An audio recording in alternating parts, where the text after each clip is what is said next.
The true inheritor of Hashirama's legacy. Synopsis. It was said that Hashirama's legacy was the will of fire passed on to the Konoha shinobi. However, what if this was not the only thing that was passed on? What if not just his ideals, but his legendary bloodline was also passed along? It was nearly the end of the Second Shinobi War. At this time, a young boy, with dark black hair and emerald green eyes arrived in Konoha. Follow his story as he grows up to be the strongest man in the world. Someone who shall become the true god of shinobi. This is his story. The story of Senju Araki. 1. Arriving at Konoha. Konoha has nearly won the Second Shinobi War. Even though they had nearly won this war, their losses were quite heavy. The third Hokage gave the order to build up their strengths. As the end of the Second Shinobi War drew near, Tsunade left the village under the pretext that staying in the village depressed her.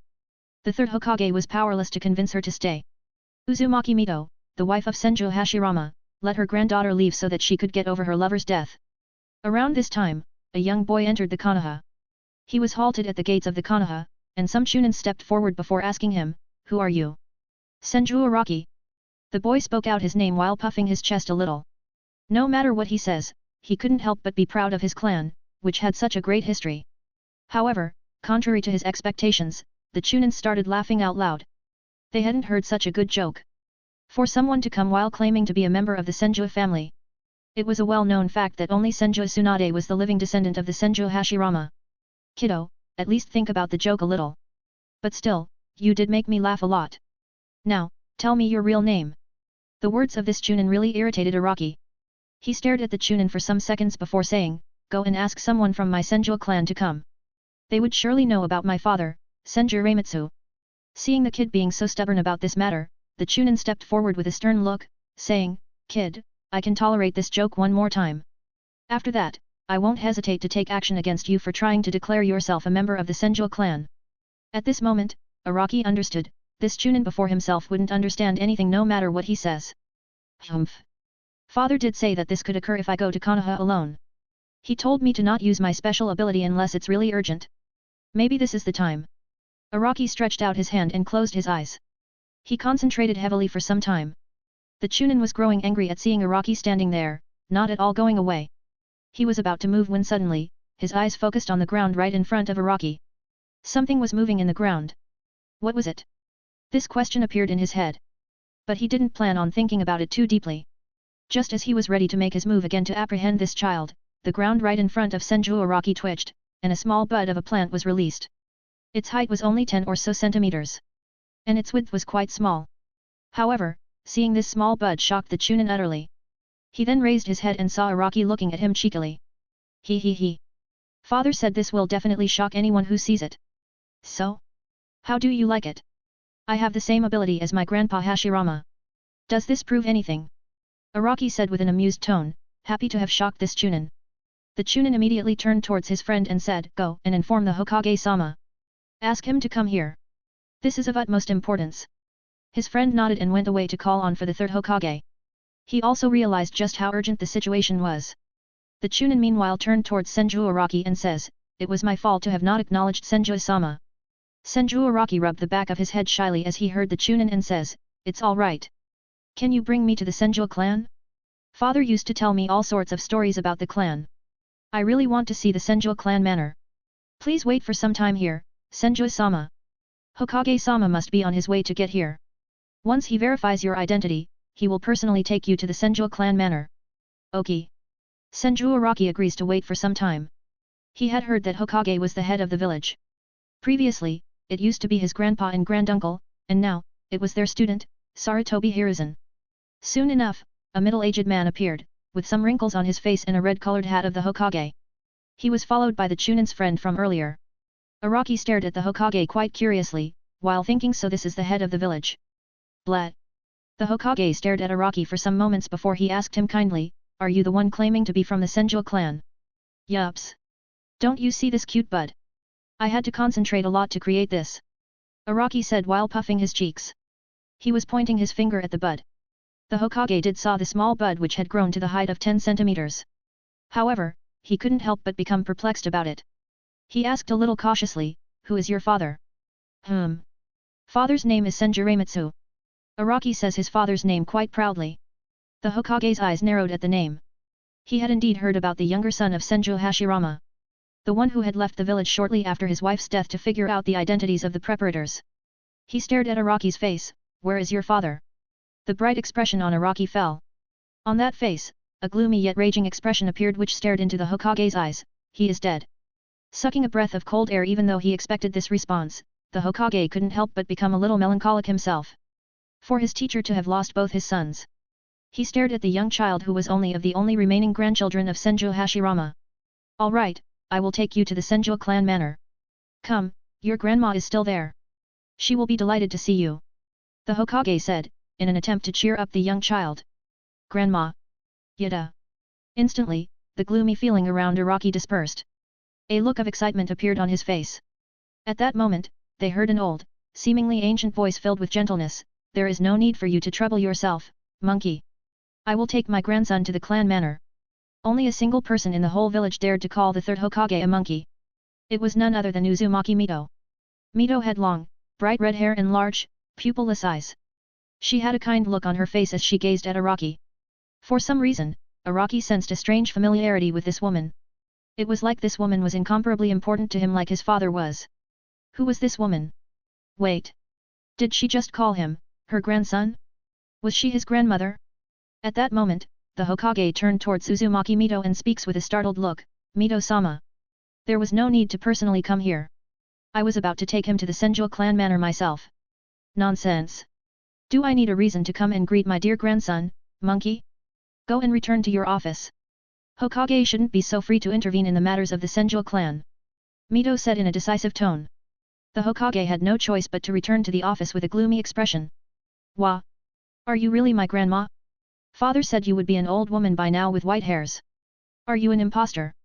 Araki spoke out while pointing at Mito. The Chunins next to Araki broke out in a cold sweat. They were well aware of who Uzumaki Mito was. Calling her the most dangerous woman in the village wasn't exaggerated by any means. For this child to call her an imposter. That little rascal. So this is what Rama-chan has been telling his child about his mother. Good thing he isn't here, or else I would have spanked him like I did before. She said it with such an amused tone. Immediately, Araki jumped towards her. Wah! You really are my grandma. Are you really that same Grandma Mito? Mito gently nodded her head to answer her grandson's question. She didn't ask about her son because she could anticipate the result of her younger son if only Araki had come. He was probably killed by the assassins who wanted to destroy the Senju clan. It was fortunate enough that her grandson was still alive. Another good thing was that he didn't reveal his Mokuton anywhere other than Konoha. He would have been hounded to death, otherwise. Grandma, you are so fierce. You even made the Hokage return with your word. Araki said to his grandma while hugging her tightly with his little arms. Smiling at these words, Mito replied, he is just a little monkey for me. If you want, you can call him monkey too. Really? Yay! He cheered out as if he had some weapon to use against the Hokage now. In the other part of the village, the Hokage sneezed loudly, feeling as if something terrible had just happened. Mito and Araki continued to walk for some time, and they soon arrived at the Senju clan manor. Seeing the clan manor, Araki couldn't help but let out a whistle of surprise. Whoa! This is going to be my house. Awesome! He said that letting go of Mito's hand and running towards the Senju clan manor. The guards were about to stop him at the gate, but Mito gave them a fierce glare. The guards couldn't help but back away when they saw that glare. As they backed away, there was no one to block Araki from entering the Senju clan manor. Araki didn't even bother removing his sandals and ran inside the mansion in excitement. Mito had a gentle smile on her face as she slowly followed her grandson. It was quite lovely to see a bundle of energy running around. The guards soon closed the entrance after she entered. Mito followed after her grandson and found him roaming around the house.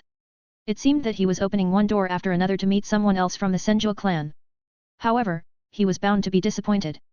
After opening and closing around 20 or so doors, Araki was slowly lowered his head and didn't understand just why couldn't he see anyone here. He then turned his head and saw his grandma coming towards him.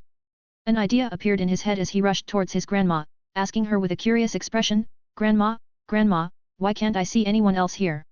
Father told me that there used to live so many people in the Senju clan manor. Why isn't anyone here now? Mito kneeled to his height and rubbed his black hairs. Looking into Araki's emerald green eyes, she says, they are dead. Just like how Rama-chan has been killed. Now, tell me what happened. I can sense that this isn't the real you. Mito's gentle voice seemed to have startled Araki, who backed away a little in fear. He gulped down a mouthful of saliva in nervousness. He took a deep breath in to calm himself. It was rather strange to see a child of 7 years old trying to calm himself.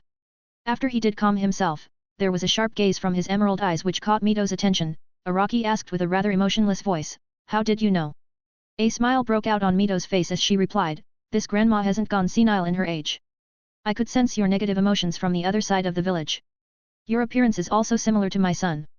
And I was surprised to see that one of our grandchildren had finally inherited Hashi's Mokuton." 2. Frightening old woman. Senju Araki informed his grandmother, Mito, about all that happened. They used to travel a lot in the land of fire, mostly living in small villages which had little to do with shinobis. Reimitsu helped out some people in need, but mostly, he minded his own business. And that was to take care of Araki. They even traveled through the forests, survived on fruits, and some animals' meat. Araki did feel that life was hard, but he was happy. Happy to be living with his father, hearing about the stories of his grandpa and granduncle. At the young age of 4, Araki awakened a unique ability and informed his father that he could somehow sense mysterious life from the plants. It was like he loved the forests and found them really comforting. Even Reimitsu was startled when he heard about the ability from Araki. Reimitsu taught him a few hand seals and asked him to perform a jutsu. Araki hadn't even awakened his chakra at that point. However, the point of this jutsu was to check whether the individual had the bloodline or not. At that time, Araki took his father's words at face value and tried his best at performing the jutsu. He failed for 3-4 times before a small twig rose from the ground.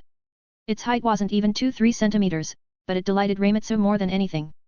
Reimitsu didn't dare to think of such a possibility of his son awakening the legendary Mokuton, the bloodline of his father. One day, Reimitsu called out to Araki and told him that if he did die someday, Araki must not lose hope. He further informed Araki that he must go to Konoha and become the Senju clan's head and also investigate his mother's death. At that time, Araki didn't care much about his father's words. For him, there was no chance that his father would die, right? As for becoming the head of Senju clan, although he was proud of his clan, he had no interest in becoming a clan head. As for investigating his mother's death, he didn't care much. He had never even seen his mother. He wasn't attached to her, so he didn't feel sad even when Reimitsu informed him that his mother was murdered. However, when one time he had gone after a rabbit to hunt it. He managed to hunt it, but by the time he returned, his father was nowhere to be seen. Araki used his unique ability to sense his father's location. Within the forest, he found that he could effortlessly locate someone with this ability. It felt like the forest was giving him instructions. His father was quite far from their shack. Nearly 2-3 miles away. By the time Araki reached the place, he couldn't believe his eyes. His father was there with 3 blades embedded in his body, and a lifeless look in his eyes. At that time, he ran towards his father's corpse and pulled out the blades which let out even more of his father's blood. Araki didn't even realize when a cut appeared on his hands while he was pulling out these blades from his father's corpse. For the next hour, he continued to ask his father to wake up. To get up from there even though he had a faint suspicion that it was useless. It was like the rabbit he had hunted. His father would never wake up. As this realization caught up with him, his tears fell on the ground. Slowly losing hope. To him, his entire life was turned upside down with this incident. At that point, he remembered the words of his father. To go to the hidden village of leaves. To Konoha. After having traveled around for an entire month, living on nothing but raw fruits and vegetables which he found through his sensing ability, he finally reached Konoha. Currently, he was lying in Mito's lap while narrating the whole story, embracing her tightly. After having narrated his whole story, he fell asleep in her embrace. As Mito heard her grandson's story, she never showed anything other than the gentle smile on her face. She silently put him on the comfortable bed before getting up. An ice-cold look appeared in her eyes as she looked out of the window of her room. From here, she could see, nearly half of the Konoha. This was the village her husband founded. It seems that no matter what happens, people will not treasure peace, husband. This was the last straw. I did not move when my first son died because it was war. Not moved when they killed Nawaka since it was war. I didn't make a move even when Ramachand's wife died and let him leave to investigate his wife's death. But now, I have had enough. Her each word was spoken with a bone-chilling cold voice. Since Hiruzen doesn't dare to investigate, I will take matters into my hands. Let's see if someone dares to kill my grandson now. Mito was beyond infuriated. She was absolutely livid. Araki felt really relaxed after putting out all his feelings, informing his grandma of all that happened. After a month, he could finally sleep in peace. Not at all worried about anything. He had no idea that his grandmother was utterly enraged and was taking action. The first thing Mito did was wrote a letter to Hiruzen. Get me the assassins who killed my younger son Reimitsu. I don't care about their village or who they are, they must appear in front of my eyes within a week. Or else, I will just give a treat to Kyuubi. I wonder if a god of shinobi like you can take on Kyuubi and win? Hashi could do it, I doubt about you though. And give a warning to Danzo, touch my grandson, I will bury him alive. The message frightened Hiruzen to no end. He knew what this meant, it has gone far past her tolerance.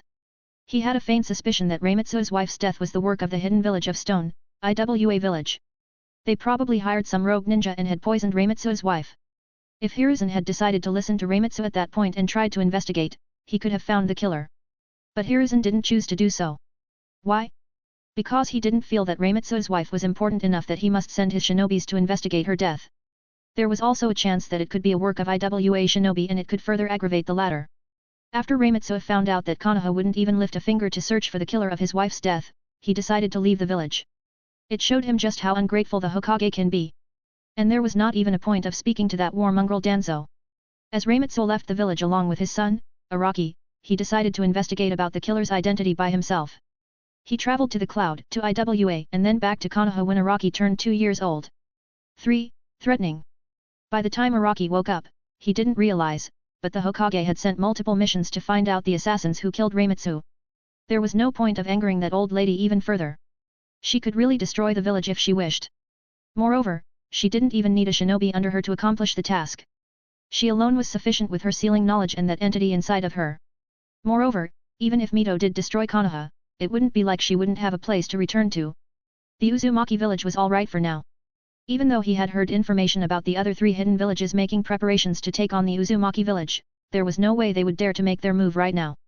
Hiruzen didn't dare to make any move to protect the Uzumaki village. Why? Because Konoha was already on its last legs at this moment. Tsunade wasn't here.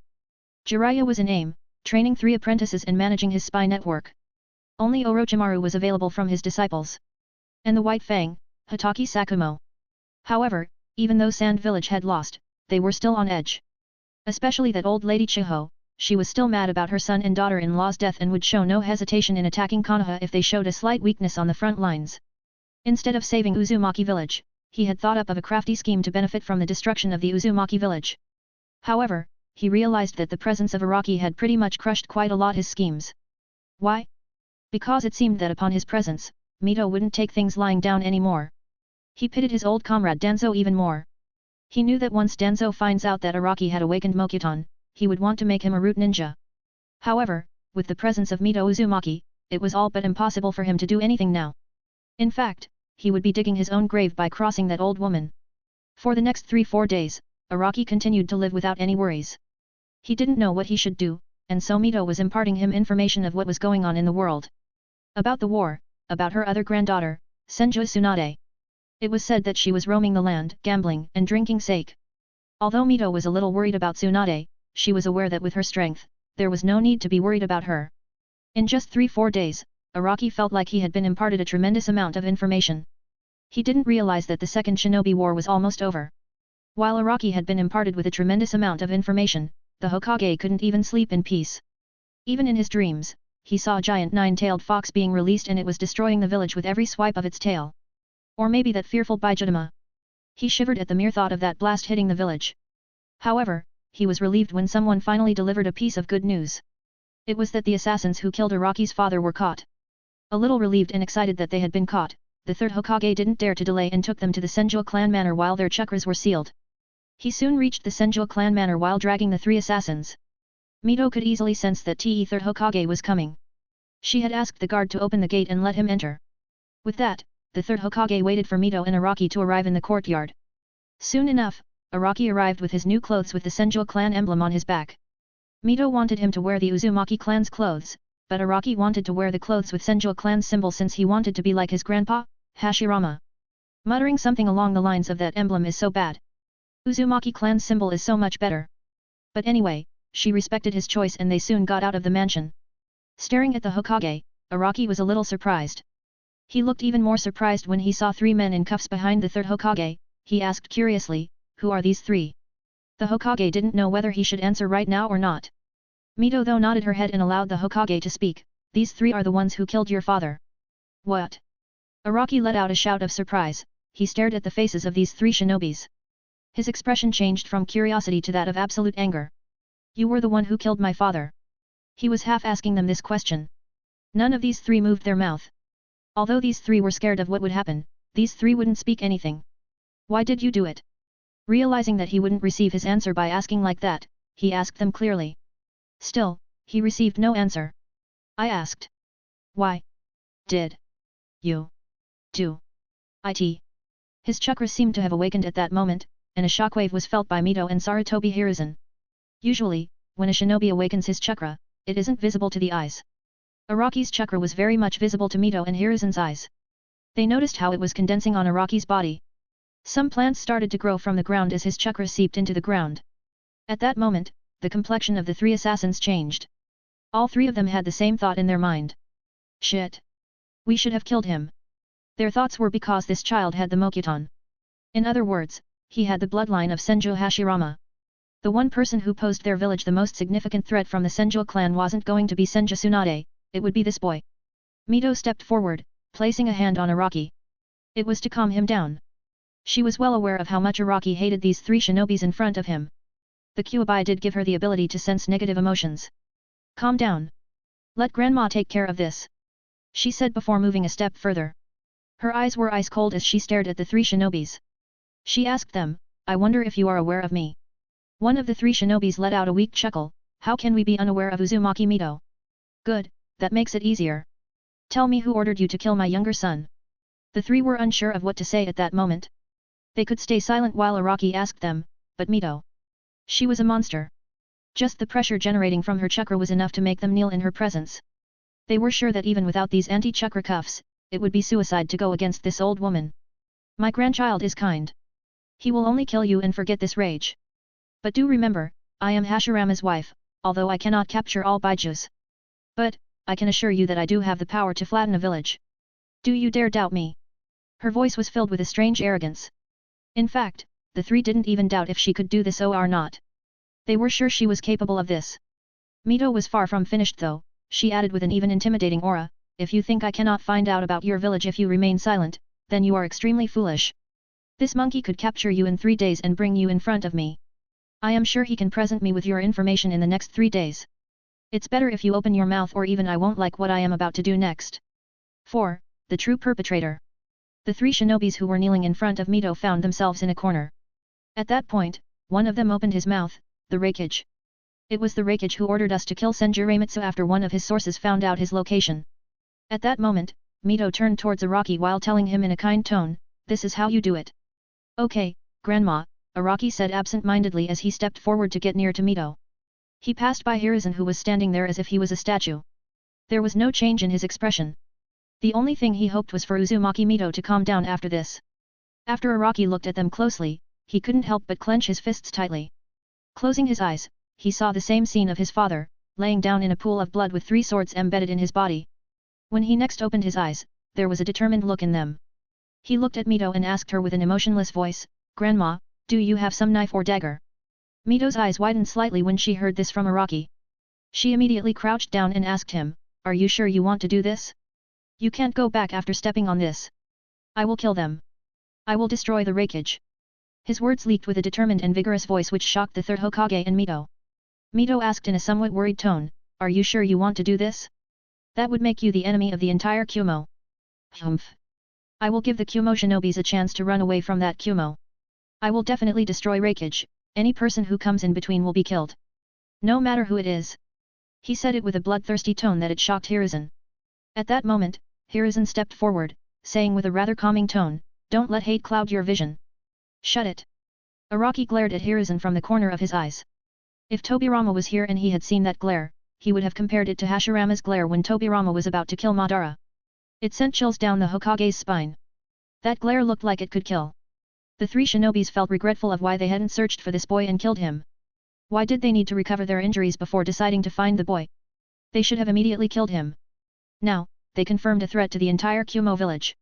Grandma, I am still waiting. Aren't you going to give me the dagger or is it because you don't have one right now? I can fetch it from my room.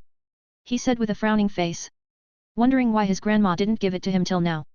Mito let out a sigh and says, all right, since you want to take your revenge. I can't stop you. She sent a slight chakra in her arm, and a cloud of smoke appeared above her hand. To Araki, it was like a dagger had magically appeared in his grandma's hands. He didn't care much about how it appeared and just proceed to walk towards the shinobis. Please don't kill us. One of these three shouted out in fright. Possibly planning to make use of a child's kindness. However, it was unfortunate for them that they weren't going to receive any kindness from this child in front of them. Not even hesitating for a single second, Araki raised his arm and brought it down on his chest. However, even though Araki was using all his strength, the dagger wouldn't move past a few centimeters of the rib bone. Possibly because of his low strength.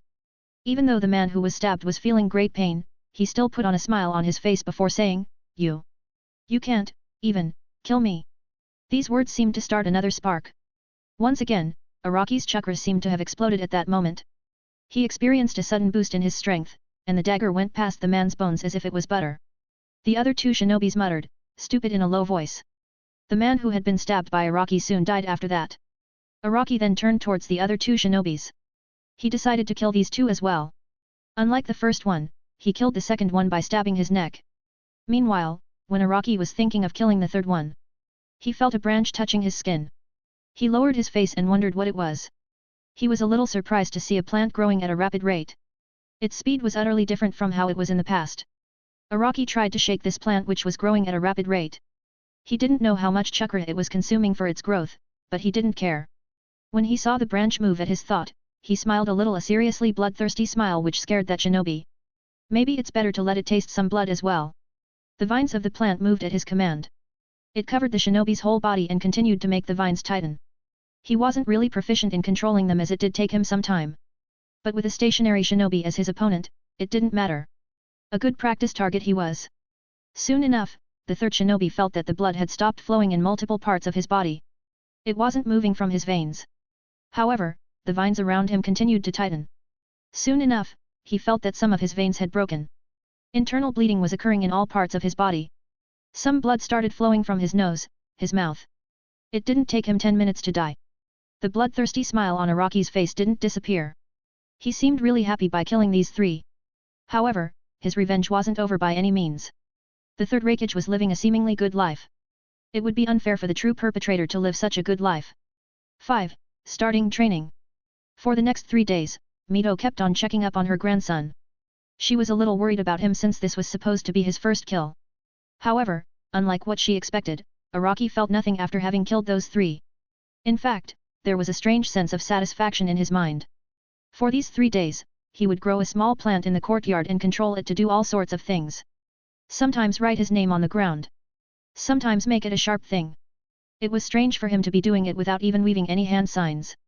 As Mito saw him playing with Mokuton as if it was his toy, she couldn't help but think with a smile, Hashi, it looks like Araki is even more connected to nature as compared to you.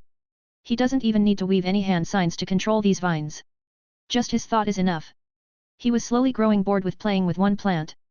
Controlling two at the same time seemed to be his limit, but he would rarely use two at the same time, it was because he would be too tired to enjoy. Araki went to his grandma, a rather pitiful look on his face.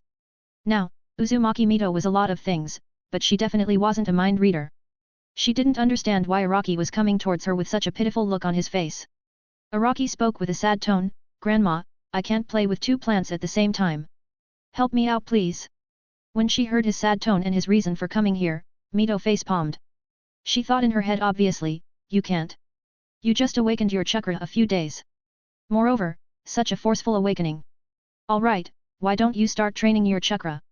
When your chakra becomes strong enough, you will even be able to raise a forest.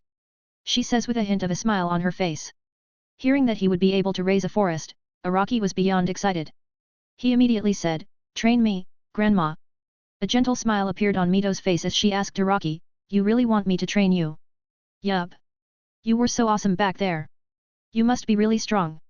Make me strong too. And there it was. He said it. It seemed that Mito has been waiting for these words. A merciless grin appeared on her face as she started chuckling, Keek keek. You can't back away now. Grandma. What's with that grin on your face? Grandma. You are scaring me now. Wah. Let me go. Let me go. Wah. I am just a little kid. Someone save me now. Araki tried to resist with his pitiful cries, but how could he get out of Mito's grasps? Poor boy. He would probably regret that he came to ask for training from his grandmother for the next 10 days or so. Mito seemed to transform into an absolute demon when training Araki. Araki could understand why the Hokage feared his grandma so much. The first thing she did was ask him to go around the Senju clan's property once while running. Now, it might seem little, but it was quite a lot. Why? Because the Senju clan had a few forests which were considered its personal property. So, it can be imagined how taxing it would be for Araki when he goes around the Senju clan's property once. Especially while running. Araki would sometimes fall on the ground and feign a hurt look. But Mito gave him a dead stare and ordered him to continue running. Poor Araki continued to run with Mito closely following him to see if he would do any tricks. Once Araki started feeling tired, he would even try to use his Mokuton ability to create a plant to hold Mito's one leg. The plant wouldn't even stop Mito for a single second before it was uprooted from the ground. Wah! My plant! He let out a surprised sound. Continue running. Came the shout behind him. Yes. He was a little helpless in front of his grandmother and could do nothing but obey her. After that day, Araki really understood why his father would be so scared of his grandma. She was really scary when she starts training. This was just the training for the first day. The next day, she wanted Araki to perform 50 push-ups. Now, Araki's body was already quite sore after the long distance running from the previous day. He didn't even have the strength to perform one. He knew from his previous day's experience that a pitiful expression wouldn't work on his grandma. Maybe displaying weakness would work. Araki showed Mito how hard he was trying but couldn't do it. Just as he was about to relax, his grandma brought her palm down and smacked his small butt. You brat! You think you can fool me with such acting? Ah! Don't hit me, Grandma! I am really sorry, Grandma. I am doing it. He immediately started doing push-ups. Even though his body was exhausted, he continued to do push-ups in fear that his grandma would spank him again. Humph! Seeing him doing his push-ups made Mito grunt in satisfaction. The third day, he was once again asked to run around the Senju clan's property. However, this time, he was asked to do his push-ups after he returned. It felt like his workload just increased by twice the amount. But, this time, Araki didn't despair. Why? Because he found a neat trick. He found out that if he sent chakra in his arms, he could increase his strength. Although the pain after his training wouldn't get any easier, it did make it easier for him to complete his grandma's training routine. As he wasn't asked his grandma to not use chakra, Araki felt like he had finally one-upped his grandma in something. A mischievous expression appeared on his face as he thought he. It looks like she isn't aware that I can do this. He had no idea that this was what Mito was aiming for in this training. She wanted to make him learn how to use his chakra to enhance his body. He unexpectedly went 2 days without using his chakra at all. It already surprised Mito. On the third day, she wasn't ready to take any risk and ordered him for training far past his capability. 6. Arrival. A year or so passed by in a blink of an eye. Mito continued to train Araki for an entire year. Araki was 8 years old now. He was quite proficient in controlling his chakra and could easily accomplish the leaf concentration and tree walking exercise. He hadn't tried out water surface walking exercise to control his chakra yet. Mito could sense his chakra, and after finding his control to be adequate, she finally decided to teach him the wood clone jutsu left behind in the scroll by Hashirama for the shinobi who could use Mokuton after him. After having taught him the wood clone jutsu, Araki had grown even more mischievous. Most of the times, he would send his wood clone to train while slacking off in some other place. If not for her massive chakra and sensing skill limited in a small area, even Mito would have been fooled by the wood clone jutsu. Well, he wouldn't have a good end result after being caught by Mito. Currently, Araki was ordered by Mito to go to the Konoha entrance gate and bring a young girl to the Senju clan manor. He wasn't even told how the girl looked like. Just that he must bring her back to the mansion. As he reached the Konoha entrance gate, he found no one there. He felt that his granny had made a mistake. However, just when he was about to turn around, he sensed someone approaching the village from some distance. This chakra which was coming towards them was really massive. It reminded Araki how his grandma's chakra was. Moreover, there was an intense amount of vitality in the people coming here. Although the group of shinobi who were coming to the village were much more potent than him, Araki found out that the one with the least chakra had as much chakra as himself. It hurt his pride a little as he trained a lot to have so much chakra. But, he was also curious to meet these people. The Chunins noticed Araki coming here. They immediately turned aside to give way to him. It has been 1 year since that incident, but they remembered it as if it happened yesterday. This young child was the member of the Senju clan. Moreover, he was under the protection of Uzumaki Mito. It was quite well known how much Uzumaki Mito was spoiling her grandson. None dared to cross her path. Araki stood near them and was waiting for these people to arrive. The Chunins approached him and asked worriedly, "Is something the matter, Araki-sama?" Thinking for some time, Araki then shook his head, no. I am just waiting for someone. You can continue to guard the entrance. A little helpless at what this child wanted, the Chunin left him alone, waiting near the gates of Konoha's entrance. Fortunately, Araki didn't need to wait long. Soon enough, he saw multiple redheads appearing in his vision. His eyes widened a little when he saw a round-faced young girl with hairs of the color of a tomato. She looked really charming to him. Is she the one I have to bring to grandma's side? He did hear his grandma speaking that the girl would be about his own age. She was the only one in this group who was of his own age. Araki frowned a little as he sensed that her chakra was as much as himself. Wah! That's cheating. You didn't even undergo the training under grandma, and you already have so much chakra. Cheat! Cheat!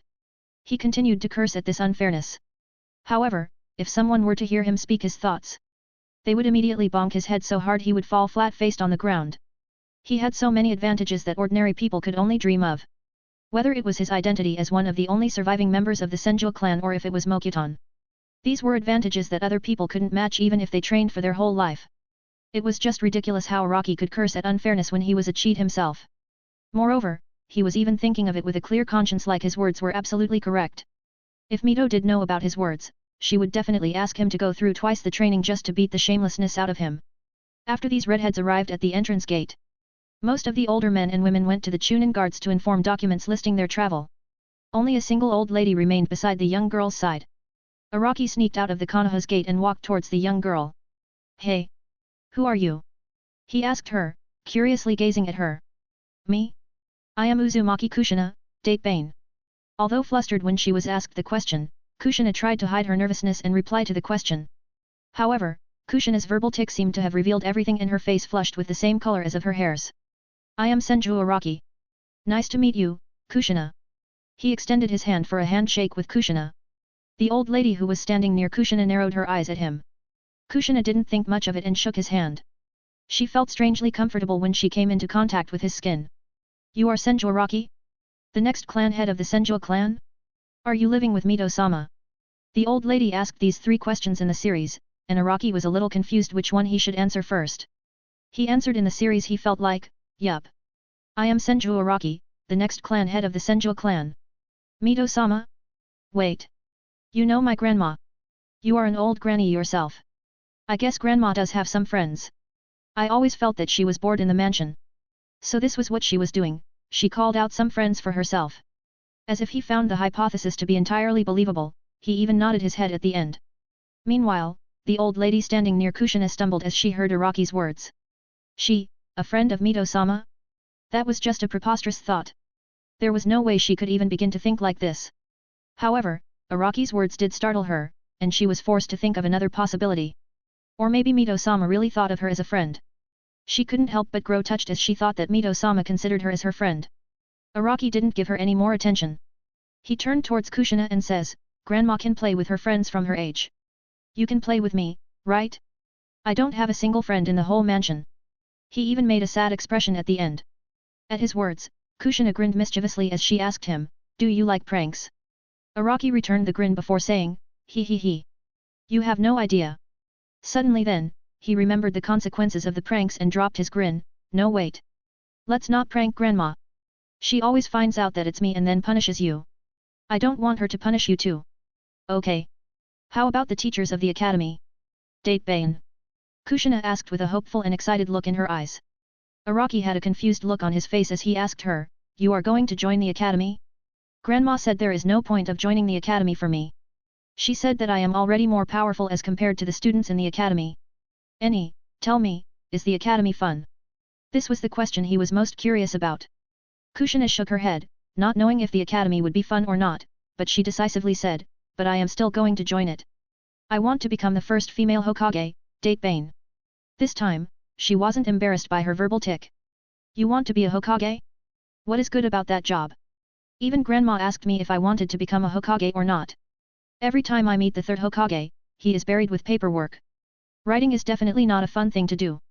Kushina paled at the idea of doing paperwork after becoming Hokage. She really disliked the paperwork. But she still wouldn't give up because of this issue and once again said, I will still become the Hokage.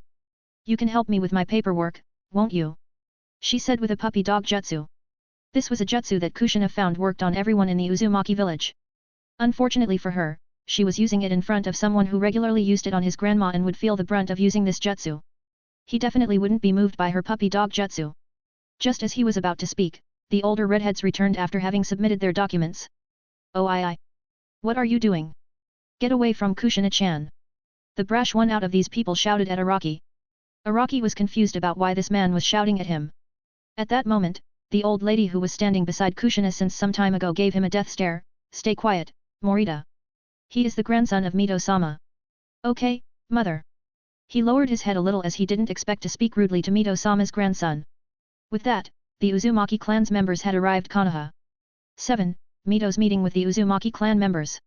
They reached the Senjo clan manor soon enough. After delivering Kushina safely, the Uzumaki clan members were about to leave. However, Araki stopped them under the pretext that they must eat something. Besides, he was worried about his grandma growing bored. Once she grows bored, she would increase his training load just for the fun of it. She really liked seeing his struggling look. Seeing Araki pestering them so much, the Uzumaki clan members had little choice than to stay at the Senjo clan manor. Mito arrived in the main hall and wasn't surprised to see the Uzumaki clan members other than Kushina. She knew some of them by their faces while the others were a little unfamiliar to her. Her vision fell upon Kushina, and a gentle smile appeared on her face as she stared at the young tomato head. Now that Araki looked carefully, he noticed that Kushina's hair color was quite similar to his grandma. Though Mito's reddish-colored hairs were of a darker shade as compared to Kushina's hairs. They gave off a lifeless aura as compared to Kushina's bright hairs.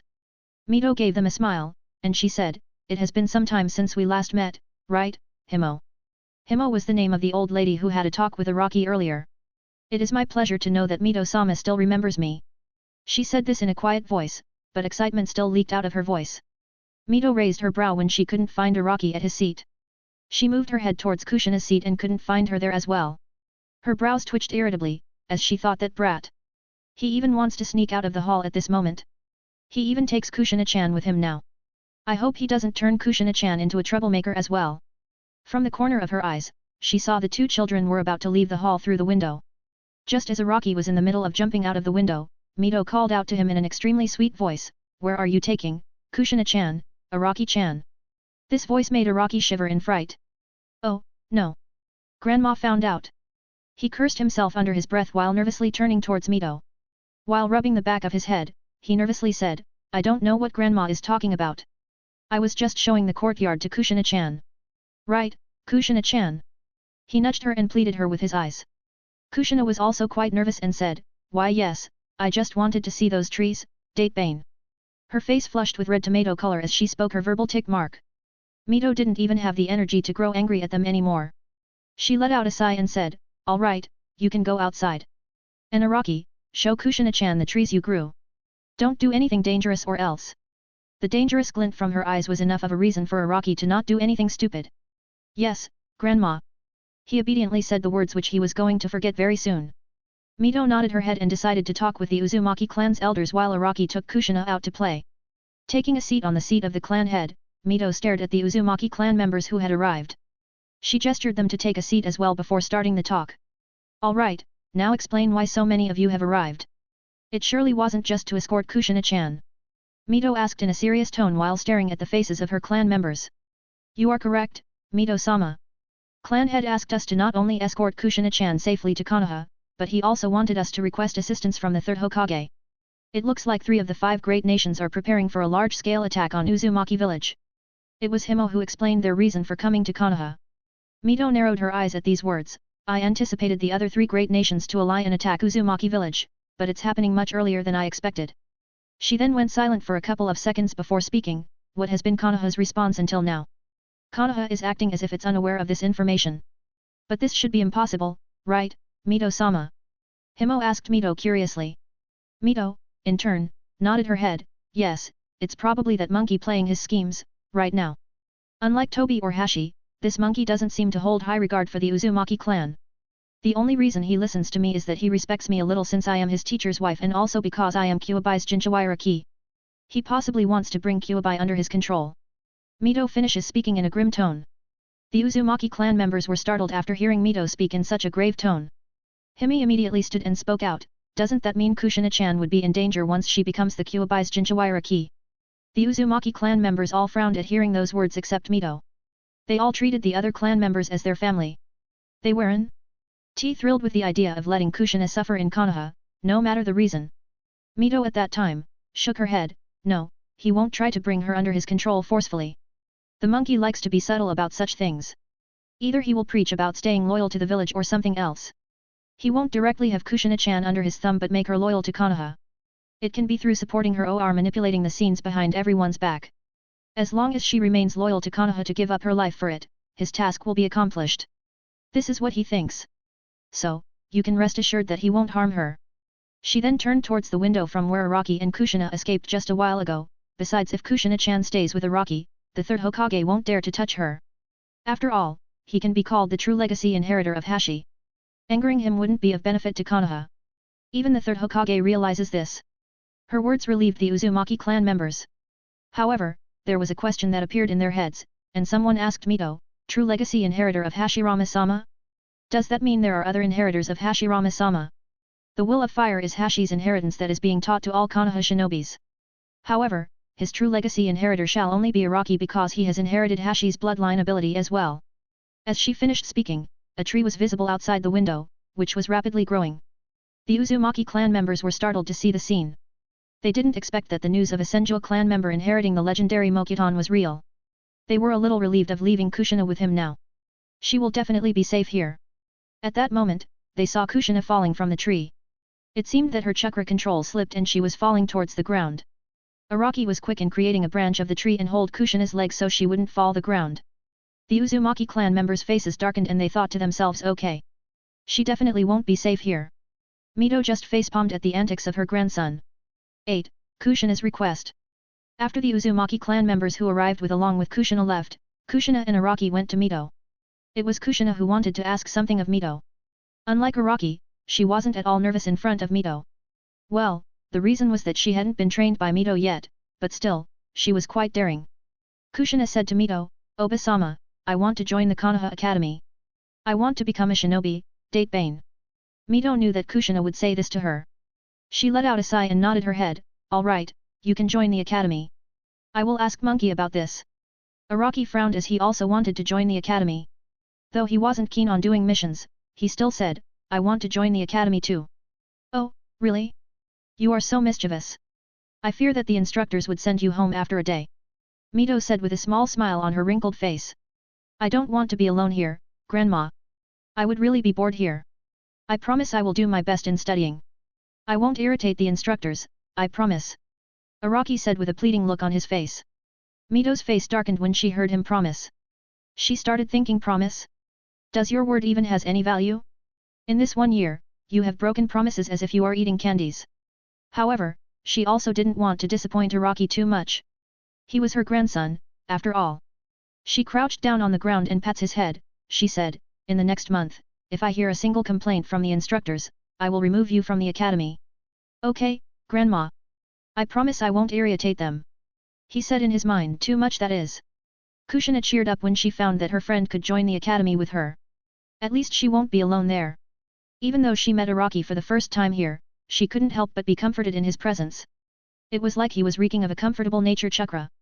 Alright, I will talk to the Hokage to let you go to the academy from tomorrow. Go to bed now.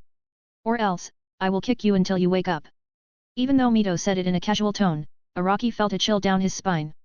He unconsciously touched his back with his hand and remembered the previous beating when Mito was trying to wake him up. He asked with a scared look in his eyes, You wouldn't do that. Right. A merciless grin appeared on Mito as she answered, You really doubt your grandma after spending 1 year with me. Gulping down a mouthful of saliva, Araki decided not to test his grandma too much. He could be on the receiving end of a beating. He took Kushina's hand and ran away from the hall. No point in enraging his grandma more than this. After seeing her grandson leave, Mito started thinking about him. I guess he is having the fun of his life. Though it's a good thing, he doesn't think about the past too much. I do fear what would happen to you, Reikage. I can only hope that you die before meeting Araki. Then, a sharp look appeared in her eyes as she continued to think. As for Konoha, they haven't agreed to assist Uzushio and instead wants to check everything to gauge their own chance of survival. Monkey. You are playing with fire now. However, Mito realized there was nothing she could do other than warn her clan members. What a pitiful thing age was. If she had 10 years more, she could have made sure the Konoha wouldn't dare do what it was about to next. Her heart did burn in anger, but her expression remained the same serene as it was. At that time, she heard the voice of her prisoner inside of her, Kukikiku. To think Mito angered to such an extent. However, the Kyuubi inside of her was unable to get a response out of Mito. It was mostly because Kyuubi's remarks weren't worth retorting it. It somewhat angered Kyuubi. There was little he could do while bonded by these chains. The seal had been weakening in these recent days. He knew what this meant. Mito was at the end of her lifespan.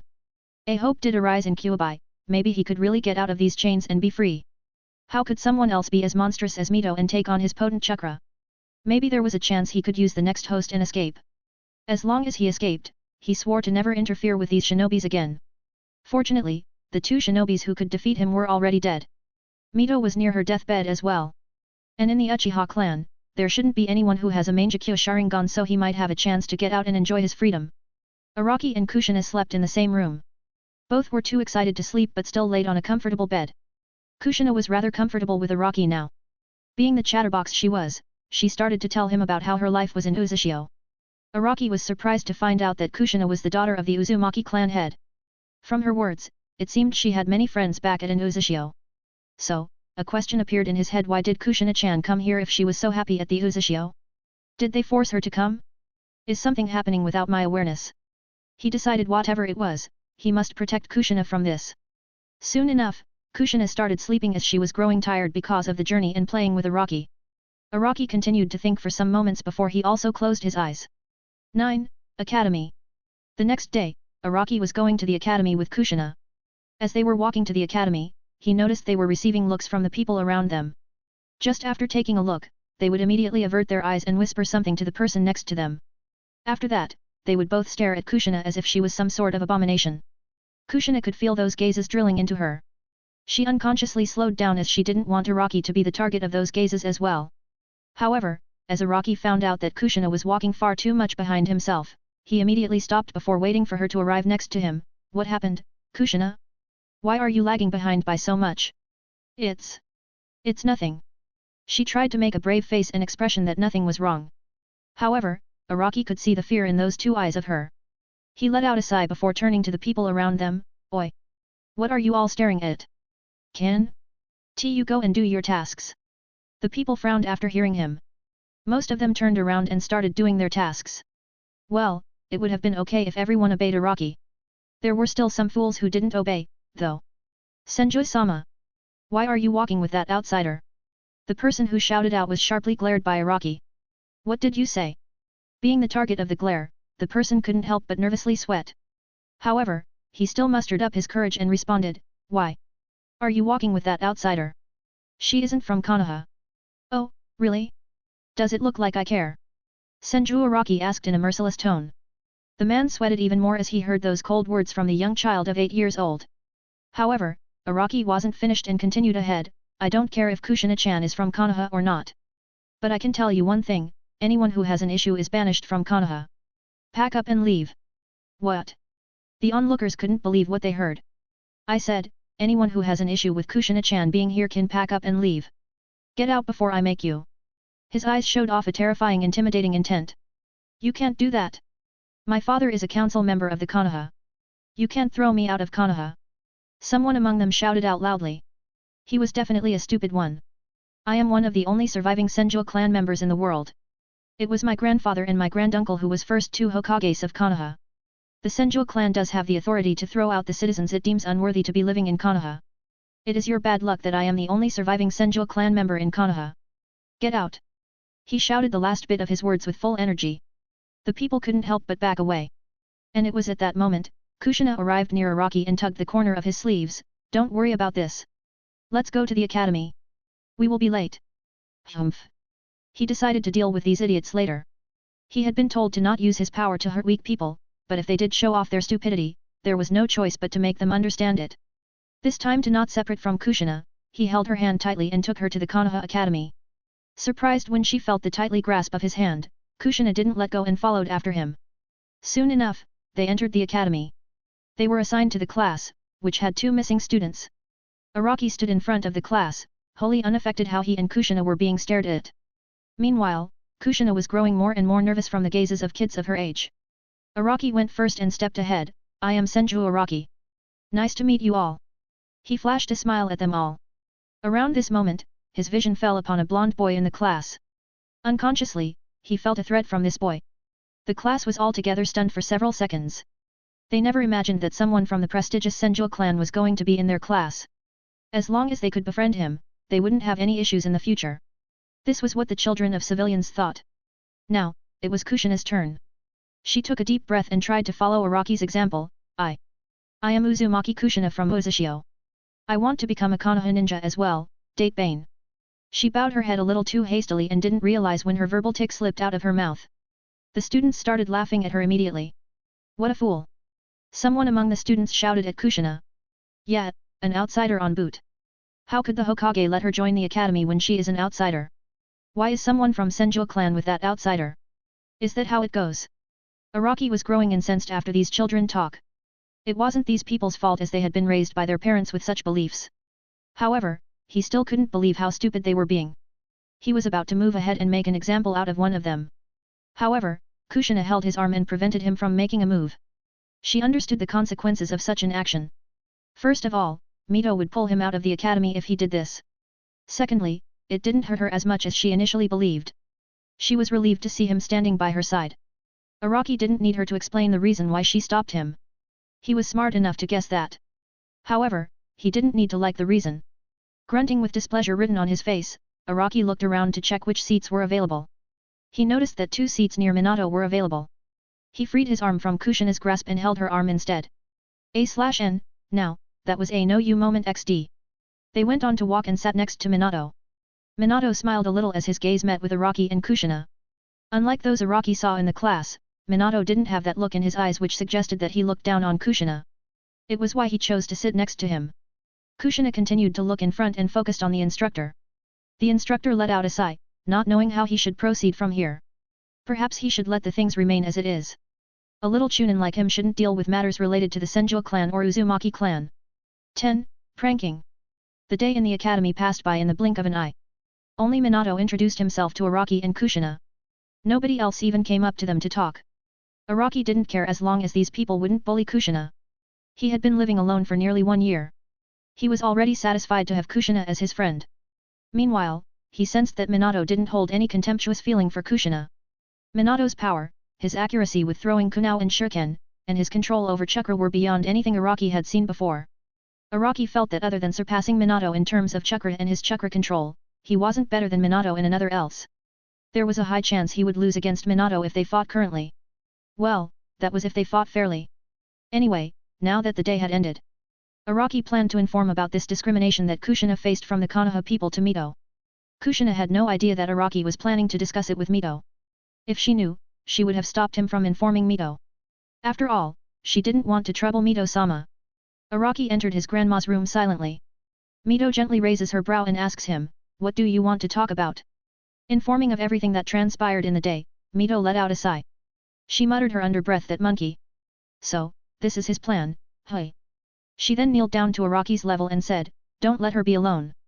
Protect her from now on, Araki. You are strong enough to rival a low chunin if you use your full power. Don't worry grandma. If not for the fact that Kushina-chan stopped me, I would have thrown them all out of Konoha with the rights as the next Senjul clan head," he said decisively. Mito had a faint smirk on her face as she said, "Really? When did you become the Senjul clan head? I still have another granddaughter who is much older than you. If anything, she is more qualified to lead the Senjul clan. Elder sister hasn't returned to the mansion even once in the last year. Until she returns, I will be the one managing the clan. Naturally, I will be the clan head," he said in a natural tone. "You have really learned how to talk, hey? Guess it was worth spending so much time teaching you," Mito said with a mischievous glint in her eyes. In response, Araki groaned out but didn't say anything. He slowly returned to his room, where Kushina was waiting for him. She had a worried look on her face. It seemed that what happened earlier was still on her mind. It was natural for her to be worried, after all, she was just a child who was suddenly a target of such discrimination. "What happened, Kushina-chan? Why do you look so worried? Is it because you have no ideas on how to prank the instructors?" Araki tried to lighten up her mood. And it worked, a smile bloomed on her face like it was a flower and she turned towards him, "Why yes. That's what I was thinking. Do you have any ideas?" "Kikik.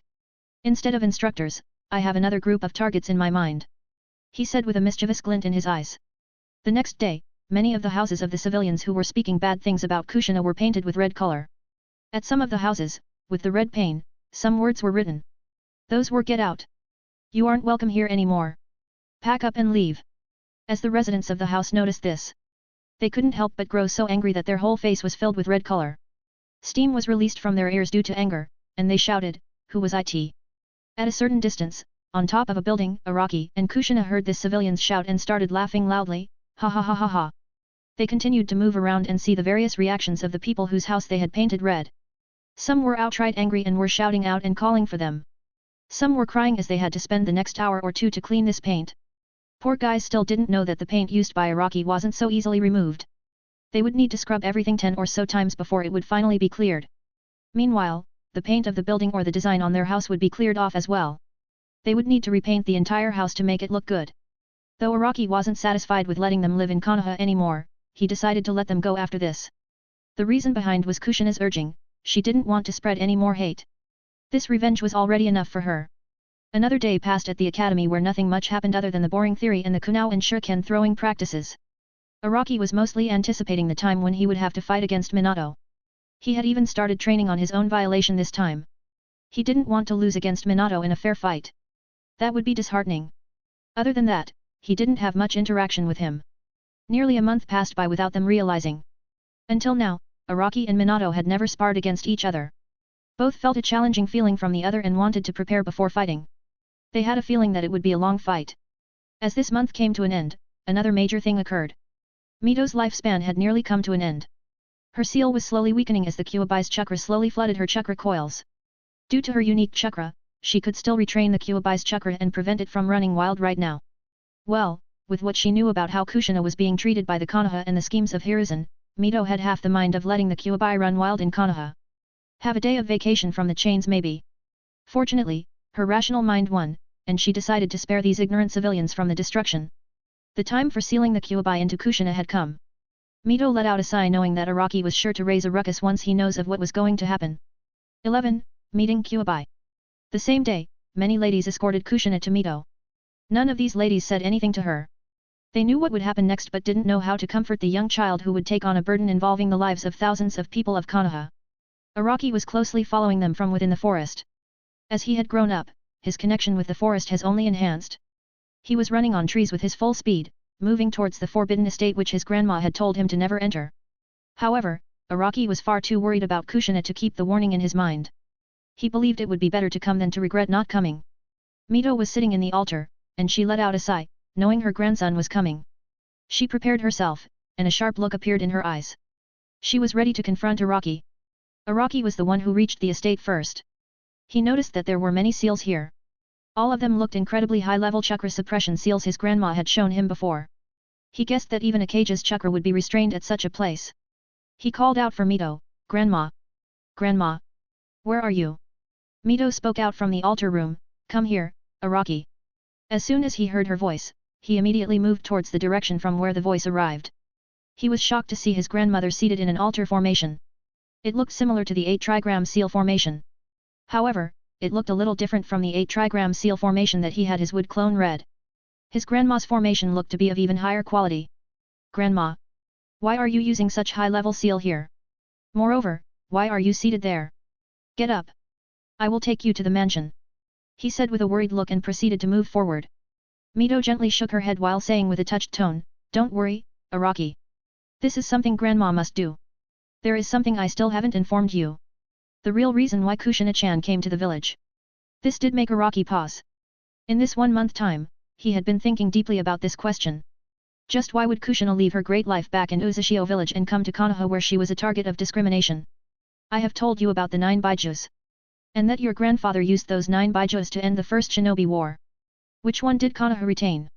She asked her grandson with a kind look. The Kyuubi. Araki immediately replied. He had heard about this from the teacher in the academy multiple times. No way, he was going about forget this. Yes. But what you don't know is that the Kyuubi has been sealed inside of my body. No sooner has she said those words, the realization dawned in Araki's eyes. I have a special chakra which allows me to retrain the Kyuubi's chakra to the extent that it can't get out. Kushina-chan has similar chakra to mine. That is why she is going to be the next Jinchuira key. She finished speaking quickly as she saw Araki's eyes widen and him clenching his fists. She knew he was angered at this. He was still far too emotional about these things. Well, she couldn't say that she wasn't emotional about it. Since Araki's entrance in her life, she realized she had started making decisions according to her emotions. Araki knew that if his grandma has said so much, there must be no other choice. At that time, he thought of something. Grandma, can't my Mokuton restrain the Kyuubi? No. There is no telling what would happen if Mokuton was combined with Kyuubi's chakra. There is a chance your immense chakra would spiral out of control, and you would explode, turning the whole Konoha into a forest. A/N, well, that would have been quite a sight. Probably the wood version of Baijuhudama. XD. Ah. His head dropped after hearing his grandma's words. Although disappointed, there was nothing he could do, right? Suddenly, he had an idea and looked up in his grandma's eyes. Clearing his throat, he said, Grandma, can you let me meet the Kyuubi? You want to meet the Kyuubi? Aren't you scared? Mito asked him a little curiously. A look of confusion appeared in Araki's eyes as he asked his grandma, fear Kyuubi? Why should I fear that fox? Wasn't it beaten by Grandpa Hashirama even when it was supported by his rival Uchiha Madara? When it couldn't beat Grandpa with the support from Madara, I can at least take it on one, right? Mito blinked innocently for some seconds before she burst out laughing. Her grandson was really hilarious. 1 second he was really mature, and in the next second, he would say something stupid but funny. To hear her grandson say that he could take on Kyuubi alone, even Mito found it hard to respond to his words now. Should she let him meet the fox? Would that be all right? After some thinking, she decided to let her grandson meet the fox. What could the fox even do while it was bound by her adamantine chains? It would be a good experience for Araki on how to deal with the Kyuubi in the future. With that, she asked him, come closer, child. Her voice carrying a hint of command. Araki obeyed her command and neared her body. Mito then placed his hand over her stomach where the Kyuubi was sealed. Now, close your eyes and concentrate. Your consciousness would move on its own and enter the seal. Mito said to him quietly. Araki did as he was told, and soon enough, he felt that his consciousness was moving. It was going to another location. When he next opened his eyes, he found himself in an unfamiliar location. He was surprised to see a gigantic fox, even greater than the height of the Hokage mountain bound in chains next to a vast large stone even more massive than the fox. The fox growled upon seeing him but couldn't speak anything as the chains near its throat tightened. Mito stepped ahead and made her presence known as well. She said to Araki, that is the Kyuubi. Araki blankly stared at the fox for some moments before he turned to Mito, Grandma, why is it tied so tightly? Maybe you should loosen the chains a little. It must be hurting that poor fox. Mito raised her brows and asked Araki, oh, really? What if it attacks you? Araki turned towards the fox and asked, oh Kyuubi, will you attack me? The Kyuubi was seriously dumbfounded at being asked such a straightforward question. Was a human really asking this? However, not willing to take any chances, the Kyuubi negatively shook his head, suggesting no. See, he won't attack me. As if having proved his point, Araki proudly puffed his chest and stared at Mito with a victorious look. Mito facepalmed after seeing her grandson acting like that. This hint of naiveness really reminded her of how Hashi acted in his younger days. Really? What was this grandson of hers? He could be smart and solemn sometimes. And sometimes he would be stupid to Hashi's lowest moment. You idiot, Kyuubi is lying to you. If I loosen the chains even a little, you will become its food. Mito said with a deadpan look. Really? Even if I use this? Suddenly, a branch started to grow from Araki's hands which extended up to Kyuubi's main body. Kyuubi was shocked to see this branch. It gave him the same feeling as that man, the man who had defeated him, thrown him around like he was a rag doll. However, contrary to what people might expect, he held no hatred for Hashirama. The one he was angry at was none other than Uchiha Madara. If not for Uchiha Madara, why would he come and fight against Hashirama? Wasn't that just courting death? It was because of that damn Uchiha Madara that he was sealed inside of Mito so his power wouldn't be used to harm the village. Although he didn't like the logic, he did understand it.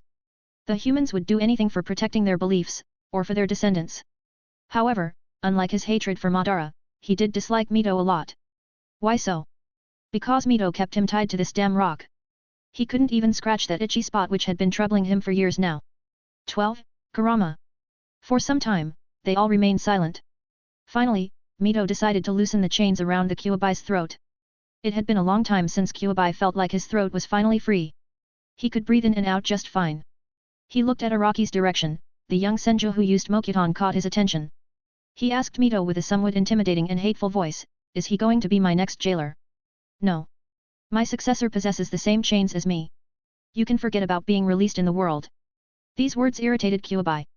He glared at Mito and was about to say something which would have made Mito tighten the chains again. Fortunately for him, Araki spoke up, I really don't like how you are held up against this chain. He turned towards Mito and asked, Grandma, can't you let him walk around? It must be really hurting him to be bound so tightly. The seal would get weaker, and it would become dangerous. Kyuubi's chakra could mix with my chakra, taking over my vitality and emotions. Mito said with an emotionless voice as she kept on staring at the gigantic fox. If the fox even tried to move and harm her grandson, she would let it experience what real pain was. This is not good, Grandma. How about you change the seal? With your knowledge of sealing, it shouldn't be hard to do so, right? Araki asked her with a curious look. Mito frowned a little. Although it wasn't hard for her to change the seal, she didn't want to take the risk. There was a small interval for which she had to release the seal, she was unsure of what the Kyuubi would do. If it did hurt her grandson's consciousness, she would never be able to forgive herself. While she was thinking of what she must do, Araki closed the distance between himself and Kyuubi.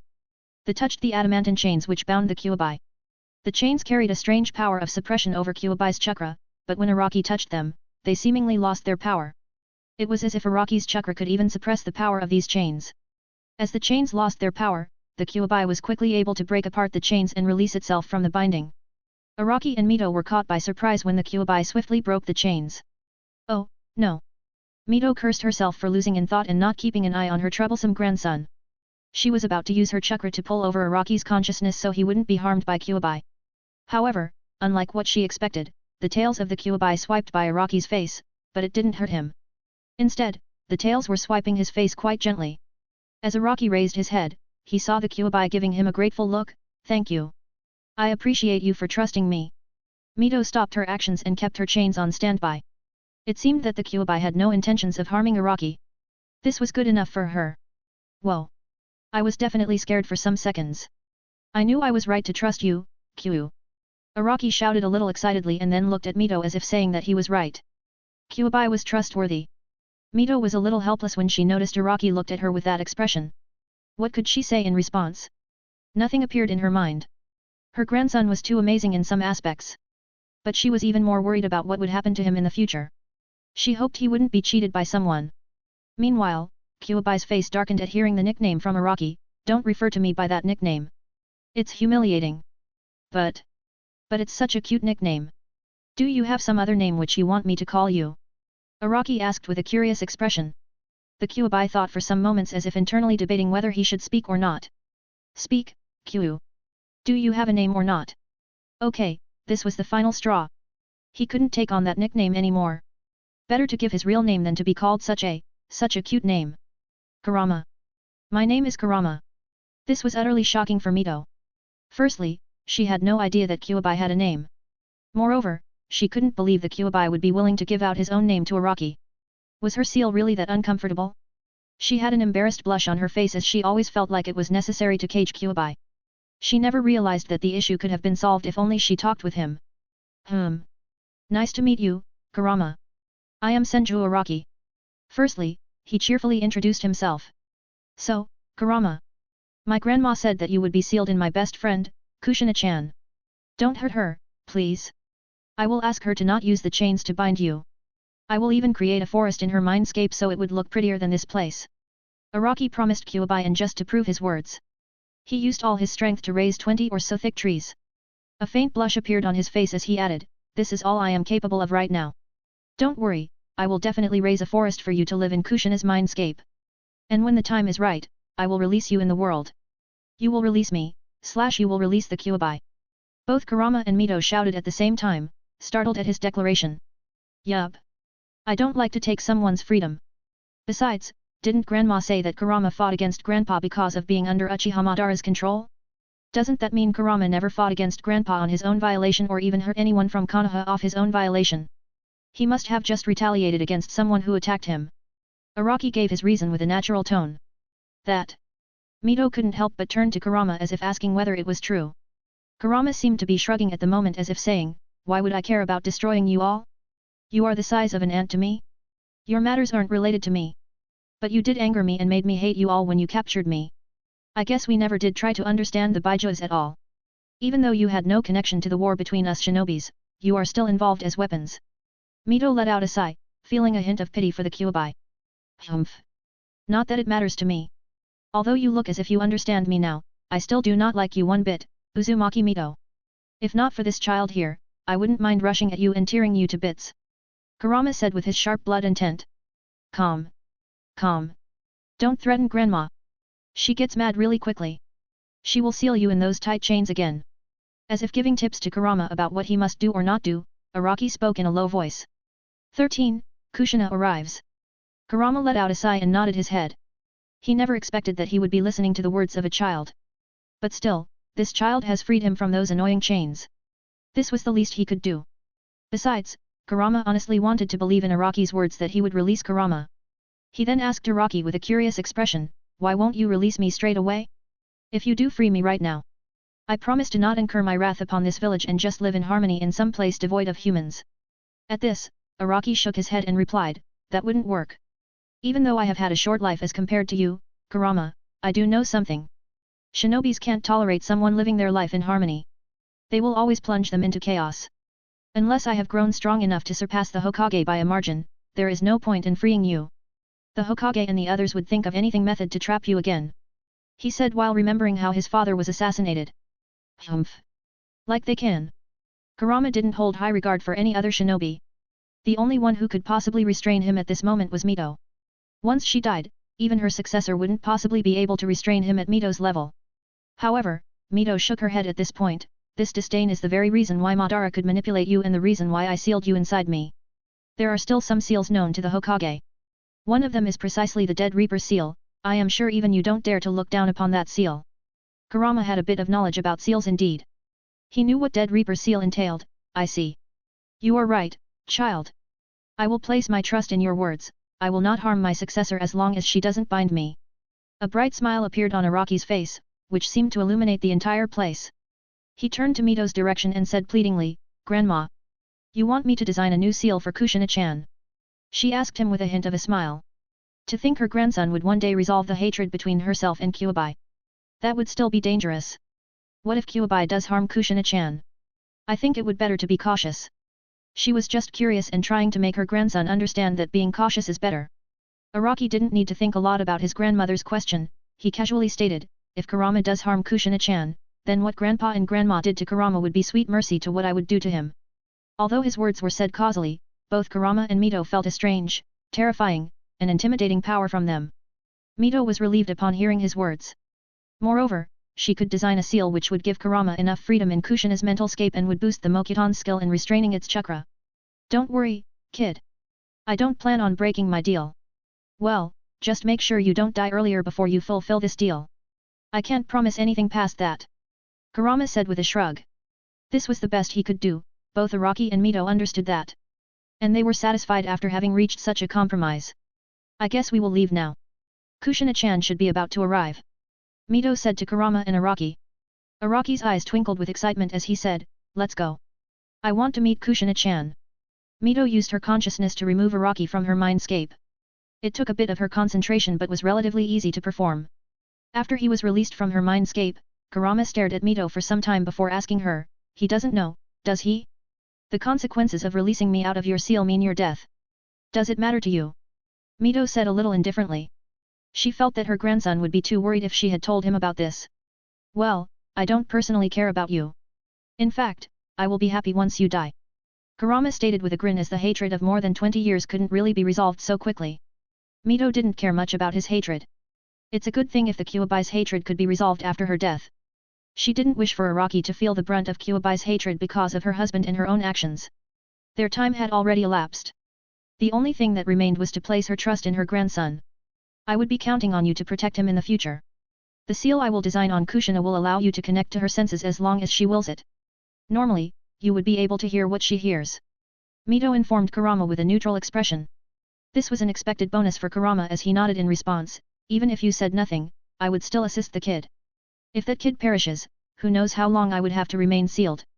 Glad we can agree on something. Kurama. She said his name for the first time before leaving her seal. Now, she needed to start the preparations of 8 trigram seal formation but keeping the yin and yang completely balanced. Kurama let out a relieved sigh as he stared around. Finally, I am going to be out of this damn prison. I hope the next one will have better surroundings. I can only trust the kid on that part. Outside the seal, Kushina remained shocked when she saw Araki standing next to Mito. She thought she had been very discreet in coming here. She didn't want her friend to know that she was going to house a demon. There was a chance he would look at her like those villagers. She didn't want that to happen. That was why she was extremely discreet. Araki turned his head and noticed the confusion on Kushina's face. For some moments, he remained puzzled about this look of confusion. Suddenly, it clicked him the reason behind Kushina's confusion. The forests are my friends. You can't hide from me, Kushina-chan. Why didn't you tell me earlier that Grandma would be giving you a really cool fox? Grandma is so unfair to me. Even though I am her grandson, I didn't receive such a good gift from her. He said in a voice as if trying to cheer up Kushina. Kushina's melancholic expression did turn into a smile. She replied, I have a special chakra, that's why. Grandma said the same to me. I think my chakra is also really special. It's a pity I can't have a talking fox with me. It's so huge, the scenery from above his head must be awesome. Araki excitedly said, as if telling Kushina of the plus points of having Kurama. Hearing him talk so excitedly, Kushina asked him with a confused look, did you see the fox? This question caught the attention of the ladies around Kushina. They also gave a strange look to Araki as if wondering what he would say. To their surprise, Araki nodded his head excitedly, yup. Kurama is really good to me. Don't worry, I asked him not to hurt you. 14. Pain. The ladies around Kushina sucked a breath of cold air. They couldn't believe what they just heard. Kurama? What the fuck was that? He had a talk with the overbearing Nine Tails to not hurt Kushina? Did he think of them as idiots? How would the Nine Tails keep such a promise? However, Kushina did believe Araki. She had no reason to not believe him. He always helped her out since the time she met him. There was no way he would lie about this, right? She was right about this fact. And soon enough, Mito also regained her consciousness. She looked around and narrowed her eyes when she saw a shocked look on the faces of the ladies with Kushina. Then she noticed how Kushina seemed to have a hopeful look on her face. It didn't take long for someone of Mito's intellect to realize what had transpired. She stared at the ladies with a serious look, can you please go outside? I wish to talk with my grandson. I am sure you know the reason. Yes, Mito-sama. They obediently left the room. They didn't think much about Araki's earlier words. Now that they thought about it, it was probably Mito-sama consoling Araki that Kushina-chan would be fine. There was no way Mito-sama would take Araki to confront that demonic fox, right? They didn't realize how wrong they were in their hypothesis, but they couldn't be blamed for these thoughts. Anyway, Mito waited for the door to close before she closed her eyes and used her chakra to lay a sound suppression seal in the room. It startled Araki, but he didn't interrupt Mito. After the sound suppression seal was placed in the room, Araki asked Mito first, Grandma, why did you do this? Grandson, you shouldn't have said anything about Kurama to them. These words drew a confused look from Araki. Mito started explaining her words, I am pleased to know that you have managed to somehow befriend Kurama. However, this news must not be leaked to anyone else. They would try to use you to control Kurama. She said in a solemn voice. Araki wondered if she was talking about the Hokage. Those ladies work for the Hokage. If they knew that you have somehow befriended Kurama and I have designed a weak seal for him, they would surely check the seal, and if they figure out that it's a weak seal, they could place pentagram seal on top of 8 trigram seal formation. That would place a huge restraining effect on Kurama. Mito said solemnly. Araki lowered his head as he didn't know what to say, he hadn't thought about this fact at all. He was far too excited for his own good. I am sorry, Grandma. He apologized while lowering his head. Don't worry, even though it's an issue, it's not a huge one considering your grandma's skill in seals. There is not a single person in the world whose understanding of seals surpass mine. I can easily fool the monkey and his disciples. What you must be more careful is about the monkey and his teammate Danzo. They had both been taught by your granduncle Tobirama. The monkey was taught by your grandpa as well, so they have a different way of doing things. The monkey believes in peace so much he would go to any lengths to ensure this stalemate between the villages. He avoids the rigorous path and just repeats the little quarrels over and over. While the Danzo wants to have a war to destroy all the villages and make them pledge loyalty to Hidden Leaf. His ambition is to become the Hokage, but in reality, he is just a coward who runs away when the situation turns dire. Araki was getting a bad feeling as he continued to hear his grandma speak.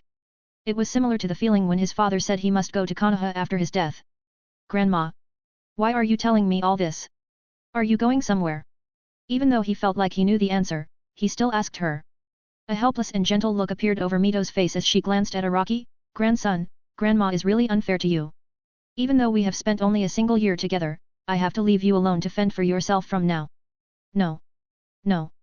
That can't be. Grandma must not leave me. I won't let you leave me. He shouted with a loud voice as tears started leaking from his eyes. Poor child. My time has already come. It's time to let go of me. Her voice was incomparably gentle as she pats her grandson's head. Araki though didn't seem to be listening to her. He tried to inject his chakra in her body. He remembered it could heal him when he was hurt. Maybe his grandmother would be alright. Maybe she wouldn't die if he did this. Sensing what Araki was doing, Mito was touched. She continued to caress her grandson's dark hairs while saying, You can't heal me with your chakra, child. It's my life force. It's almost extinguished. Now, before leaving, I guess I must give you a gift as well. No. I don't want a gift.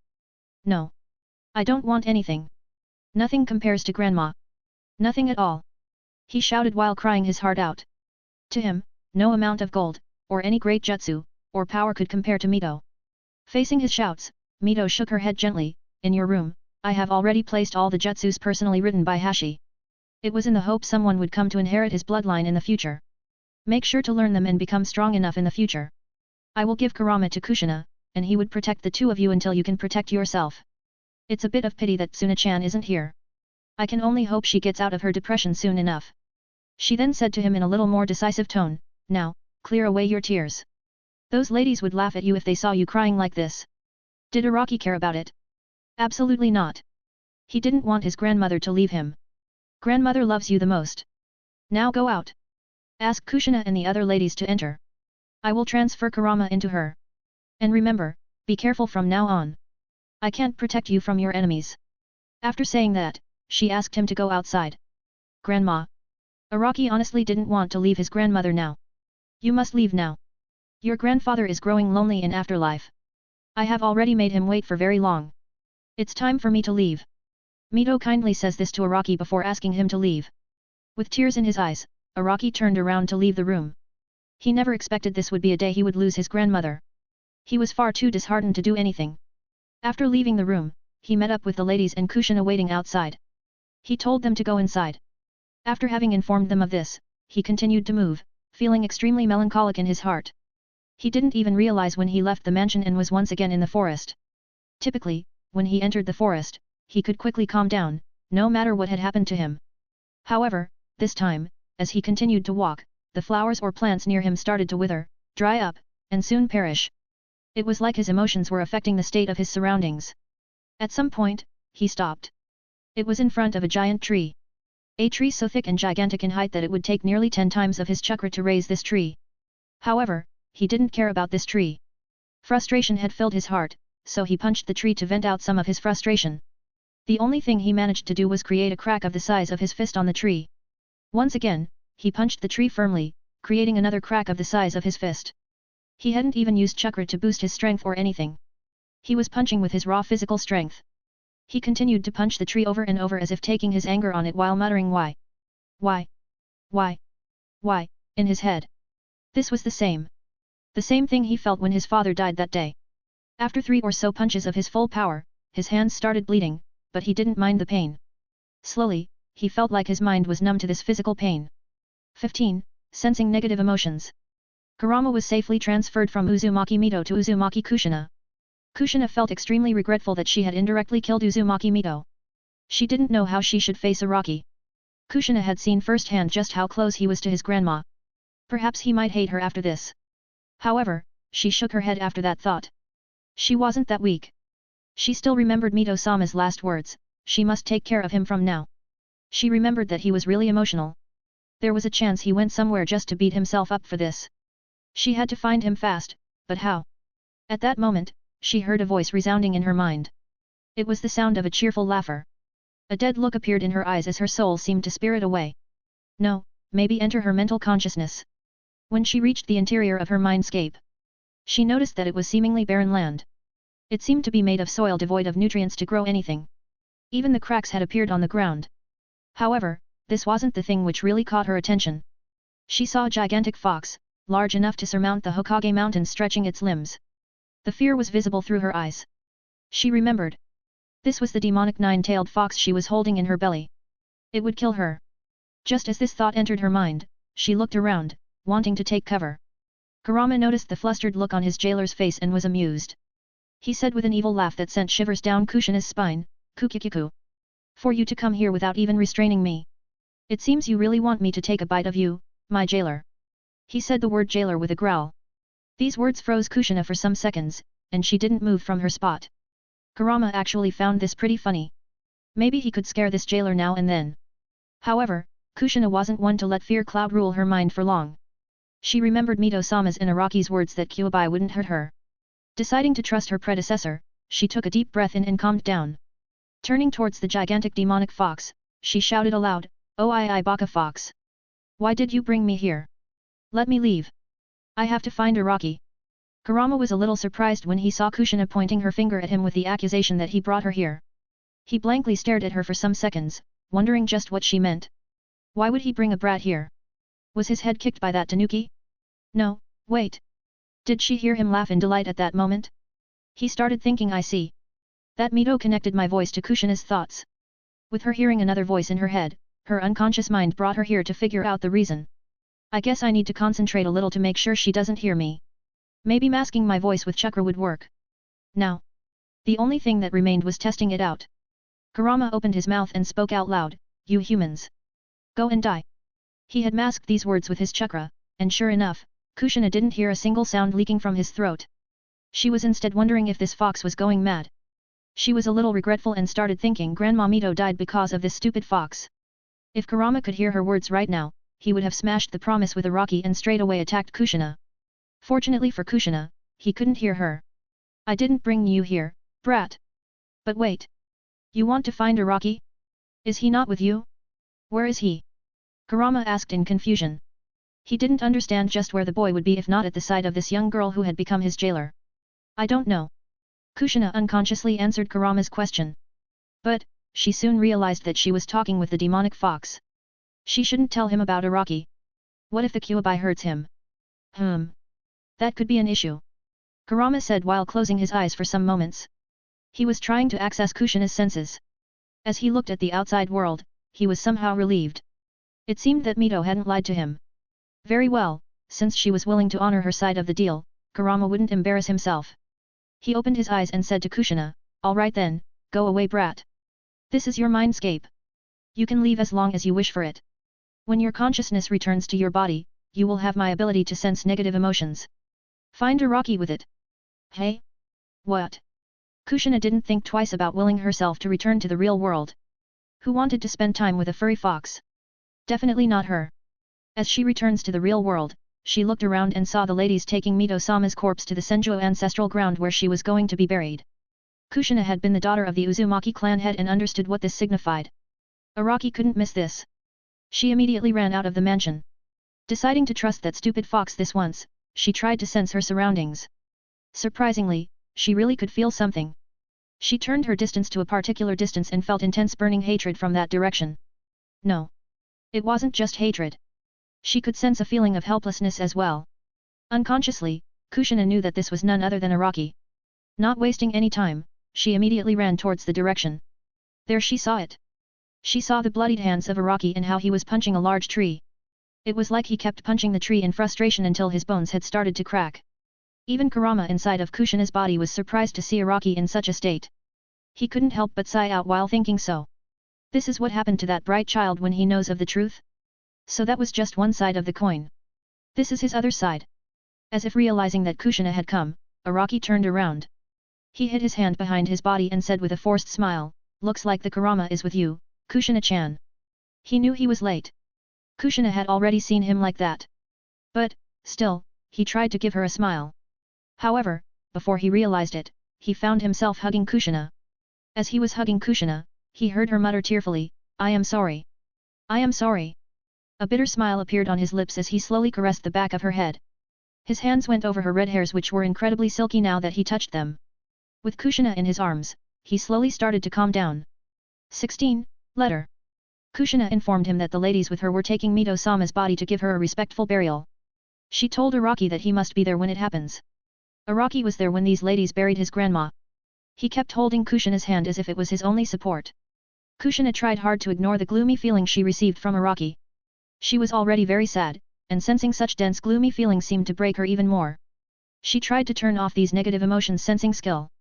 And sure enough, it stopped working. After the ceremony was over, Araki and Kushina went to their own rooms respectively. As soon as Araki entered the room, he noticed 2 scrolls from the corner of his eyes. He remembered his grandmother telling him that she had left behind a gift for him. It contained all of his grandfather's Mokuton jutsus. Even though he wasn't in the mood to learn any new jutsu, he walked towards these 2 scrolls. There was no label on these 2 scrolls. From the outside, they seemed blank. Araki tried to open the scrolls and was shocked when the scroll wouldn't budge. Initially, he was conserving his strength while trying to open the scrolls, but it didn't help. Not even with his full strength could he force open the scrolls. At that moment, he remembered that his grandma was a seal master. He turned the scroll and noticed a seal with the symbol of a whirlpool. Araki was aware of what the seal was. This was a blood seal. If he remembered correctly, it could only be opened when the blood from a specific person was dropped on it. Araki didn't hesitate in pulling out a kunai from his holster. He uses it to create a small cut on his finger. The blood drops down on the seal. The black characters of the seal started darting. They slowly covered the whole scroll as if protecting it from something. After having covered the whole scroll, the seal suddenly shattered. Araki stared at the scroll and noticed there were many jutsu written on it. He threw it in another corner of the room indifferently. He stared at the other scroll and opened it in the same manner. He opened the scroll and started reading it. In that scroll, Mito had written a letter to him. It said, "Dear grandson, by the time you see this letter, I would have long passed. With how emotional you are probably distressed.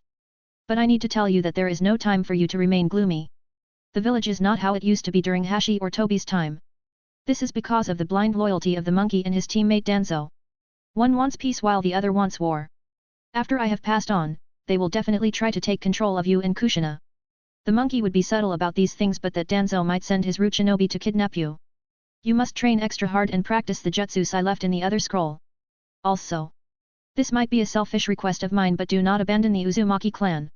Right now, they are on the verge of destruction because of the threat from the Kumo, Kiri, and Iwa.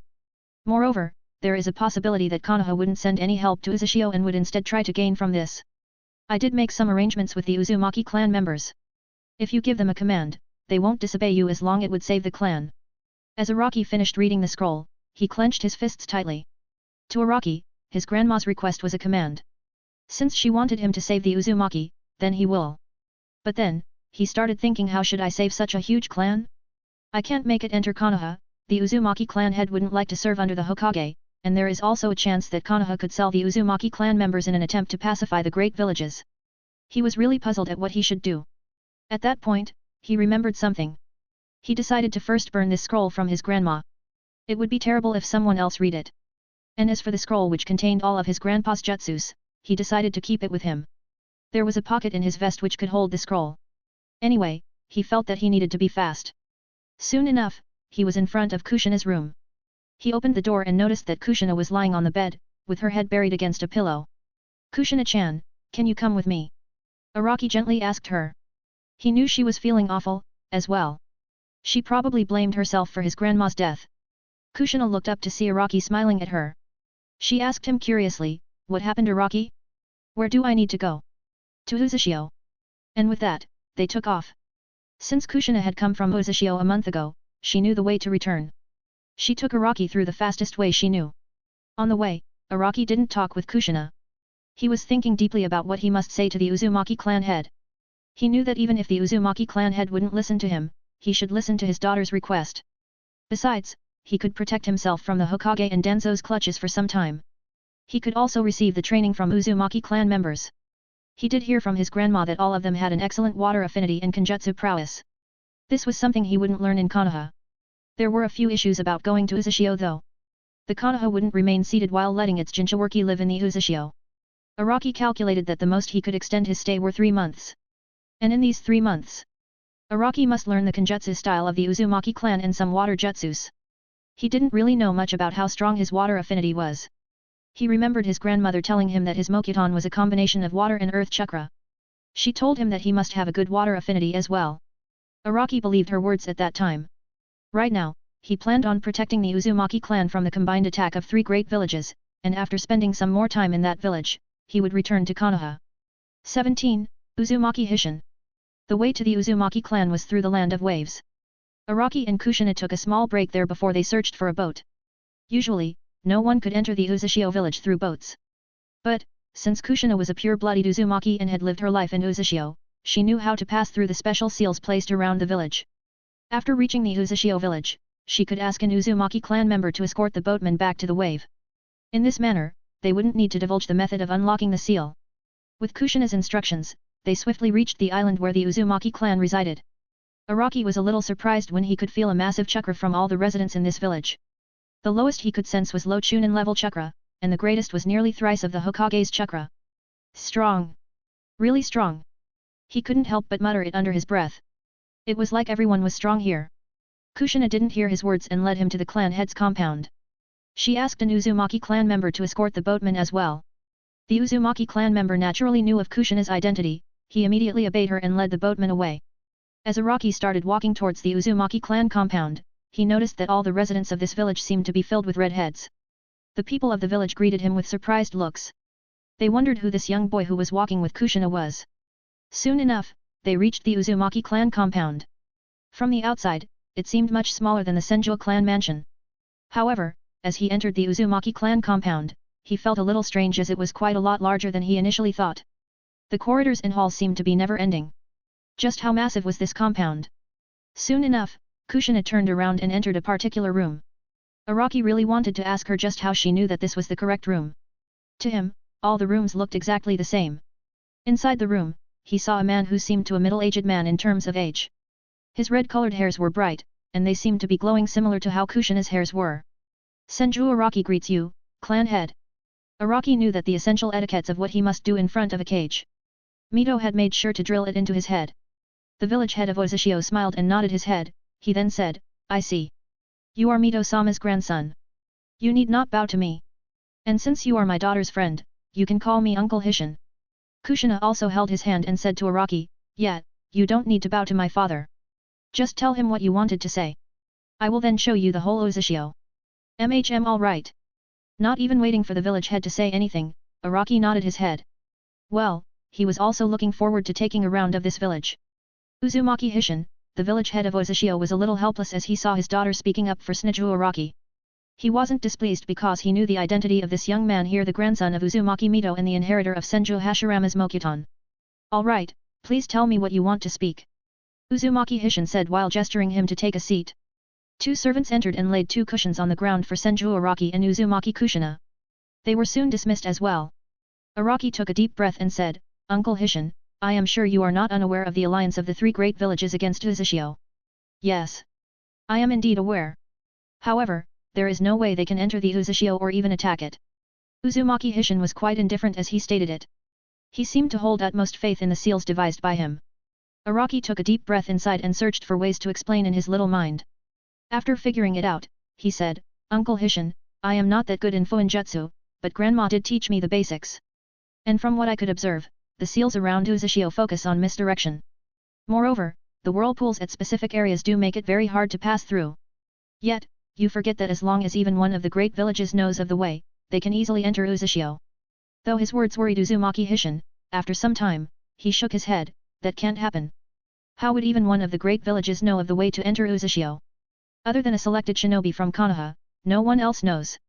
Oh, I see. Araki remained silent for a short period before asking, has there been any Uzumaki who recently went missing from the village? At this, Uzumaki Hishin narrowed his eyes and wondered why Araki would ask this question. There is. However, why does that matter? Uzumaki Hishin asked with a monotonous voice. Are you utterly sure that they haven't been caught by Kumo, Kiri, or maybe Iwa and being forced to show the way to Uzashio? Araki asked the village head with a neutral tone as well. The Uzumaki clan members will never betray the clan. Uzumaki Hishin said decisively. It was as if he believed that the Uzumaki clan member would rather die than divulging any vital information about the clan. All right, I believe you, uncle. But what if Konoha divulges that information? As Araki said that, it made Uzumaki Hishin's eyes widen with surprise. For some time, he remained silent before speaking in a low voice, they are our allies. They wouldn't do something so sinful. Do you genuinely believe that, Uncle Hishin? You should be aware that the only thing a shinobi value is profit. As long as the offer is appropriate, Konoha won't even bat an eye before sending the information. Even though Araki was the younger one in terms of age, he seemed to be the mature one here. Uzumaki Hishin let out a sigh. Can we do anything about it? The seals placed around the village are special. Even though I can modify the seals, if the Konoha does betray us, other than give them a small setback, it wouldn't change the overall situation. There was something Uzumaki Hishin didn't state. Even without someone divulging the way to Uzushio, with a censor, the three great villages could lead the army to Uzushio. Due to this reason, he had asked all the clan members to prepare defensive and attacking seals. However, he didn't plan on informing this to Araki or Kushina. Worrying his daughter about the village who was going to live in Konoha wasn't his plan. He knew his daughter's character, she would try to defend the village with all her might as well. Even if it wouldn't be that helpful. If the Uzushio was indeed destroyed, Kushina would probably be distressed for some time, maybe for some months or years. But, she could at least preserve her life. This was enough of a reason to not involve her. However, things rarely went according to one's plans. 18. Kenjutsu Training. Araki had a faint suspicion that Uzumaki Hishin was lying. It was probably Uzumaki Hishin didn't wish to involve the two kids in front of him in this war which could destroy the Uzumaki village. He decided to be straightforward. Uncle Hishin, Kushina and I will live in the village. We can live in this village for only 3 months. In this time, if the village is attacked, we will fight to protect it. If it is indeed attacked by the three great nations of Kiri, Kumo and Iwa, what can you do about it? You both are just kids. Uzushio is not so weak that it requires the help of kids from outside the village. Uzumaki Hishin's voice was incredibly prideful as he stated that while looking in Araki's eyes. My grandmother asked me to protect Uzumaki village. So, I won't allow it to be destroyed. Araki said with a resolute look in his eyes. Where is Mito-sama? How could she allow you to come here? Uzumaki Hishin asked Araki and Kushina. Kushina lowered her head and said, Grandma Mito transferred that big fox to me and died. She was buried in the early morning. She really felt bad when she remembered that scene. At this time, Araki stated with a determined voice, we have Kurama with us, and if the entire Uzumaki village assists us, we can even defeat the three great villages' army. Kurama? Who is he? Uzumaki Hishin showed off a confused expression as he didn't know anyone by the name of Kurama. Kurama is the name of Kyuubi who had been sealed in Kushina. He would definitely help out if I ask him. Araki says with complete confidence in Kurama. Inside of Kushina, Kurama let out a snort and thought I don't really want to help this clan live. Better for me if it is destroyed. However, Kurama also knew that if the kid found out that he wouldn't assist him, that kid would still charge at the front lines with his insignificant power. He couldn't allow this kid to die. Kushina also said at this time, I will protect Uzushio as well. She had a stubborn look in her eyes. Uzumaki Hishin let out a breath and says, alright, that is enough. We will think of this when the time comes. For now, you are Uzushio's guests. Roam around the village and do what you want. A bright look appeared on Kushina's face. She was really getting tired with all that gloomy talk. This was precisely what she wanted. She grabbed hold of Araki's hand and led him away. Uzumaki Hishin let out a sigh thinking Kyuubi? Mito-sama isn't here anymore. Does Senju Araki plan on releasing the Kyuubi to combat against the three great villages? Although we would win this battle, the Konoha's reaction would be unpredictable. With their deposition, they wouldn't be delighted to find out their Jinchuuriki helping out another village. Moreover, even if the Uzumaki village can avoid destruction in this generation, but after some years, these three great villages could once again attack Uzushio. Destroying the three great villages' army will not be the solution. I guess I need to prepare myself. He didn't explain this to Araki and Kushina. And just like that, for the next month, Araki and Kushina remained in Uzushio. Araki had seen all of Uzushio by now. He had met up with many Uzumaki clan members and found that they seemed to have a short fuse just like Kushina. They all seemed to have a very likable personality and looked forward to helping anyone they could. The village was quite different from Konoha where he could feel that the people kept a mask of virtuousness, honesty and integrity. If even them a chance, they wouldn't think twice before committing a wicked deed. This wasn't the case in Uzushio. He could feel a genuine intent to help behind their voice. Kushina was also a lot happier when she was beside her clan members. Araki didn't want her to part from these clan members. With that, he started thinking of a plan to keep her united with the Uzumaki clan members. Just what should he do? While he was thinking of this, he also decided to start learning the jutsus written in his grandpa's scroll. Although he didn't have the immense chakra to perform them, he could still learn the hand signs and learn the flow of chakra. Meanwhile, he asked for a kenjutsu instructor from Uzumaki Hishin.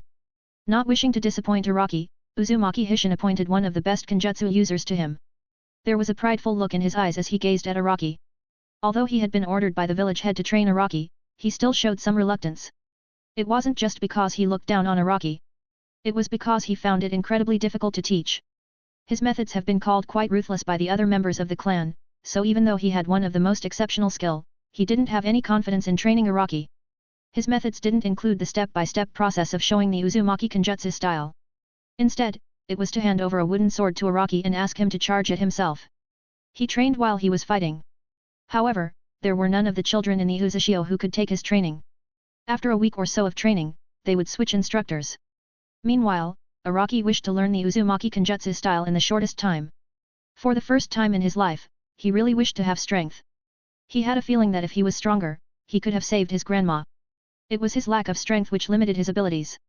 It was after his request of learning the Uzumaki Kenjutsu style as soon as possible did Uzumaki Hishin arrange Uzumaki Takiya as his instructor. Though he wasn't sure if Araki would be able to preserve, he decided to think of this matter a week later. Araki knew he was assigned to an eccentric instructor.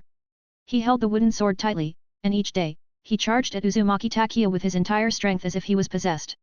The desire to gain power seemed to give him boundless determination to charge at Uzumaki Takiya. He never thought of anything while charging at Uzumaki Takiya. The only thing that remained in his mind was to get stronger. Far stronger.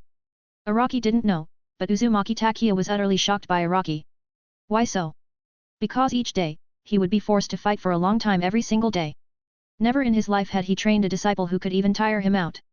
Even though he liked to teach while sparring. Sparring for 16 or so hours wasn't in his plans.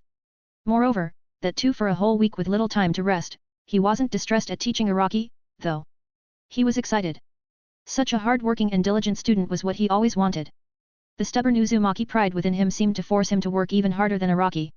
It further excited him to no end as he felt that his Kenjutsu skill which had peaked a few years ago started to advance once again. He was now approaching the village head skill level. 19. The Cages meet. It had been a week since Araki started his training in Uzushio. Currently, in Konoha, the third Hokage, Sarutobi Hiruzen was growing anxious at the disappearance of Senju Araki and Uzumaki Kushina. From the ladies who accompanied Kushina, he knew that the transfer of the Kyuubi went without an issue. With the death of Uzumaki Mito, he was planning on paying the two a visit. It was the perfect opportunity to visit them when they had just lost their closest family member. However, to his surprise, there was no presence of either Araki or Kushina in the Senju clan manor. He ordered many A and BU shinobis to search for them in the entire village but found no trace. It was by the end of the day that they heard from some local person that they saw a young boy and a red-headed girl running in the Uzushio's direction. Now, if Hiruzen was scared before, he was downright furious. Why? Because he thought that it was Uzumaki clan's plan to let Kushina become a Jinchuiraki and then ask her to return. Moreover, they had even taken away Araki with them. The Kyuubi was Konoha's weapon. He couldn't tolerate the fact that it had left the village without his knowledge. This wasn't the end of worries for Hiruzen, though. Danzo soon became aware that Uzumaki Mito had died. He immediately entered the Hokage's office and demanded Senju Araki and Uzumaki Kushina be handed to him so he could train them.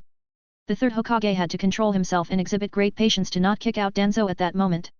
He informed Danzo that Senju Araki was nowhere in the village and there was a chance he had gone to the Uzumaki village. Internally cursing the third Hokage for his peace-loving attitude, Danzo left the office. He decided to spread his route A and BU near the village so that they could capture and bring him Senju Araki and Uzumaki Kushina once they are near the village. Meanwhile, the cages of the three great villages, the third Mizu Cage, the third Tsuchikage, and the third Reikage met each other. They were discussing their strategy of attacking Uzushio, the village whose sealing knowledge made them dread uncontrollably. It was the third Mizu Cage who spoke first. Greetings to Lord Tsuchikage and Lord Reikage. What shall be our plan to destroy Uzushio? It was the third Tsuchikage, Oniki who spoke. We will be using Kiri's specially designed ships at the rate earlier agreed by our envoys. The ones who will show us the way would be the Reikage's ships, then my ships, and at last, the Mizukage's ships. The third Reikage looked indifferent even though he had to charge first at Uzushio. There was a chance he would encounter the troublesome traps first, but it didn't bother him. I am ready to charge first. But, I will be the one who has the first say on any captured prisoner of this war or maybe any treasures we will find in the village. He said it with a domineering tone which suggested he wouldn't take no for an answer.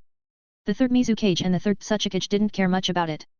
Unlike the brute known as the third Reikage, they were aware that the Uzumaki clan members had a deep bond and were inherently stubborn. They would rather die than submit to their enemy. As for the loot, other than some rare seals which they wouldn't understand them anyway, what else could they find? Nothing they didn't have already. So letting the third Reikage go first wasn't a bad deal. Moreover, it was better to not make this man an adversary. His power and speed couldn't be underestimated. If need to be, this man could also fight a one-on-one against a tailed beast. Have you received the way from Konoha? It was the third Mizukage who asked with an indifferent tone, I need to see it to ask my men to modify the ships accordingly. That old man is crafty, he wanted a lot more than I initially expected. But still, I did receive the way. It should be easy now, considering I have a skilled censor as well. The third Reikage casually stated. He handed over a piece of paper to the third Mizukage. For Konoha to betray Uzushio even after their good relations lasting multiple generations, it does surprise me. It was the third Tsuchikage who said it. It is nothing surprising. Just as we fear the power of Uzumaki clan's seals, the Konoha is the same. Konoha is aware that if the Uzumaki clan wants to, they could easily release the Kyuubi from their Jinchawara key and bring it to their village and there would be nothing they can do. The weapons of the great villages, the tailed beasts that is. They are useless against the Uzumaki clan due to their skill in seals. However, due to Konoha's current standing, they can't directly attack the Uzumaki clan. It was the third Mizukage who informed the other two while taking a look at the map. At this time, Tsuchikage also added, Konoha already has a pure-blooded Uzumaki named Uzumaki Kushina after Uzumaki Mito. The Hokage would probably make sure to control her. As long as they keep her in control and loyal to Konoha, they would have a powerful seal master under their thumb. A pure-blooded Uzumaki in Konoha. The third Reikage seemed to have fallen in deep thought after hearing this statement from Tsuchikage. It interested him that there was a pure-blooded Uzumaki in Konoha. Maybe if he had a chance, he could capture her. The one I am most worried about is the supposed heir to Senju Hashirama, a young boy named Senju Araki who has inherited the legendary Mokuton. It was the third Tsuchikage who was most worried about this issue. The main reason was that neither the third Reikage and the third Mizukage had ever faced Uchiha Madara. Moreover, it was stated that Senju Hashirama's strength was beyond that of Uchiha Madara as well. This thought did worry him a little. The third Reikage frowned as he heard that information. I thought I had killed nearly all Senju clan descendants from Konoha except for Senju Tsunade. To think someone survived. This is beyond embarrassing for me. After destroying Uzushio, I will send some of my ANBU shinobi to kill him before he becomes a threat. The third Tsuchikage and the third Mizukage didn't comment on this. It's not like the third Reikage was the only one who had these thoughts. Both of them planned on sending their own shinobi to kill Senju Araki as well. Alright then, we will attack after 1 month. Agreed. Very well. With that, the three Kages decided to attack Uzushio a month later. Meanwhile, at Uzushio, Araki had just gotten used to the different katas of Uzumaki Kenjutsu style. After feeling like he had learnt the basics of Uzumaki Kenjutsu style, he significantly lowered the time he trained Kenjutsu with Uzumaki Takia. Now, he had started learning the water jutsus. It was a good thing that wood clones helped him immensely in that aspect. He could make 50 wood clones with his chakra reserves in control at this time. 10 of the wood clones would be learning new water release jutsus. 20 of the wood clones would be learning new wood release jutsus. And, 20 of the wood clones would be learning the chakra control exercise walking on water. Araki himself spent half of his day with Uzumaki Takia and half of it with Kushina. Kushina was taught shadow clone jutsu by her father, and she was learning about seals and water-style jutsus. The reason she didn't join Araki in Kenjutsu training was that she already knew the basics. But it was a little much to be asking her to train him. She felt that learning about seals would be much better at this time along with some water-style jutsu. 20. Attack on Uzushio, 1. After 1 month, the gigantic army of 40,000 shinobi from all 3 great shinobi villages. The ships filled with Kumo shinobi were leading the army. The chakra sensors in Uzushio did sense the massive army coming towards them. Uzumaki Hishin let out a sigh. He knew that this meant Konoha betrayed them just as he feared. He had changed the seals a little, but if the enemy forces had a sensor, then it would do little to fool them. And indeed, the third Reikage seemed to have a skilled sensor with him. There was something Uzumaki Hishin was unaware of. It was the fact that Araki also knew that the gigantic army was arriving from the sea. How did he know when he wasn't a sensor? It was because since he had started training the water-style jutsus, he found that he had a strange affinity with water. It was like he could sense the moisture in the atmosphere no matter how faint it was. Although this skill wasn't to the level of his sensing in the forest, he felt that it was good enough for him. Araki had started walking towards the shore with Kushina closely following him. Uzumaki Hishin was a little anxious when he noticed Araki and Kushina coming towards the shore. He knew what was going to occur soon enough and said to the two, "Both of you, it's time for you to return to Konoha." Araki ignored him and continued to gaze in the enemy's direction. Uzumaki Hishin was about to say something but Kushina was faster. "We will protect Uzushio as well." From her words, Uzumaki Hishin understood that she was aware of the attack from the 3 great villages. He wondered if he should use force to send them away. It was Araki who turned towards Uzumaki Hishin and says, "Uncle Hishin, I have a plan in my mind. If you follow my plan, we can save the Uzumaki clan from destruction." Uzumaki Hishin was a little curious about this plan of his. Araki asked him to lower his head, which he obediently did, and whispered something in his ears. After having whispered it, a stunned expression appeared on Uzumaki Hishin's face before he says with a smile, "This is definitely possible. Any Uzumaki can create such a low-level seal. Great. Spread this plan to all Uzumaki clan members. Kushina and I will deal with the 3 great villages." Araki confidently said. "You two will deal with the 3 great villages? Aren't you underestimating the 3 great villages too much? I will send someone to spread this information to every Uzumaki clan member.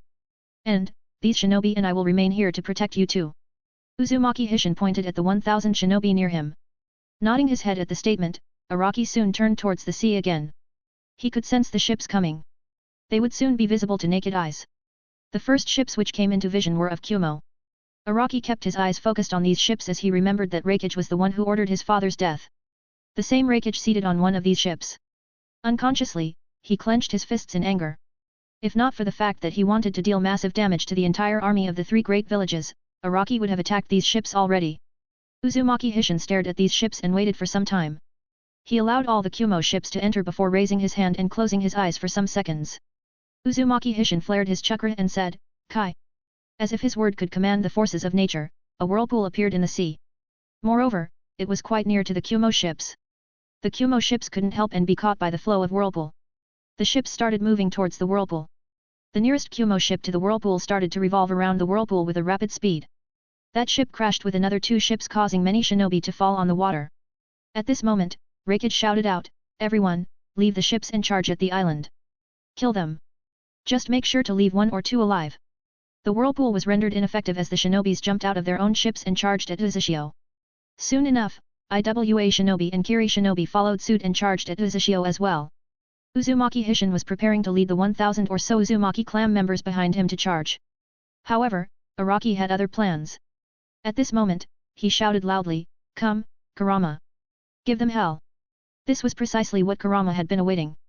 He had been quite vexed that he couldn't release his frustration at anyone. But fortunately for him, Kumo, Iwa, and Kiri would be enough to be a good punching bag for him. His dense chakra immediately entered Kushina's chakra coils, and Kushina's eyes changed to that of slits with pure red color. Bloodlust leaked from her body as Kurama's dense chakra was visible to the naked eyes. The reddish glow on her body caught the 3rd Reikage and Blue Bee by surprise. For some seconds, the Kumo shinobi stopped as they noticed that it was similar to how Blue Bee transformed into a tailed beast. Araki asked Kushina with his gentle voice, "Are you alright, Kushina?"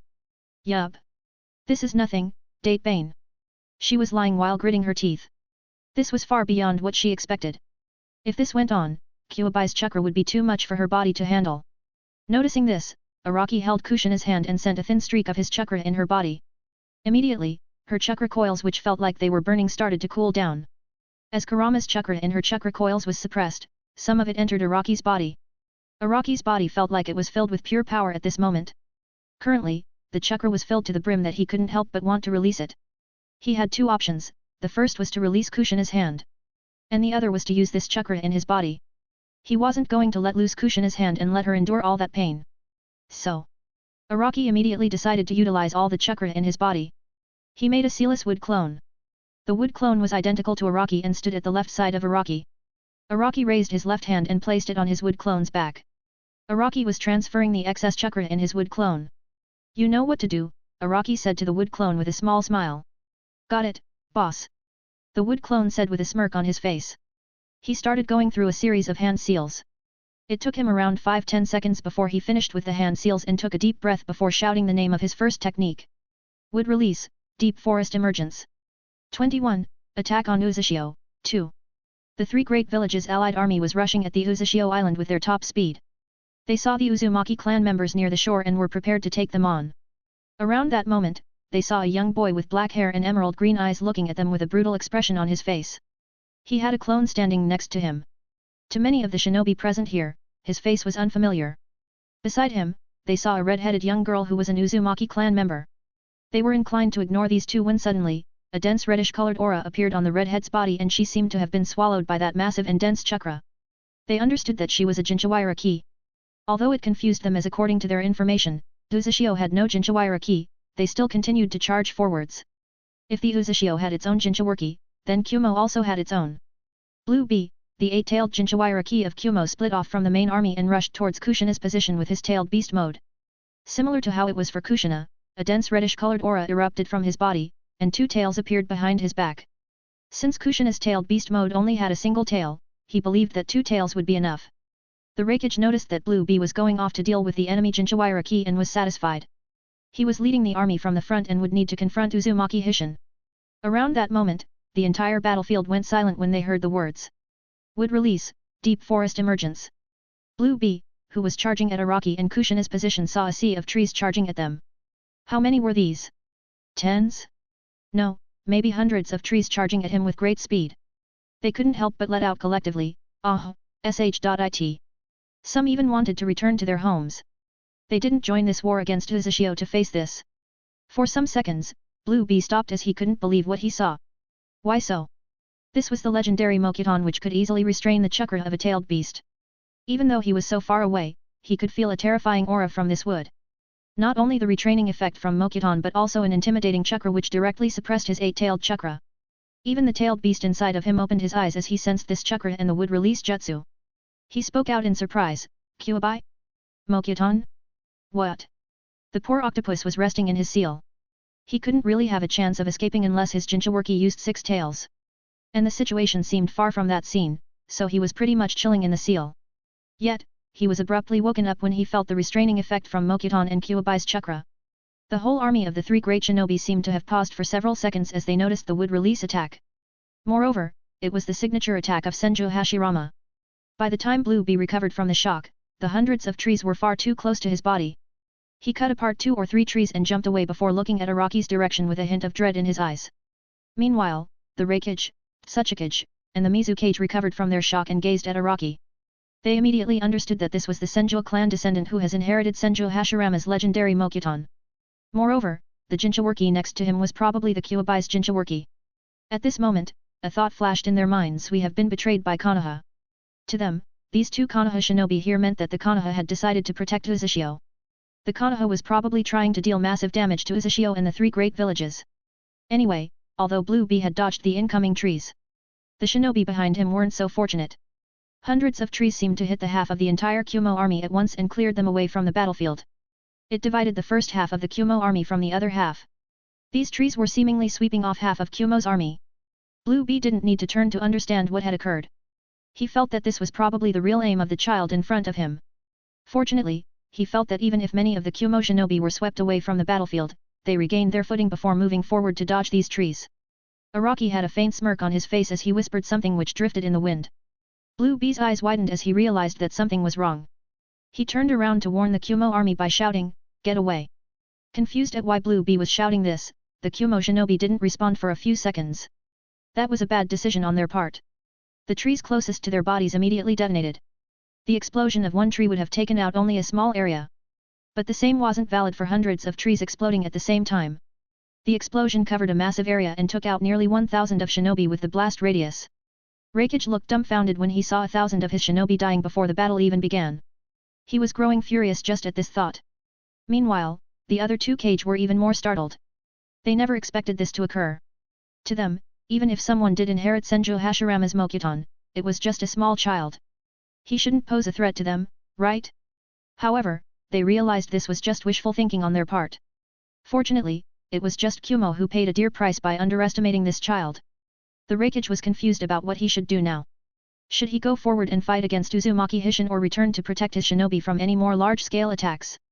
But, was Araki going to give him the time or opportunity to think? No way.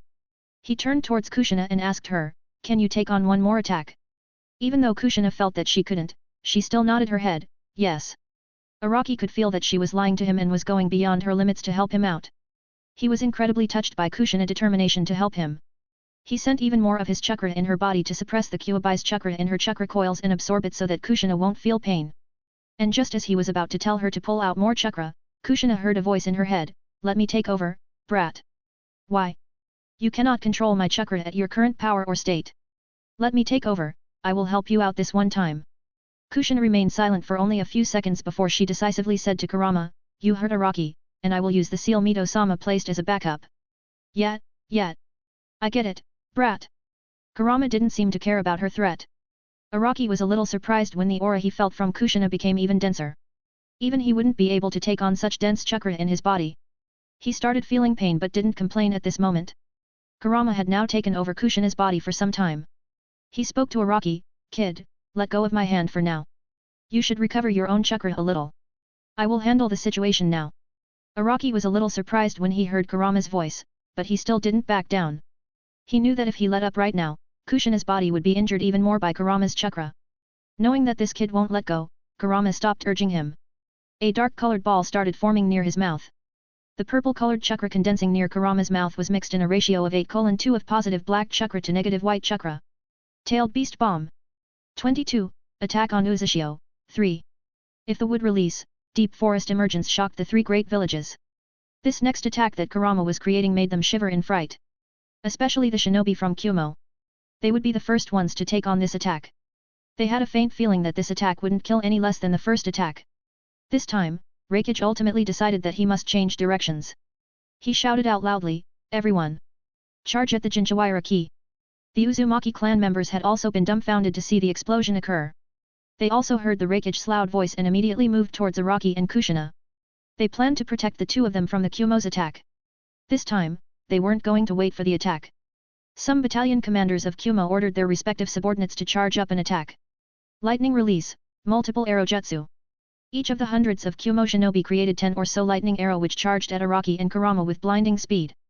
The wood clone immediately raised his hand and used a single hand seal. Wood release, tree wall barrier. Kurama's chakra was utilized by the wood clone to raise hundreds of trees and create a wall which protected them from the lightning arrows. After Kurama was ready, Araki lowered the wood wall, and Kurama shouted with a ruthless glint in his eyes, "Tailed Beast Bomb." Immediately, the tailed beast bomb was released from his mouth and shot at the Kumo's shinobi forces. Blue Bee was in his four-tailed mode right now. He immediately jumped up and took on that tailed beast bomb with his body to protect the Kumo shinobi behind him.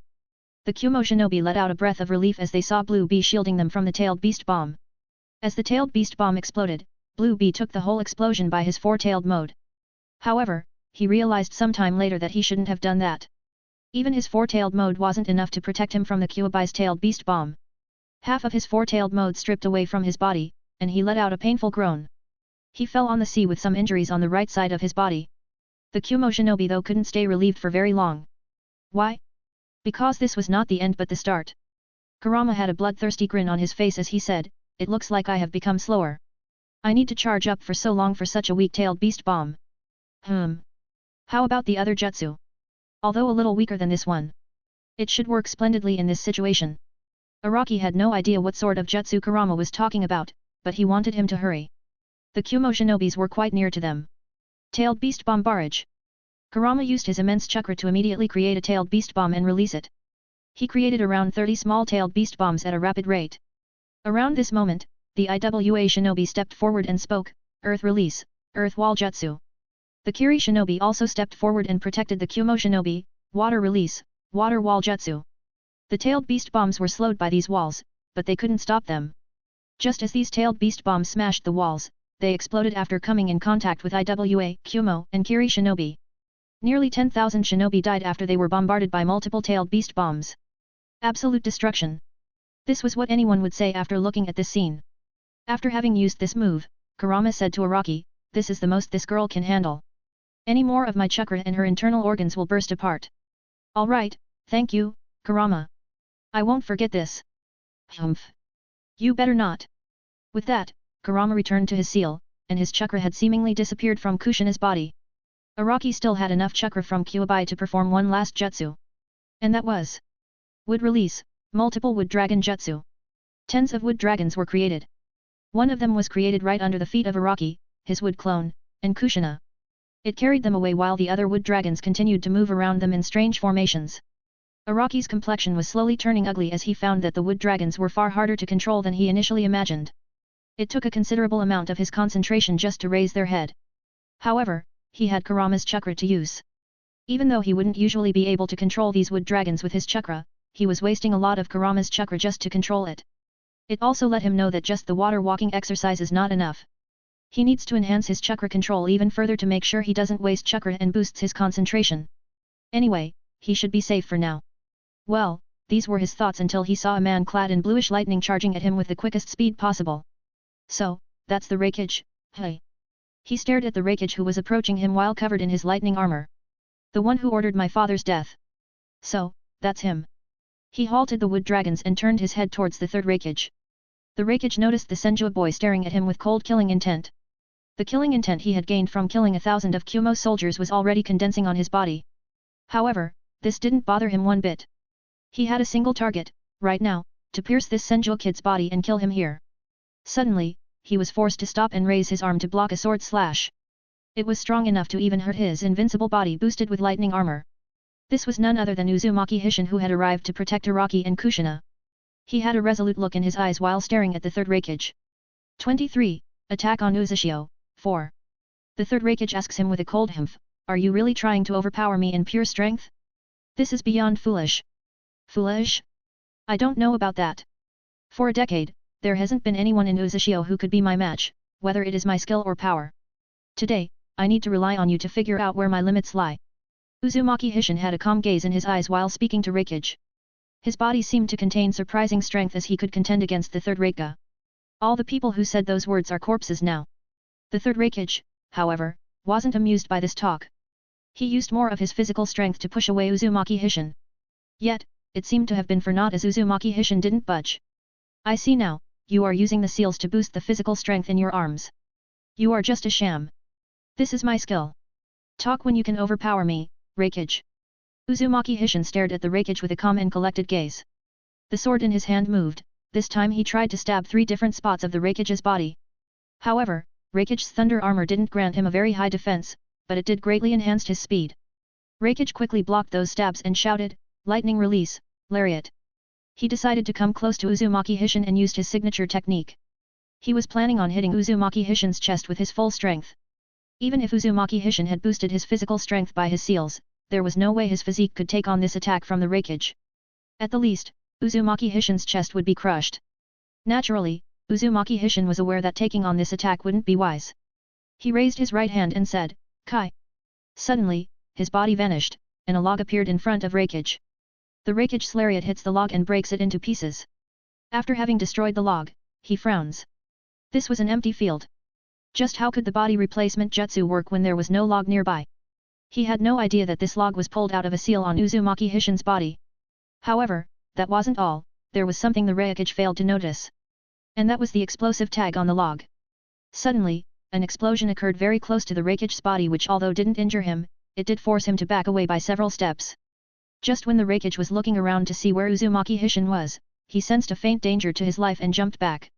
It was fortunate that he jumped back or else, he would have been slashed by the wind-enhanced blade of Uzumaki Hishin.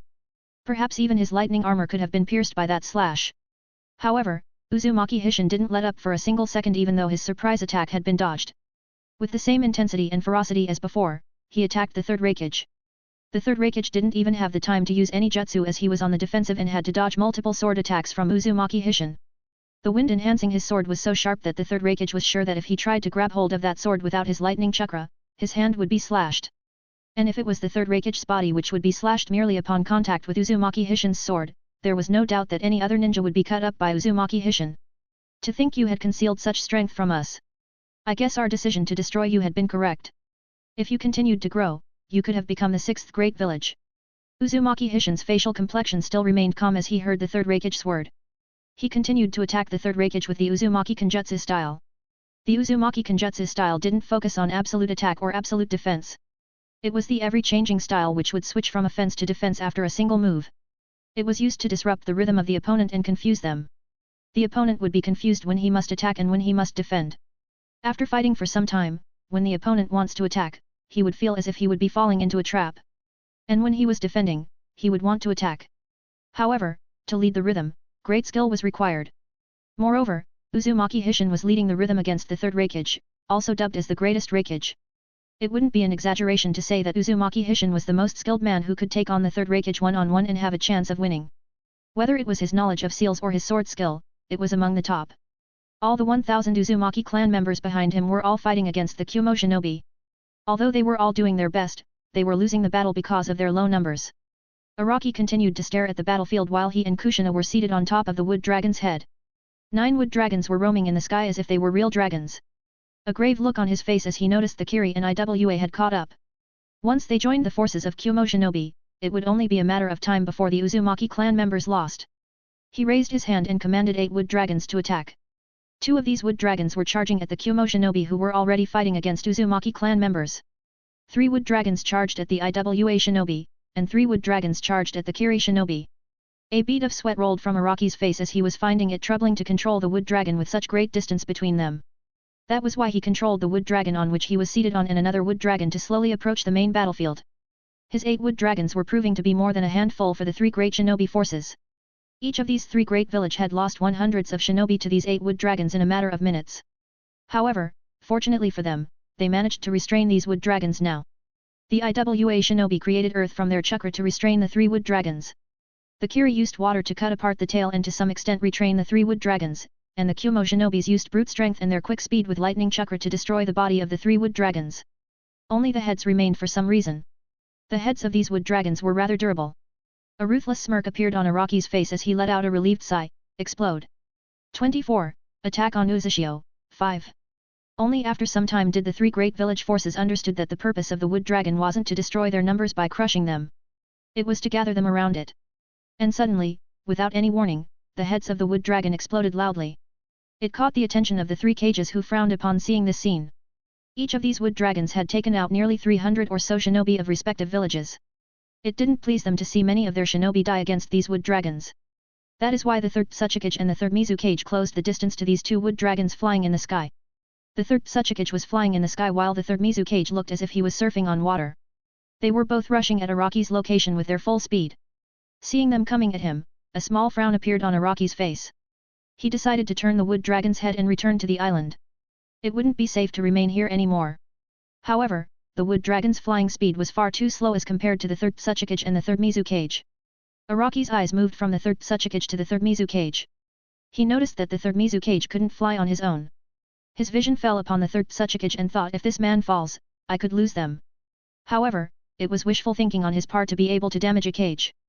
Kushina cautiously looked at the 3rd Tsuchikage but couldn't do anything right now.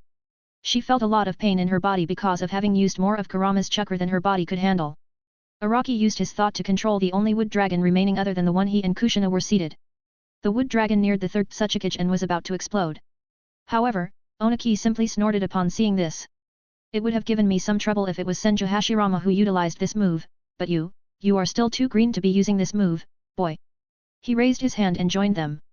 Dust release, atomic dismantling jutsu.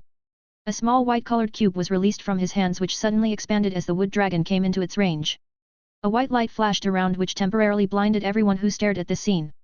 It was only moments later that they could once again see. And when the vision returned to their eyes, they couldn't see the wood dragon at all. It had been pulverized to dust. Araki cursed himself under his breath. That was a bad move on his part. He didn't think that the Tsuchikage would be able to pulverize his wood dragon so effortlessly.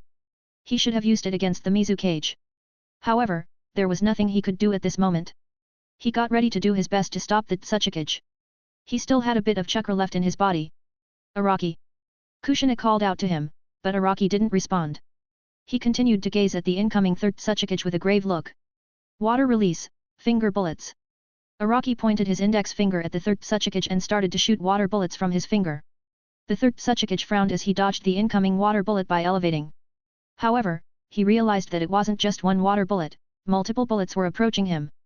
Araki kept on taking aim, trying his best to anticipate where the 3rd Tsuchikage would go from his movements. Although no water bullet hit the Tsuchikage, it did slow him down. This was enough for Araki. He wasn't arrogant enough to believe that this attack would hit the Tsuchikage. However, while he was trying to hit the Tsuchikage, he failed to notice that the Mizu cage was much ahead of what Araki initially thought. The Mizu cage had raised the water beneath himself to equal Araki's current altitude. By the time Araki noticed him, it was too late. The Mizu cage had already prepared the hand seal as he shouted, "Water release, rising water slicer." Araki didn't hesitate in sending the wood clone towards this linear wave of water which was charging at him. The wood clone made quick hand seals and immediately used, water release, water wall jutsu. Immediately, a wall of water was raised in front of Araki and Kushina which protected them from the water slicer jutsu which was sharp enough to cut apart rocks. The Mizu cage went through a series of hand seals before using another jutsu. Water release, snake's mouth jutsu. The Mizu cage used the water from the water wall raised by Araki's wood clone. A snake was formed of the water and immediately attacked Araki's wood clone. Araki's wood clone turned into wood upon being attacked by this water snake. The water wall soon fell, and the Mizukage frowned when he couldn't see Araki and Kushina on the wood dragon. He looked around, and his eyes widened slightly when he saw them freely falling on the ground. With not even the time to back away, he saw the eyes of the wood dragon lightening up before it exploded. The Mizukage managed to cover himself in water to protect himself, but he still couldn't stop the full impact of the explosion. He was still slightly hurt. Araki and Kushina soon landed on the water. Araki was tightly holding onto Kushina's body while they stood on water. However, they didn't have any time to breathe as Onaki suddenly appeared above them and used multiple hand seals and said, "Earth release, fist rock technique." His arm was encased in rock, and he approached Araki, seemingly ready to kill Araki in this one blow. Araki knew he couldn't dodge this move. If he moved, Kushina would be hit. Since there was no way he could dodge, the only way left was to move forward and take on that attack. Wood release, multiple wood spear jutsu. This was only jutsu he could use which could threaten the third Tsuchikage, but it turned out to be for naught. The third Tsuchikage destroyed the wood spears with his fist which had been encased in rock. A few cracks did appear on the rock covered his hand, but it didn't reduce its power one bit. Just as Araki was about to give up, he felt a strong wind current. Before he could question what that was, he heard a loud sound which resounded in his ears multiple times. It was the sound of the metal clashing against the rock. Fortunately, I wasn't late. It was none other than Uzumaki Takia who arrived to save Araki. 25. Attack on Uzushio, last part. It wasn't just Uzumaki Takia, almost all the Uzumaki clan members had arrived at the shore. Previously, the Uzumaki clan members next to Uzumaki Hishin were those who could fight against the shinobi army. The clan members who weren't strong hadn't stepped forward to join these people. However, now that their Uzumaki clan was on the verge of destruction, they had stepped forward to at least go out fighting. Uzumaki Takia boosted his strength with chakra to push back the third Tsuchikage before glancing at Araki and Kushina from the corner of his eyes. "Go. We have made preparations for you to run away, now go." Araki wasn't stupid enough to hesitate at this moment. He knew that without Kurama giving him a lot of his chakra, he wasn't strong enough to interfere in such battles. It was a better choice to take Kushina and run away. The Mizukage had recovered from his shock and was about to chase after Araki that another Uzumaki clan member appeared and kept him occupied. There were naturally many Jounin and Chunins who noticed Araki and Kushina running towards the shore. They knew that their casualties occurred because of these two. If they killed them, they would receive bountiful rewards from their cage. Several shinobis with the lightning affinity were the fastest. They covered the distance rather quickly. Araki and Kushina knew that if they continued to run like this, they would be caught. After running for some more time, they stopped. They stood on the water and faced each other. Just as the other shinobis caught up with them, Kushina rotated her chakra as best as she could and shouted, "Kai!" Immediately, tens of whirlpools formed and created a seemingly blocked the way for the shinobis to chase after Araki and Kushina. Many of the shinobis were caught up in the whirlpool's flow, and they were thrown far away. Although these whirlpools didn't kill anyone, they were successful in halting the enemy. Araki and Kushina soon reached the shore. There, they met Uzumaki Himo, the old lady who had initially come to Konoha with Kushina. She had a grave look on her face and handed them a kunao with some seals inscribed on it. "Both of you, hold it tightly." Araki and Kushina obeyed her word and held the kunao tightly. Uzumaki Himo concentrated for some seconds and then used her chakra to activate the seal on the kunao. As the seal activated, Araki and Kushina vanished into thin air. They had vanished from Uzushio. Moreover, in place of Araki and Kushina appeared a log. It was like, it had substituted with Araki and Kushina. A middle-aged woman stared at Uzumaki Himo and said, "It was a good thing that Mito-sama taught us the second Hokage's flying Raijin Jutsu, right? Although it isn't complete, we can send them far away after some concentration and need to use something large as a replacement." "Yes. Mito-sama's vision extends farther than what we can think of." Uzumaki Himo raised her head and stared at the enemies. With that, the whole Uzumaki clan started fighting against the three great villages with all their vigor and power. At the end of the day, the Uzumaki clan disappeared from the face of the elemental nations. The land was razed to the ground, so even if any Uzumaki clan members had survived, they wouldn't find anything at this land. The cages of the three great villages had a frown on their faces. They never expected to have 26,000 casualties out of 40,000 shinobi in this expedition. Even though they have destroyed Konoha's greatest ally in this war, their losses far outweighed their gains. Currently, not a single village out of Kumo, Kiri, and Iwa would dare to declare war before building up their strength for 7-8 years. Fortunately, they had signed a 10-year peace agreement with Konoha to tell them the way to enter Uzushio. Initially, they believed they were far too generous with Konoha by promising them peace for 10 long years. However, it seemed that this peace agreement would become their own shield which would protect them from Konoha's fangs. They knew the personality of the Hokage, he won't declare an all-out war. The most he would do was send some of his shinobi for small skirmishes at the border. With that, the remaining forces of the three great villages returned to their respective villages. All these shinobi were relatively distressed. Why so? Because even though they had destroyed Uzushio, they had lost far more shinobi than they expected. Moreover, they remembered that it was Senju clan Inheritor and the Kuwabai's Jinchuworki who had killed a lot of their shinobi. Many of their friends and family were lost because of their explosive attacks. Currently, they all hated Araki and Kushina more than anything. And this resentment would only grow in the future. Other than hate, they also dreaded him in their hearts. It was because they noticed that he was just a small boy right now. It made them question. Just what would happen once he grows into a teenager? What would happen once he grows up into an adult? They shuddered at the very thought. Many of the shinobi there now felt that the rumors about how Senju Hashirama and Uchiha Madara's fights could change the maps were no exaggeration. Right now, they felt like they experienced it firsthand just how powerful a Mokuton user could be. Of course, they didn't forget about Kushina. They remembered her continuous-tailed beast bombs. They could understand that she was a Jinchuworki of the Kuwabai, the strongest Baijuyu. However, they could have never expected her to have such control over her Baijuyu at such a young age. She had managed to defeat Blue Bee effortlessly. Well, these shinobi were somewhat incorrect in their thoughts. It wasn't Kushina who had mastered Kurama's chakra. It was Kurama himself who was controlling her body at that time. These shinobi didn't have any idea that Kurama had already been befriended by Senju Araki and wouldn't harm Kushina. These worries were shared by their cages as well. Moreover, their cages were also dissatisfied by Konoha's stance. On one side Konoha had handed them the information on how to get past Uzushio's seals. On the other hand, Konoha's Baijuyu, the Kuwabai, and the Senju clan member had appeared in Uzushio to assist the Uzumaki clan. Did they seek dual destruction of both forces? For now, they decided not to confront Konoha about this matter. With this event, the Second Shinobi War had officially ended. At the same time, Araki and Kushina opened their eyes and were astonished to see they were surrounded by thousands of redheads in a forest. It was a forest near the Land of Waves. 26. Blood Clones. It took Araki and Kushina nearly an hour to understand the situation and what had transpired. The Uzumaki clan members who had arrived at the end to confront the three great village forces were in reality clones. They were known as blood clones. These blood clones were much more different than a typical clone mainly because of two reasons.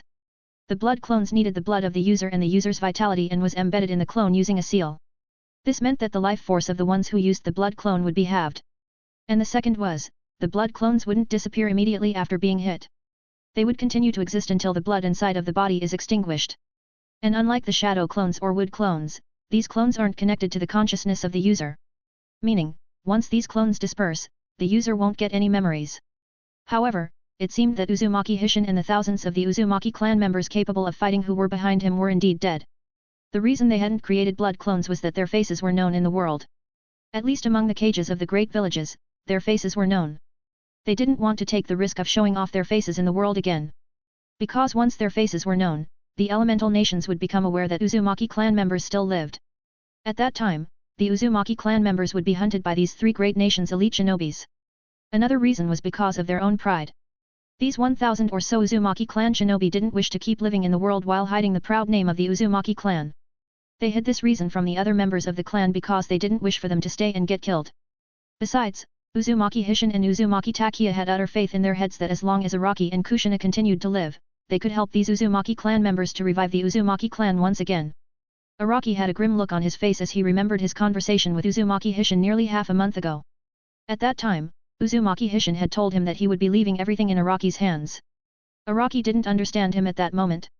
No. Maybe he did, but he was just fooling himself.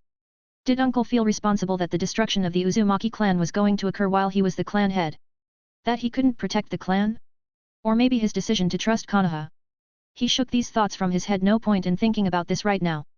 Right now, I need to keep the whole clan united. As long as the Uzumaki clan remains hidden for a few years, it should have a safe future ahead. Moreover, I need to gather enough power so that when I announce the Uzumaki clan's presence to the whole world, there will be no one who would dare to attack us. Unconsciously, Araki had accepted his Uzumaki identity as well. He then called out for the Uzumaki clan members, the middle-aged members. Well, they were the oldest members of the Uzumaki clan now since the elders, and many of the strong Uzumaki clan members had died. Most of the Uzumaki clan members who survived were all children. Anyway, he had set a meeting with the oldest surviving members of the Uzumaki clan since their children would naturally listen to their parents. It's nice to meet you all. I am really happy that you all decided to use the blood clone to survive. These were his honest thoughts. Most of these middle-aged members of the Uzumaki family were women. Probably because unlike their husbands, they had seemingly stopped training to better take care of their family. Their husbands had died in the war against the three great shinobi forces while they had to use blood clones to survive and live for their children, at least. All the ones seated on wooden chairs in front of Araki knew who this child was. They had seen him for one whole month and interacted with him. They did not respect him because he had the bloodline limit of Mokuton like his grandfather Senju Hashirama. They respected him and even adored him because he was the grandson of Uzumaki Mito. Which meant he was one of their own. Greetings, Araki-sama. All these people respectfully greeted him. This respectful greeting caught him by surprise, and he curiously asked them, "Why are you so respectful to me? Clan head ordered us to listen to Araki-sama's instructions once we survive the Uzashio's destruction. He said that although you are young in terms of age, you hold the potential to become a leader. Even Lord Takia had nothing but respect for you." It seemed that these Uzumaki clan members had been given clear instructions. This was something Araki did know. However, he didn't think the Uzumaki clan members would earnestly obey his instructions. The sincere looks on their faces were the things which caught him off guard. However, he decided not to think about it for this moment. Very well, I don't know what Uncle Hishin was expecting, but I will do my best to keep the Uzumaki clan protected. With this out of the way, he addressed another issue. The entire elemental nations believe that the Uzumaki clan has been destroyed. That is why my first instruction will be to ask you to change your name. At least until we are strong enough to declare the proud name of Uzumaki clan once again in the world. The faces of the Uzumaki clan members darkened. They didn't like this decision, but they understood that this was for their own benefits. Araki wasn't finished speaking, he continued, "Not only that, but all of you also need to use some seal to change the color of your hair. Maybe brown or black, your choice about that. I am sure you are skilled enough to accomplish that." "Yes." They said in a feeble voice but suggested that they didn't like this idea. "I do not like this idea any more than you do. However, it's required," Araki said with a resolute tone. "All right. What name shall we adopt? If we take over a single name and appear in the land of waves, people are bound to get suspicious." This was a rather good question. If thousands of people with the same family name arrived in the land of waves right after Uzashio's destruction, people would start talking and spreading rumors. The news would eventually reach the cage's ears as well. And that wouldn't be good. Araki then thought about it for some time before answering, "I think Samazaki will be an appropriate family name. As for the other issue, you won't all live in the land of waves. Only 100 or so will live here for now. The rest of you will be coming to the land of fire. All of you will split up in the different towns around Konoha, taking your family with you. After every month, I will be going to different villages to pull over the Uzumaki clan members into the Senju clan manor. I am sure the Hokage won't deny me if I tell him that I request for people to maintain the Senju clan manor. Moreover, I will reveal my sensing ability to him so that I can use the excuse that I will only recruit people with good potential as a shinobi. All of you hold chakra which is far beyond a normal shinobi, I am sure it will be enough to fool the Hokage." This would take a long time for Araki-sama to bring all the Uzumaki clan members to the Senju clan manor. After all, we have nearly 2,000 or so people here. Moreover, even Araki-sama would have trouble taking care of all 2,000 of us in the Senju clan manor while hiding our Uzumaki lineage. One of the middle-aged men asked a good question. Araki nodded his head and responded, "You are right. I would only be able to pull over 200 or so Uzumaki clan members into the Senju clan manor. After choosing 200 or so Uzumaki clan members, I will be sending the rest towards the land of waves. By that time, there will be Uzumaki clan members here who could help out the others members of the Uzumaki clan to set up." Each one of the Uzumaki clan member present at this moment was pretty much dumbfounded. They now understood why their clan head had ordered them to listen to Araki-sama's instructions. One by one, all of them kneeled in front of him. Araki had a blank look on his face before he slowly shook his head. "Looks like I will need to hold the reins for some time.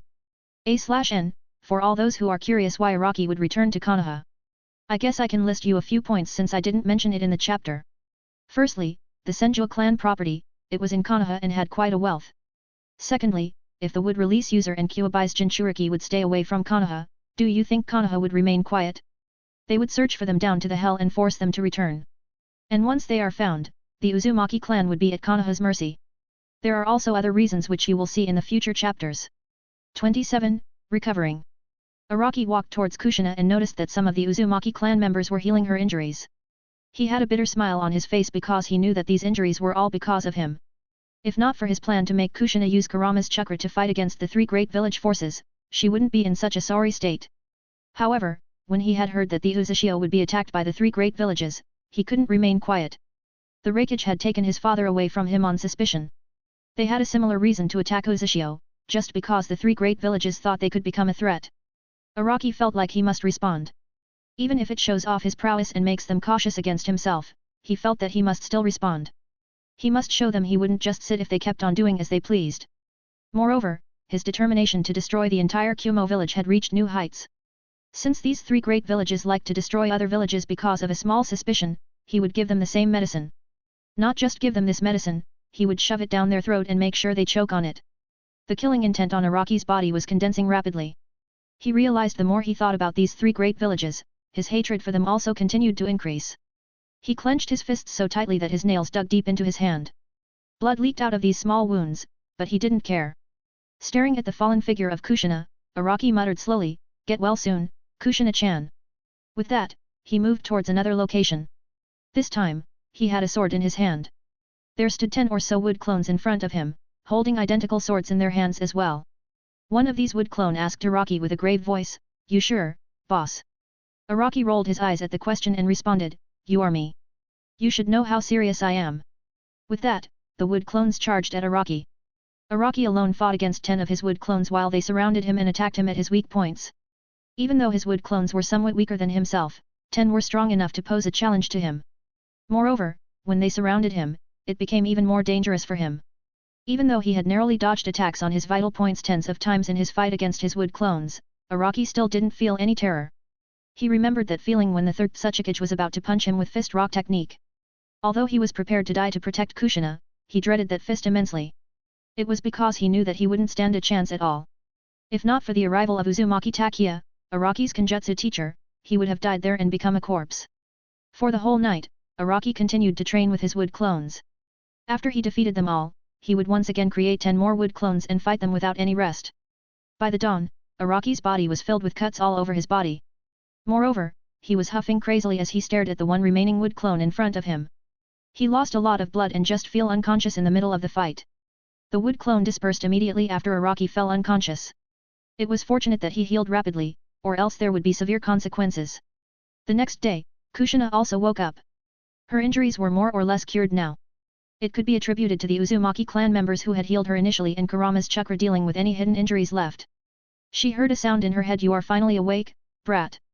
It seems my chakra was much more than your body could handle." Kushina wasn't startled to hear his voice.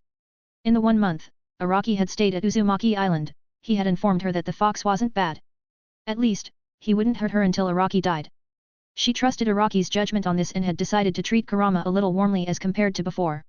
"What is it, fox? You never speak to me on your own accord." Well, even though she knew Kurama's name, she still called him fox. It was shorter for her. Kurama wasn't really bothered by this since he was a fox. Couldn't really take that as an insult. He said with a cold humph, "Yet, I got better things to do than talk with a brat like you." "Yet, I am sure it's fun to look at the barren land," Kushina said in a sarcastic tone which irritated Kurama a little. "Definitely more fun than talking to you, brat." Kurama wasn't going to let up, and Kushina was about to retort when Kurama continued, "The other brat's hatred has reached another level. Go and meet him." "You don't need to tell me that," Kushina replied before cutting off the mental link with Kurama. Kushina went to the location where Araki had been training. Well, some of the Uzumaki clan members knew about it, so they led her to the location. Fortunately, by the time she arrived, Araki's minor injuries were healed, and it seemed as if he was just sleeping there. She sat next to him while gazing at Araki's face and caressed his rough yet beautiful black hair. He looked so innocent and good while sleeping that Kushina didn't even realize she had been staring at Araki's face for 10 minutes or so. Well, even though Kushina didn't realize the passage of time while staring at Araki's face, the Baijiu inside of her felt as if time was moving incredibly slowly. Kurama let out a sigh and wondering why did it have to stare at Araki's face for 10 or more minutes. Was his host going mad or couldn't she look anywhere? He wanted to see sights other than the stupid face of a child. Even if the said child was Araki. Araki continued to sleep for an hour before he opened his eyes. He was surprised to see Kushina's face just as he opened his eyes. He wondered where he was and then looked around. He started recalling the events of the previous day. "Kushina-chan, sorry, I didn't realize you had come. I was just so tired that I slept for so long." Don't worry." She shook her head negatively that she didn't mind it. She saw him rubbing his eyes and clear them away before turning to her. "It looks like you are completely healed." He gave her a kind smile before adding, "Also, really thanks Kurama. I really appreciate it that you lend us your power. See that you remember the favor, kid." he said to Kushina, who passed it to Araki. Araki let out a chuckle and said, definitely. It was Kushina who asked him, so, what should we do next? Araki gave her a smile and said, after a few days, we will return to Konoha. And there, we have to with the third Hokage. How will we deal with the third Hokage? Kushina asked with a relatively worried look. Although she didn't understand matters related to politics, she did know that it would be hard to deal with the third Hokage, also dubbed as the Professor. Don't worry, I do have a plan to deal with him. He gave her a reassuring smile while calculating inside his head on how the third Hokage must be dealt with. 28. Meeting the Hokage. After 3 to 4 days of informing the Uzumaki clan members of the plan from Araki, Kushina and Araki were on their way to return to Konoha. Araki was quite a lot faster than Kushina, but he ran at an equal pace so Kushina wouldn't be left behind. While they were running, he turned to Kushina and said, I am sorry. I am sorry that I couldn't save Uncle Hishin. He really didn't know what else to say to Kushina. To this, Kushina remained quiet for some moments before replying to him, my father made his own choice. The same for all the other Uzumaki clan members who died with him. He knew his presence would have been troublesome for Uzumaki clan's future. I am proud of him for his decision to not hesitate in sacrificing himself for the clan. Even though she said these words, she couldn't hide the bitter feelings in her heart from Araki. However, he knew that no matter what he said to her right now, it wouldn't lessen her pain. It was better to give her time to accept it. By the end of the day, they returned to Konoha. The Chunin guards at the entrance had been ordered by the third Hokage to immediately bring Senju Araki and Uzumaki Kushina to him once they are spotted. Actually, this was an order which had been given to almost all the shinobi. But, these Chunin guards were the first ones to spot the two of them. These Chunin guards were happy when they spotted Araki and Kushina. They hoped that they would be given some hefty reward for this. When Araki and Kushina approached the entrance gates, these two Chunin guards stepped forward. They said collectively in a domineering tone, the Hokage has ordered you two to appear before him immediately. All right, take us to him. Araki readily agreed since he wished to deal with the Hokage first as well. It was better to have a face-to-face meeting than to be sneakily attacked. The two Chunin were surprised when they saw Araki readily agreeing. They faced each other, wondering why the two had agreed so quickly. Shouldn't they have resisted a little? But still, they decided not to think about this for the moment and took them straight to the Hokage's office. Many other shinobi saw Araki and Kushina walking with the two Chunins. They had received the same mission as these Chunin guards and muttered under their breaths, lucky guards. Meanwhile, the Chunin guards were looking forward to a hefty sum of ryo. Their salary from the guard duty wasn't enough to fulfill their dreams. After they entered the Hokage's office, the Hokage was a little startled to see the two Chunin guards followed by Araki and Kushina. The two had grave looks on their faces as they followed these Chunin guards. You both can leave. I will ask the secretary to reward you for the completion of the mission. These words from the third Hokage lit up their faces.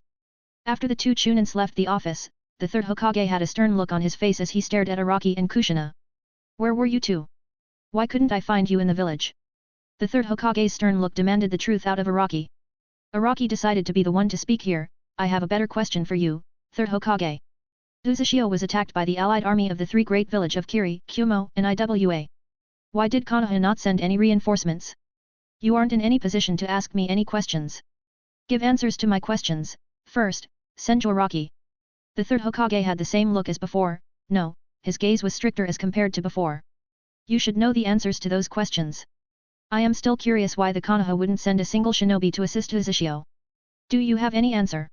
He stared at the Hokage with a merciless look in his eyes.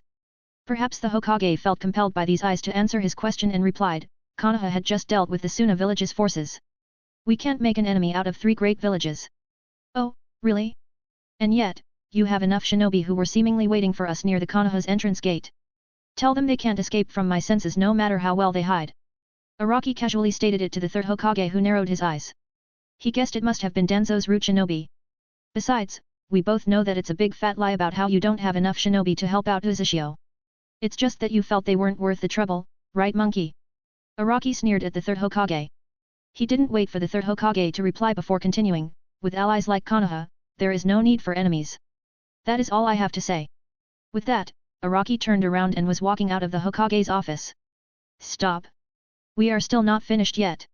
The Hokage called out for Araki who merely glared at him from the corner of his eyes. I do believe we are done here, monkey. And don't forget, from today, I am the Senju clan head. Even you cannot use your powers as a Hokage to order me around now. Araki declared himself as the Senju clan head. Needless to say, the third Hokage wasn't pleased with this declaration. Firstly, he was even a little mad at Araki when he heard this boy call him monkey. It gave him a feeling as if he was standing in front of that detestable woman, Uzumaki Mito again. He was a lot better at controlling his emotions and didn't show it on his face. He calmly said to Araki, "You aren't the eldest Senju clan member. It's Senju Tsunade, one of the three great Sunin. If anything, she is more qualified to be the head of the Senju clan. This is Senju clan's matter, and an outsider's opinion is as useful as your help to Uzushio.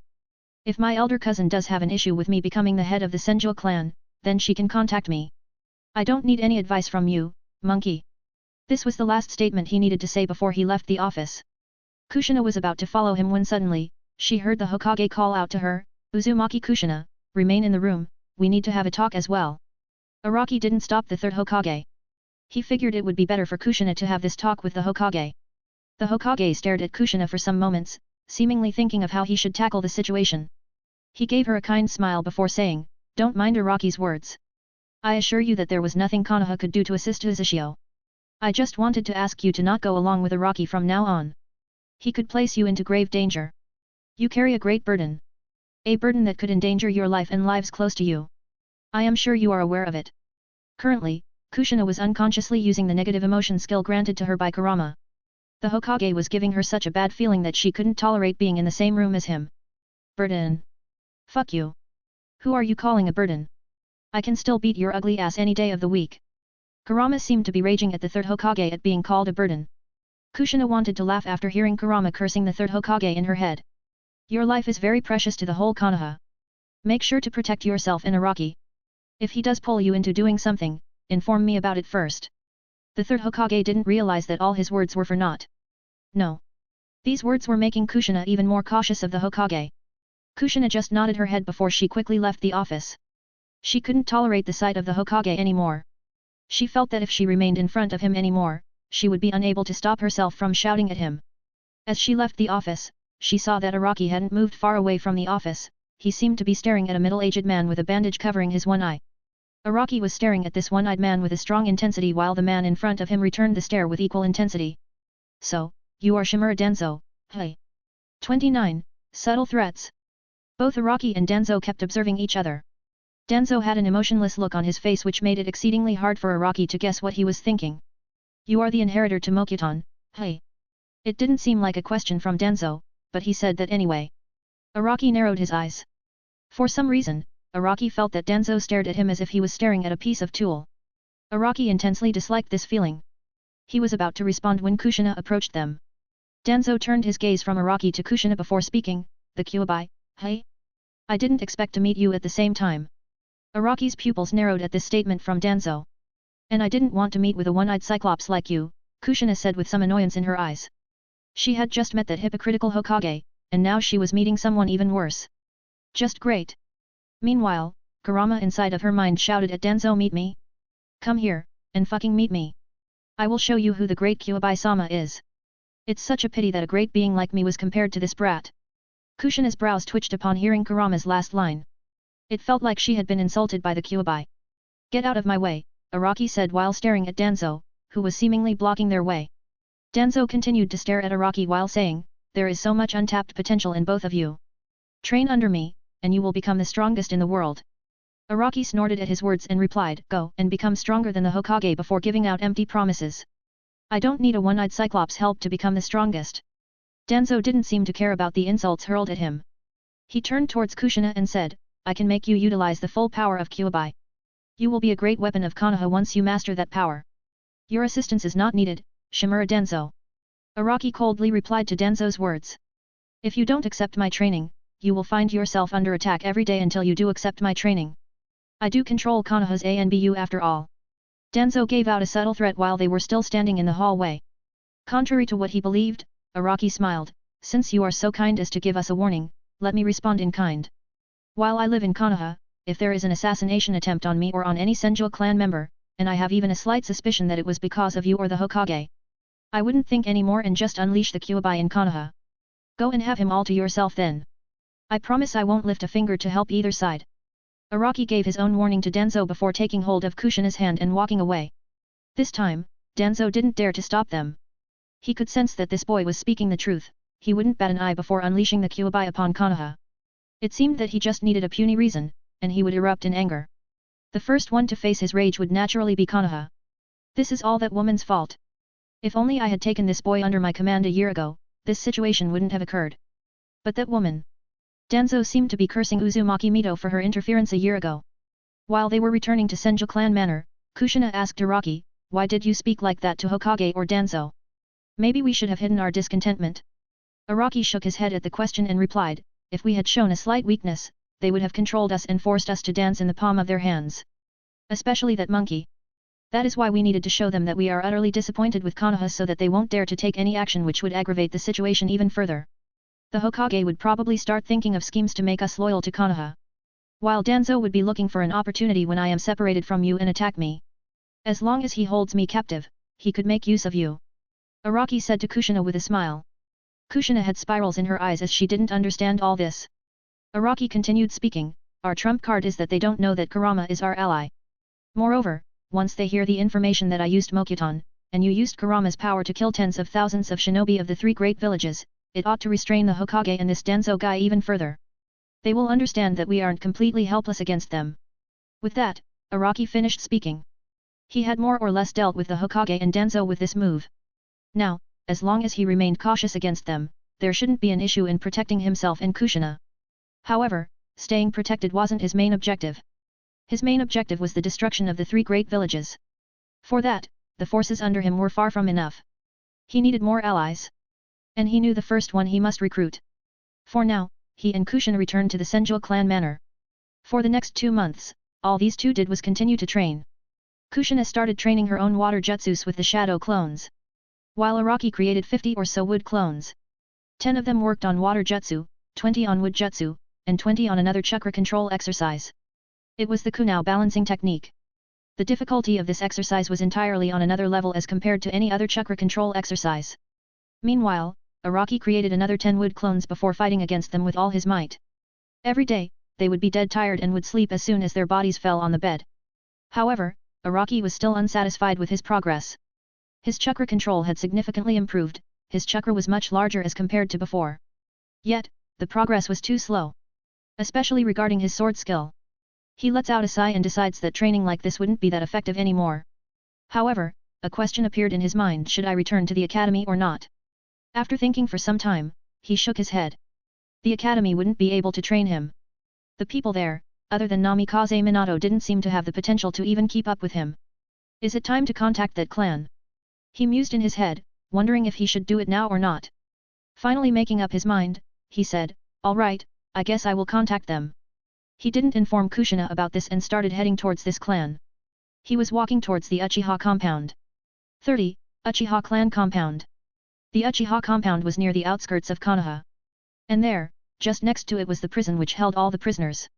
As far as Araki remembered, the Uchiha clan had been given the Konoha military police force to enforce justice in Konoha. He remembered his grandmother had informed him that this was just his granduncle Tobirama's way of isolating the Uchihas. It was to prevent them from having any sort of power related to the governance of Konoha. Giving them this Konoha military police force, they had given them power on the surface but limited their actions. The Uchiha clan members held bitter hatred for Tobirama because of this. There was a chance they wouldn't listen to him because of this. But, Araki still continued to walk forwards. Some of the Uchihas noticed Araki entering the Uchiha district. They immediately stopped him and said to him coldly, "Who are you? What is your reason for entering the Uchiha clan district?" "I am Senju Araki.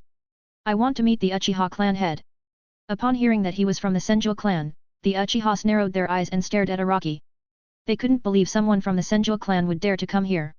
"You truly have some nerve coming to here, Senju boy." One of the Uchiha spoke while his eyes changed color from black to crimson red color with two tomo revolving in his eyes. Araki looked into his eyes without any fear.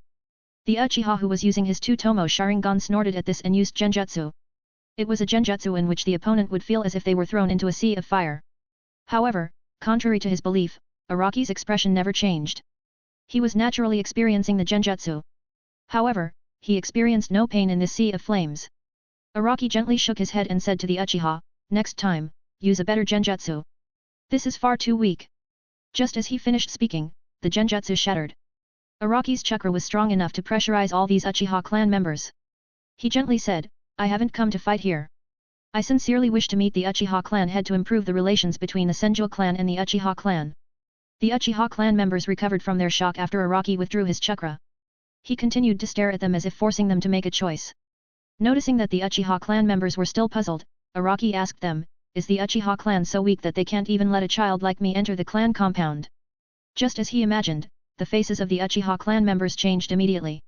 They stared at Araki and grunted before speaking, "HNN. Who is scared of you? Come inside. We can't guarantee that the clan head would meet you though. Unlike a carefree child, he is a busy man." "I thank you," Araki said before following them inside the Uchiha district. There were many houses in the Uchiha clan district. Araki and 3 Uchihas in front of him continued to walk for some time before they finally reached their destination. It was the house of the Uchiha clan head. The 3 Uchiha in front of Araki first entered the house to inform the clan head that Araki wanted to meet him. After what seemed like 10 or so minutes, Araki was finally called inside the house. He was made to sit in the guest room where the current head of the Uchiha clan, Uchiha Kazuma, soon joined him. The man looked to be nearly 35 or so years old. He had an aura of an expert around him. It was similar to the aura Araki sensed around Uzumaki Hishin and the Hokage. Uchiha Kazuma had a tranquil domineering aura. Even though he was aware that it was a Senju clan member who had come to see him, Araki felt no trace of hatred. Just confusion. "Why have you come to meet me, Senju Araki?" His voice was emotionless, just mixed with a hint of confusion. Araki took a deep breath to calm his thoughts and said, "I have come to improve the relations between the Senju and the Uchiha." "Improve relations? Do you even understand the graveness of the matter?" Uchiha Kazuma's voice was incredibly cold as he questioned Araki. Araki nodded his head and started speaking, "Our clan's history dates back to the time when the villages weren't even formed. The Senju and the Uchiha, our fierce rivalry existed for hundreds of years before it was finally united by the efforts of my grandfather, Senju Hashirama and Uchiha Madara. This symbol of unification is this village of Konoha. I don't know what happened, but Uchiha Madara left the village at some point. Even the Uchiha clan didn't support his notion of leaving the village and let him go alone. Uchiha Madara returned with Kyuubi before he was defeated by my grandfather. This is something my grandmother Mito told me." Araki stared at Uchiha Kazuma's face. Uchiha Kazuma then said, "Uchiha clan might hate the Senju clan to the bones, but even we know that Senju Hashirama was a man of his words. During the time of his reign, the Uchihas were treated equally or perhaps even better than the Senju clan. That is why the clan decided not to follow Uchiha Madara and remained with Konoha. However, everything changed when Senju Tobirama became the Hokage." Uchiha Kazuma's face darkened when he spoke about Senju Tobirama. Araki didn't interrupt him and let him continue speaking. "After Senju Tobirama became the Hokage, he started limiting our influence in the governance. Not just that, he handed us the Konoha military police force so that we can enforce justice. We accepted it, thinking that this could be another sign of trust between the Senju and Uchiha. But we were far too naive. He constructed a prison next to the department of Konoha military police force. Since then, people have started avoiding the Uchiha as a plague. Our reputation has slowly degraded to this point that shinobi wouldn't serve us. They no longer hold any respect for Uchiha." Uchiha Kazuma finished speaking with a grave voice. Araki nods his head and says, "I won't lie and say this wasn't the fault of my granduncle Tobirama. He was paranoid against the Uchiha and released policies against you. I do agree that he has been very unfair to you." He then raised his head and looked into Uchiha Kazuma's eyes. "However, this is the sole reason I have come here. I wish to repair our relations. What can you offer the Uchiha? There are no Senju clan survivors other than you and Senju Tsunade. Other than your wealth, do you have anything left?" Uchiha Kazuma looked at Araki and asked with a domineering tone. Araki wasn't intimidated by this tone and merely smiled in return. "The Senju clan has the respect of the people. My grandfather and granduncle were the first and second Hokage of Konoha. And I will become the clan head of the Senju clan. As the head of the Senju clan, I have enough say over who becomes the next Hokage. I can recommend a candidate from the Uchiha clan. Why would you do that? Don't you want to become Hokage?" Uchiha Kazuma showed off a confused look. Araki simply shook his head negatively. "I hold no ambition in leading Konoha. Being the head of the Senju clan is enough for me. HOH. This is an interesting proposal. But I believe the clan elders wouldn't trust your word for it," Uchiha Kazuma says while staring at Araki. Araki frowns at those words. He knew Uchiha Kazuma was just using the name of clan elders. In fact, he also didn't trust Araki's word, as well. Araki was a little helpless when he faced this issue and asked Uchiha Kazuma straight away, "How can I make you trust me?" "Currently, you can't. Trust is built over time. However, I wouldn't say that this alliance has no future," Uchiha Kazuma said, giving a hint of hope to Araki. Araki's eyes widened a little before he showed a grateful look. "All right. I will show my sincerity towards the Uchiha with time. Now, let's talk about the other reason I am here. The reason why I am asking for the Uchiha clan CO operation is for you to give me information about the things occurring in the elemental nations and maybe sometimes let me spar some of Uchiha clan members. We won't give away the information for free. We will charge you according to the value of the information. And as for the matter of sparring, each Uchiha clan member will be eager to prove his superiority over you. Uchiha Kazuma had a hit of a smile. Maybe he could use Araki as a sharpening tool for the young Uchiha clan members. Araki knew that Uchiha Kazuma planned to use him, but this was in an acceptable range. He could accept it. It wasn't like he wouldn't benefit from this. 31. The Old Man. Madara. After the conversation with Uchiha Kazuma, Araki immediately left. He was going towards the Senju clan manor. Uchiha Kazuma turned towards the window and says, "It looks like you have a fierce rival for yourself, Keshiro." In that corner, there was a small kid of nearly Araki's age. Just a little older than Araki maybe. He was Uchiha Keshiro, Uchiha Kazuma's younger son. HNN. Uchiha Keshiro grunted in dissatisfaction. He didn't like how his father was thinking of Senju Araki as his rival. Did that mean his father, Uchiha Kazuma, believed that Senju Araki could pose a challenge to him? That was a preposterous thought. He can't defeat me now that I have these eyes. His eyes changed color and were now crimson-red color with 3 tomo revolving in his eyes. You are quite talented to have awakened your Sharingan at this young age and then having achieved the 3 tomo level, but solely relying on Sharingan will prevent you from becoming truly strong? Uchiha Kazuma said with a grave look on his face. Anyway, you will know when you fight against Senju Araki. I am sure he will bring you down a peg or two. Uchiha Kazuma shrugged upon seeing his son's indifference. HNN. Uchiha Keshiro once again grunted in dissatisfaction. A little helpless in front of his son, Uchiha Kazuma really didn't know how to make him understand that Sharingan was an excellent tool, but it didn't make one invincible. He knew that his son wouldn't understand that unless he fought against Senju Araki. He felt that there was a chance for his son to mature if he interacts with Senju Araki. When his elder sister returning from her mission, Uchiha Keshiro asked his father in a curious voice. Uchiha Kazuma replied to him with a neutral voice, "Fugaku sent me a message stating that he is going to accompany Hitaki Sakumo's return to Konoha in the next few months. It doesn't seem like Suna would be attacking Konoha anytime soon with depleted resources. He will also be bringing Mikoto with him."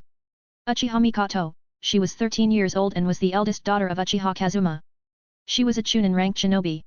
A smile broke out on Keshiro's face. He was happy that his elder sister was finally free to return. Maybe he could learn some new tricks from her. He remembered she was really good at the body replacement jutsu. Around this time, Araki returned to the Senju clan manor. In these 2 months, he had taken over the Senju clan property entirely. Nothing much needed to be done since the paperwork had been prepared by Uzumaki Mito before her death. He had to sign some documents or some seals before he could legally be called the Senju clan head. And, the first thing Araki did was go to various villages around Konoha, bring the Uzumaki clan members there to the Senju clan manor. The Uzumaki clan members were patiently waiting for Araki to arrive. There were some orphans out of these surviving members of Uzumaki clan. They were initially handed some ryo and asked to use them thoughtfully. The first ones Araki brought to the Senju clan manor were these orphans. It was because there was no adult among them, they wouldn't be able to take care of each other. Next, Araki went around and took in some more Uzumaki clan member from other villages. After having brought 40-50 Uzumaki clan members to the Senju clan manor, he stopped with this. Araki then focused on meeting with the other Uzumaki clan members and asked them to go to the Land of Waves. With this, nearly 200 or so members of the Uzumaki clan had relocated. He just needed to do it for 5 months, and all the Uzumaki clan members would be well settled. There wouldn't be any threat to their lives at least. All that Araki needed to do was keep them hidden from the Hokage and that Denzo's eyes. At the same time, in a dark cave, an easily distinguishable creature with a pure black body and golden eyes with no pupils was seen. He kneeled down in front of an old man while speaking. The Uzumaki clan was attacked by the 3 great villages. The old man looked amused at the information. The Uzumaki clan was attacked? What was Konoha's stance? The Konoha did not send any reinforcements. In fact, the student of the 3rd Hokage, Orochimaru, sold the way to enter Uzashio to Kumo on very high price. The 3rd Hokage knew of this but did not make any attempts to stop him. The black creature speaks again. It shows that shinobi will continue to seek conflict no matter how much time passes. Hashirama, was this the village you envisioned? A smile appeared on the old man's face as this was quite good for him. You mentioned that the Uzumaki clan was attacked, but didn't say that they were destroyed. Does that mean some survived? The old man asks with some hint of curiosity in his voice. Madara-sama, the Uzumaki clan was attacked, and they bitterly resisted. But, it seemed that Uzumaki Mito had made some preparations to save her clan members. They all created blood clones to fool the world. Currently, they have changed the color of their hairs with some seals and taken up their family name as Samazaki since they can't use Uzumaki name in public anymore. Their leader is a small child named Senju Araki. The black thing explained it to Madara. Senju. Madara raised his brow with a small frown. Yes. Senju Araki. He is the grandson of Senju Hashirama. Moreover, unlike Senju Tsunade, Senju Araki has also inherited the legendary Mokuton of Senju Hashirama. He has inherited Hashirama's Mokuton. A surprised look appeared on his face. This news did excite him. Yes. Senju Araki has shown off his use of many of Senju Hashirama's attacks in the battle against the three great villages. How old is he? 8-year-old. The excitement in Madara's eyes died down. This disappointed him a little. If only this boy was 15-16, maybe this brat would have entertained him. Right now, this boy was far too weak. Black Zetsu, go and meet this boy. Ask him to come and meet me. Madara ordered the Black Zetsu. Madara-sama, although he is young, he doesn't seem to be stupid. He wouldn't follow me. Black Zetsu said to Madara with an expression that seemed to be a frown. Madara though shook his head negatively, he will follow you. Just mention that you know where the surviving Uzumaki clan members live. He would rather meet me than take the risk. Yes, Madara-sama.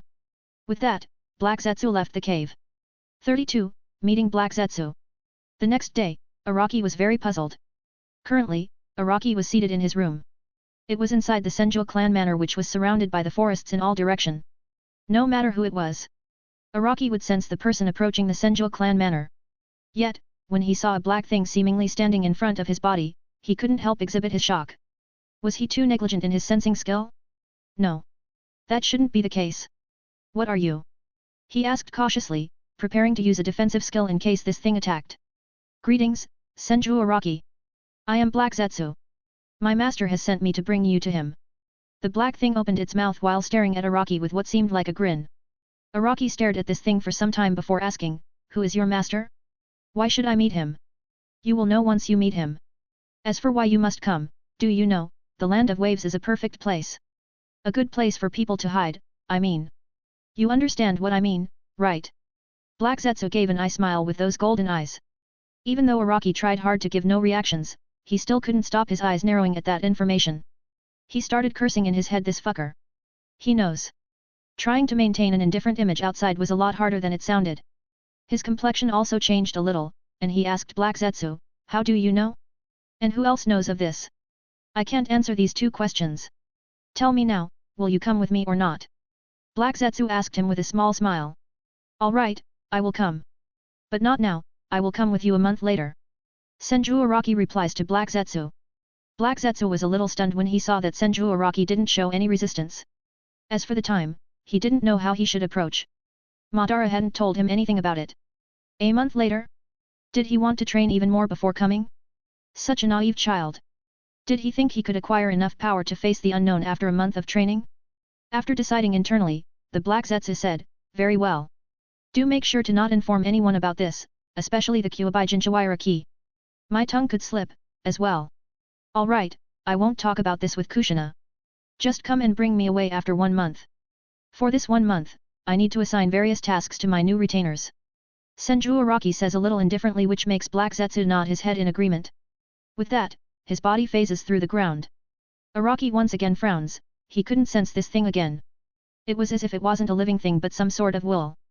He didn't like that this thing could spy on him and he would never know about it. He needed to take some countermeasures. As for requesting a month, wasn't just because he wanted to manage the Uzumaki clan members he had recently recruited into Senju clan. It was for one another reason. A faint smile appeared on his lips as he walked towards an Uzumaki clan member. He had to ask him about a seal. It could be useful. Just like that, a month passed away before they realized it. As usual, Araki did all the training he could in this month.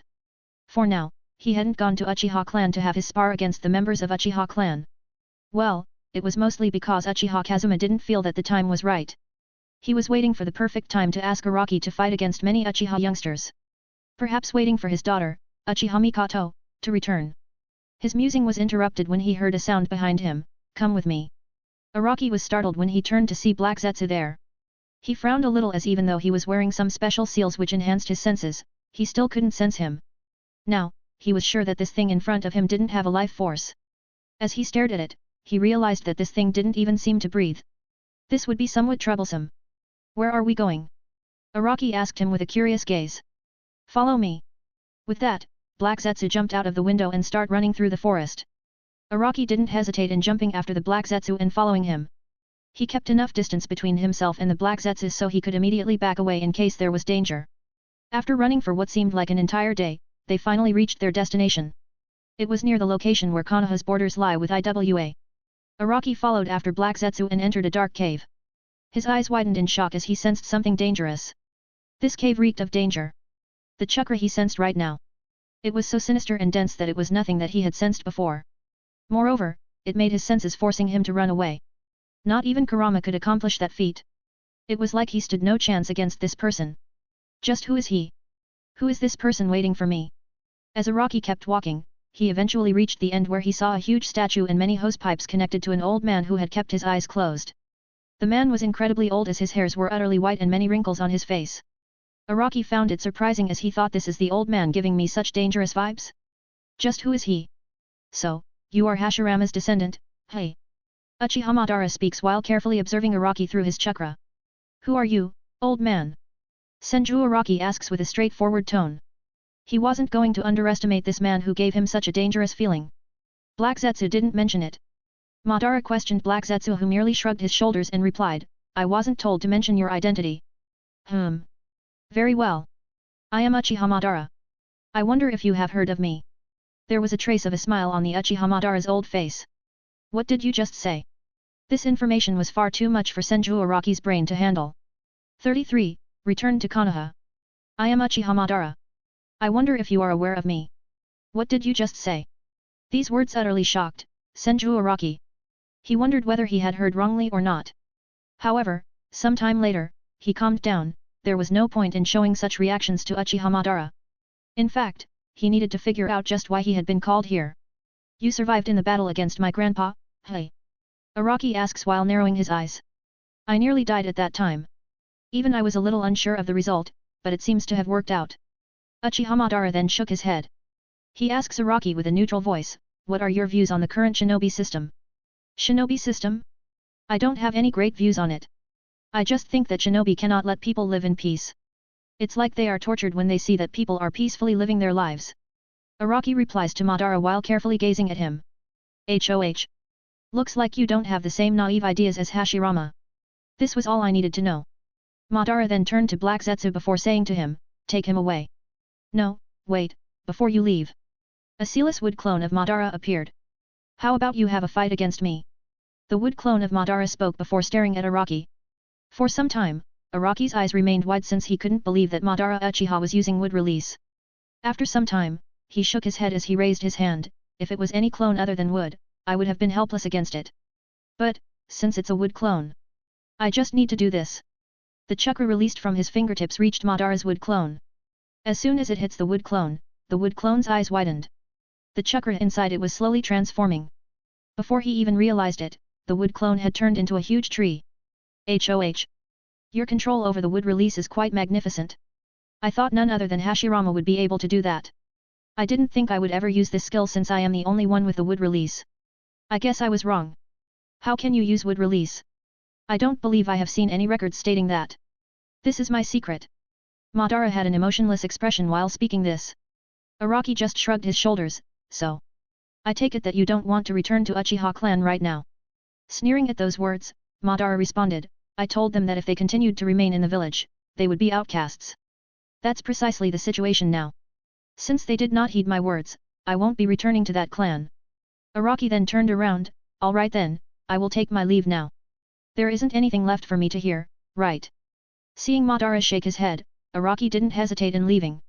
After he left, Black Zetsu looked at Madara and asks him, Madara-sama, wasn't that too risky? Showing him that you are alive and also the Gedo statue behind you. Black Zetsu, you do not understand it, do you? He is the grandson of Hashirama. Moreover, his skill over wood release doesn't seem to be any less than that of Hashirama. It's just that his age is limiting his power right now. Even if I don't like it, he will play a huge role in my future plans. I need to know his thoughts and adapt accordingly. Besides, I have not given him any idea about my plans for this shinobi world. Currently, he believes that I, Uchiha Madara, wish to meet him because of his lineage. Well, he isn't wrong if he thinks that. Looks like I can look forward to something after I revive. As if deciding something, he says to Black Zetsu, we will change our plans now. You will now be going to aim. Yes, Madara-sama. Also, meet that snake from Konoha, you should know what to do with that snake. Yes, Madara-sama. Just give him a few cells of Hashirama Senju and allow him to experiment. With his personality, he will definitely experiment it on several people just to confirm his hypothesis. Well. Senju Araki, for how long you can dance? How long can you entertain me? Madara asked this question which drifted into the wind. Senju Araki was indeed thinking about his conversation with Uchiha Madara. That man. Even though he was at the end of his life, his aura still seemed very strong. He wondered what Kurama would say when he finds out that Araki met up with Uchiha Madara. Maybe Kurama would want to crush Madara to pieces.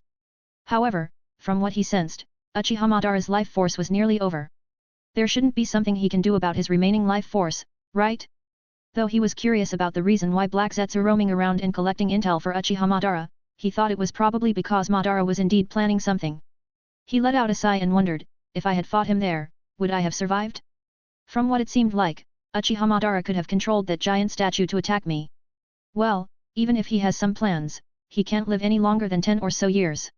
I should remain cautious about his plans though. He spent the whole day running towards Konoha. Other than Kushina, nobody really found out that he wasn't in the area. It was because Araki had a history of training very hard and then sleeping at the same location. Currently, Hitaki Sakumo, Uchiha Mikoto, Uchiha Fukaku and some other high-ranking ninja were returning to Konoha. It seems that everything at the borders had finally stabilized and they could leave the situation on another commanding general. Uchiha Mikoto remembered the contents of the letter sent by her father. He mentioned that her little brother might have to fight against someone from the Senju clan. They were waiting for her to arrive before starting the fight against that Senju clan member. A similar letter had been received by Uchiha Fugaku, just that it sounded a lot more formal than Mikoto's letter. He had a look of indifference as he found out the shinobi he would be seeing the fight of an 8-year-old Senju clan member. If this Senju clan member manages to defeat a lot of Uchiha clan members, there was a chance that Uchiha Kazuma would suck up his pride and let Fugaku handle the situation. This would be an excellent chance to increase his prestige within the Uchiha clan. That way, he can be the next Uchiha clan head without any issues. Meanwhile, Mikoto was a bit curious to meet this Senju clan member. From what her father had written in the letter, it seems that Senju Araki was the current head of the Senju clan. She was aware that Senju Tsunade still lived. Although she was roaming the lands, drinking, and wasting her life away, she was still the eldest Senju clan member. Moreover, as one of the 3 Sunnins, her might had been proved already. To think the next clan head of the Senju clan would be a child instead of Senju Tsunade. It made her shake her head and sigh. Just how the mighty Senju clan had fallen. 34. Senju Araki vs Uchiha clan descendants, 1. It had been a few days since Araki met up with Uchiha Madara. Currently, he was having a pleasant conversation with Kushina while walking towards the Uchiha clan district. He didn't want to split up from her and didn't plan to hide the fact that he would be cooperating with the Uchiha clan. Kushina continued to talk with him while they traveled to the Uchiha clan district. Kurama wasn't pleased when he heard that they would be going to Uchiha clan district. However, knowing that Araki would be beating these detestable Uchihas, he had an excited expression. He planned on enjoying the show of those damned Uchihas being beaten by a mere kid. Moreover, a Senju kid. Talking like that, they soon reached the Uchiha clan district. Many Uchiha clan members saw Araki enter the district, but no one stopped him. They all held a challenging grin on their faces. It seemed that each one was excited to show what they were made of. Kurama snickered upon seeing the proud looks on the faces of these Uchiha clan members. After having walked for some time, they finally reached the place. Araki noticed a large platform on which Uchiha Kazuma was standing. He turned towards Araki and then towards Kushina before frowning a little. Is this Uzumaki Kushina? Is she going to take part in this competition? Others might not be aware of the secret information, but he was well aware that Kushina was the Kyuubi's Jinchuriki. Moreover, there was a rumor spreading in the elemental nations that a young boy with Mokudan and a young Jinchuriki had heavily damaged the 3 great villages' forces. Upon Uchiha Kazuma's question, Araki shook his head. No. I will be the one to fight. She will just watch the fight. Very well, then. I heard from the Hokage that you are 8-year-old. There are only a few 8-year-old Uchiha kids. I wanted to ask if you would be fine with an older opponent. Uchiha Kazuma stated while staring at Araki. With an indifferent look on his face, as long as they are only a few years older than me. Very well, that's acceptable. Uchiha Kazuma stated before turning towards the Uchiha clan members. Everyone, this boy before you is Senju Araki. He has inherited the wood release of Senju Hashirama, the first Hokage of Konoha. You have already heard the details of the deal. As long as you bring him down, you would be bringing honor to the Uchiha clan. Is there anyone who wants to step up for the pride of the Uchiha clan? Uchiha Kazuma asked the other members of the Uchiha clan. Many of the fathers then turned towards their young sons and urged them to go up and prove their power. These children naturally wanted their parents to praise them. And they also wanted to defeat a Senju clan member themselves. So, they immediately raised their hand and shouted, "Me! No, me! Go! First! No, I will go first! I can beat you easily, you would just embarrass the Uchiha clan. I will go and defeat a Senju clan member. HRGHH! I will still go! I can definitely beat him!" These reactions surprised Senju Araki. Although he knew there was a great rivalry between the Senju and Uchiha, he never expected it was so fierce. Unconsciously, he started experiencing goosebumps all over his body. Was this how it felt when his ancestors fought against the Uchihas? He couldn't help but admit that he was quite excited right now. Maybe, he was also looking forward to humiliating the Uchiha clan in a battle. As he looked around, his eyes stopped on a young boy who mysteriously smiled in his direction. He had a similar look as of other Uchihas with dark black hairs and completely black eyes. Araki didn't know why, but this boy interested him a little. Shaking his head at that thought, he turned towards Uchiha Kazuma, "Please send them in the order of their age. The youngest can come first while the eldest can come last." I was thinking of the same thing. Uchiha Kazuma seemed to have the same plan in his mind. "Uchiha Jiro! Come forward, you are nearly 8-year-old. You will fight against Senju Araki." "Yes, clan head." The little boy named Uchiha Jiro immediately replied while jumping on top of the platform. Many of the other children lowered their heads. They wanted to go first, but alas, they were a few days older than Uchiha Jiro. Uchiha Kazuma waited for some moments before announcing, "And thus, I announce this battle to start. Uchiha Shinjiro shall be the one officiating this match and the match is ahead." "Yes, clan head." Uchiha Shinjiro immediately gave his consent to the decision of the Uchiha clan head. Araki gave a short bow to Uchiha Jiro before speaking, "Let's have a good match." He gave a smile after speaking. Uchiha Jiro replied with a grunt, "HNN." The two waited for Uchiha Kazuma and Uchiha Shinjiro to get down from the platform. Uchiha Jiro immediately started making some hand seals after Uchiha Kazuma, and Uchiha Shinjiro gets down from the platform. This was the standard technique of the Uchiha clan. Fire release, Great Fireball Jutsu. The first jutsu Uchiha Jiro decides to use was the Great Fireball Jutsu. Araki was a little caught off guard at why this guy used an elemental jutsu so quick in the combat. But, he responded immediately by using one seal and saying, "Water release, Water Wall Jutsu." He controlled the moisture in the air and created a wall of water in front of his body. This level of control over water chakra did not escape Uchiha Kazuma's eyes. A smile appeared on his lips as he thought in his head, it seems that this kid doesn't just have Senju Hashirama's bloodline, he even has the control over the water like Senju Tobirama. Quite the monstrous potential. The other Uchihas were using their Sharingan to copy any techniques which were going to be used by Araki. Araki didn't wait for Uchiha Jiro to attack at this time and moved faster. Pulling out his sword from the sheath while running towards Uchiha Jiro, who had pulled out a kunai before charging at Araki. Araki didn't even need to think about what he should do against such a frontal attack. He raised his sword and attacked the kunai in his hand. The kunai was hit with such force that it slipped out of Uchiha Jiro's weak grip. After the kunai slipped away from Uchiha Jiro's slip, he thrust the sword right near Uchiha Jiro's throat. "Admit defeat right now or?" he said while showing off his full killing intent. Uchiha Jiro showed off a frightened look, and he backed away because of that burst of killing intent. As if his interest had waned, Araki turned towards the other Uchiha clan members while pointing his sword at them. "Next one. This bastard." Entire Uchiha clan seemed to blow up at Senju Araki. They couldn't believe that a Senju clan would dare to utter such words with that indifferent and arrogant look. Kushina felt a little weird while she stood near the angered Uchiha clan. Meanwhile, Kurama was having a blast in her mind. He even seemed to be giving ideas of some techniques to Kushina so she could tell it to Araki. And he could use it on these Uchiha. Uchiha Kazuma smiled faintly upon seeing this scene. This was precisely what he was aiming for. In these years, he had felt that the skills of the shinobi of the Uchiha clan were slowly degrading. Now that the Senju clan had nearly reduced to nothing, the Uchiha clan members had reduced their training. It was as if the fire in their hearts had died down. Someone needed to lit up that fire again to make them break past their limits and become strong again. This was what Uchiha Kazuma wanted from Araki. He wanted Araki to lit up that flame in their hearts. 35. Senju Araki vs Uchiha clan descendants, 2. After having lit up a flame in the hearts of Uchiha clan members, Araki waited for his next contestant. It was someone by the name of Uchiha Genryu. Uchiha Shinjiro stepped on the platform before announcing, "Are both contestants ready?" Araki and Genryu nodded in return. The battle between Senju Araki and Uchiha Genryu. Start. Uchiha Shinjiro used the body flicker technique to leave the platform. Unlike Uchiha Jiro who had started off with a fire jutsu, Uchiha Genryu immediately rushed towards Araki. He seemed to be intent in fighting against Araki in close combat. Araki sighed at his frontal attack. He didn't even think of confronting this attack. He remained standing at the same position as if waiting for Uchiha Genryu to arrive. Just when Uchiha Genryu was in front of him, he pulled out his kunao and planned on attacking Araki's throat. Araki casually sidestepped and dodged Genryu. Genryu stumbled a little as he wanted to change his direction immediately. Upon seeing the opportunity, Araki stepped forwards and gave him a strong kick on his gut. The kick was so strong that Genryu felt as if his innards had rearranged a little. He held his stomach and fell on the ground, coughing up a mixture of blood and saliva. Araki stared at Genryu and said, "Was that all?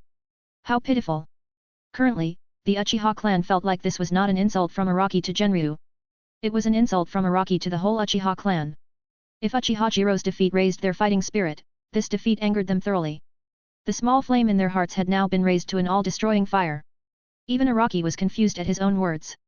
He didn't plan on saying such words to Uchiha Genryu.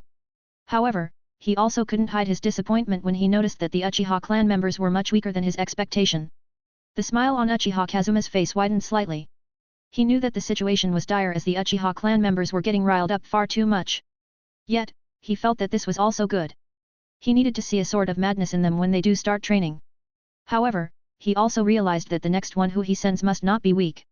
Or all this fighting spirit gained by the Uchiha clan members would start turning into the direction of hopelessness. He turned towards a particular direction and spoke out, "The next one who will participate will be Uchiha Yuden. Go forward and fight." "Yes, clan head," he will immediately go. Uchiha Yuden's father replied for him to Uchiha Kazuma before asking his son to go up on the stage. Uchiha Yuden had a grim expression while staring at Araki. Although he was angered by Araki's earlier words, he had seen that Araki did have some ability. It wouldn't be a good idea to underestimate him. Uchiha Yuden closed his eyes for some time before reopening them with crimson eyes and two tomos revolving in them. Araki was a little surprised and guessed that Uchiha Kazuma probably sent him to retrieve some prestige back for the Uchiha clan. It was also the first time Araki would be fighting against the Sharingan. He couldn't help but feel that he was delighted. Meanwhile, inside of Kushina's head, she heard a loud growl from Kurama as he shouted, "That Sharingan! Kill that guy! Poke his eyes! Those fucking eyes!" She really found his voice disturbing and cut off their mental connection for some time. Uchiha Yuden pulled out two kunao. He stepped forward while cautiously gazing at Araki's face. Even though he was coming closer, he seemed to have no intention of attacking. Araki was a little curious about what this guy was doing. Did Yuden want him to make the first move? He internally shrugged and decided to be the first one to charge. Yuden cautiously stared at Araki very cautiously and immediately moved once Araki was in his range. He easily dodged Araki's thrust and a diagonal slash following it. It was like Yuden could see what moves he was going to do next. Yuden immediately stepped forward and slashed Araki's arm. Before he could come closer, Araki raised the arm with which he was holding his sword. Even though Yuden could see this attack with his Sharingan, he realized that he couldn't damage Araki's chest now. If he moved any closer, he would be slashed by that sword. Thus, he improvised at that moment and slashed Araki's hand with which Araki was holding his sword. This sudden movement from Yuden did catch him by surprise. This was the perfect response to his attack. He immediately backed away upon realizing that it would be dangerous to continue fighting in close combat against him. Well, he could use the complicated moves of Uzumaki Kenjutsu style, but he didn't want to give away techniques to the spying eyes of the Uchiha clan. The Uchiha clan members who had awakened their Sharingan were staring at him in the hopes of copying his fighting style or techniques. After having backed away and created a bit of distance, the Uchiha clan members standing around the platform saw it as their first win against Senju Araki. To have forced Senju Araki to back away was already good enough. "Great, Yuden. Now go and defeat him." His father gave his command. However, Uchiha Yuden didn't move. It seemed that he was still keen on letting Senju Araki move first rather than attack. "You are simply countering my moves after foreseeing them with your Sharingan. I admit, these are quite the powerful eyes you have there. But I know the weakness of your eyes." "What?" Although surprised, Uchiha Yuden did not lose his cool. Once again, Araki rushed at Uchiha Yuden. This time, he was even faster than before. Uchiha Yuden snorted in his mind. Did Araki think he could go fast enough at a speed at which Uchiha Yuden wouldn't be able to avoid his attack? He parried Araki's slash and rushed forward to attack him when suddenly, he noticed the smile on Araki's face widening. It was at that moment, Uchiha Yuden noticed a wood clone behind his own body, the kunai held by the wood clone was placed against the back of Uchiha Uden's throat. The fight had come to an end with this move from Araki. The entire Uchiha clan remained stunned for a moment before they lowered their heads in disappointment. Just when they felt Uchiha Uden could redeem the clan, he had to lose in such an anticlimactic manner. Perhaps they were too hopeful. However, they were curious about who will fight next. Mikoto Uchiha was standing near her father's side. She looked ready to step on the platform to defeat Araki. Knowing what his daughter was thinking, Uchiha Kazuma placed a hand over her shoulder while telling her, "Remain calm. I have another fighter for him. Keshiro. You are up now." Uchiha Kazuma says to his younger son. "HNN. It's finally my turn, hey." Uchiha Keshiro though said with an emotionless voice, he couldn't hide the smile on his face. Uchiha Mikoto was a little worried about her younger brother fighting against Senju Araki. Would he be okay? "Don't worry about your brother. Just see the match." "Alright, father. A/N, I guess I need to clarify something to all of you. Firstly, the Great Fireball Jutsu, according to canon, Itaka learned that jutsu near 5 years of age and mastered it in a single try. Hell, even Sasuke mastered it before 7 years of age considering that Uchiha massacre occurred when he was or at most 8. The Uchiha kids here are all 8 years or higher than 8 years old. If they can't even know of the Great Fireball Jutsu at 8 years of age, then I really am speechless at their weakness. Secondly, Itaki and Shisui managed to awaken their Sharingan early, which was considered rather amazing because it was the time of peace. However, at this time, the Second Shinobi War has just ended. Can't the kids have awakened the Sharingan earlier? People seem to look down on Obito because he couldn't awaken his Sharingan even at the age of 12. Doesn't that mean it is awakened significantly earlier? I have simply kept the facts in my mind. 36. Senju Araki vs Uchiha Keshiro. The fourth match was between Senju Araki and Uchiha Keshiro. Both seemed to be similar in terms of age. Actually, Uchiha Keshiro seemed to be a little older than Senju Araki. Possibly by a few months. Anyway, the two seemed to observe each other somewhat cautiously. It was Uchiha Keshiro who moved first. He was holding his own sword, although it was a little short compared to Araki's sword. Araki took his stance as well and prepared to counter Uchiha Keshiro. Just when Uchiha Keshiro was within one arm distance, he moved his sword so fast that an average shinobi wouldn't be able to see it. Uchiha Keshiro raised his short sword to immediately deflected this sword slash which was going for his head. Senju Araki was a little surprised by his reaction speed, but he didn't stop at that moment. He used his other hand to punch Uchiha Keshiro's gut. From the range, Uchiha Keshiro's short sword wouldn't be able to reach him. And just when he was becoming assured that his hit would connect, his eyes widened a little when he noticed Uchiha Keshiro's fist holding his punch. As Uchiha Keshiro stopped Araki's punch, he felt a slight tremor in his body. The punch was far too powerful. He shuddered a little at the thought if that hit had connected with his body. Araki used his entire strength in his right arm and brought down the sword at a rapid speed. It was so fast that Uchiha Keshiro barely had any time to respond. However, just before it slashed Uchiha Keshiro's chest, Araki felt as if his body had stopped. Uchiha Keshiro spoke out at that moment, "Lightning release, quick paralyze." Araki really felt that his body was paralyzed. He couldn't move at all. And hearing the name of the technique from Uchiha Keshiro, it meant that he had used this technique without performing hand seals. Such control over lightning chakra was indeed surprising. Now, this is over. Just as that thought entered Uchiha Keshiro's mind, the ground beneath him ruptured. Another Araki appeared and punched Uchiha Keshiro away. After Uchiha Keshiro was thrown away, he stood next to Araki who had also started moving. It seems that the quick paralyze jutsu would only work for a short period. That was pretty good. He honestly admitted while looking at Uchiha Keshiro. In turn, Uchiha Keshiro simply grunted. He didn't think this guy would perform a sealess wood clone in that situation. It seemed he couldn't be defeated that quickly after all. Uchiha Keshiro sheathed his sword and started making quick hand seals. His speed was so fast that Araki was barely able to keep up with his eyes. Lightning release, lightning hound. A hound of lightning was formed, and it attacked Senju Araki. Araki didn't move at all. Instead, his wood clone did. His wood clone moved a bit ahead and used earth release, earth wall jutsu. The wood clone raised a wall of earth in front of Araki. The lightning hound crashed against the wall and dispersed. Just when Uchiha Keshiro was about to move, he suddenly felt a kunai blade hitting his back. His eyes narrowed slightly as he understood what happened. He noticed that Senju Araki was right behind himself in a hole near his position. However, he didn't despair at this moment. In fact, it was Senju Araki whose eyes widened when he felt his kunai passing through Uchiha Keshiro. He felt a strong bolt of lightning coursing through his body. While he was electrocuted, he thought in his head, "I see. That was a lightning shadow clone." Uchiha Keshiro was suddenly behind Senju Araki's body. Just as he was about to slash Araki's body, he was suddenly stabbed by 2 wooden spears which pierced his stomach. However, he wasn't going to go down without a fight, so he managed to stab Araki's hand while he was falling on the ground. The hand which he stabbed was the hand with which Araki held his sword. Feeling such pain, Araki couldn't help but release his grip on his sword. Araki used that opportunity to jump backwards and create some distance between himself and Uchiha Keshiro. By now, Uchiha Keshiro managed to deal with the wood spears piercing his stomach. He was losing a lot of blood, so he decided to end it quickly. He made a single hand seal and shouted, "Fire release, Great Fireball Jutsu." Unlike the Great Fireball Jutsu from Uchiha Jiro, this was indeed a colossal fireball. Even though it hadn't reached his position, Araki did feel the heat from this jutsu. He used a single hand seal and shouted, "Water release, Raging Waves." Araki released a considerable amount of water from his mouth, which was enough to counter the Great Fireball Jutsu. The steam covered the whole platform. Now, the Uchiha clan members and Kushina couldn't see what was going on the platform. They merely heard some sounds which sounded as if they were running. Some sounds of metal clashing against each other. Slowly, the steam had started to disperse. On the platform, they saw Araki and Keshiro standing next to each other. Araki's kunai which he was holding with his left hand was placed against Keshiro's throat, while Keshiro's short sword was placed against Araki's left side of the chest, directly in front of his heart. Uchiha Shinjiro was a little confused at what he should do. Should he stop the match right here or let it continue? He turned towards Uchiha Kazuma who gave him a signal. This match ends as a draw. Both sides should lower their weapons now.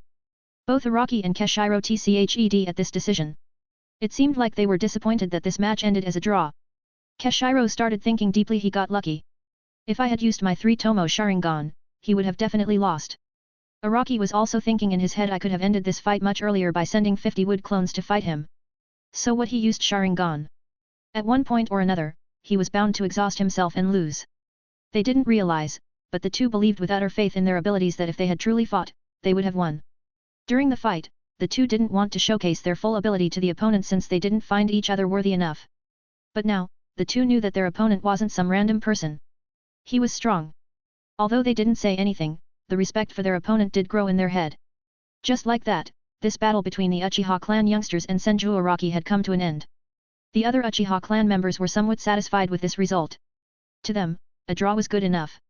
Moreover, many of the Uchiha clan members were going to urge their children to start training seriously. Or maybe they would personally train them from now. 37. Plans for ahead. In the Uchiha clan district, Uchiha Keshiro was lying on his bed with some injuries on his body. The wood spears had pierced his stomach, and there were some cuts all over his arm and body. There was an Uchiha who had copied some healing techniques and did heal the superficial injuries on Uchiha Keshiro's body. Uchiha Kazuma entered his son's room. He had a smile on his face as he said, "It seems that you are in bad shape, son. HNN. I will beat him next time. This time, I didn't even use my Sharingan, next time, I will use it and beat him." Uchiha Keshiro was in a nasty mood. Uchiha Kazuma let out a sigh before he started speaking, "You have been training since you were 4-year-old. I have personally taught you some jutsus, and you even awakened your Sharingan at the age of 5. You have mastered it in the next 3 years, which is already very surprising. However, I have heard that this child appeared in Konoha just a little more than a year ago. He had only been training for a little more than a year. Yet, he could achieve a draw against you. I said it, didn't I? If I used my Sharingan, I would have won." Uchiha Keshiro shouted at his father. He also didn't use his wood release jutsus. Moreover, because he didn't want it to be too unfair for you, he didn't use more than a single wood clone. What do you think would have happened if he used 10 wood clones or maybe 20 wood clones? Could you beat them all while also keeping an eye on him? Uchiha Kazuma's questions hit the mark as they immediately made Uchiha Keshiro speechless. He was indeed not confident about that. I also noticed that he wasn't using the Senju clan's taijutsu style. If he had used that, you would have some serious problems. Maybe you could have lost. As Uchiha Kazuma finished speaking, he noticed that his son wasn't even looking him in his eyes. It seems that he was quite ashamed. I am not saying this because I like to praise that Senju boy. However, I have noticed that since awakening your Sharingan, you think of yourself higher than others. Perhaps it's because you think of yourself to be very talented. But do remember, there is no shortage of talented people in this world. If you don't survive, it doesn't matter jack shit if you are talented or not. Uchiha Kazuma stood up as he finished lecturing his son. Humph. Alright. Uchiha Keshiro let out these words with some reluctance and saw his father leave the room. After some time, another person entered his room. And when Uchiha Keshiro noticed who it was, a smile appeared on his face. Elder sister. A cheerful smile appeared on his face. He was delighted to see his sister. Looks like father was admonishing you as usual. Uchiha Mikoto said while sitting on a chair next to her little brother's bed. Yeah. Uchiha Keshiro nodded his head. Don't worry about it, father is internally very proud to have a talented child like you. He wants you to become the strongest. Mikoto said while gently patting her little brother's head. This gave a really comforting feeling for Uchiha Keshiro. He moved his body a little and leaned towards his elder sister and hugged her. I missed you, elder sister. I was so scared. I didn't know if you would return from the front lines or not. Flicking at her brother's forehead, Mikoto said, it's not that easy to kill me. Even if I am not as talented as you, my skill in body replacement technique is quite good. I don't even need a log to replace myself. I can now replace myself with a smaller object as well, so don't worry about me. After thinking for some time, Mikoto said, when you are treated, let's go in the forest, and I will show you some new techniques I copied. These are some new lightning style techniques. I am sure it will be useful to you. Uchiha Keshiro's eyes twinkled at the prospect of learning another new jutsu. It was Uchiha Mikoto who had taught him the lightning hound technique which he had used against Araki. He immediately wanted to stand up and go to the forest to learn this technique. However, Uchiha Mikoto bonked his head with a light punch, no way. You aren't going to move until your wound is healed. But... Uchiha Keshiro stopped himself from speaking when he noticed his elder sister's glare. Yes, elder sister. He lowered his head in defeat. Don't worry, since I had been away for so long, I wouldn't leave you while you are recuperating from your injuries. I can tell you about how it was for me at the front lines. With that, Uchiha Mikoto started to inform her younger brother about how the front lines were for her. Uchiha Kazuma had a smile on his face as he peeked at his children. It gave him a strange sense of satisfaction to see his children so cheerful. Meanwhile, on the other side of Konoha, Araki had nearly healed. His chakra's healing properties were quite good. As long as the bones weren't damaged, he would heal in 2 hours or a little more than that. And if his bones were fractured, he would need 1 whole day to heal. Currently, Araki was sitting in the hall with Kushina. Kushina asked him with a curious expression, why didn't you finish the fight earlier? I don't believe that you would have lost if you fight a little more seriously. And I am not talking about using more clones. You didn't even use water jutsus. To this, Araki negatively shook his head, my overall motive wasn't to defeat the Uchiha clan descendants, it was to gain battle experience and show my sincerity to the Uchiha clan. The reason Uchiha Kazuma has agreed to the alliance between us is that he wants to use me as a whetstone. I could have easily defeated Uchiha Keshiro, but that would defeat the purpose of why I even want to have an alliance with the Uchiha clan. The Uchiha clan that I want to have an alliance must be strong. At least stronger than right now. However, I also didn't want to lose to a miserable shinobi. It's a good thing that Keshiro had achieved the threshold. Kushina stared at Araki and said, Araki, what will we be doing now? Araki thought for some time before answering her, there are 2 paths ahead of us. One is by graduating from the academy. However, during that time, the Hokage would split us up by putting us in separate teams. The second method is to become an apprentice of a shinobi who has special rights. Are you talking about the Sunnins? Kushina asked Araki with a confused look. She remembered that the Sunnins were the students of the third Hokage, it would be dangerous to become their apprentice. Fortunately for her, Araki shook his head. Other than Sunnins, there is one more man who has special rights. It isn't because of his lineage or because he had been trained by the third Hokage. This man became a strong shinobi all through his own effort. Not even the Sunnins can be compared to him. Konoha's White Fang, Hatake Sakumo. He has recently returned from the front lines, we need to become his apprentices. If we become his apprentices, we wouldn't need to be worried about the Hokage ordering us to do some mission. We aren't shinobis under him after all, nor have we pledged our loyalty to the Hokage, so he wouldn't be able to order us without a really good excuse. Araki said with a resolute tone. 38. Hatake Sakumo's house. The next day, Araki and Kushina walked towards the Hatake Sakumo's house. As far as Araki was aware of, Hatake Sakumo was the last surviving member of the Hatake clan. He had married a clan member of Inazuka clan. It seems that he and his wife loved each other very much. And with Hatake Sakumo's prowess in the battlefield and his power, the Inazuka clan consented to his marriage with their clan member. Araki and Kushina soon reached their house. The house was located at the western side of Konoha. It was quite some distance away from the compounds of the other great clans of Konoha. At that moment, Hatake Sakumo left his house. He seemed to be in a hurry. Araki and Kushina noticed that he looked quite frightened as he immediately took off in the direction of Hokage's office. Araki didn't overthink about it. He said to Kushina, let's go to his house and wait for him. All right. Kushina readily agreed to his idea and started walking towards the house. After they were right out of the house, they knocked on the door and called out, "Hello, is someone here?" Soon enough, the two heard a pleasant voice from inside the house. "Yes, is there something you need?" A brown-haired woman with some face marks on her face appeared in front of them. She stared at Araki and Kushina and looked quite confused. She had never seen these two kids here before. "Hello, miss. I am Senju Araki. And I am Uzumaki Kushina." The woman's eyes widened a little when she heard that this young boy was Senju Araki. As a member of the Inazuka clan, she was aware of who Senju Araki was. Even though he was young in terms of age, he was still one of the most influential persons in Konoha. She had also heard rumors of how a wood-release bloodline user had dealt massive damage to the three great villages' army. Why would the clan head of the Senju clan come here? She asked while staring at Senju Araki's face. "I wouldn't hide it from you. I came here to meet Hitaki Sakumo. But I saw that he had just left the house in a hurry, so we were planning to wait for him here. Is that acceptable?" He asked with a neutral look on his face. The woman thought for some time before nodding her head. "All right, please come in.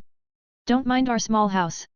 Araki gave her a smile in return and said, "Don't worry, until the age of 7, I lived in a shack. I am still somewhat uncomfortable in Senju clan manner. Your house gives me a feeling as if I am home." These were his honest thoughts. Kushina added, "I also don't mind it." The two walked inside the guest room. The woman left the guest room and brought tea for the two of them. The two started drinking tea, and Kushina looked at the woman before asking her, "Where did Hitaki Sakumo go?" The third Hokage ordered him to give him a detailed report in the early morning. But, Sakumo was far too tired and woke up late. He went to the Hokage office without even having his breakfast because he is afraid that the Hokage would scold him for being late. The woman said while smiling at them. She was a little embarrassed while telling them about her husband's lateness. It certainly didn't give a good impression. Araki frowned at that moment. Although he knew that this man had certain privileges, he didn't think that this man was so loyal to the Hokage. "Can I ask why you wanted to meet Sakumo?" She asked with an interested look in her eyes. Thinking for some moments, Araki replied to her, "We both wished to become his apprentices. We wanted to be trained by him and wanted to ask what his requirements would be to train us." "You want to be Sakumo's apprentices? Why so?" She asked them eagerly. "Because of certain reasons, we do not wish to become Konoha's shinobi. However, we still want to learn some skills from someone we can call a teacher. I believe that Hitaki Sakumo was the most appropriate man for this." Araki answered her truthfully. "Aren't you the Senju clan head? Why do you not want to become a shinobi of Konoha?" "I dislike the way the current Hokage runs things. To him, I am no more than a tool. The thought of serving him sickens me greatly. That is why I at least want to be trained by someone who I hold in high regard." Araki said with a small smile on his face. "I am sure Sakumo would be delighted to know that you trusted him to train the two of you. But, there is a low chance he would be willing to teach you. He is rarely free from his missions, after all." From her tone, Araki got the feeling that the Hokage kept Sakumo so busy that he wasn't able to spend enough time with his wife. Well, it was natural for anyone to use a shinobi of his caliber. "I promise we won't take up too much of his time. Just a few instructions and then he can leave us to figure out on our own. Actually, I wanted to start my elemental training. I have realized that my chakra training has seemingly encountered a bottleneck. Though there are many exercises in the books, I feel like someone's instruction would be more valuable," he stated quite calmly. The woman's eyes narrowed at that moment as she said, "Are you sure you only want him to give you some instructions? What about asking him to stay by your side while you train?" Shaking his head negatively, Araki answered, "That would mean our talent is not sufficient, and we aren't qualified to receive instructions from Konoha's White Fang. And what of the payment? Sakumo won't teach you for free, you know." The woman's eyes seemed to be twinkling while staring at Araki. "My elder sister Tsunade and I have inherited half of the Senju clan's property, but I am the current head of the Senju clan. I have quite a few forests I can give him for free," he nonchalantly stated, which made the woman's eyes twinkle with excitement. She immediately closed the distance between them and held his hand. "We have a deal." "Hey!" Araki showed off a confused expression. What did this woman mean they had a deal? Could she make a decision in place of Hitaki Sakumo? That shouldn't be possible, right? Well, these would be his thoughts until he would hear this woman lecturing Hitaki Sakumo into accepting Araki and Kushina as his apprentices. 39. Reasons. Hitaki Sakumo thought of himself as a simple man. Just a little more powerful and skilled than others. He never bothered with training someone since he felt like he wasn't meant to give instructions to someone. Many times he had given suggestions to his friends. The suggestions which would get rejected by their reasoning, "Don't think that we are as talented as you. Give us instructions so that even normal people like us can do it." He had no idea how to give them instructions. He had always found many things extremely easy.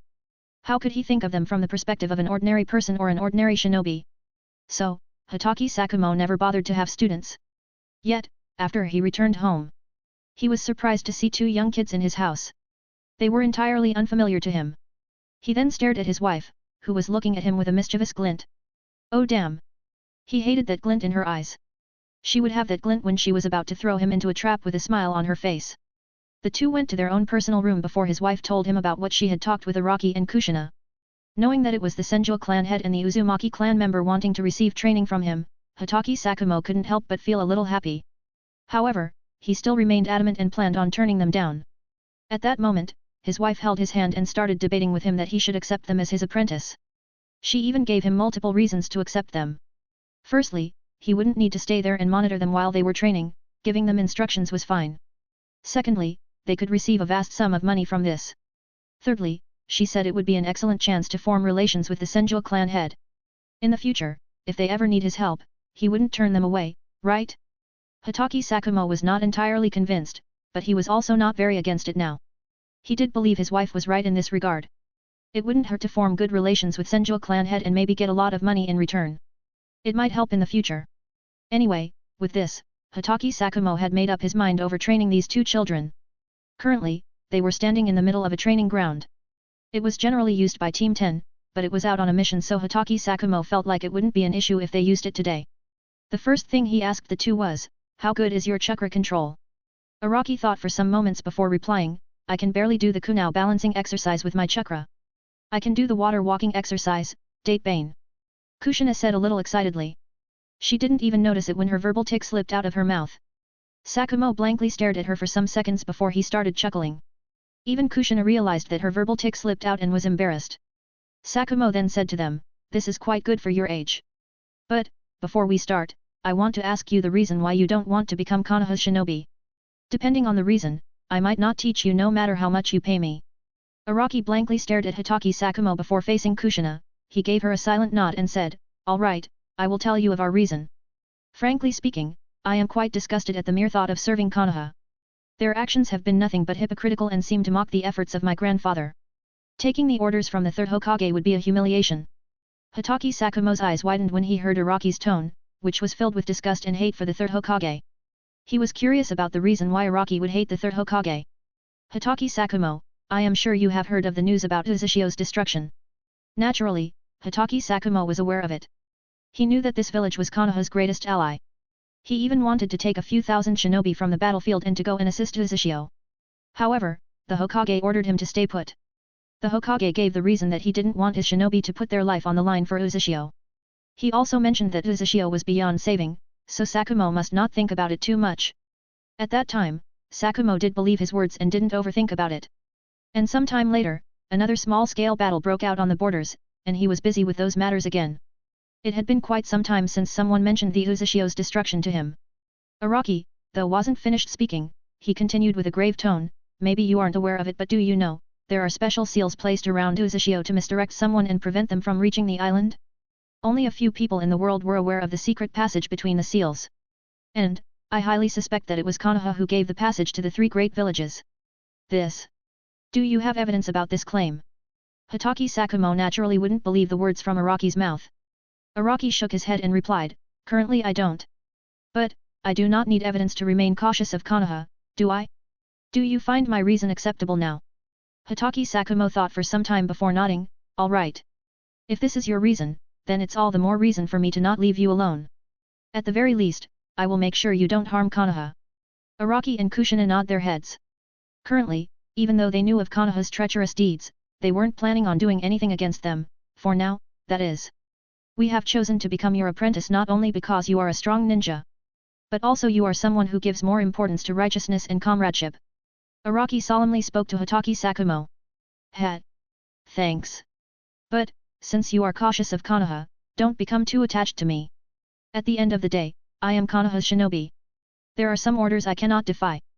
Hatake Sakumo had a smile on his face before his gaze slowly turned serious. "All right, enough talk now. Let's start your training." With that, Araki and Kushina's training with Hatake Sakumo started. Kurama let out a yawn as he stared at the scene from Kushina's mindscape. He wanted Araki to grow strong quickly so he could leave this damn place for good. Though, Kushina's mindscape had seemingly improved from before. Araki would enter the mindscape and use his chakra to grow a few trees for Kurama. However, these trees were created from Araki's chakra, which seemed to restrain Kurama's chakra. Meaning they weren't as good as the real trees. And just like that, 4 years passed by in the blink of an eye. 4 years passed. In these next 4 years, Kushina and Araki mainly focused on training. Occasionally, Araki would go to some villages near Konoha, where he would ask the Uzumaki clan members to go to the Land of Waves. Right now, 200 or so members of the Uzumaki clan lived in the Senju clan manor while the 1,800 or so Uzumaki clan members lived in the Land of Waves under the family name Samazaki.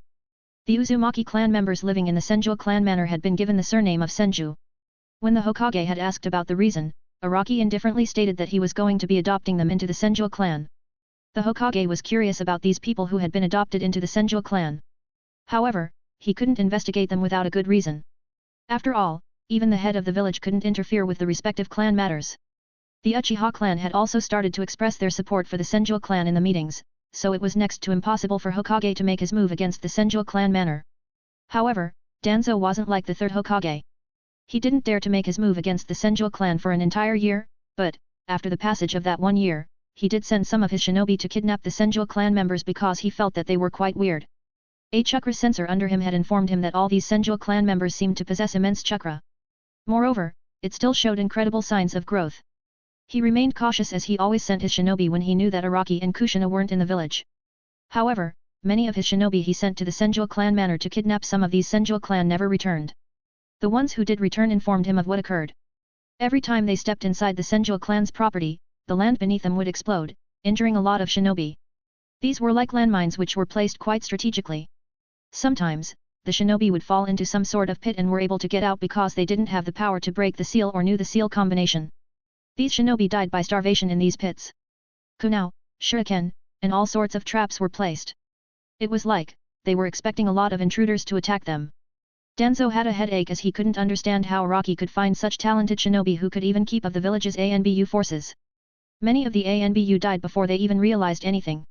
The only ANBU members who survived were the ones who remained cautious and wanted to take action before looking at the entire situation first. Danzo now understood something else. This new Senju clan head had no mercy for Konoha. All his traps were designed to kill any intruders with no hint of mercy. Probably, even if the Hokage himself went to ask for the lives of these ANBU members, Araki would still deny him with a decisive tone.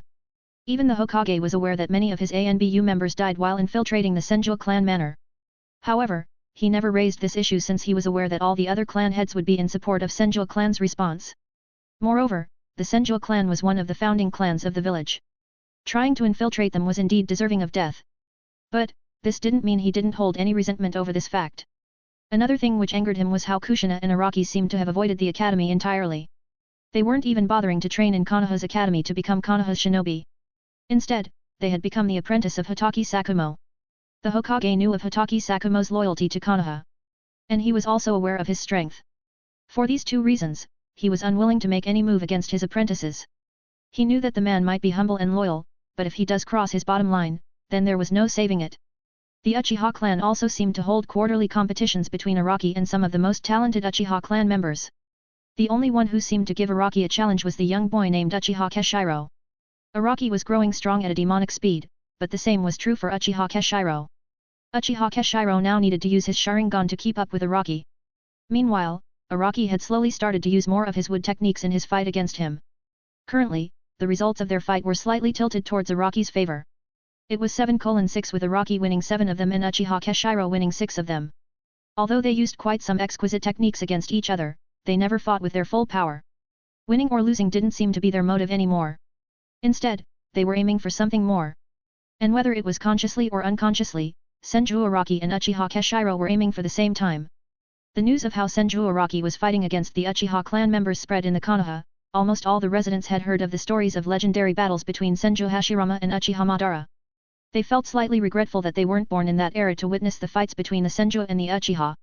However, now that they heard of the fight going on between Senju clan descendant and Uchiha clan descendants, they couldn't help but feel excited. Now, whenever the fight between Araki and some Uchiha clan descendants would occur, the people would rush towards the Uchiha clan district to see the fight. There not only did they witness a fantastic fight, the people also started to talk with the Uchiha clan members in the audience. They started to realize that although arrogant, the Uchiha clan members weren't bad people. In this manner, the reputation of the Uchiha clan among the people had started improving. Uchiha Kazuma was already satisfied with his gains. Now only have the Uchihas actively started their training, their reputation within the village was also improving. Moreover, he was also selling important information to Araki at a high rate. So, life was going good for him. However, this was not all that occurred in these 4 years. A new member had also joined Hitaki Sakumo's family. It was his child by the name of Hitaki Kakashi. Currently, Hitaki Kakashi was only 2 years old. He had the same silvery hair as his father. Araki and Kushina would sometimes play with him. They would take him up on trees or show him some great sights. Poor Sakumo had to run after Araki and Kushina to ensure that Kakashi remained safe, or else, his wife would definitely create a few bumps on his head. Jiraiya had also returned to Konoha. He had even taken up an apprentice by the name of Namikaze Minato. Araki did hear of Minato's name a few times, as it seemed as if he was jumping the ranks quite quickly. He was already a Chunin-ranked shinobi right now. He had no idea about what Orochimaru was doing, and frankly speaking, Araki wasn't that interested in the snake. And the information from the Uchiha, he had the idea of where his elder sister, Senju Tsunade, was roaming. It seemed that she was in a city near the capital of the Land of Fire. The name of the city was Fujigata. 41. Intruders. In these 4 years, Araki and Kushina had grown a lot. Not just by their height or weight, but their growth and density of their chakra. Araki also felt that the power of his physique had improved with his age. He could heal quicker than before. And he realized he didn't even need to use hand seals to heal himself. Araki had learnt the Senju clan Taijutsu style, while Kushina had learnt the Uzumaki clan's Taijutsu style. Their elemental training had been going great. It took Araki these 4 years to completely master his water and earth elements, consequently making his wood style even stronger. These days, he had started to work on the wind affinity. He found that the wind was the best element to enhance his Taijutsu style significantly. It added a sense of fluidity in his Taijutsu style. And currently, he had only succeeded in the leaf-cutting exercise of the wind chakra.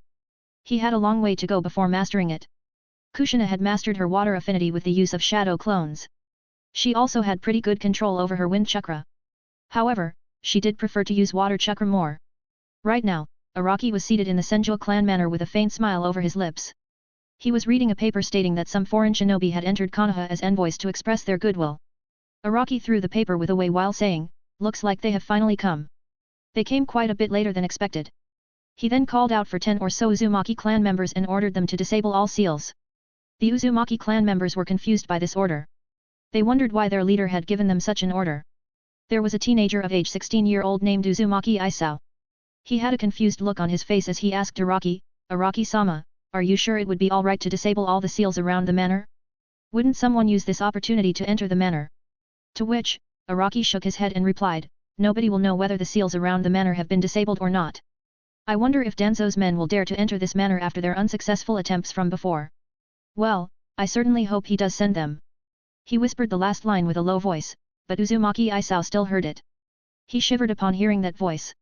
He was well aware that Araki seemed to take immense pleasure in seeing these shinobi die. Besides, we will have some more guests in these days. I want to welcome them personally. The smile on his face made the Uzumaki members shiver uncontrollably. The last time Araki had handled the situation, the shinobi had ended up with multiple stakes in his body before they were burned. It was like Araki was letting them experience how melted metal felt in their body. Moreover, the smile on Araki's face was widening upon seeing the shinobi squealing in pain. Uzumaki Isao mentally decided to not be near Araki when he is handling the situation personally. In fact, many of the Uzumaki clan members decided the same. It was far too brutal for their tastes. With that, the Uzumaki clan disabled the seals. After Kushina returned from her training, she noticed that the seals around the Senju clan manor were disabled.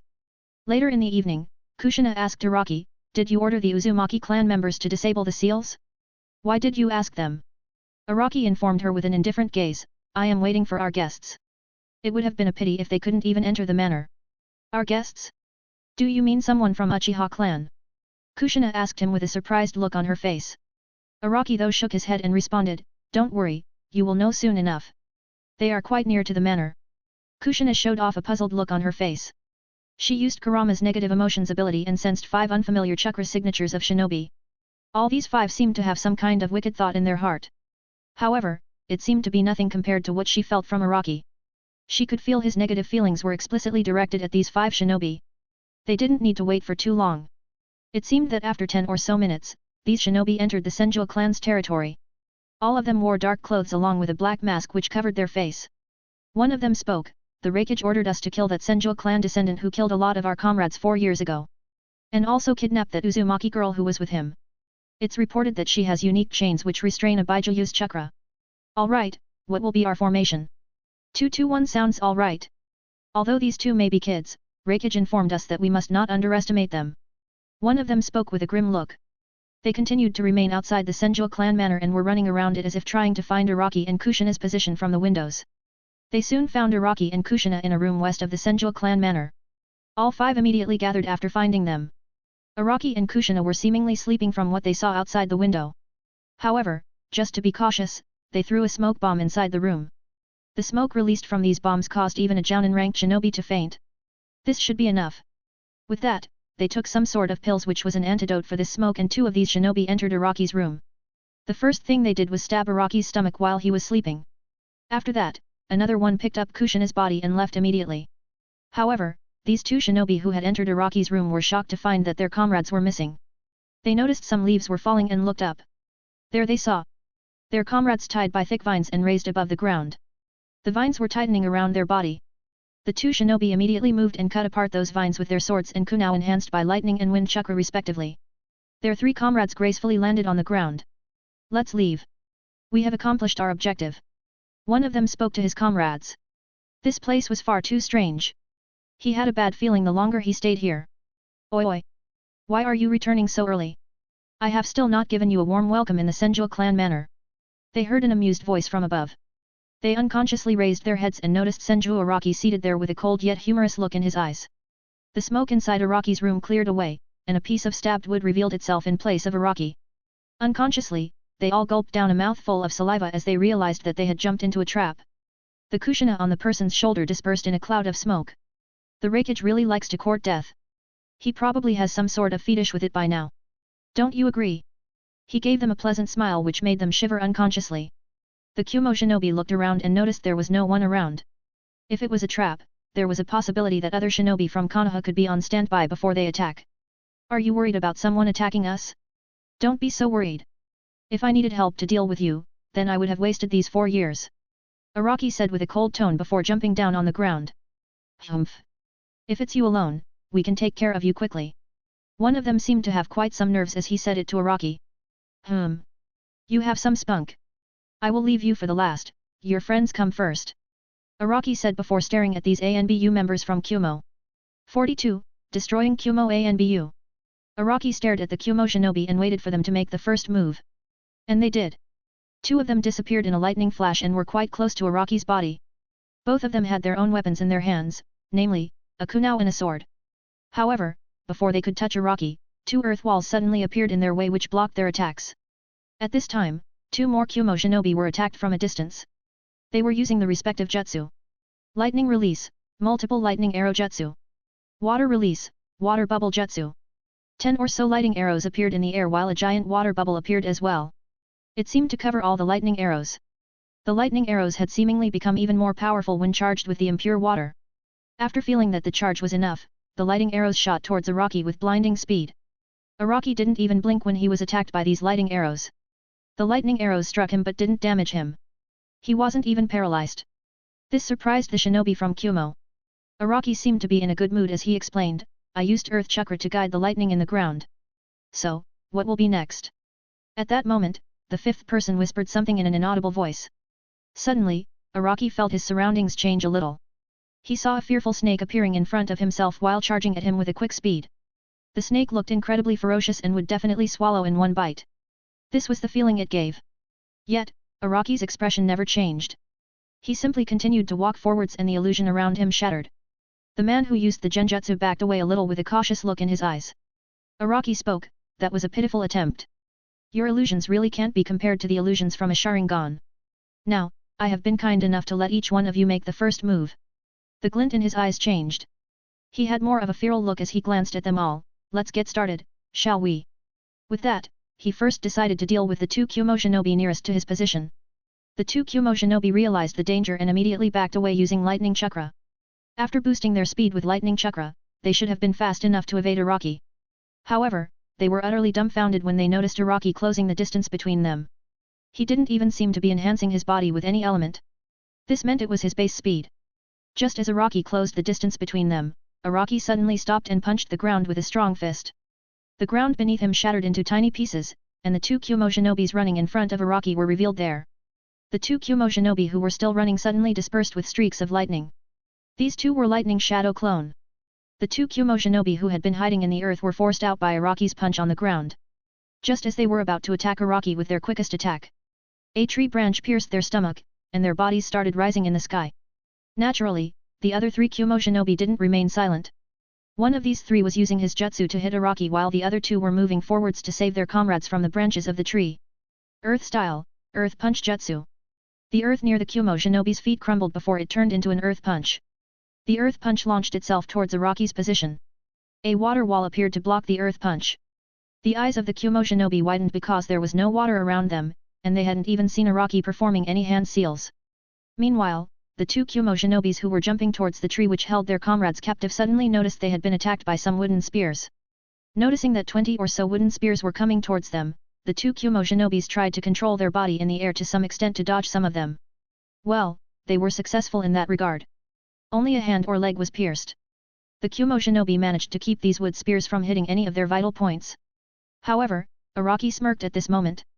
He raised his hand towards these Kumo shinobi who had been pierced by his wood spears. He suddenly clenched his fist and muttered, "Expand." The wood spears, which had pierced their arms or legs suddenly expanded. In just an instant, these small wood spears had become as large as trees.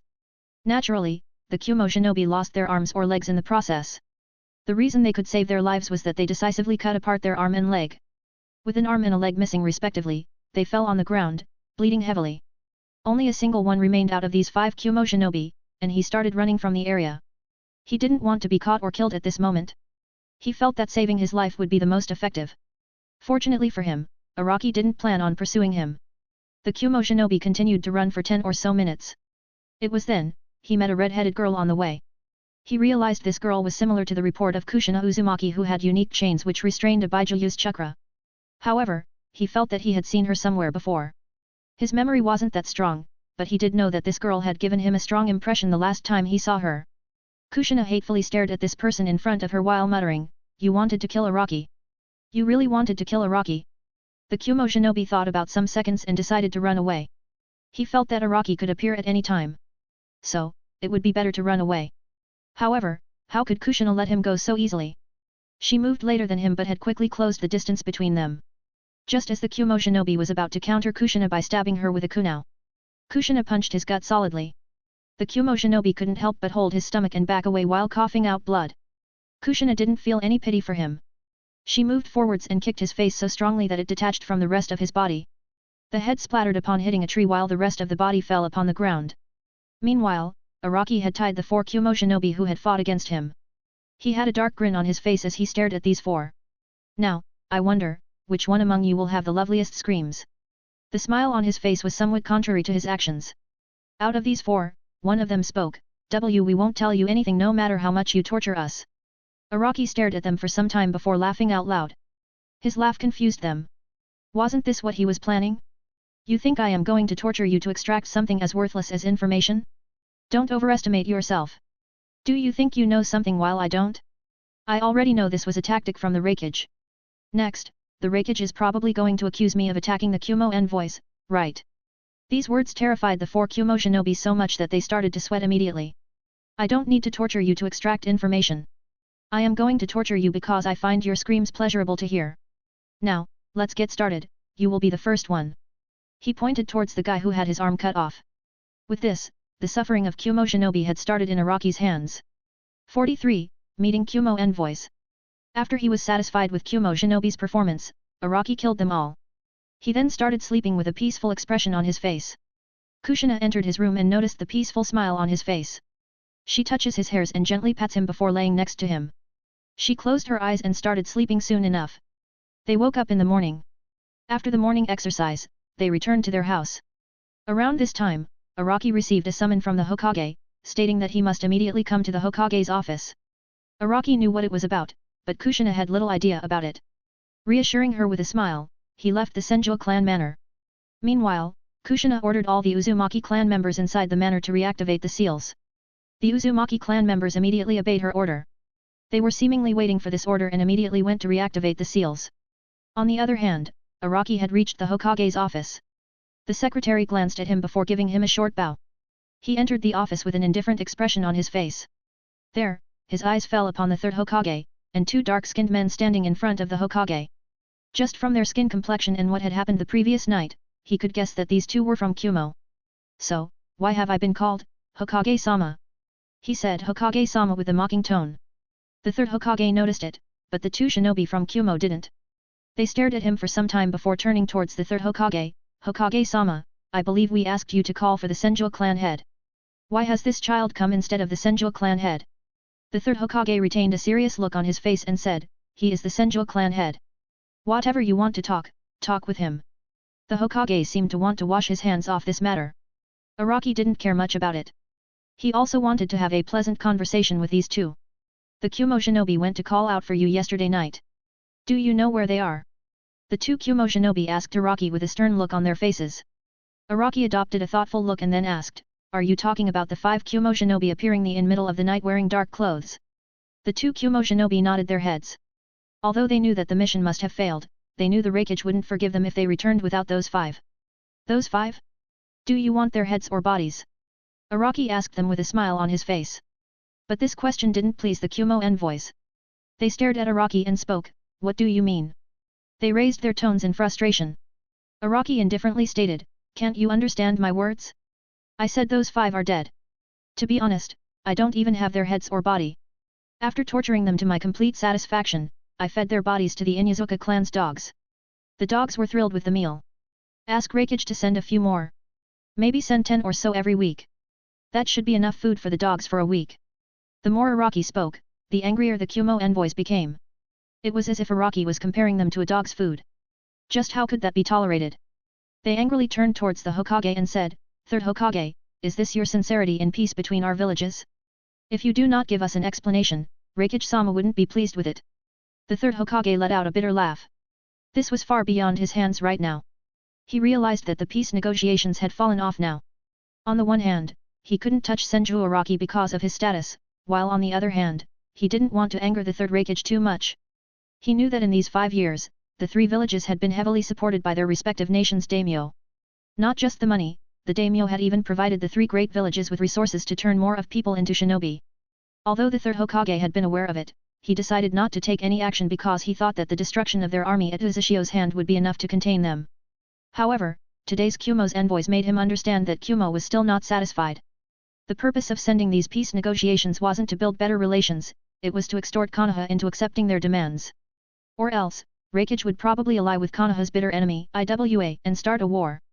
Understanding what was going to happen, the third Hokage internally decided to delay the war by compensating a little and enforce Konoha's military. As long as they recruit more shinobi for the next 4-5 years, they could have enough strength to counter an attack from Kumo and Iwa. Yet, the third Hokage was utterly unaware that Araki didn't plan on compensating a tiny bit. Araki was staring at the 2 Kumo envoys and said, peace? How interesting, so, you mean to say that if I don't provide a reasonable explanation or compensation for those 5 Kumo shinobi, Kumo will declare war upon Konoha? That's right. One of these 2 even agreed immediately. Then you can return now. Araki seemed to have given his order to these Kumo shinobi. Hey? What do you mean? The Kumo envoys were confused by Araki's words. Just what did he mean by that? Weren't they going to get some compensation? Your compensation can be your ability to walk out of Konoha. Is that enough, I wonder? Araki gave them a cheerful smile as if he had given them a good offer. What are you talking about? Didn't I mention it to you that your 5 comrades were eaten by dogs from Inyazuka clan? Actually, some dogs are still hungry. I am almost tempted to kill you and feed your bodies to the dogs. I am sure they wouldn't deny a meal from Kumo.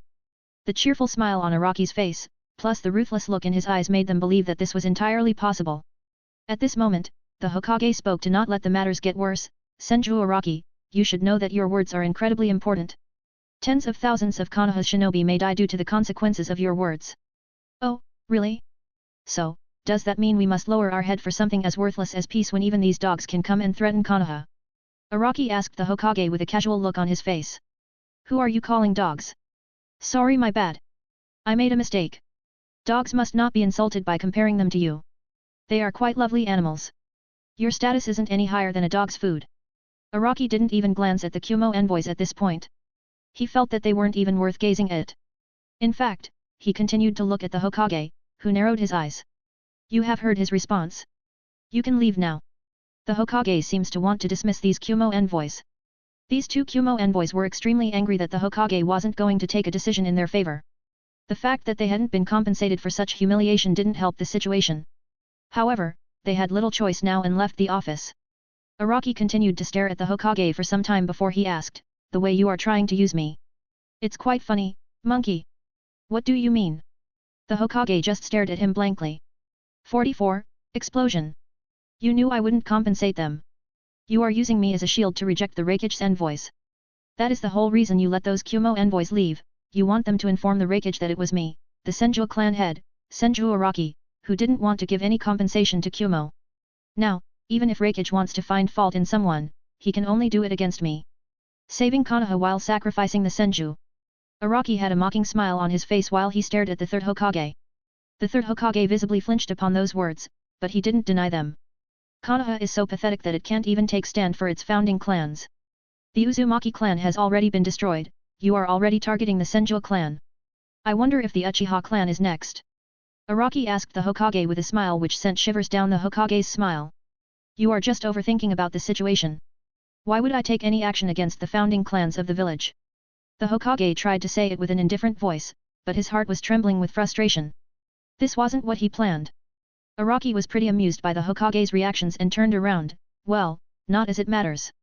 You will feel the consequences of your actions later, monkey. After saying that, he left the Hokage's office. Not just the power of Hashirama-sama. He also possesses the cunningness of Tobirama-sama. However, he doesn't possess either one's loyalty. The Hokage thought in his head. It had been some time since Araki had left the Hokage's office. While the Hokage was managing his paperwork, Jiraiya, the Toad Sage entered the Hokage's office with his blonde-haired disciple following him. As far as the Hokage remembered, this boy's name was Namikaze Minato. He had been the one to graduate from the academy with a full score at the age of 10. He had been assigned to a genin team, and after 2 years, he had already become a chunin. Sensei, how long do I have to remain in the village? I want to take my disciple outside the village. Jiraiya was pretty much asking a mission for his disciple. Not now. You can't leave the village these days. At least not for another quarter of the year. The third Hokage said with a solemn voice. Oh sensei. 4 months. Are you kidding me? I can't remain in the village for so long. What about my research for my next novel? Jiraiya asked while raising his brows and asking the third Hokage. He knew that the Hokage would usually agree when he brings up this point. This time, the third Hokage didn't back down. Instead, he had a very resolute look in his eyes as he said to Jiraiya, remain in the village. I need your power and prestige here. And if you are worried about your apprentice not getting any experience here, I can assign him a mission with his genin team. You cannot leave the village, though. Minato knew that some important talk was going to happen between his sensei and the third Hokage. He tactfully left the office before being ordered by Jiraiya. Hiruzen was quite fond of this boy. He was powerful for his age, smart, humble, and tactful. This boy had quite good relations with the inheritors of almost all the clans in the village. Well, except for the Senju clan, Uchiha clan, and the Hyuga clan. Alright, tell me what's the matter. What has happened that you need my presence here? Jiraiya asked in an uncharacteristically serious voice. I need to choose my words wisely. The Hokage reminded himself before narrating the whole scene to Jiraiya. Jiraiya frowned a little as he heard the story. He had heard of Senju Araki from the mouth of Hitaki Sakumo when they last met. Other than complaining a little about Senju Araki's antics of taking Kakashi out to play, the man was full of praise about Senju Araki. It wasn't rare for him to hear Hitaki Sakumo praising someone. But his last wording surprised him. It won't take him long to surpass us if we continue to slack off. This wording was indeed surprising to hear from the mouth of the White Fang. Jiraiya hadn't taken Hitaki Sakumo's words that seriously. He thought that Sakumo was probably just overestimating his apprentice. However, from what he had heard of his sensei's mouth just now, he realized that Sakumo's words weren't exaggerated. Alright, tell me, what do you want me to do? Use your spy network to its full potential to find out any possible movements between Kumo and IWA. Make sure to find out if they have any plans of allying or not. Remain ready to do a mission. From the Hokage's tone, Jiraiya got the feeling that it wouldn't be anything less than an S-rank mission. Got it. I will get to work then. Jiraiya mentally decided to train as well. It seems that another great war was around the corner. Just before he was about to leave, the Hokage said to Jiraiya, also, let your apprentice interact with the Uchiha. You should know what I mean. A serious look appeared on Jiraiya's face as he asked, wouldn't that be dangerous? The situation is different now. After hearing his sensei's words, Jiraiya returned to his place to begin preparations. In another location, while Araki is returning to his manor, he was attacked on the way. The ones who attacked him were 20 or so dark-clothed men. Araki didn't even need to think about who they were. Definitely the courtesy of Danzo. He thought in his head that man is really persistent. It seems that Danzo believed this was the best time to kidnap Araki. The effect of that threat seems to have vanished by now. Well, I was already quite grieved when I let those Kyumo shinobi leave. I guess you will also do just fine. Araki said with a smile on his face. He didn't plan on playing with them at all. The 20 or so shinobi stood on top of trees and pulled out shuriken with some strings. Do you think I didn't know you were following me? I have known this since leaving the Hokage's office. The reason you have caught up with me isn't because of your ability, it's because I wanted you to. As for why? Araki gave them a smile before shouting, wood release, wood sphere jutsu. A wooden sphere completely covered Araki's body, and the 20 root ANBU were confused as to why he would do that. Explode. Boundless chakras seemed to have been injected in the trees within 1 mile of Araki. Before the ANBU shinobi understood what has happened, the entire area exploded loudly. It was so loud that it caught half of Konoha's attention, including the Hokage, Danzo, Jiraiya, Orochimaru, and Sakumo Hatake. They had a familiar expression on their faces. Each one held a frown on their face. To them, it felt like this was an attack from an enemy. Well, only Danzo seemed to have the hint of the true reason behind this explosion. This was a reply from Senju Araki. This could mean a lot of things, but Danzo had a faint idea that this was an action from Senju Araki stating that he was getting fed up with Danzo's little attacks. Meanwhile, the Hokage and Jiraiya immediately decided to rush at the area. They wanted to gauge the situation firsthand. The ANBU wouldn't be appropriate for this task. 45. Jiraiya's decision. As the Hokage and Jiraiya reached the location where the explosion occurred, they saw an entire area scorched in black color. However, there seemed to be a thick wooden sphere in the middle of this area. The Hokage and Jiraiya didn't need to think that much to know whose it was. Araki soon opened up the wood sphere and appeared in their vision. He looked at the forest around him and clicked his tongue in disappointment, I guess I should compensate for destroying such a beautiful place. Wood style, deep forest emergence. He shouted the name of the technique. But unlike how he had used it against the three great village, this time, hundreds of trees started to grow in the radius in which he had detonated all trees. The distance between the trees was fixed, so there would be no issue of nutrients even after he left them alone. The Hokage and Jiraiya remained hidden as they peeked at Araki. This was outside the Hokage's expectation that Araki could already use this jutsu with his own chakra.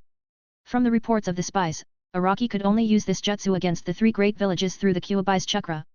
This was beyond the Hokage's or Jiraiya's expectations that Araki would be able to do this. Moreover, after restored the detonated area to some extent, Araki turned towards the direction of the Hokage and Jiraiya, he gave them a smile. A mocking smile they understood was directed at them. The Hokage knew that Araki wanted to say that their pitiful concealment couldn't prevent them from his senses. He felt like his heart was burning with anger upon seeing that condescending gaze. Araki though didn't come to say anything to the Hokage, he merely turned his body and proceeded to move towards the Senju clan manor. Kushina was waiting for him back there. After Araki had left the area, Jiraiya looked at the third Hokage before saying with a serious gaze, just who had attacked Araki here in Konoha? Have someone from the other great villages entered Konoha right under our nose? The third Hokage groaned a little as he didn't know how he should explain this to Jiraiya. He knew that if he mentioned it to Jiraiya, Jiraiya would force him to take an extreme measure. Even though this Danzo's root ANBU was quite a pesky in some matters, they had their uses as well. There were many things which he couldn't do as Hokage and could be left in Danzo's hands. Even if someone did find the blame, they could only blame Danzo and his root ANBU. However, he was also aware of the character of Jiraiya. His information gathering skills were top-notch. If he really wanted to figure out who was behind this attack on Araki, he wouldn't need a long time. At most, a few days. Weighing both sides for some time, the third Hokage answered Jiraiya, the ones who attacked him were probably Danzo's root ANBU. If my guess is right, Danzo wanted to capture Senju Araki to control Uzumaki Kushina, the Kyuubi's Jinchuriki. And since Sensei does know of this, why have you not acted yet? Why has the Danzo not been warned? Jiraiya asked while narrowing his eyes. He knew there were some things the third Hokage was hiding from him. There has never been any public attack on Senju Araki. This was the first time Danzo had initiated a public attack. I wouldn't take any action against Danzo as long as his actions were within reason. The third Hokage easily gave out an excuse. Snorting at the answer he received, Jiraiya said, I will be the judge of that whether this was the first time Danzo attacked Senju Araki publicly or not. However, do tell me what action you plan on taking against Danzo now. The third Hokage remained silent before decisively saying, I will disband the Root ANBU. That should be enough. Humph. I see the situation now. I also understand why you want Minato to interact with Uchiha. You want to sow discord between the Senju and Uchiha, don't you? Well, sensei, looks like I am not going to follow this order. My apprentice can love anyone he wants. I am not going to ask him to follow her just to follow your sick little schemes. Find someone else to do your dirty work. With that, Jiraiya left the area, leaving an extremely angry Hokage behind. This was what the Hokage was scared of the most. Jiraiya had nearly seen through a lot of his schemes. As long as he was given enough time, he would see through all of them. The Senju clan's prestige was so great that even as a Hokage, he couldn't touch them. And just because of that high prestige, the Uchiha's reputation which had been degraded through the combined efforts of Senju Tobirama and Sarutobi Hiruzen had started recovering. It felt like Senju Araki was becoming a significant obstacle in many of his schemes. Meanwhile, in another part of the village, Danzo was changing his hideouts immediately. He had a feeling that if given some time, Senju Araki would come here to kill them all. Although Danzo was confident in taking on Senju Araki one-on-one, he knew that he couldn't prevent Senju Araki from killing a large number of his subordinates. It had taken a long time until he could seize this much power from that fool of Hokage. He wasn't willing to work from the bottom again. That was why he had taken the decision to change all his hideouts. This time, he was going to create a hideout under the ground. It should be safe from Senju Araki's senses. In another corner of the village, a pale man with slitted pupils and golden eyes smiled, looks like his power has reached the appropriate level. Any more, and it could be dangerous to me. This man was naturally, Orochimaru, one of the three Sunin. He started thinking after I acquire Araki's body, I could inject Senju Hashirama's cells which I received from that black thing into Araki's body, boosting its prowess even further. Maybe then it would transcend the limit of mortals. He then started thinking of his living corpse reincarnation technique. He had created that technique with the help of Danzo and that black thing named Black Zetsu. Danzo provided him with prisoners while Black Zetsu provided him with some of his own insights. Araki had no idea that his current actions had caught the interest of the Snake Sunin. Well, even if he knew, he would probably remain indifferent to it. Orochimaru may be above Araki in terms of raw power at this moment, but Araki still had some hidden cards under his sleeve. And, Hatake Sakumo let out a sigh after that explosion. This was a signal from Araki to him. In these years, he had asked Araki to not make his move against Konoha as long as he wanted to be his apprentice. He couldn't really do anything about the Root ANBU going to Senju Clan Manor just to die. But, he could prevent Araki from personally getting rid. But, this seems to have come to an end. This explosion meant that Araki believed he was strong enough to take on anyone in the village. That he would retaliate immediately if someone goes against him. And he had an idea of who Araki's first target will be. 46. Angering to death. Shimura Danzo, he was an ambitious man but a coward deep inside his heart. Currently, he was changing his hideouts to prevent his men from being killed by a threat he had recently provoked. The shinobi who were changing their hideouts were his own personal force. Not even the Hokage was aware of these shinobi. Some of them had been kidnapped from some of the reputed clans of Konoha. Many of them, though, came from Konoha's orphanages. Only after tens of years of training could they finally stand on the threshold where Danzo could assign them crucial missions. However, he found that half of these shinobi had gone missing. He had received a report of the shinobi who had successfully reached their new hideouts. However, he was surprised when the number was nearly half of the total number of shinobi under him before. Just what had happened? Where could they disappear to? Yet, he received no answer, which even made his heart start to tremble. He felt as if he was being targeted by someone. However, that person felt that it wasn't yet time to utterly destroy him. To think he was living on someone's sympathy? This was an insult Danzo couldn't tolerate. Moreover, in the Senju clan manor, Araki stared at the hundreds of Uzumaki clan members with an indifferent gaze. Were you successful in capturing them? Yes, Araki-sama. We captured nearly half of Danzo's whole force. It was all thanks to your sensing skill that you knew where their new hideouts were going to be, and we could lay a trap in advance. Uzumaki Isao said with a respectful gaze while staring at Araki. It was ultimately done by you. You all deserve praise for accomplishing this matter. Araki gave them a smile while praising them. Uzumaki Isao didn't dwell on it for too long before asking Araki, what will we do with these captured men? I will be killing one every day and sending his head to our good old Danzo. Let's see how long it takes until he angers himself to death. Araki said with a casual smile on his face. Wouldn't that be inappropriate if Danzo takes those heads to Hokage? Someone from Uzumaki clan asked Araki. He knew that their leader was strong, but it wasn't wise to make an enemy out of the Hokage yet.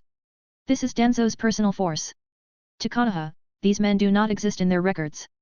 Danzo would first need to mention that he tampered with the records. The third Hokage would first deal with Danzo before taking his anger out on me. Well, what can he do to me anyway? I can always say that I didn't know these are Konoha shinobi, I never saw any record stating they are. At that time, even if the Hokage is so angry that he could be used to grill food, he would still swallow his anger and return to that office. He is a wise man, after all. Araki showed a cunning smile while explaining his reasoning. The Uzumaki clan members who saw his smile couldn't help but shake their heads. It seemed their leader was enjoying this far too much. Alright, the meeting is adjourned now. Leave now. He hastily said while telling the Uzumaki clan members to leave the hall. He asked them to leave because Kushina was entering the hall. It didn't take the Uzumaki clan members to leave the hall. Kushina had a frown on her face as she entered the hall. She noticed that Araki was seated at the clan head's place. It seemed like he just had a meeting with other Uzumaki clan members. Araki. Someone is approaching the Senju clan manor. Kushina said with a grave look in her eyes. Yeah, I know. I sensed him earlier as well. If my guess is right, he is probably Orochimaru. I know the feel of Jiraiya, Monkey, Sensei, and Danzo. Since it's not one of these four, only Orochimaru remains with this power level. Araki casually stated his reasoning. What should we do? Although the seals around the clan manor are powerful, I doubt they can restrain a Sunin. Should we strengthen the seals around the manor? Kushina asked him with a puzzled expression. Araki gave her a comforting smile before standing up. He says while walking towards her, it would be an excellent opportunity to meet the Sunin. Let's find out what he wants. What if he hurts her? Questions were put to rest when she felt Araki's strong yet comforting arms around her thin body. Shhh. He slowly whispered in her ears, at this time, he can't hurt me. Besides, I have you beside me. If he can still hurt me, I would just admit defeat. Kushina swallowed the words what she was about to say. Just melting in his embrace. She found it far too comfortable and relaxing to think of anything else. After he had calmed down Kushina's anxious heart, he gently holds her hand and giving her a smile before saying, his appearance might not necessarily be bad for us. What do you mean? Kushina gave him a puzzled look as she didn't understand how Orochimaru's appearance might be good for them. He was probably the one who sold the way to Uzushio to the three great villages. It would be a good opportunity to get some revenge. Araki said with a hint of anger in his voice, but mostly, he concealed it by speaking in an amused tone. Do I wake up that fox? We may need its help, I mean. Kushina asked Araki, who simply shook his head before replying to her, no, we can't rely on Kurama's chakra. It's a great boost, but at the end of the day, it's not our own power. Besides, you should be prepared for the time when Kurama will be extracted from your body and set to roam free in the world. Alright, I understand. Kushina gave him a nod. It's a good thing that Grandma set such a loose seal. You wouldn't be too hurt while releasing the Kurama from your body. Araki gave her a smile. His grip over her tightened. They both decided to go outside the manor.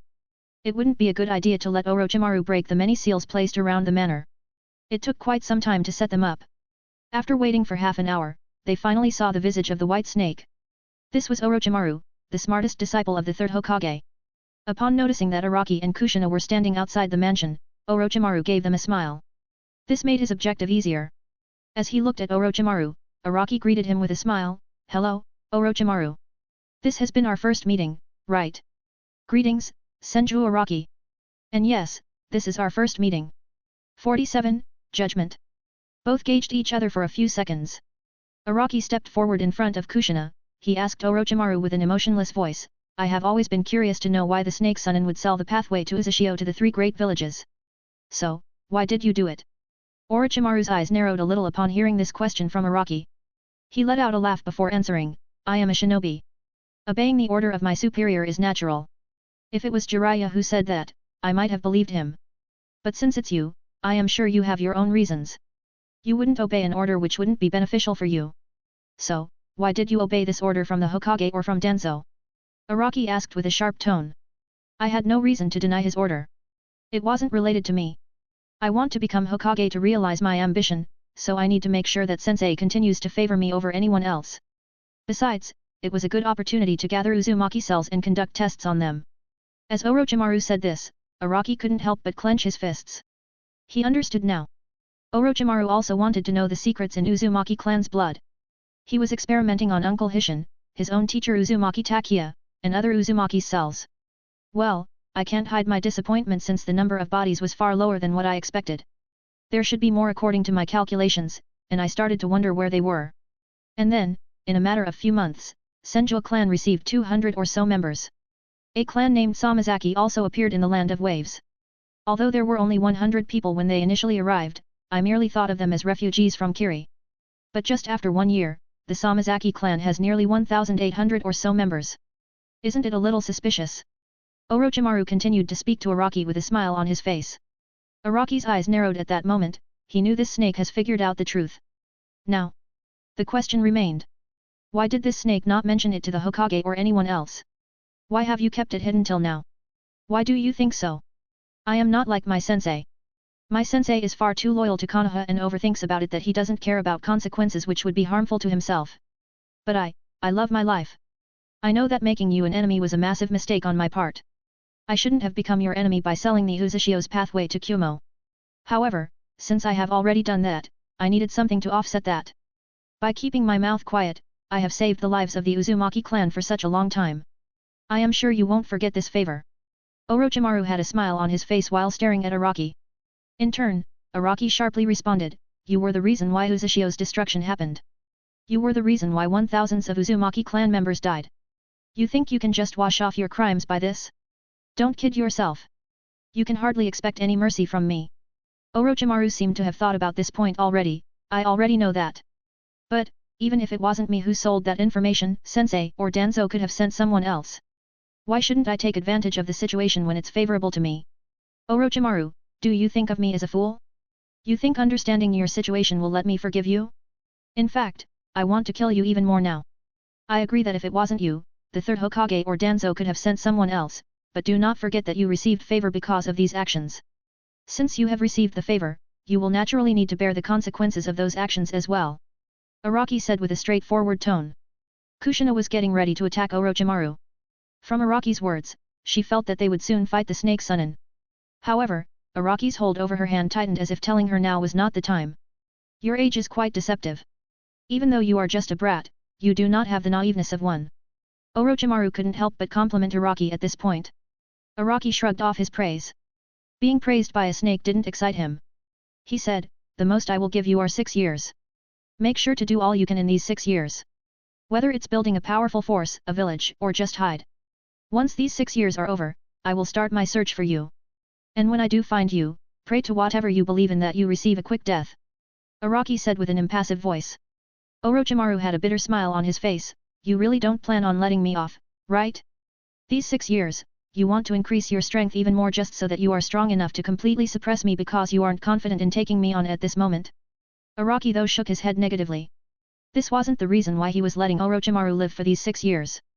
Very well, I do accept this proposal. Orochimaru had little choice but to agree to this. He then said, there is something I have to tell you, though. I am sure you would find the information quite interesting. Araki raised his eyebrow as he wondered just what this snake was up to now. It's related to Zetsu. I wonder if you know anything about it. Orochimaru said this as a test. He was gauging Araki's reaction with complete concentration, and he wasn't disappointed when Araki showed a startled look. This kid was aware of quite a lot of secrets. Come closer if you want to hear this information. Araki thought for some moments before nodding. He whispered in Kushina's ear and told her to remain on the standby. After Araki was in a particular range, Orochimaru widely smiled before speaking, living corpse reanimation jutsu. Araki was surprised when Orochimaru attacked so suddenly and couldn't even put up a defense. Soon enough, he found himself in an unfamiliar location. There, he saw a massive white snake in this unfamiliar location. Welcome to this mindscape, Senju Araki. Your body is now mine. After saying that, Orochimaru launched his body at Senju Araki. You gauged my power according to what I revealed during the tournaments against the Uchiha. Looks like that idea worked out as well. And, you even think you are invincible in your own mindscape? How arrogant. Araki opened his mouth and said with a neutral voice. Orochimaru was somewhat puzzled when he said that. Do you know, I can even suppress Kushina and Kyuubi's chakra inside Kushina's mindscape. You think your chakra is stronger than theirs? Let me show you the difference between us. Orochimaru. An explosive amount of chakra was released from Araki's body. His vast amount of chakra flooded Orochimaru's entire mindscape. It was so great that just from the release of his chakra, Orochimaru felt his mindscape tremble. This wasn't in his plans. 48. The truth. You can suppress me in my own mindscape. You have merely overestimated yourself, Orochimaru. You thought I couldn't do such a simple thing as suppressing you? My chakra is much more potent than you can imagine. Just before breaking apart this mindscape, Araki restrained his chakra. This place is actually convenient to talk. I don't need to be worried about that Black Zetsu spying on us here. So, Orochimaru, why don't you start talking now? About Zetsu, I mean. A condescending smirk appeared on Araki's face as he casually sat on the ground of the mindscape while staring at the ugly snake-looking Orochimaru. What makes you think I will talk here? Orochimaru asks with a cautious look in his eyes. You should know as well as I do what will happen if I break your mindscape right now. You wouldn't even have the strength to truss up a chicken after that point. Wouldn't that be better for you? You can easily kill me. Orochimaru says while moving that white snake body of his own and coming closer to Araki. You are going to be convenient to be around. Though, instead of 6 years, you only have 5 years now. It's a good thing you chose to attack me, because if you had chosen Kushina, and even if she had not been in any danger due to Kyubai's presence, I would have cut apart your legs and feed it to you before doing the same with your hands and the rest of your body. Araki had spoken these words while releasing his full killing intent. Orochimaru mentally praised himself for choosing Araki. Well, it was natural for him to choose Araki. He was the inheritor of Senju Hashirama's legendary Mokuton. Moreover, inside Kushina's mindscape was sealed Kyubai. He was well aware that he couldn't take on that existence even if he was twice more powerful. Senju Araki was the better alternative out of the two. Now, make yourself useful, Orochimaru. Or are you really testing my patience? I find it incredibly hard to control my rage on the fact that you have experimented with Uncle Hishin and other Uzumaki clan members' bodies. Araki said with a deathly calm face. And sure enough, Orochimaru started talking. At this time, even Orochimaru didn't dare to speak any lies. He was aware that this would simply reduce his life even more. Araki continued to stare at him with an emotionless gaze. However, that wasn't his real mental state. In reality, he was startled when he heard from Orochimaru that he received Senju Hashirama's cells from that thing named Black Zetsu. And, if Black Zetsu had Senju Hashirama's cells, that meant Uchiha Madara possessed them. He thought in his head, how did Uchiha Madara acquire Grandpa's cells? Was it during their final battle? Or did someone dug up his corpse after his death? His eyes emitted a sharp light before he questioned Orochimaru, did you never ask that thing about how he obtained my grandfather's cells? Orochimaru shrugged in response, he did ask this, but that thing didn't answer him. However, he did have his own conjectures over what could have happened. It's possible that Black Zetsu was present during the final battle of Senju Hashirama. He may have gathered the blood and cells during that fight, or maybe he got them at some other time when Senju Hashirama lived. Or, he dug up the Senju Hashirama's body from the Senju ancestral grounds after he died. With his stealth, it isn't impossible. Just as he said that he felt a tremendous pressure over his body. Araki was really incensed when he heard that last possibility. To think that Black Zetsu had dug up his grandfather's body. He unconsciously clenched his fists tightly. However, this wasn't all that Araki understood from his conversation with Orochimaru. It seems that Orochimaru was still unaware that Uchiha Madara still lived. Unlike how Uchiha Madara had asked Araki to meet him, he hadn't done the same with Orochimaru. This meant that he only met Araki because he had inherited Senju Hashirama's wood release. Suddenly, his eyes widened as he remembered one startling fact. Uchiha Madara couldn't use wood release while he lived. No records state that. And when I met Uchiha Madara, he could create a wood clone. Did that bastard injected Grandpa's cells into himself to acquire the wood release? He was so angered that he unconsciously released so much chakra that wood started to create in his surroundings. Orochimaru felt as if the control over his own mindscape was slipping. Some cracks were creating in his mindscape, and he was helpless while staring at Senju Araki. He knew that this boy was totally enraged and thought that maybe he shouldn't have stated the last possibility. At least he wouldn't be overly injured if he hadn't said that. Unfortunately, there was no medicine of regret. Yet, somehow he didn't know what happened, but Araki had calmed down. He turned to face Orochimaru and said, hand over my grandfather's cells in your hands. If you refuse, I don't mind breaking that insignificant promise from before. Those cold eyes and that strange killing intent seemed to be overpowering his own. Orochimaru had no doubt in his mind that Senju Araki would kill him if he went against that order. Although he wanted to experiment more on those cells, he was well aware that he would simply be courting death. His life was more precious than his research. With this thought in his head, he readily agreed to Araki's demand. However, after agreeing with Araki's demand, he said, when should I hand over Senju Hashirama's cells to you? I mean, Black Zetsu knows precisely how many cells I have. Wouldn't I grab his suspicion if I hand them to you? This was an intelligent question. As expected of Orochimaru. Araki thought for some moments before saying, send a clone with my grandfather's cells. I don't believe that Black Zetsu can create clones and keep an eye on both of us. And even if he knows, let's see if he tries anything. At the end of his statement, Araki coldly sneered while daring the Black Zetsu to try anything. Unlike 4 years ago, Araki felt that he was ready to handle Black Zetsu. With that, the two left the mindscape soon enough. Since Orochimaru's technique failed, he vomited a mouthful of blood. After having vomited a mouthful of blood, Orochimaru then stared at Senju Araki before speaking, I never expected your chakra to be so powerful. I shall return again. Kushina was about to move her hand to kill this damn snake, but Araki turned to her and silently shook his head. He understood why the snake Sunin had said those words. He was making a performance in front of someone. And that someone could only be Black Zetsu. A seal on his right hand started glowing. At that moment, his vision started to expand. The radius of his vision around his body continued to increase. Araki felt as if he was receiving all the information of the three-dimensional space around his body. The radius wasn't too large. It was merely a little more than 30 meters in range. Even though he had just used this technique, Araki felt a head-splitting pain. The reason why he experienced such pain was that there was no way to filter the information that he didn't need to see. Like the fluttering of leaves, the movement of small ants, and every single useless information. This was the seal invented by the Uzumaki clan members in the Senju clan manner. Its name was, All-Seeing Seal. Although it was invented by the Uzumaki clan members, even they couldn't use it because of the mind-blowing headache. Kushina could only use this seal but see a range of a little more than 2 meters of the radius. Araki seemed to be the only one who could use it effectively with 30 meters as his range. However, he was relieved when he felt that this head-splitting pain wasn't useless. It was worth it. He found that thing. That Black Zetsu. 49, would release a secret. Even after finding the location of Black Zetsu, Araki took no action. He was aware that if he did move to grab hold of him right now, the Black Zetsu would simply phase through the ground and escape.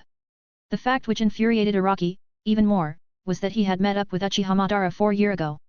He had seen that man use wood clone, yet he never considered the possibility that Uchiha Madara had messed up with his grandfather's body.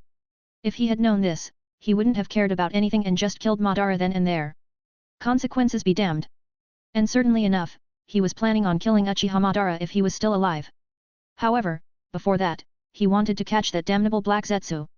Araki didn't know, but whenever he thought of Black Zetsu, he would be filled with dissatisfaction. He always felt like this thing wasn't even supposed to exist in the world. Just as he turned around and returned to the Senju clan manor while holding Kushina's hand. From the corner of his eyes, he stared at the tree where the Black Zetsu was seemingly hiding. He could see it there. Lying on the ground, looking at him with those sinister golden eyes. Those sinister eyes weren't staring at himself, they were focusing on Kushina. Araki really felt like extracting those eyes and feeding them to some dog. Who did this thing think he was staring at? He was smart enough to figure out that this thing wasn't staring at Kushina because of her Uzumaki lineage. Many Uzumaki clan members were living in the world, why would this thing focus on Kushina, though? There was only a single answer. Kurama. It was Kurama who was probably this thing's target.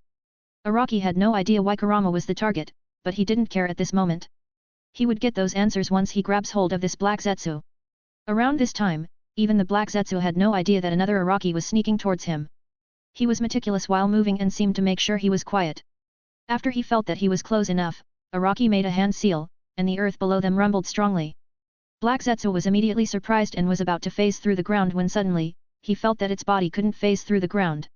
Just as it was about to run away in some other direction, the tree near its position changed shape and grabbed the Black Zetsu with a massive hand-like structure. Even the Black Zetsu felt that it was being held by this large hand made of wood. Greetings, Black Zetsu. How has Uchiha Madara been since that time? Araki icily said while coming forward to greet this damnable thing. Senju Araki. The Black Zetsu's round golden eyes stared at him with a hint of hate. What is the meaning of this? Do you want me to spread the information about the remaining Uzumaki clan members? Go ahead and do so. This threat doesn't work on me anymore. Firstly, I want to see whether you can escape right now or not. Araki said before a seal on his left hand glowed, and he went forward, you won't be leaving this place now. Humph. Do you think a seal like that would work on me? Black Zetsu stared at Araki in contempt. However, Araki's wood clone didn't stop. He continued to move forward, and suddenly, the Black Zetsu faintly recognized the seal.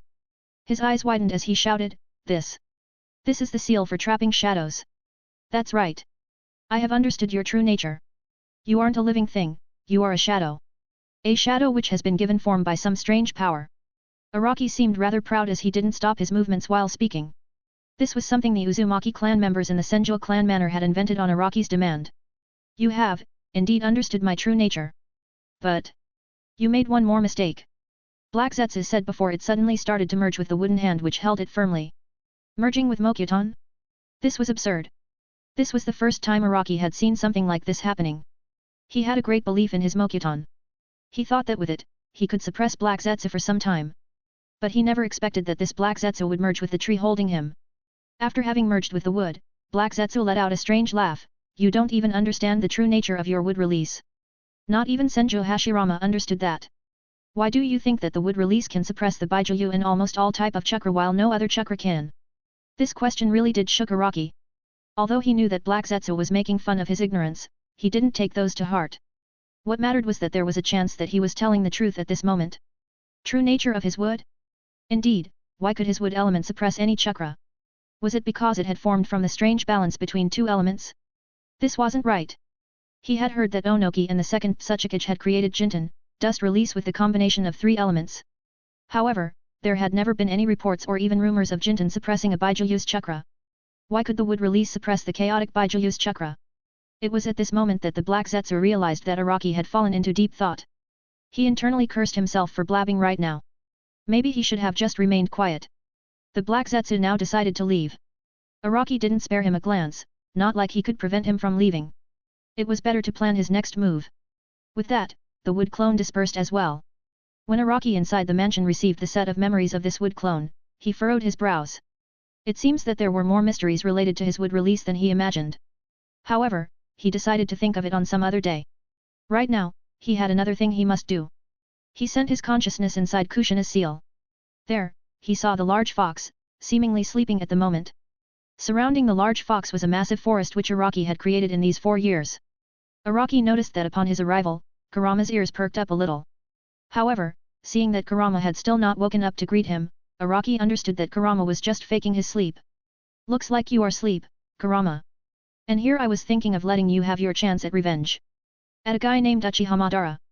The grin on his face widened when Kurama immediately raised his eyes with an excited yet an angry look in his red eyes. Mind repeating your words? Kurama said, not at all sure whether he should believe Araki's words or not. This was far too much. Araki merely smiled in response at Kurama's question. 50. Uchihamadara's death. It had been nearly 4 years since he had entered this place. It was the same cave where he had met Uchihamadara for the first time. Just like before, he sensed similar sinister chakra from the inside of the cave. However, the power behind this sinister chakra had lowered a lot. This proved that Uchihamadara was indeed dying. Araki and Kushina were the only ones going inside this place. It was because the other Uzumaki clan members could find themselves in trouble against Uchihamadara. Soon enough, Araki stood in front of the legendary man who had fought against his grandfather and survived the battle, Uchihamadara. HOH. You are here again? And this time, you have come with a companion. That chakra. Agent Hirokihei. Uchihamadara casually glanced at Kushina as he said this. Kushina felt an extreme pressure directed at her, but she didn't show it on her face. Inside of her, Kurama angrily growled, Madara. Unfortunately for Kurama, only Kushina could hear his shout. However, Madara did notice the reddish glow of chakra on Kushina's body. A strange smile surfaced on his face as he asked, is that you, Kyuubi? Kushina felt a little strange while Madara stared at her. He hadn't even opened his eyes, but she felt such enormous pressure on her body. Only with Kurama's chakra did she feel like she broke apart from the pressure. It was only then that Madara changed his target and stared at Araki. Looks like you haven't come with any pleasant thoughts in your head. So speak, why have you come here? Uchihamadara, I never cared about the reason how you survived the battle against my grandfather. It wasn't related to me. Even your wood release, I didn't care about it. However, I heard something interesting today. Orochimaru received my grandfather's cells. Tell me, Uchihamadara, how did you get my grandfather's cells? Pure rage could be seen in Araki's eyes. It was not the slightest bit inferior to the rage in Kurama's eyes. Upon sensing this, Madara was a little amused. He said, how the roles have changed. Instead of me, the Kyuubi seems to be supporting you. And the Kyuubi even seems to be willing. He said because he saw the reddish glow on Kushina's body darken. She was already in the Four Tails mode. so, I take it you have come to kill me? Well, I simply need to inform you that I am not that easy to kill. As he said that, a blue warrior's avatar covered Madara's body. This was precisely Madara's Susanoo. But it wasn't the perfect Susanoo. Perhaps, even Madara knew that he wouldn't be able to use a perfect Susanoo with his current condition. Two spears of pure blue-colored spiritual power appeared in the Susanoo's hands, and these swords were slashed against the ground. As the swords clashed against the ground, the bluish energy was emitted from the sword, and it was targeting Araki and Kushina. Kushina jumped away quickly while forming a Baijuhudama near her mouth. Meanwhile, Araki jumped on the other side while clapping his hands and shouting, "Would release, would dragon jutsu." Both of these attacks hit the Susanoo which covered Madara's body. A massive explosion occurred after it made contact with the Susanoo. Madara though remained indifferent to this attack. He made a sealess shadow clone. He wasn't going to make the same mistake as before of using a wood clone. The shadow clone didn't use the Susanoo. Instead, it was going through a series of hand seals which would be impossible to follow even through a Sharingan. After having completed those series of hand seals, Madara took a deep breath in before shouting, "Fire release, majestic flame destroyer." A sea of fire was coming towards Araki and Kushina. Knowing that this was the signature jutsu of Madara, Araki and Kushina didn't dare to be negligent. They both quickly went through a series of hand seals and shouted, "Water release, dual tsunami." Just as the flames were charging at Araki and Kushina, a massive wall of water was raised. This wall of water charged at those incoming sea of flames. Those two collided against each other, and a lot of steam was created, which practically blinded everyone. However, Madara's shadow clone didn't stop moving. As if knowing exactly where Araki and Kushina were, he charged forward in an attempt to fight them in a taijutsu battle. Araki didn't hesitate to pull out his sword and charging at Madara. His kenjutsu style had been polished after repeatedly being trained by Hotaki Sakumo. He truly was the best kenjutsu expert of Konoha. Meanwhile, although Madara's shadow clone could move without restraint, his shadow clone was also suffering from the side effects of age. He wasn't as powerful and nimble as he used to be. After deflecting Madara's moves for some time, Araki sent sealess wooden spikes through Madara's shadow clone, instantly dispersing him. Before the steam dispersed and Madara created another clone. Araki and Kushina turned their heads to face Madara. That bright glow of Susanoo seemed to be highlighting his position. Moreover, the fact that he couldn't move right now because of those hoses just seemed to make them even more confident. Kurama switched and took control over Kushina's body for some moments. He charged the Baijuhudama as well. However, unlike the Baijuhudama, which had been used by Kushina earlier, it was a lot larger. The chakra Kurama used while making the Baijuhudama himself was lower as well since no matter how much Kushina trained, she couldn't control Kurama's chakra as skillfully as him. Meanwhile, Araki clapped his hand and shouted, "Would release, multiple wood dragon jutsu." The wood dragons were created from underneath the ground and charged at Uchiha Madara along with the vast Baijuhudama. This time, the explosion would be massive enough to cover a large area, so Araki quickly went through a series of hand seals and shouted, "Would release, wood dome jutsu." With that, he covered himself and Kushina with a dome of wood. A massive explosion occurred which completely destroyed the whole place. Except for Araki's wood dome jutsu, everything else in the vicinity of 1 mile was destroyed, leaving only ashes behind. Well, that was what Araki and Kyuubi thought when they felt the shockwave of the explosion. However, their heart clenched when they heard an amused voice, "That was an exciting dance near the end of my life." Araki's eyes widened, and he opened up the dome. Kurama was about to jump at Madara, but he noticed the signs of life flickering in Madara's body. Even though he was on the verge of death, Madara spoke with a smile, "I guess I can't continue dancing anymore. This mortal body has reached its limit. We shall meet again, Senju Araki." With that, the remaining life force of Uchiha Madara died out. Araki was sure that Uchiha Madara was dead for good this time. Kurama showed off a satisfied expression before returning inside the seal. While Kushina stared around, Araki went towards Uchiha Madara's standing corpse. He opened Madara's eyes and was surprised to find them hollow. Araki was a little surprised that Madara had no Sharingan yet he could use Susanoo. He remembered seeing it in a record from his granduncle Tobirama that Susanoo was a Mangekyo Sharingan's ability. However, Araki guessed that Madara's mastery had reached such a profound level that he could use Susanoo without even a Sharingan. 51. History of Shinobi. Araki was somewhat confused at whether he should inform the Uchiha clan about Uchiha Madara. But in the end, decided against it. He burned the entire body of Uchiha Madara then and there, deciding to leave no traces. The cells of Hashirama which had fused with Madara's body also burnt there. What made him rather curious was the fact that he couldn't find Black Zetsu around. Meanwhile, even though quite a lot of things had been blown off to smithereens because of Wood Dragon Jutsu and Baijuhudama, there was one thing which still remained. Something which confused Araki and Kushina immensely, it was that giant statue with which Madara's body was connected. What the fuck is this thing? It still didn't get destroyed after all those explosions. Araki looked quite incensed while he stared at the giant statue. This statue gave him a feeling of boundless strength and suppression. This was the first time he felt suppression from something. Noticing that Araki was focusing on the statue, Kushina also turned her eyes towards it. For some time, she remained quiet, having a talk with Kurama inside of her. Oh I brat, let me switch over. I need to tell Araki about this. Kushina didn't hesitate in giving him control. It was rare for Kurama to ask for control over her body. She felt that if the fox did know about this statue which interested Araki, then that would be good. Red-colored slits appeared in place of Kushina's pupils. Kurama had taken control now. He spoke, Senju Araki, what you see is the husk of Juhobi. This is the thing from which I and the rest of the Baijuyus were created. Araki's eyes widened in shock when he heard Kurama speak. Juhobi? Meaning 10 tails? Moreover, the creation of Kyuubi and all other tailed beasts? You are telling me that this is the thing which has created you. Who could do that? Or did you just split up someday? Araki asked Kurama with a curious expression. Kurama remained silent for some time before he spoke.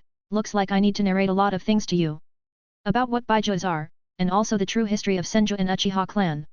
With that, Kurama started to narrate the history of the Senju clan and Uchiha clan. Araki kept on hearing the history from Kurama's mouth. He understood a lot of things. Like the fact that the Sage of Six Paths really existed. The man named Hago Moro Otsutsuki. Until now, he had thought of that man as a fantasy. Since he wasn't really sure if a man of that power existed or not. Yet, Kurama clarified he did. And the legends were no exaggeration. However, he was quite surprised when he found out that this Sage of Six Paths had a brother named Hamura Otsutsuki. According to Kurama, Hamura went to the moon with his descendants to keep this Gedo statue out of mortals' reach. Araki snorted at those words as he thought yet it ends up in Madara's hands. However, he didn't say anything to Kurama and continued to listen patiently. Even Kurama had no idea at how Madara could get this Gedo statue which was supposed to be at the moon. As powerful as Uchiha Madara was, even Kurama didn't think Madara could go to the moon and bring Gedo statue here. After that, Kurama started to narrate about how the Senju clan's ancestor, Ashura Otsutsuki and Uchiha clan's ancestor, Indra Otsutsuki. Both were children of the Sage of Six Path. One had inherited his strong body while the other inherited his talent and ocular vision. During the time when Sage of Six Paths was giving his inheritance, he chose Ashura as his inheritor. Indra flew in a rage stating how he was more deserving in all. They fought and with the powers of everyone, Ashura won at the end. Indra disappeared after that battle, and his descendants took up the clan name as Uchiha. While Ashura's descendants took up the clan name as Senju. And since then, the battles between the two clans had gone through many generations. Until it was finally resolved at the generation of Senju Hashirama and Uchiha Madara. Araki already knew the story ahead because of his grandmother. He raised his head to stare at the Gedo statue. So, this was the husk of 10 tails. The tailed beast formed after combining all the 9 tails. Araki now understood why that Black Zetsu was staring at Kushina. From what he understood, that Black Zetsu wanted to seal the Kurama inside this 10 tails. Was this someone's sick plan of reviving the 10 tails? Do you know of something known as Black Zetsu? This time, it was Kurama's turn to be startled. In all his life, he had never heard the name of this being. What was it? So, he shook his head negatively. No, I am not aware of anything known as Black Zetsu. I see. A little disappointed that Kurama wasn't aware of Black Zetsu, Araki started walking towards the Gedo statue. Kurama spoke out with a hint of anxiousness, don't touch it. It could steal your chakra. However, as Araki touched the Gedo statue, nothing happened. Araki raised his brow at what Kurama said and responded, there isn't anyone here to control the Gedo statue. It can't steal my chakra with no one to control it. And then, he felt the rough structure of the Gedo statue. It was wooden. However, he could feel that this wood was different. No matter how much he wanted to, he couldn't control this wood. It was like the density of this wood was hundreds of times more potent than his own wooden chakra. Maybe that was an exaggeration, but it did make Araki very anxious. Noticing that Araki was a little anxious, Kurama said, don't worry so much. Even if Madara could control this Gedo statue, he isn't alive anymore. You can finally relax. As long as it doesn't get the chakra of all the 9-tailed beasts, it won't be able to do anything. However, Araki didn't think Kurama was right in this. It was because he remembered Madara's last words before his death, the words which were still somehow haunting him. We shall meet again, Senju Araki. Perhaps Kurama could shrug it off but he couldn't. He didn't know why, but he had a faint feeling that Madara would return. Or maybe he had faked his death, and this was just a blood clone. But wait. Why would Madara let him find the Gedo statue though? These questions confused him a lot. And he wasn't going to get their answer in any short time. However, leaving the Gedo statue here was just going to be utter foolishness. That was why he asked Kushina to return and send a whole team of Uzumaki clan members specializing in sealing chakra-like things. He remained at the location where Gedo statue was and tried to send his chakra inside of it to see if it would respond or not. After sending nearly half of his chakra in the Gedo statue, his consciousness entered a dark place. 52. Sealing the Gedo statue. Araki had let his consciousness enter Kushina's mindscape a lot of times. He had also seen the mindscape of Orochimaru. Although it wasn't a pleasant place, he felt that it was far better than his current location. This was pure darkness. Araki couldn't see anything in this pitch-black darkness. He could feel his chakra but couldn't exit this place through it. Right now, he felt his consciousness was falling in a bottomless cliff. There seemed no end to this. Although he didn't want to, Araki felt like he had no choice now. He had to feed this thing even more chakra for it to show a response. The moment it does, he was going to recall his consciousness to his body. And just like that, Araki kept on sending his chakra into the Gedo statue. Only when he felt like 90% of his chakra has been eaten by the Gedo statue did he feel something. A faint reddish light hits his face as he raises his head a little. In the sky, far beyond his position, he saw a crimson eye opening with 9 tomo. The color in tomo reminded Araki of Sharingan. However, Sharingan clearly couldn't match it in terms of power or anything. At that moment, he also sensed the way to return. With no hesitation, Araki controlled his consciousness to go that way and get out of this Gedo statue. After his consciousness returned to his body, he realized he was drenched in sweat. That was quite frightening. Araki also realized something. He understood why Uchiha Madara stole and injected himself with Hashirama's cells. It was because Madara wanted to evolve himself. He wanted to gain the power equivalent to the Sage of Six Paths. At that moment, Araki wondered he grabbed hold of Grandpa's cells to unify the Senju and Uchiha clan in his body to transcend and reach the equivalent power to Sage of Six Paths. If Madara was able to control the Gedo statue, I should be able to do the same with my wood release. At that moment, he remembered something. It was in his grandfather's scroll of jutsus. His grandfather had many wood release jutsus, but there was one jutsu he had mentioned that must never be used without acquiring the Sage mode. Sage art wood release, true several thousand hands. Sage mode. Perhaps this could assist him in transcending above the world. After acquiring Sage mode, there was a chance he could have enough chakra to connect to this Gedo statue and control it. Just as he was thinking of this, Uzumaki clan members arrived. They were shocked to see the Gedo statue, but upon Araki's order, they immediately got to work. They tried out many seals before one of them worked. The Gedo statue was sealed inside a golden vase. After that, 13 seals were placed on the entrance of this golden vase just to prevent it from opening. This vase wasn't something special or any instrument left behind by Sage of Six Paths. The reason Uzumaki clan members could seal the Juhobi's husk into this golden vase was that this husk contained no chakra. The only chakra it contained was the chakra it recently received from Araki, and it was dispersing quickly because there was no one to control that chakra. After having sealed the Gedo statue, Araki asked them to return to Konoha. Although Araki wasn't sure if this would keep the Gedo statue inside the seal, there was nothing more he could do. 13 was the most number of seals could stack on top of each other. Moreover, these 13 were the best seals which were available in the Uzumaki clan. Yet, Araki had a faint feeling that this wouldn't be enough to contain that boundless power.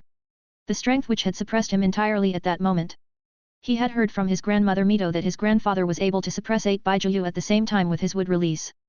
The only remaining Baijuyu, the one-tailed beast, was left behind because it had already been sealed by Suna village. There was no way the one-tailed beast could have resisted him, though. This wasn't what he merely believed, but a fact. This meant that his grandfather may have had the power to suppress the 9-tailed beasts at the same time. Although the 10-tailed beast, which was the combination of them all, would be considerably stronger with all their power condensed into one, he wondered if his grandpa would be able to defeat it or not. Closing his eyes, he took a deep breath before calming down and thinking that thing has left a long-lasting impression on me with its power. I need to stop thinking of power for some time. I guess it would be better to let nature go along its course. After returning to the Senju clan, he wondered what he should do next. Should he go and meet his sensei Sakumo? Or go to Orochimaru before getting hold of his grandpa's cells? Maybe he could find Black Zetsu there. He closed his eyes and tried to sense Orochimaru in Konoha. He was surprised when he felt Orochimaru's chakra nearing the Senju clan manor. Araki opened his mouth and wondered, I see. He really sent his shadow clone with grandpa's cells. He was somewhat surprised to see that Orochimaru was so obedient.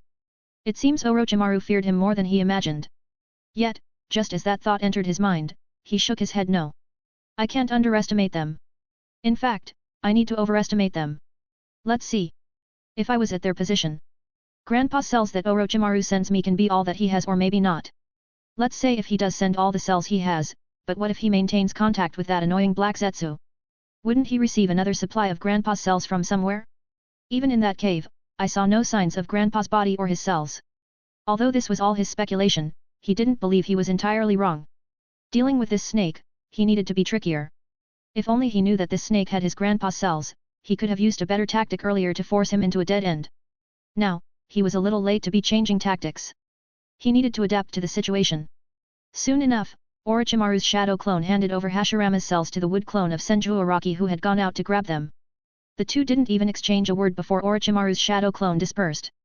Araki's wood clone returned with a blank look on his face. Araki stared at the white mass of flesh. These were his grandfather's cells? He held that mass of flesh and got outside the mansion before burning it without a second thought. He was well aware that he could also try the method of Uchiha Madara of injecting this flesh into his body. There was also less of a chance of his grandfather's cells rejecting his body. Yet, the very thought of injecting his grandfather's cells into him nauseated him. To him, this method of acquiring power just didn't feel right. It was like making fun of himself. Perhaps the reason for using these cells for power might seem right in the eyes of men or shinobi, but he could only feel disgusted over this method. 53. Uchiha Keshiro's ambition. It was another sunny day in Konoha. Uchiha Keshiro was fighting against Uchiha Fugaku. And for what seemed to be the 10th time of the day, Fugaku fell on the ground. He had been defeated by Uchiha Keshiro, again. This was the 10th time of the day. Uchiha Fugaku. He couldn't believe it. He was losing to a 12-year-old boy while he was a 22-year-old guy. He remembered it happened ever since those tournaments against the Senju brat started. Uchiha Keshiro had started growing stronger at a demonic rate. From the day Uchiha Keshiro had that battle against Senju Araki, he had called out for Uchiha Fugaku and started training with him. Uchiha Keshiro knew that Fugaku was a Jounin-ranked shinobi, so he used his Sharingan from the start. Fugaku was well aware that Keshiro had a 3-tomo Sharingan. He had unlocked it while he was on the run against some assassins. He was only 5-year-old when that occurred. It was only with his Sharingan that he could keep his life against those assassins at that young age. Fortunately, another Uchiha had forgotten something at his home and returned to grab it. He saw Keshiro being attacked by an assassin and immediately went on to assist the clan head's son. The Uchiha was winning the battle against that assassin when Keshiro snuck in and killed that assassin once he got the opportunity. This was his first kill. And since that attack, the Uchiha clan had increased their patrols around the Uchiha clan district. The investigation revealed that it was an assassin from a small village named Takigakuer. This became a piece of huge news in the Uchiha clan. Uchiha Fugaku naturally heard of this matter as well. Since then, he had started keeping an eye out for Uchiha Keshiro. Since the battle against Senju Araki, he had started his own sparring sessions against Uchiha Fugaku. Initially, he needed Sharingan to keep up with Fugaku, and in rounds of 10, he would only win a single time. That too by a fluke and also because Fugaku didn't use his own Sharingan. However, as time passed by, Uchiha Keshiro's talent seemed to have started shining. Even amongst the Uchiha clan, he was proving to be a dazzling gem, seen rarely in the generation. Now, it was Fugaku who needed to use his Sharingan to keep up with Keshiro's speed. Whether it was his speed of hand seals or his elemental control. It had so massively improved that Fugaku could barely believe it. Moreover, Uchiha Mikoto had turned 17 years old this year. According to the wishes of the elders of the Uchiha clan, Uchiha Mikoto was to be betrothed to him. However, even though he might marry Mikoto, it didn't please him one bit. Although she was a beautiful woman, what Fugaku really wanted to be was the clan head of Uchiha clan.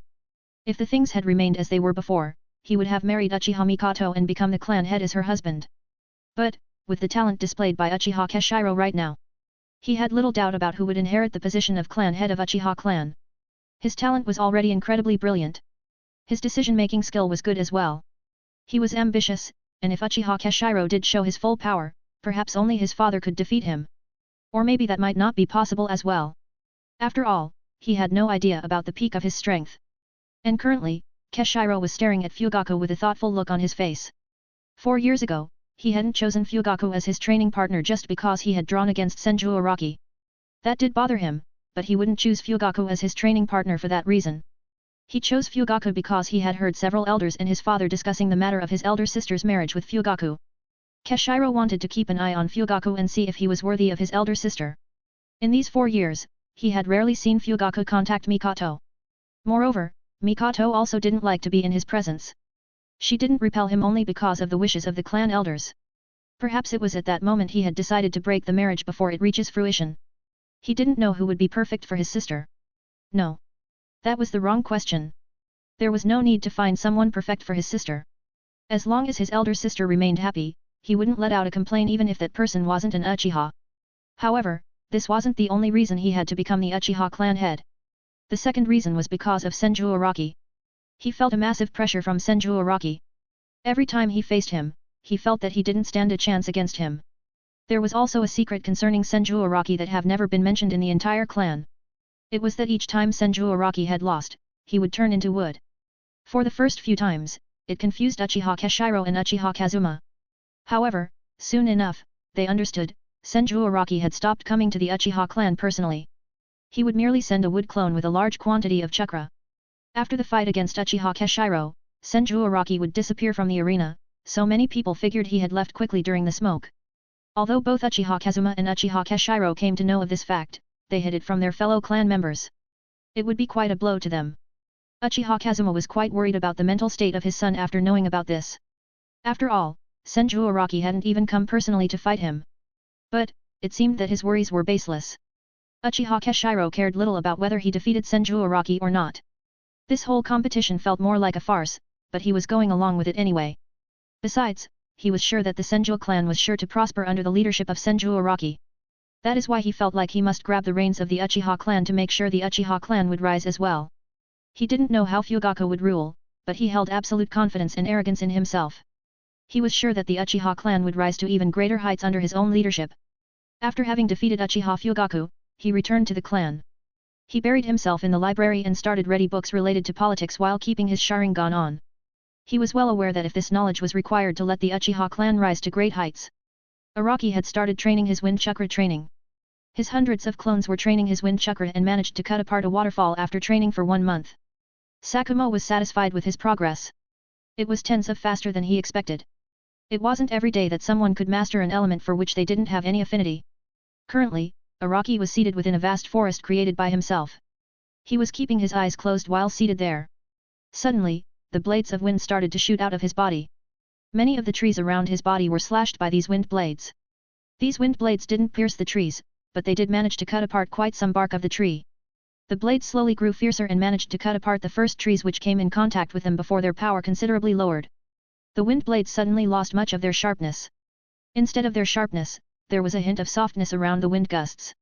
As these wind gusts touched the leaves, some of the leaves were slashed to pieces.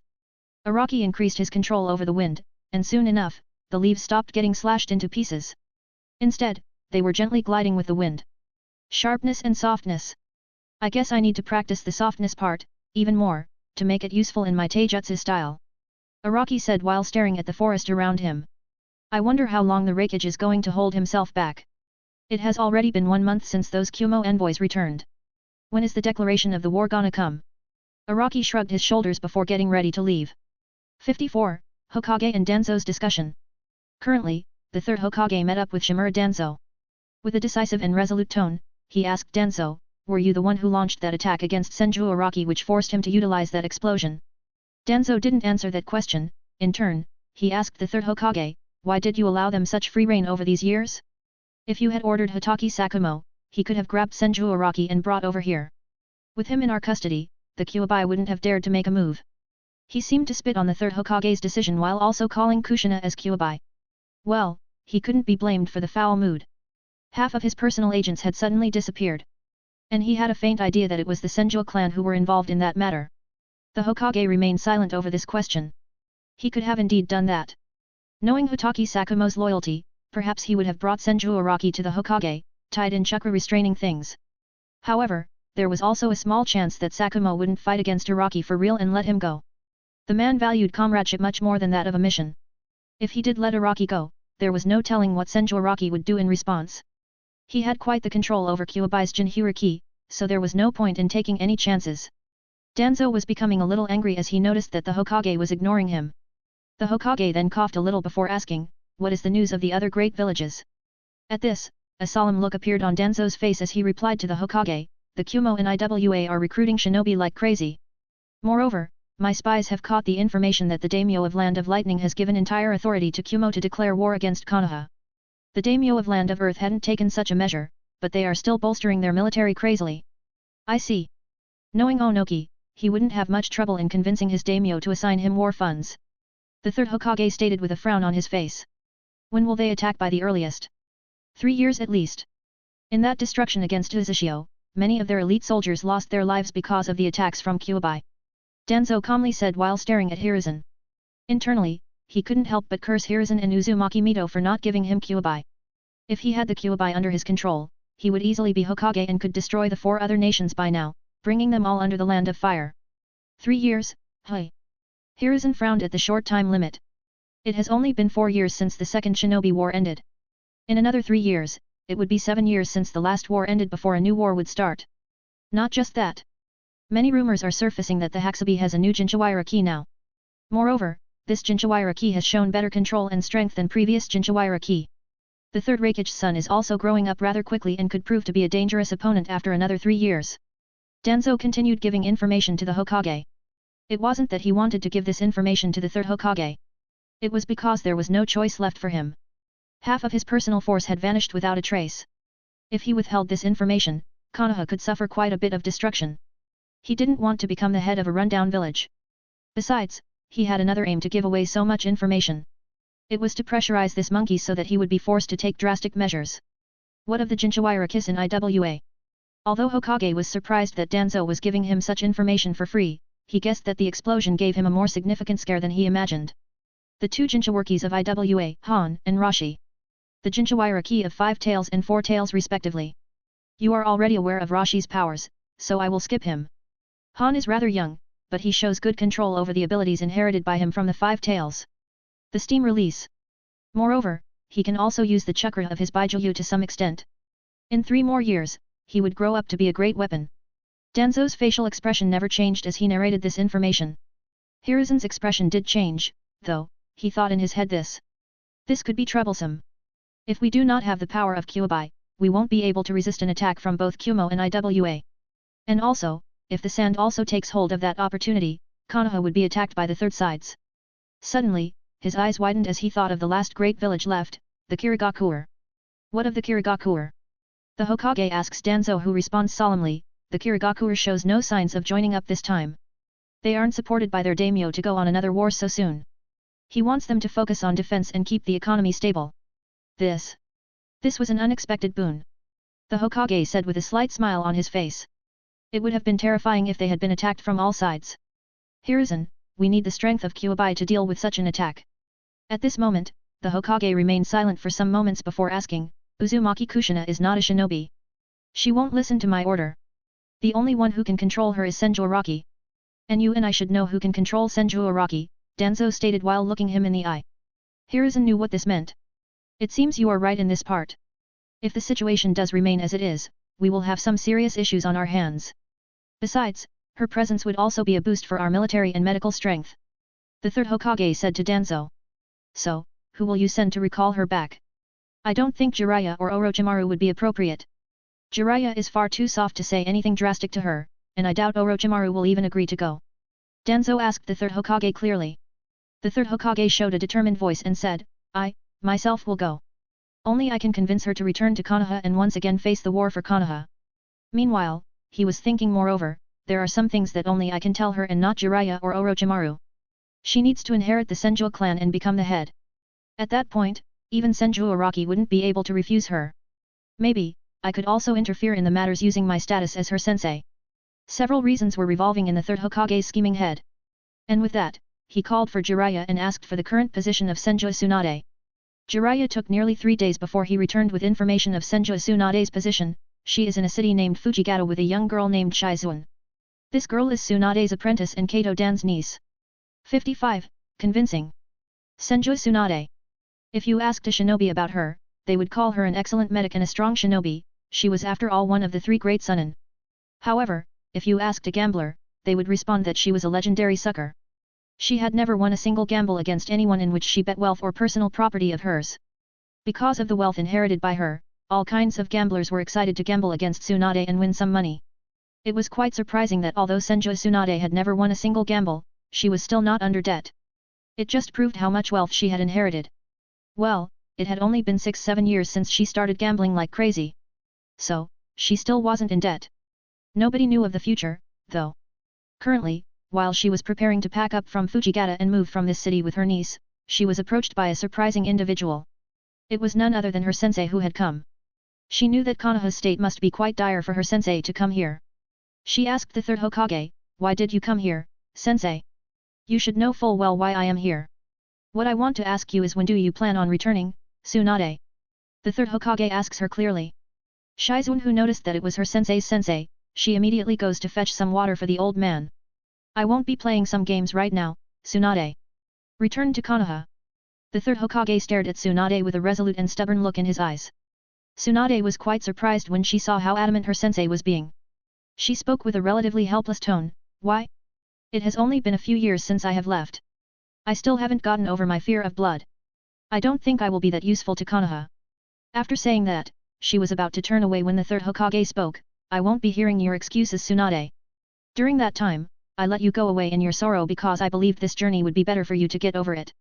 Since you haven't resolved those issues yet, it seems that this journey was just useless." Before Tsunade could say anything, the third Hokage continued even further, "Konoha will face a significant threat in the upcoming years. Your presence is necessary, Tsunade." "Oh, really?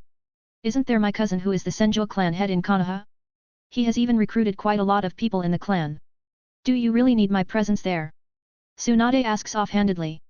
Although she didn't want to get involved in some fights, she did keep herself updated with the news and rumors of the Senju clan, which has seemingly been revived. The Senju clan. The Hokage's face turned ashen upon the mention of the Senju clan. The Senju clan shows no sign of supporting Konoha in this upcoming war. The Hokage stated to Tsunade, careful in his words, though. "Hey? Why? Can't you just order their head? Your seat has quite a lot of authority, you know." Tsunade offhandedly said to the Hokage. Apparently, even though she was keeping tabs about the Senju clan, she was still unaware of a lot of things. "The Senju clan head, your cousin, isn't a shinobi of Konoha, so I cannot order him. Moreover, as the Senju clan head, he has certain powers to overrule my order. I am sure you are aware of that, Tsunade." The Hokage looked really helpless when he mentioned it to Tsunade. Tsunade was naturally aware of those powers. Previously, she had used one of her powers as the heir to Senju clan to even run away from Konoha. "You still aren't completely helpless. I mean, your powers are even more than that of a clan head, whether it is Senju clan or some other clan. You could still order him to assist you during the wartime." Tsunade was knowledgeable about the rules and regulations of Konoha. It was a rule set up by her granduncle Tobirama to let the whole authority rest in the Hokage's hand during the time of war. "You are right. I can use the pretext of war to order the Senju clan head. However, the rest of the clans would start becoming more cautious against me. To them, it will seem as if I am trying to strip the power away from a clan head. Moreover, that rule also states that I can only order them once the war has been declared, or Konoha will declare war within 1 year. The war is still 3-4 years away. This seems to make the third Hokage even more helpless. How are you so sure that the war is 3-4 years away?" Tsunade didn't understand how her sensei could know that. Since when did he change his job to a fortune teller? "Denzo has given me information about the war preparations going on in Kumo and IWA." As he said IWA, a dark look appeared in Tsunade's eyes. The war against IWA was the one where she lost Noeki and Kato Dan. She clenched her fists unconsciously. She had still not gotten over their deaths. Internally, the Hokage seemed quite happy at this. She was showing emotions. So, it wouldn't be impossible to convince her. Around this time, Shizune arrived with 2 glasses of water. She handed one to the old Hokage and one to Tsunade. The Hokage drank the water while Tsunade kept on thinking about something while holding the glass. "If this goes on, this war could destroy Konoha. Are you sure you want to stay here continuing to wallow in your own self-pity while letting Konoha face destruction, the same village which has been founded by your grandfather? The same village for which your granduncle sacrificed his life? The same village which was loved by your little brother and your fiancé to the point they were willing to die for the village?" The Hokage raised his voice after every sentence, which shook up Tsunade. Tsunade. She backed away a little at the adamant feeling that her sensei gave her right now. She was sure that her sensei wouldn't back away today. Moreover, his words did touch her innermost feelings. How could she abandon this village when so many dear people to her had died for it? Noticing that Tsunade was influenced by his words, the third Hokage decides to strike the iron while it was still hot, return and take control over the Senju clan.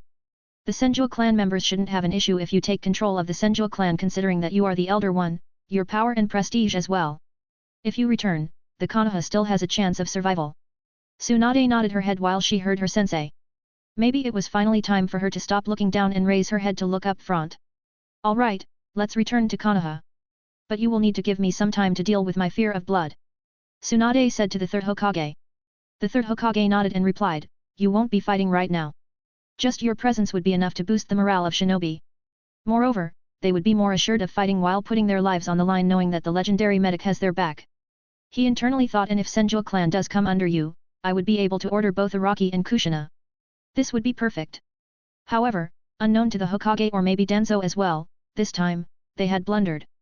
They had miscalculated by massively overestimating themselves. 56. Tsunade returns. After returning to Konoha, Tsunade first goes to the Hokage's office. It was to clear some formalities about reassigning Tsunade as a shinobi first and giving her the exclusive rights of the Sunin again. The formalities were soon cleared by the Hokage, and she was set to go to the Senju clan manor. Shizuan followed her teacher to the Senju clan manor. She was quite young the last time she had stayed inside the Senju clan manor. It was so long before for the young girl that she didn't even remember it anymore. She was quite happy for her teacher to meet a member of her family now.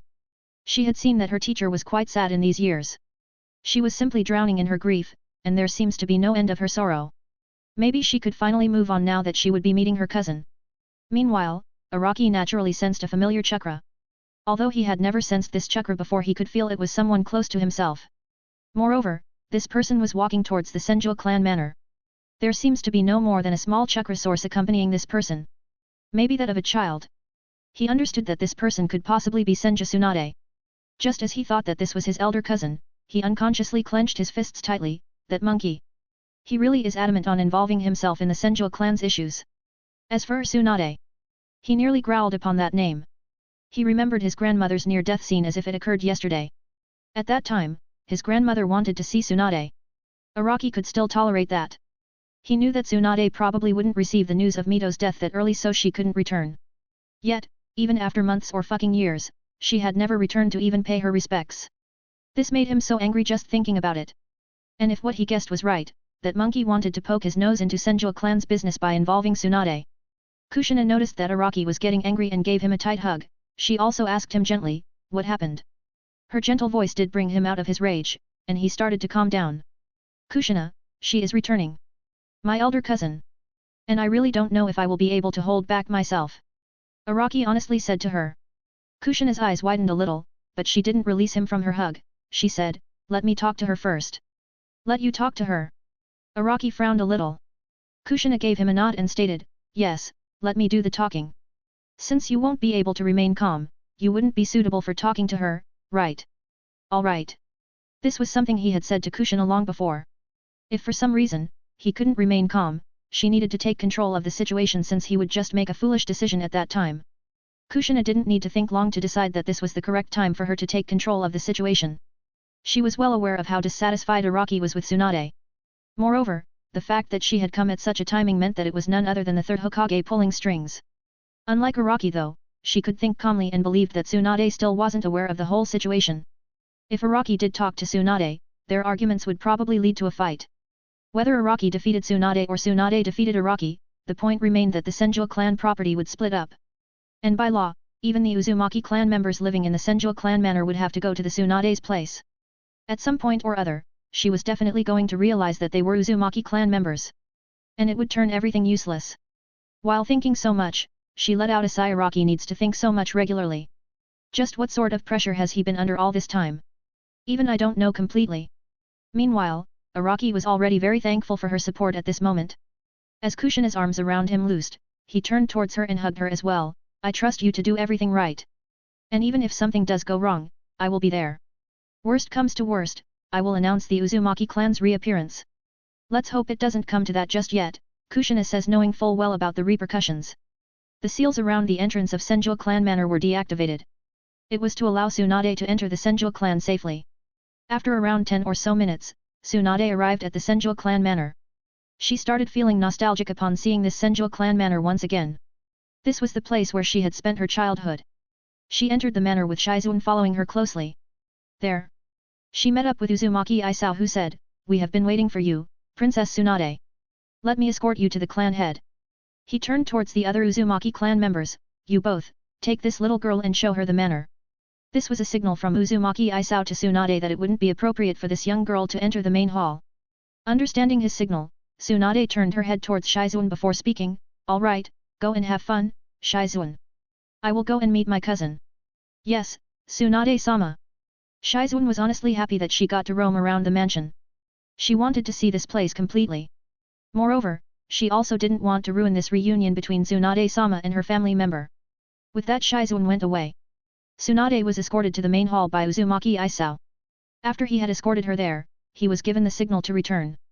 Just like that, Uzumaki Isao returned, asking no question. Tsunade stared at the man seated on clan head seat. It was her younger brother Senju Araki. Moreover, there was a chair next to his own where a young red-headed girl was seated. "An Uzumaki, hey? So, you are Uzumaki Kushina?" she said while looking at Kushina. The reason she managed to recognize Kushina was because of that red hair. This was also the same reason she didn't know that Isao was an Uzumaki. It was because he had used a seal to change the color of his hair from red to brown. "Yes, nice to meet you, Tsunade-sama," she says with a respectful tone. Tsunade then turned to look at Araki. She was surprised to see that Araki didn't say anything. He was indifferently glancing at her as if she was thin air. "So, you are my cousin, Senju Araki." To these words, Araki gave no response. He felt that if he did open his mouth, he wouldn't just stop at his introduction. Since Kushina was the one who told him not to speak, she quickly said to Tsunade, "Yes, Tsunade-sama, he is your cousin. He is the son of your uncle Reimitsu." "Ah. I see." Tsunade felt that it was a little strange that only Kushina was talking. But, she didn't overthink about this matter. "Anyway, get up from that seat. Don't you see I have returned? By right, it does belong to me," Tsunade said straightforwardly to Araki. Araki grabbed the armrest in response and held it tightly that some cracks appeared on it. Meanwhile, Kushina frowned upon hearing Tsunade's words. This was going the wrong way. 57, to the field. "Tsunade-sama, before we talk about this, I want to ask you some questions." Kushina decided to be the one to say this first. Although Tsunade didn't understand what she meant, she rolled her eyes in response, "All right, I will answer you. In all this time we have been in the Senju clan manor, you have never once come to visit Mito-sama's grave. I want to ask you about this, why did you never come here?" Kushina asked her with a straightforward yet gentle tone. Tsunade frowned at that question. She lowered her gaze towards the ground as she said, "I did not want to return to Konoha where many of my loved ones had died." Hearing that reason just made Araki even angrier. If not for Kushina placing her own hand over his hand, he would have really raised it against Tsunade at this moment. This was his elder cousin. He couldn't help but want to shout at this woman. She was beyond pathetic in his eyes now. Although Kushina was displeased as well, she tried to hide it from Tsunade's experienced eyes. "I understand your reasoning. You didn't want to return to Konoha because it brings back memories of your loved ones who died here. Alright, I will ask my next question then. By your blood, you are an Uzumaki as well. You must have heard the news of Uzumaki clan's destruction. Did you ever go to visit Uzushio or maybe even ask the Hokage about why he never sent help to Uzushio while you were returning with him?" Kushina asked this next question with a heavy heart. Araki's eyes widened as he heard the question. He didn't think Kushina would ask this question next. Tsunade was naturally puzzled about the reason behind such a question. But she figured that since this girl was an Uzumaki, she wanted to ask this question to sate her curiosity. She replied honestly, "Although I have Uzumaki blood in me, I have never interacted with them. Honestly speaking, I don't have any deep feelings for them. Moreover, I can sort of understand why the three great villages would make their move against the Uzumaki clan. Their sealing knowledge was so fearful. It was even harder to learn than the medical techniques which require perfect control and complete knowledge of human anatomy."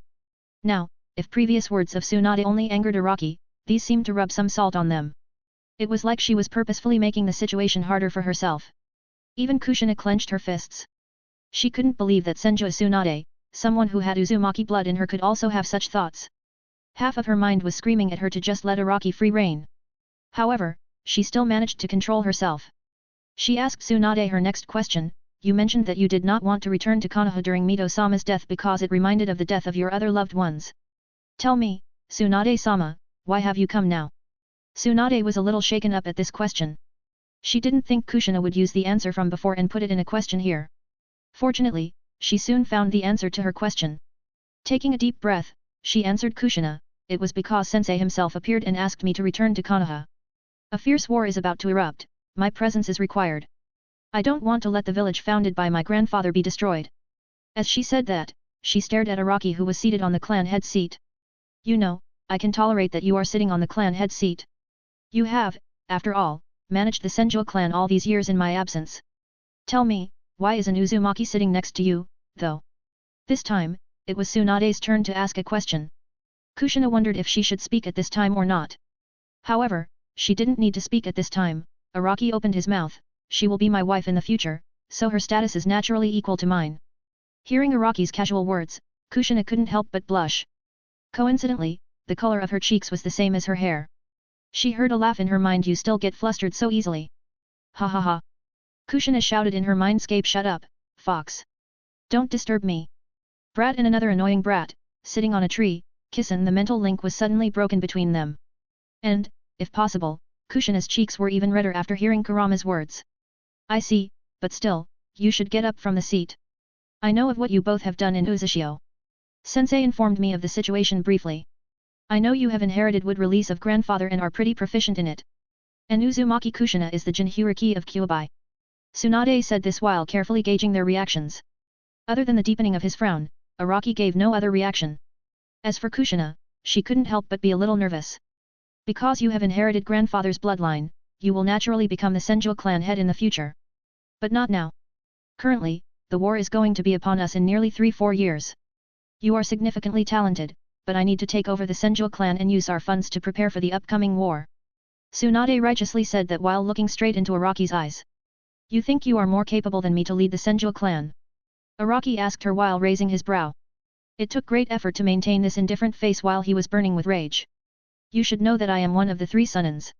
I have earned my name in the Second Shinobi War with my strength and medical prowess. You shouldn't underestimate me. Tsunade declared it with a haughty expression. At this moment, Araki broke out in a chuckle. It didn't seem as if the chuckle was out of happiness, but a mocking chuckle. The 3 Sunnins? What a prideful title! A title gained from a defeat, and yet you 3 are so proud of it that I am honestly baffled at your shamelessness. After that, he said to her, elder cousin, let's go outside. Why?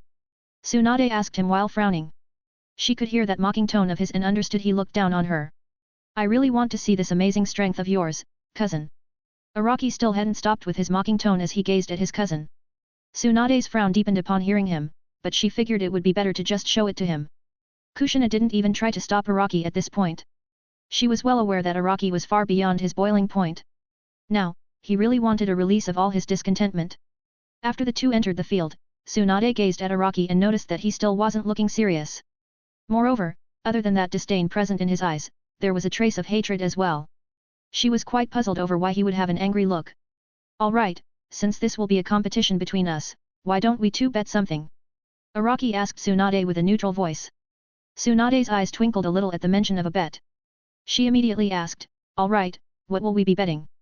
If I lose, I will hand over the Senju clan to you. I will also obey any order you have. Araki said to Tsunade earnestly. All right, what do I need to bet then? My half of the property. Tsunade asked him while raising her eyebrows. No. I am not interested in something like the other half of the Senju clan's property. He pointed his finger at Tsunade and said, if I win, I want Grandpa Hashirama's necklace. Tsunade lowered her head to stare at the necklace tied around her neck. It was made of crystal gem. You want it to boost your wood release? She asked him with a smile. This cousin of hers was quite knowledgeable. She was surprised to see him shaking his head negatively and say, no, I don't want to boost my wood release through any external means. I have another use for this. An emotionless look appeared in his eyes as she said, enough talk now. If you agree, we can start any time now. Well, I don't get why you would need the necklace, but sure. I agree to the bet. Tsunade readily agreed to the bet, not seeing any way she would lose the fight. 58, Araki vs Tsunade. Both continued to gauge each other before Tsunade rushed at Araki. She was rather nimble, and her speed was also alright. Araki made no move to stop her advance even though he had multiple moves in his arsenal. He continued to gaze at her indifferently, hiding a burning rage. Just as Tsunade was 1 meter away from Araki, she pulled back her fist and then moved her punch to strike Araki. Araki was so sensitive to the chakra that he could sense how much strength she was using in her fists. This was probably her fearful chakra-enhanced strength. Just when Tsunade was about to punch him, he merely sidestepped while keeping his hands in his pockets. Tsunade was surprised to see him dodge at the last moment and couldn't stop her momentum at which she rushed at him. Araki stared at her body which was going past him. His leg suddenly moved and kicked Tsunade's gut strongly. He didn't hold back while kicking Tsunade's gut, and she was thrown directly into the sky. Tsunade did feel enough pain for her to throw out some saliva, but she was stunned that Araki held enough strength to send her flying into the sky. However, she regained her calm soon enough. Although Araki had kicked her gut quite strongly, she used some technique to calm down the pain in her stomach. Although it wasn't healed, at least it wouldn't affect her capabilities right now. Thinking that she could make use of this height, she changed her body posture and spoke, "Heavenly Spear Kick." The downward force was just accelerating her momentum. Just as she was about to land her kick on Araki, once again, he sidestepped. This time, Tsunade landed on the ground, creating a massive crater over there. The shockwave was felt by Araki as well as he started wobbling a little. Tsunade noticed it and immediately moved her body to strike him this time. Araki raised one hand and shouted, "Water Release, Water Dragon Jutsu." A water dragon was created between Araki and Tsunade. It charged at Tsunade, wasting no time.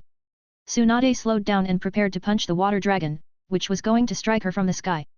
At that moment, she suddenly felt a strong punch on her gut once again. She lowered her head and noticed Araki standing there with an emotionless look as he punched her.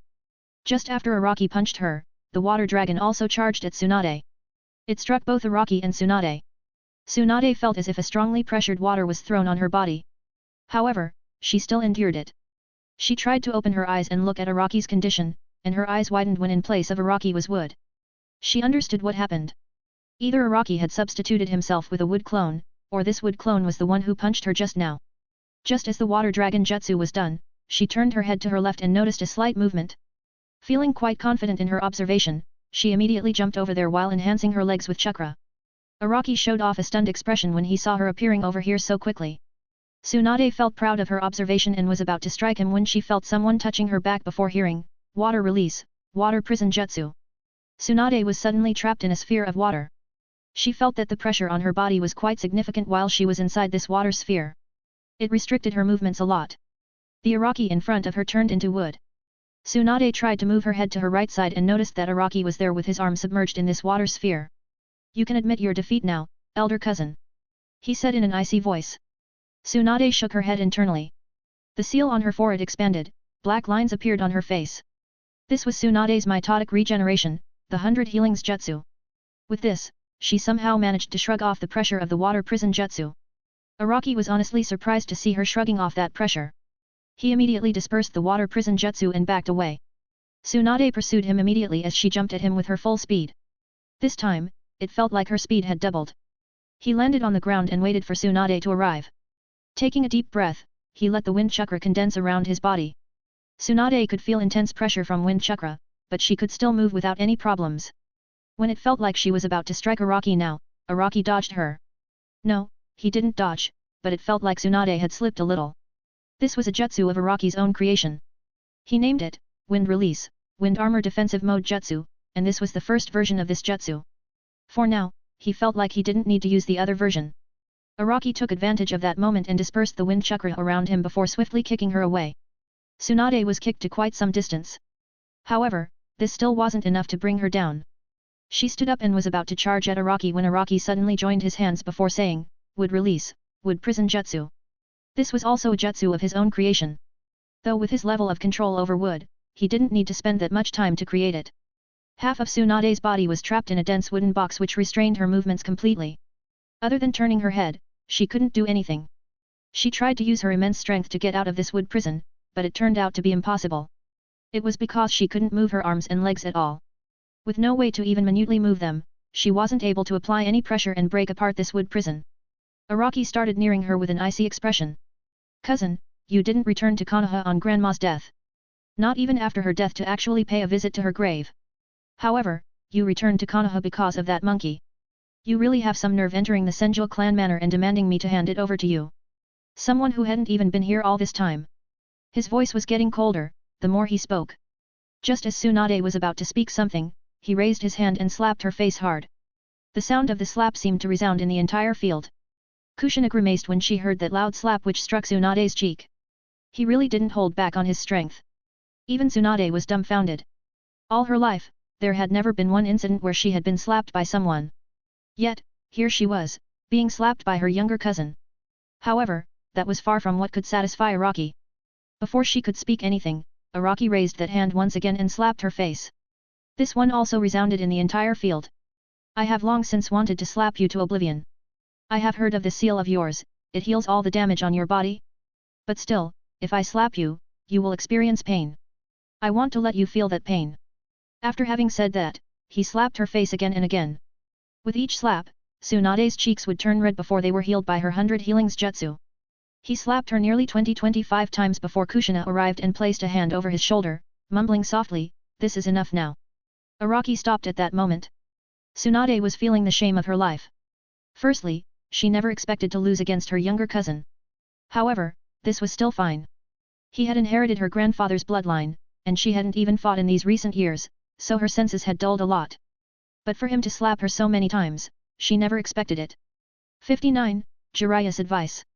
After having defeated Tsunade, Araki took his grandfather's necklace since it was something he won if the previous bet was to be considered. Meanwhile, Tsunade just laid down on the ground, seemingly reflecting on what had happened. Araki didn't plan on comforting her. Though he wasn't as angry at her as before, he still didn't forgive her completely. After having entered the Senju clan manor, Araki suddenly turned towards Kushina. He neared her with a small smile on his face. Kushina was a little confused at this, but she didn't really oppose him. She was curious to see what he was up to. He raised his arm and gently slid around her neck. Soon enough, he was done. Kushina lowered her head and was surprised to see Senju Hashirama's necklace around her neck. The pupil of her eyes widened, and she looked at Araki who merely shrugged, "I didn't really find anything appropriate to gift you when we do marry. This is my family's heirloom, it should suffice." "Thanks, Araki." After she heard him, she went forward and kissed him on his lips. Araki was utterly stunned when he felt Kushina's rosy lips on top of his own. He didn't expect Kushina to kiss him so suddenly. However, he soon placed his hand behind her head and got lost in the kiss. Meanwhile, Tsunade was reflecting a lot after her defeat at Araki's hand. She went to the usual place where she would calm down. It was a bar in Konoha where they served one of the best sake. It had been some time since she had started drinking sake. Maybe an hour or so. Around this time, a white-haired man joined her and ordered some sake as well. "I want to be alone for some time, Jiraiya," Tsunade said, not even needing to look at him to know this was Jiraiya. With a huge grin spreading on Jiraiya's face, he said, "You have finally returned to Konoha. I don't intend to let you drown in your sorrows again. Last time, I was helpless to stop you but not this time." His voice gradually got serious and said, "All right, now tell me what happened. You know you can trust me with anything." Tsunade couldn't really hold it in her for a lot of time. She decided to share it with Jiraiya. She knew he was a trustworthy friend during a crucial time. Jiraiya kept on hearing Tsunade's words while drinking sake. Hearing about Senju Araki from her mouth gave him another insight into what sort of person he is. Since Tsunade's mind was in a confused state, she didn't hide anything from Jiraiya. She spilled everything to him. After she had finished speaking, Jiraiya started speaking with an unnaturally grave voice, "Tsunade-hime, don't take my words to heart. I will be giving my honest opinion about this." To this, Tsunade just nodded as she laid her head on the table while staring at him before asking him to speak. "In this matter, I believe you both are at fault. You are at fault that you didn't visit your grandmother's grave even after all these years. Actually, it isn't that big of a deal for us people, but Senju Araki is a child, so he can be rather emotional about it. Moreover, I did hear from Sensei that Senju Araki lived with Mito for 1 year and loved her a lot. He must be quite sensitive about anything relating to her. The Uzumaki clan's matter wasn't that big of a deal. But even though it wasn't that big of a deal, he still unconsciously added them as reasons to be angry at you just because he was dissatisfied with you. You also didn't come to meet him even after all these years, simply drowning in your sorrow when you did have one family member left from your family line. It must have displeased him a lot. You also returned to the Senju clan after all this time just to become the Senju clan head when he has done all the work in these years. This did make Tsunade a little sad. She realized that Jiraiya was right in this. Maybe this was all her fault. However, Jiraiya wasn't finished speaking. However, I also wouldn't say that he isn't at fault as well. He didn't try to even think about your emotional state. He didn't completely understand the situation of why you have returned." These words did lift up a bit of Tsunade's stress. He is quite an emotional child. Take it in yourself and wait, I assure you that he will forgive you soon enough. I don't think he will be angry at you for long since you are his only family left from the Senju clan. He may have adopted a lot of people into the Senju clan, they, after all, don't share his blood. Don't forget you are the only other granddaughter of Uzumaki Mito. If not for anything, just this fact alone will make him come to you." Jiraiya said with a confident tone. His positive outlook and confidence did lift up Tsunade's spirit. She honestly muttered, "Thanks, Jiraiya." With that, she stood up and left the bar. "Anytime, Haim. Anytime," Jiraiya said while finishing his drink before leaving as well. He was pretty happy that he could help out Tsunade. After Tsunade had left though, there was a glint of serious look in his eyes. "Sensei. You are poking too much in the Senju clan. I never expected you to recall Tsunade for such a reason." With that, Jiraiya also disappeared from the location. It was unknown where he had gone. Maybe to meet his apprentice, Namikaze Minato. Meanwhile, Tsunade returned to Senju clan manor. The first thing she did was sleep soundly that night. Better to forget everything after the sleep than to meet Araki right now. The next day, the first thing Tsunade did was visit the ancestral graveyard of the Senju clan. It wasn't just because of wanting to visit her grandmother's grave, but also because of her other relatives who had been buried here. The first one she visited was her fiancé. She said a few things while facing his grave before moving towards her little brother Nawaka's grave. Speaking a few more things on Nawaka's grave, she moved towards her father and mother's grave. After that, she went to her grandfather, Senju Hashirama's grave, the man who had spoiled her rotten when he was alive. Next was Senju Tobirama's grave before she finally moved on to Uzumaki Mito's grave. She remembered her grandmother much clearly than any of her other family members, maybe it was because she lived a lot longer than them. When she had received the news of Uzumaki Mito's death, she had been broken even more. She didn't even have the energy or spirit to return and face their graves. However, now that she did come here, she felt as if this was some sort of release for her. As if a lot of feelings which had been choked up inside of her had flown out with words.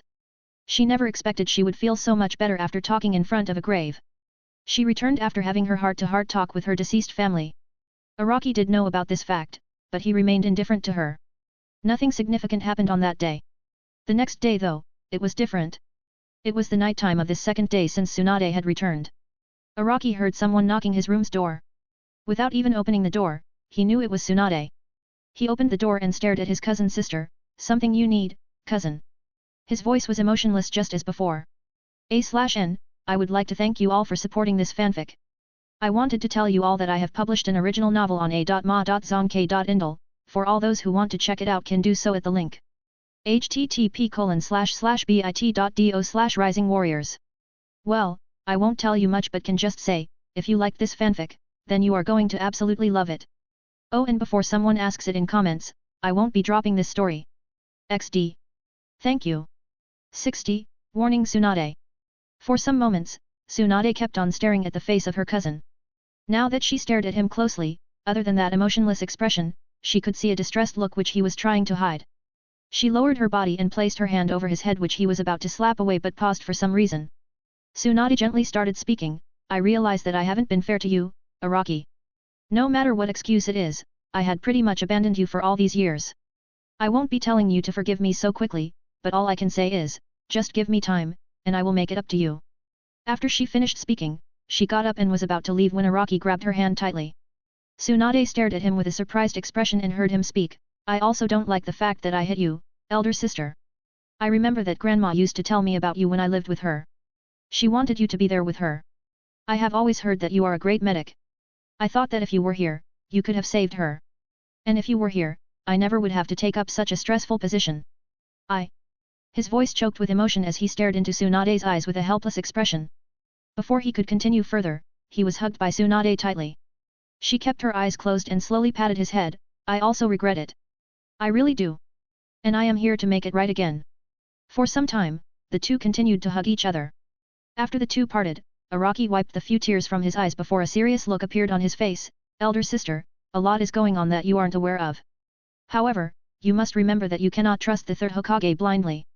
At those words, Tsunade's eyes widened slightly as she asked him, "What do you mean by that? Did sensei do something to you?" Araki paused for some seconds, wondering if he should reveal it to Tsunade or not. This was quite a sensitive information. In the end, he decided to tell her just a bit and hide the other parts. During the Uzashio's destruction, Konoha didn't send its reinforcements. That's a fact you are aware of. But elder sister, the one who sold the pathway to enter Uzashio was also Konoha. Orochimaru, your old comrade, has already confessed that he was ordered by the third Hokage and Danzo to sell the way to Uzashio to Kumo. This was something which utterly shocked Tsunade. Although she didn't hold any unique feelings towards Uzashio, she was aware that it was Konoha's ally. For Konoha to betray Uzashio in such a manner, it did shock her. She knew her sensei was quite loyal to Konoha and he wouldn't be above such tactics.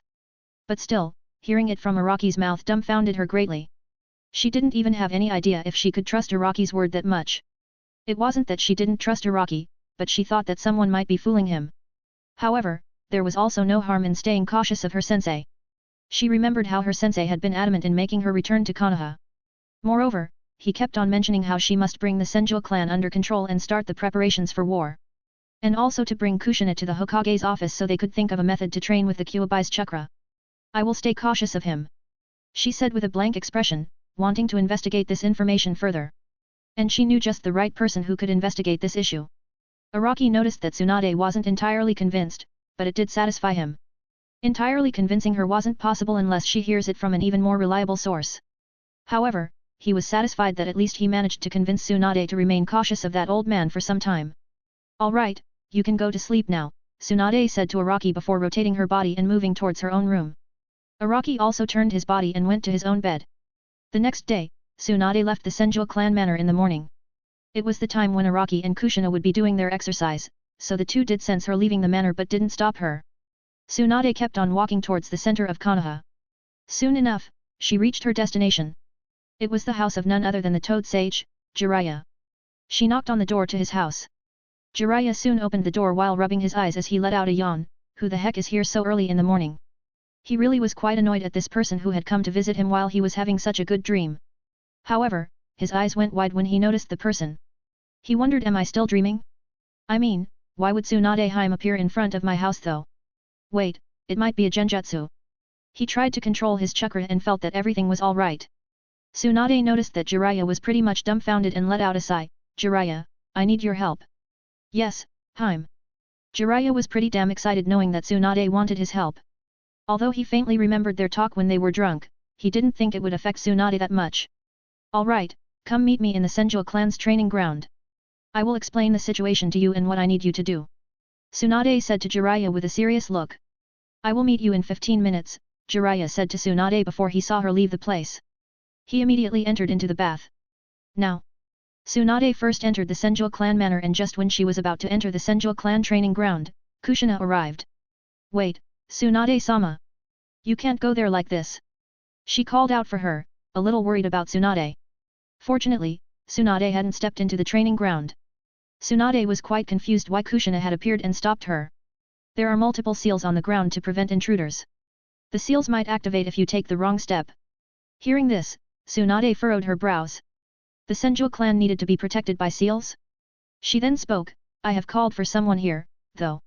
I need to discuss something with him. Kushina then called out for one of the Uzumaki clan member, create clones and disable all the seals. Yes, Kushina-sama. The Uzumaki clan member nodded and immediately created 10 or so clones before he started to disable every seal in the training ground. Tsunade-sama, Araki asked me to hear your words. Please don't betray his trust. Kushina seemed to be pleading. Nodding her head, Tsunade answered Kushina, I don't plan to betray my family. I may have made stupid decisions before, but I will be sure to correct them in the future. At that moment, she noticed her grandfather's necklace around Kushina's neck. A faint smile appeared on Tsunade's lips as she understood why Araki bet the necklace with her. She remembered how that necklace had changed owners.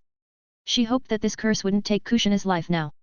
Soon enough, Jiraiya arrived at the Senju clan's training ground. He noticed Tsunade was waiting for him near the center of the training ground. A/N, for those who want to read my original novel on A.Mazen, you can do so by using the link, bit.do/risingwarriors right bracket. 61, Tsunade finds the truth. After Jiraiya arrived, Tsunade turned her head towards him and said to him, you arrived earlier than what you said. A grin appeared on Jiraiya's face as he said, I wouldn't dare to make Tsunade Hime wait for me. Tsunade clicked her tongue upon hearing him and decided to ignore his nonsense. Jiraiya, tell me what you know of Uzushio and its destruction. And I want to know everything. This time, Tsunade sternly stared at Jiraiya whose eyes widened a little. Jiraiya responded to her, I don't really know everything about Uzushio and its destruction, but still, maybe I do know a lot. He reorganized all his thoughts, wondering from where he should start. After a bit of time, Jiraiya started speaking, let's start from this. As you know, the Uzushio's destruction occurred at the hands of Kumo, Iwa, and Kiri under the pretext they were eliminating a future enemy. I have gone to Uzushio personally on a diplomatic mission, so I remember there were seals placed all around the village which would make it quite difficult to reach that island. I could only enter because Sensei did give me the way to Uzushio. When I did hear the news that the three great villages are making their move against Uzushio, I wasn't that worried. I mean, as far as I am aware of, no Uzumaki is living in these villages. And with no one to guide them, they shouldn't be able to enter the village. Jiraiya said, quite casually. The pupil in Tsunade's eyes narrowed a little as she heard Jiraiya's words. However, imagine my surprise when a few days later, I hear that Uzushio had been destroyed. This wasn't all though. There was another news which spread in all the elemental nations. I am sure you have heard it as well. The news of how the inheritor of Senju Hashirama's bloodline and a Jinhyuriki fought against the three great villages, dealing massive casualties to them. Jiraiya said with a serious look this time. Tsunade had indeed heard of this rumor. She knew that it was her younger brother Araki and Kushina. It was definitely the current Senju clan head and your cousin brother, Senju Araki. The Jinhyuriki was most probably Uzumaki Kushina who holds the Kyuubi. Jiraiya finished speaking while staring at Tsunade. I see now. Tell me, Jiraiya. What's the chance that it was Konoha who betrayed Uzushio? As Tsunade asked this question, Jiraiya's eyes widened for some moments before they returned to normal. To be honest, I think it's quite likely that it was Konoha who did betray Uzushio. Jiraiya said with a somewhat bitter smile. Before Tsunade could ask anything further, he clarified, during that time, the three great villages had terrible relations with Konoha. I heard rumors of how these three great villages were planning on making a move against Konoha. I informed this to Sensei, and I don't know what he did, but suddenly, these three great villages changed their target from Konoha to Uzushio. Tsunade's eyes widened in shock, she was smart enough to understand what happened. She clenched her fists tightly while staring at the serious expression of Jiraiya. She knew that Jiraiya wouldn't be lying to her about this matter. He had no reason to lie to her or even hide the facts at this time. Who do you suspect the most? She still asked while trying to keep her voice as calm as possible. However, the faint killing intent still leaked from her body. Jiraiya let out a sigh before saying, I wouldn't say I am very sure about this. But I had put my bets on Danzo. He seems like the person who wouldn't think before selling Uzushio to our enemies just so he can preserve Konoha. As for the other person, you are aware of him already. Sensei. Tsunade nearly growled upon saying that word as her whole aura leaked out her body. The fact that she heard from Araki that the third Hokage wasn't trustworthy and had a hand in Uzushio's destruction seemed to have solidified after hearing Jiraiya's suspicion on the third Hokage. Jiraiya's suspicion usually meant that he was 60–70% sure. Tsunade. Do not make a rash move, right now. Jiraiya warned Tsunade with a stern look in his eyes. Just when he noticed that Tsunade was about to say something, he added, do remember that even if you do confront him about this, he would simply refuse to admit it. He also controls all the shinobi in Konoha. Tsunade snorted at Jiraiya's words, even Sensei can't order the shinobi to make a move against Senju clan. Almost everyone knows in Konoha that it was founded by my grandfather.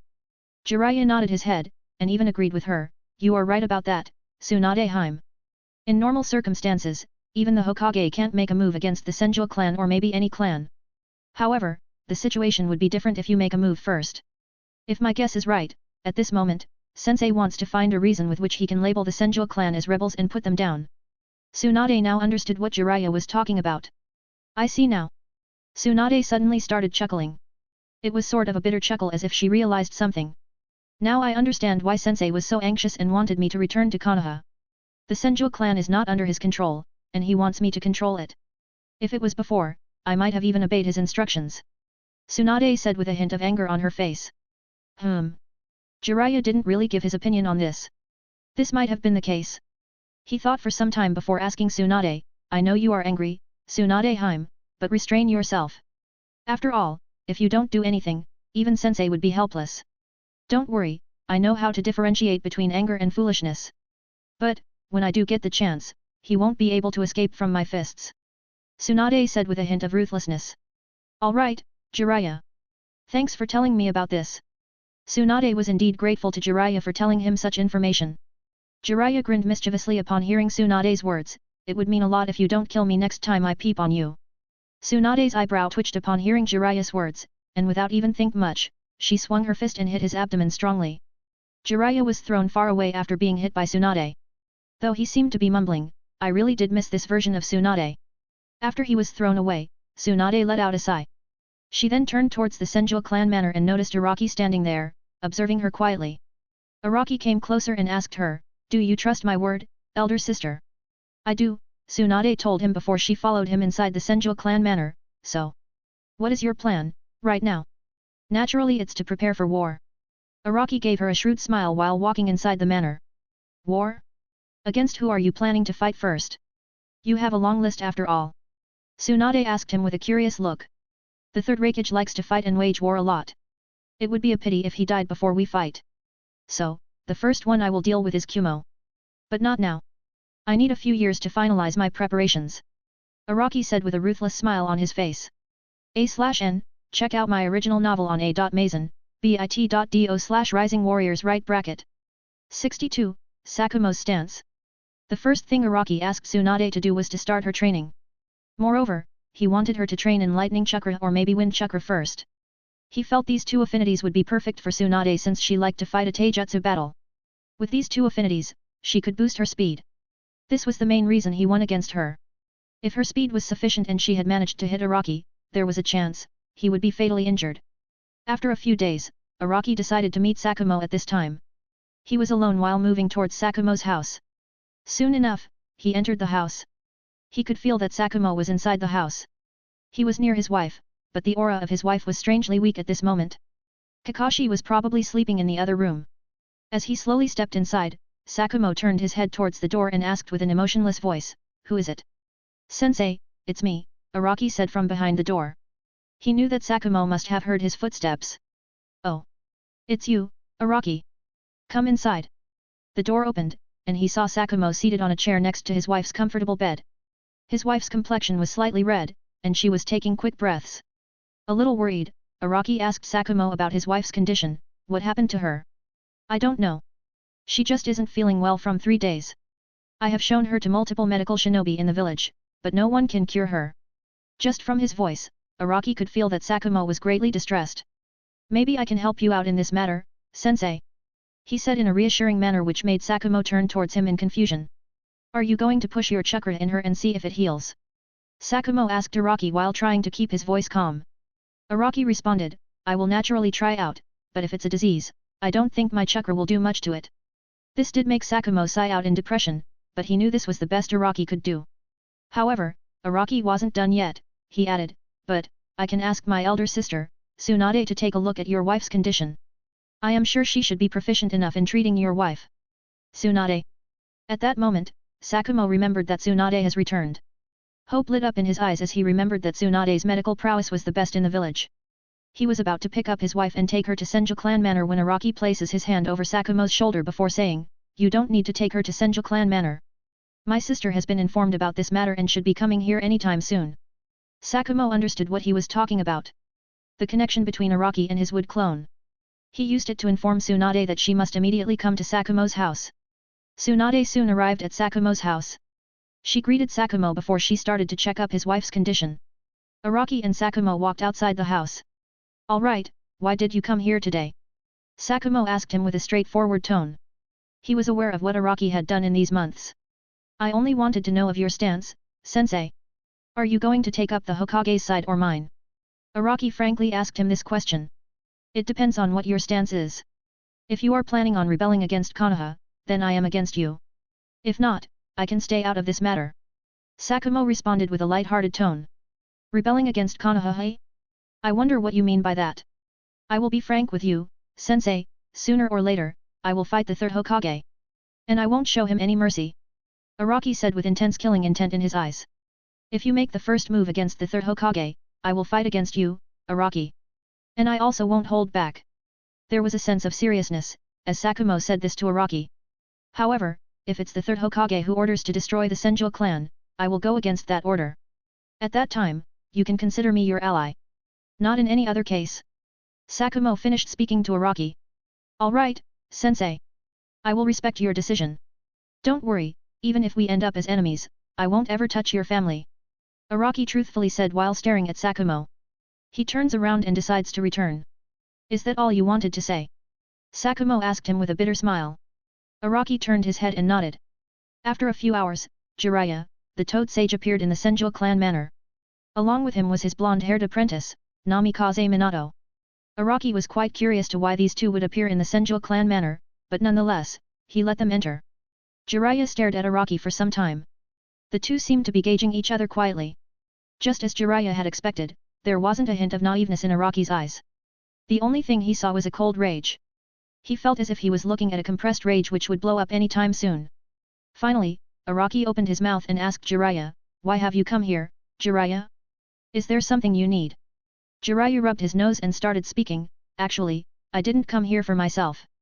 It's for my apprentice. You see, my apprentice wants to check out the flying Raijin Jutsu of the second Hokage." Flying Raijin Jutsu? Araki asked with a blank expression. He remembered it was that teleportation jutsu of his granduncle Tobirama. It was quite challenging to learn this jutsu. Even amongst the Uzumaki clan members, only a few have managed to understand it. Araki stared at Minato and wondered if Minato could really learn it or not. "It's a jutsu which was made by my granduncle Tobirama along with my grandmother Mito's help. Are you sure he can learn it? It's quite complex even for seal masters," Araki said while looking at Minato and Jiraiya's face. Jiraiya nodded his head and said, "I have already taught Minato most of what I know about seals. And now, he wants to take a look at flying Raijin Jutsu and experiment." Araki thought for some time before speaking, "As you know, it's a jutsu exclusive to my Senju clan. I can't really hand over the clan jutsus to you." Knowing that he was right, both Minato and Jiraiya let out a sigh. They believed it was worth a try. However, a smile appeared on Araki's face as he said, "However, it would be a different matter if Minato joins the Senju clan." At this, both Jiraiya and Minato's eyes widened in surprise. What did this mean? A/N, check out my original novel on A.Mazen. It's an action, adventure, and fantasy novel. The name of the power is Chakra, and before anyone asks it, let me clarify, it's naturally a little different from Chakra in Naruto. The people in it have beast bloodlines and use elemental powers mainly. Moreover, it also has political events and MC is an anti-hero, smart, ruthless, scheming and many more things. I hope you will give it a read. Link, bit.do/Rising Warriors right bracket. 63, Minato's answer. As I said before, Minato needs to join the Senju clan to learn the flying Raijin Jutsu. I wonder if you are willing, Minato? He questioned Minato with a gentle gaze. Minato felt a frightening pressure over his body, but he kept his expression calm while saying, "I am simply an orphan. How can I join a reputed clan like the Senju clan?" He raised this question near the end of his statement. However, Araki merely shook his head, "You misunderstand something, the fact that I can give you an offer of joining the Senju clan is precisely because you are a war orphan. You have started to train in your wind and lightning affinities as well. Another 2-3 years of effort, and you might master them." At these words, Jiraiya and Minato's eyes widened. The fact that Minato was training in wind chakra was known in Konoha records but not about the lightning chakra. It was supposed to be his secret. They didn't understand how Araki was aware of such information. Was he spying on them? "You don't need to overthink so much. The reason I know about your elemental affinities is because of my ability as a sensor. I can sense that Minto's wind and lightning affinity in his chakra is quite a lot stronger than his other 3 affinities. It would mean either he has a bloodline related to wind or lightning or he has started his training in these elements." To this, Minato could only describe it as a frightening ability. He could understand that Araki wasn't telling them the complete truth. If he does have such a fearful ability, he could even predict the attack his enemy would use with the flow of his chakra. It meant he would be half a step ahead of his enemy at all times. "So, what is your response, Minato?" Araki asked Minato. Minato had to think for some time before he asked Araki, "It's an incredible offer, and I can barely resist it. But what are the cons?" The smile on Araki's face widened, it seemed he was right about Minato. He really was smart. "You would need to resign as a Konoha shinobi. I don't really care about whether you want to use Senju as your family name or not, it will be your choice. You will need to listen to my orders." That's all I had to say," Araki said with a casual look on his face. At this, Minato frowns and said, "I don't have any issue with this other than the fact that I have to resign as Konoha's shinobi. I want to become a Hokage so I can't resign as Konoha's shinobi." Araki didn't like how Minato said this resolutely. From his tone, he understood that Minato wasn't going to back down. At this moment, Jiraiya intervened before Araki spoke anything. "Why do you want Minato to resign as a Konoha's shinobi?" "Because he will be under that Hokage otherwise. I don't want the Hokage to be able to order Minato." Araki didn't hide it from Minato and stated it in front of him. Minato was a little confused about why Araki wanted that. However, Jiraiya knew the reason. He nodded his head, "Very well then, if that's what you want, I will use my rights as a son and to pull him out of the genin team which has been assigned to Minato and make him my only apprentice. With this, Minato won't need to obey sensei's orders unless he has my agreement." Araki understood what Jiraiya wanted to say. He stared at Jiraiya before speaking, "All right then, however, this will have its own consequences. After all, I can't just trust your word on it, right?"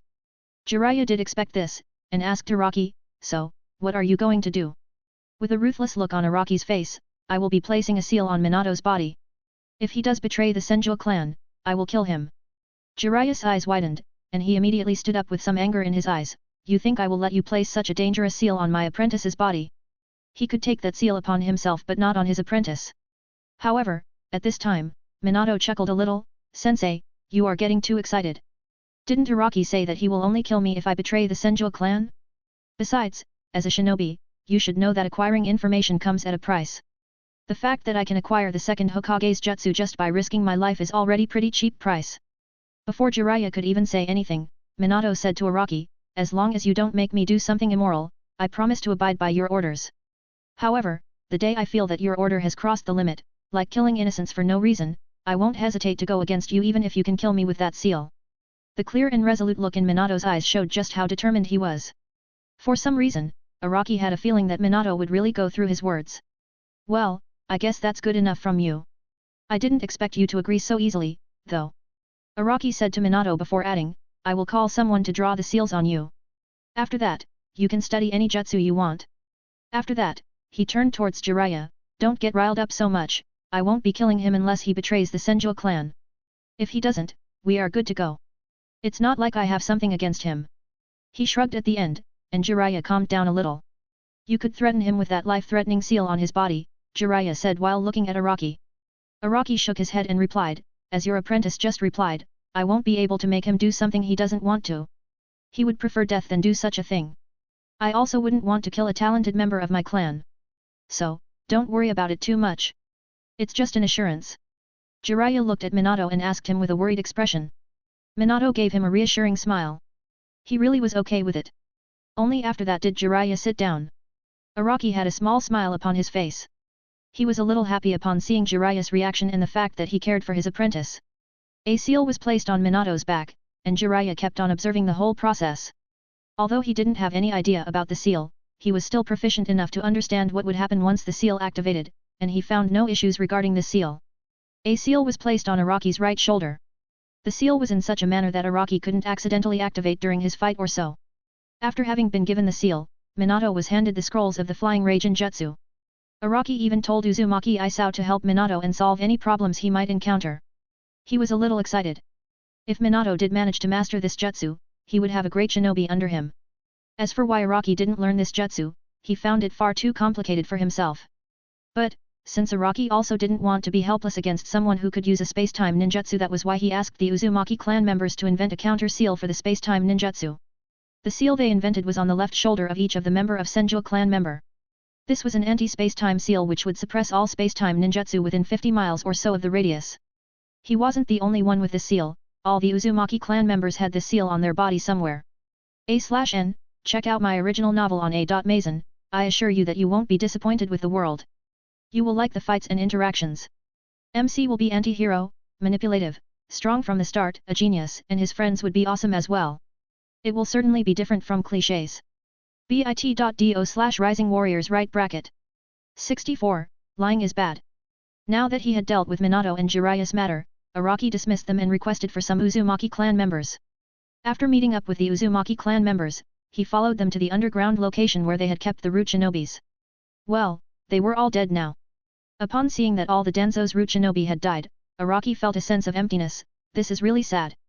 Every day, I would hear their shouts and screams while they were in this chakra suppression cage. I even handed them special pills to not die of hunger, but it seems that this has come to an end. What do you all say, should I capture some more of Danzo's men? Araki asked them with a light tone. The other Uzumaki clan members shivered a little. Although their screams and shouts were music for Araki's ears, the same could not be said for the Uzumaki clan members. Isn't this enough, clan head? One of these Uzumaki clan members said to Araki. Araki though shook his head and replied, maybe I should end this whole farce. With that, he went closer and sealed their bodies in a scroll. Since they were corpses now and were classified as non-living, they could easily be sealed in scrolls. After that, he left the clan manor. Currently, he was going towards the latest hideout of Danzo. He really wanted to give Danzo a medal of stupidity. Did he really think that Araki wouldn't be able to sense underground? Meanwhile, since it had been a month, Danzo had naturally declared his missing shinobi as dead. With the seal on their tongues, he knew they wouldn't be able to say anything about his organization, so it didn't matter. Their loss was quite substantial, but they needed to move on now. Konoha was going to be involved in a war after all. However, at this time, he heard the screams of his shinobi stationed outside the underground cave. These shinobi were hiding in the trees and planned to strike anyone who approached the cave. Yet, they never expected that the trees on which they were standing would suddenly stab them. A few of them even considered it to be a genjutsu and tried to dispel it. But soon enough, they realized it was no genjutsu. This was a reality. And they knew only one man in Konoha could control trees. Although they had been given the training to become emotionless tools, they couldn't help but gulp down in fear. At that moment, they felt another unbearable pain when the tree branches started moving and pulling out their intestines. Araki was casually walking towards the cave while he kept on controlling the trees mentally. Meanwhile, Danzo was coming out of his cave with a lot of his shinobi behind him. Except for Danzo, everyone else's eyes widened in shock when they noticed it was Senju Araki. Perhaps only Danzo could retain his calmness at this moment, and he asked, "Why have you come here, boy?" "Why, hey? That's an interesting question. Well, I guess I should return this to you first." He pulled out a scroll and sent his chakra. Instantly, several hundreds of heads appeared in front of Danzo. These were the heads of his root shinobi who had gone missing. Although he had declared them dead, he had still kept a small team to search for them. This was half of his root ANBU force which he had created while keeping it hidden from that old fool's eyes. "What did you gain by killing them?" Danzo asked while staring at Araki. The reason he asked this question was that he wanted to imply that his subordinates couldn't even speak anything about him or the root organization. This meant that even if Araki captured them for extracting information, it was all useless. But Araki chuckled at that question, confusing Danzo. Araki said with a smile, "Some music, satisfaction, and, it's really pleasing to see you so angered, Danzo. You think that this affects me? How naive." Danzo says to Araki while keeping a calm face. "Ah. You don't have to hide it in your heart. I know how much it does affect you.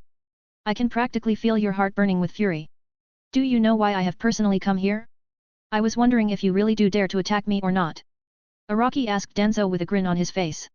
He even started to walk forward. "You can't rile me up with this." He couldn't help but back away a step when he noticed that Araki showed no signs of stopping. Even after he backed away, Araki still stepped forwards until he was standing right in front of him. There was only an arm's difference between them. The shinobi around Danzo didn't move, they were waiting for his order. Araki then said, "You know Danzo, I met Orochimaru and heard some interesting information from him. Like how you both have been experimenting on Uzumaki clan members' bodies." He is lying. Just as Danzo was about to finish speaking, he was given an uppercut so strongly that a few of his teeth fell out of his mouth and he was thrown far away. It was so sudden that Danzo couldn't even guard against that attack. "Welp, with that lie, you have pretty much sentenced yourself to death. My patience has ended, Danzo," Araki said while releasing a tremendous amount of killing intent. Just as Danzo was about to order his shinobi to attack Araki, he noticed they had all been bound by thick wood vines. All of them were resisting bitterly, but they couldn't get out of those vines. Moreover, the vines were absorbing their chakra. Moreover, as Danzo tried to move, he found that a wooden vine from underground had struck his thigh. He felt as if it was sucking his blood, his vitality, and his chakra. "Do you like this? This is my own creation. I can not only suppress the chakra in your body but also absorb your blood, chakra, and vitality. Don't you feel as if your life force is slipping rapidly?" Araki asked Danzo with a grin. Sure enough, Danzo was feeling as if he was aging rapidly. In a few more minutes, his body would age another year. Along with age, a sense of sluggishness was felt in his body. It was like he hadn't trained for a long time. Even Danzo started to panic when he experienced this feeling. And while he was panicking, he didn't see Araki moving forward. Araki kicked Danzo's head as if it was football, or soccer. This time, his remaining teeth broke when Araki's kick made contact with his head. When Danzo looked up and stared at Araki, he saw an icy gaze in Araki's eyes. "If you think you will get an easy death, then you are dead wrong." He kicked Danzo's body again. And this time, he didn't stop. He continued to kick his whole body so many times that if someone were to count it, the number would surpass 100 in a matter of minutes. However, it was surprising that even after such a beating, Danzo remained alive. The wood vine which had stabbed Danzo started injecting him with a strong life force which had been stolen from him earlier. And soon enough, Danzo's wounds started healing. They were healing at such a rate that even Tsunade herself would have been dumbfounded. Danzo was surprised at why Araki was healing his wounds. Was Araki planning on letting him off? However, he soon realized just how wrong he was. A/N, check out my original novel on A.Mazen, I assure you that you won't be disappointed with the world. You will like the fights and interactions. MC will be anti-hero, manipulative, strong from the start, a genius, and his friends would be awesome as well. It will certainly be different from clichés. bit.do/rising warriors right bracket. 65, 300 trees. Danzo soon realized just how wrong he was in his imagination. After Araki healed him using the life force, he once again started a brutal series of kicks and punches. Around this moment, many other shinobi of Root Anbu arrived and noticed that Araki was beating their leader. One of them even shouted at Araki. Hey! Stop! Araki concentrated for some time before speaking, wood release, deep forest emergence. Instantly, 300 or so vines of wood appeared from the ground and stabbed the chest of Danzo's shinobi. These shinobi tried to move but felt strength leaving their body quickly. This was because these vines had started to absorb their chakra, blood, and vitality. Araki stared at Danzo and said, "You have been so kind as to raise so many people for me. I will be absorbing their blood and vitality completely and heal you every time you are about to die." Danzo shivered at the very mention of this. Did this mean? He raised his head and saw Araki looking at him with an icy glint in his eyes. As I said before, you won't have an easy death. He started kicking Danzo mercilessly. Every time Araki brought Danzo to the near-death state before healing him. Even though half a day had passed since Araki had started beating Danzo, he had also healed him 50 or so times. Meaning, Danzo was brought to near-death state 50 times. Now, while he was being healed by Araki, he gathered all that chakra he could and cut apart the wood vine stabbing his thigh with a wind blade. Araki was a little surprised when he felt his connection with Danzo broke. Danzo pulled out a kunao and threw it at Araki who didn't even bother dodging. Just as the kunao were about to strike his head, it was repelled away by a powerful pressure from wind chakra. I guess that's enough now. Araki raised his hand and opened his palm before pointing at Danzo. Let's try out my new wind jutsu. I wonder if you will like it. Wind release, great breakthrough jutsu. Danzo used this attack and sent a high-pressured wind attack at Araki. Araki also used his own wind attack. Wind release, thousand blades jutsu. To counter the high-pressured wind attack charging at him, Araki created thousands of wind blades which cut apart Danzo's wind jutsu and struck him. However, Araki's wind blades ultimately lacked the power to pierce Danzo's body which had been bolstered by his chakra. That was rather disappointing.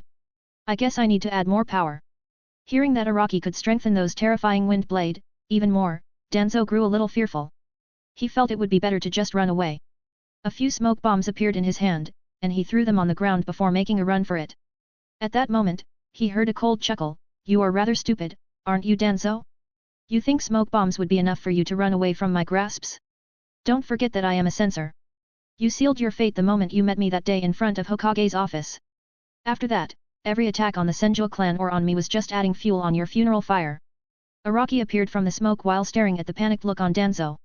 Your time has ended, Shimura Danzo. Araki said.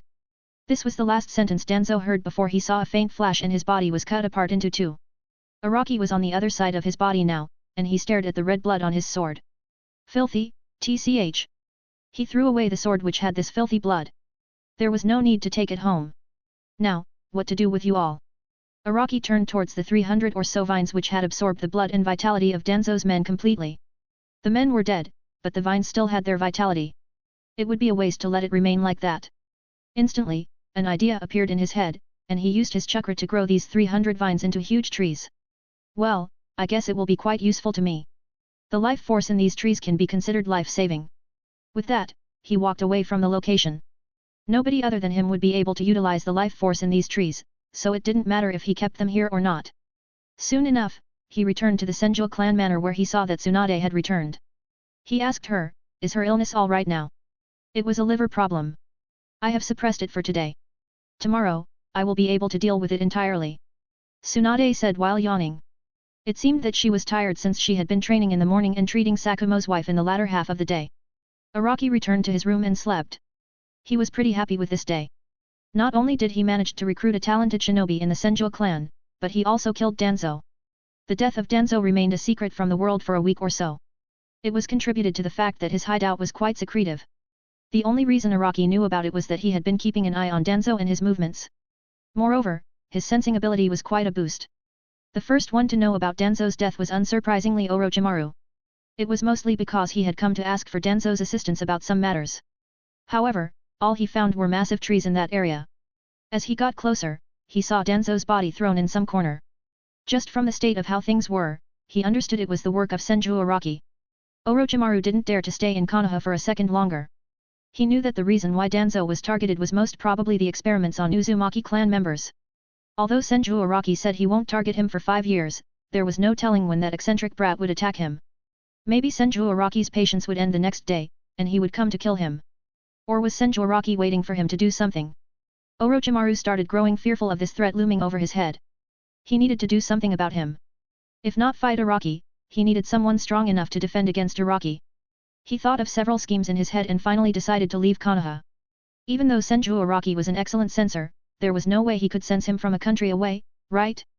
Poor Orochimaru had no idea that Araki had naturally considered that. The second one who came to know of Danzo's death was none other than Sarutobi Hiruzen. It was 2 weeks later after Orochimaru found it. Needless to say, the old man was shocked and completely infuriated.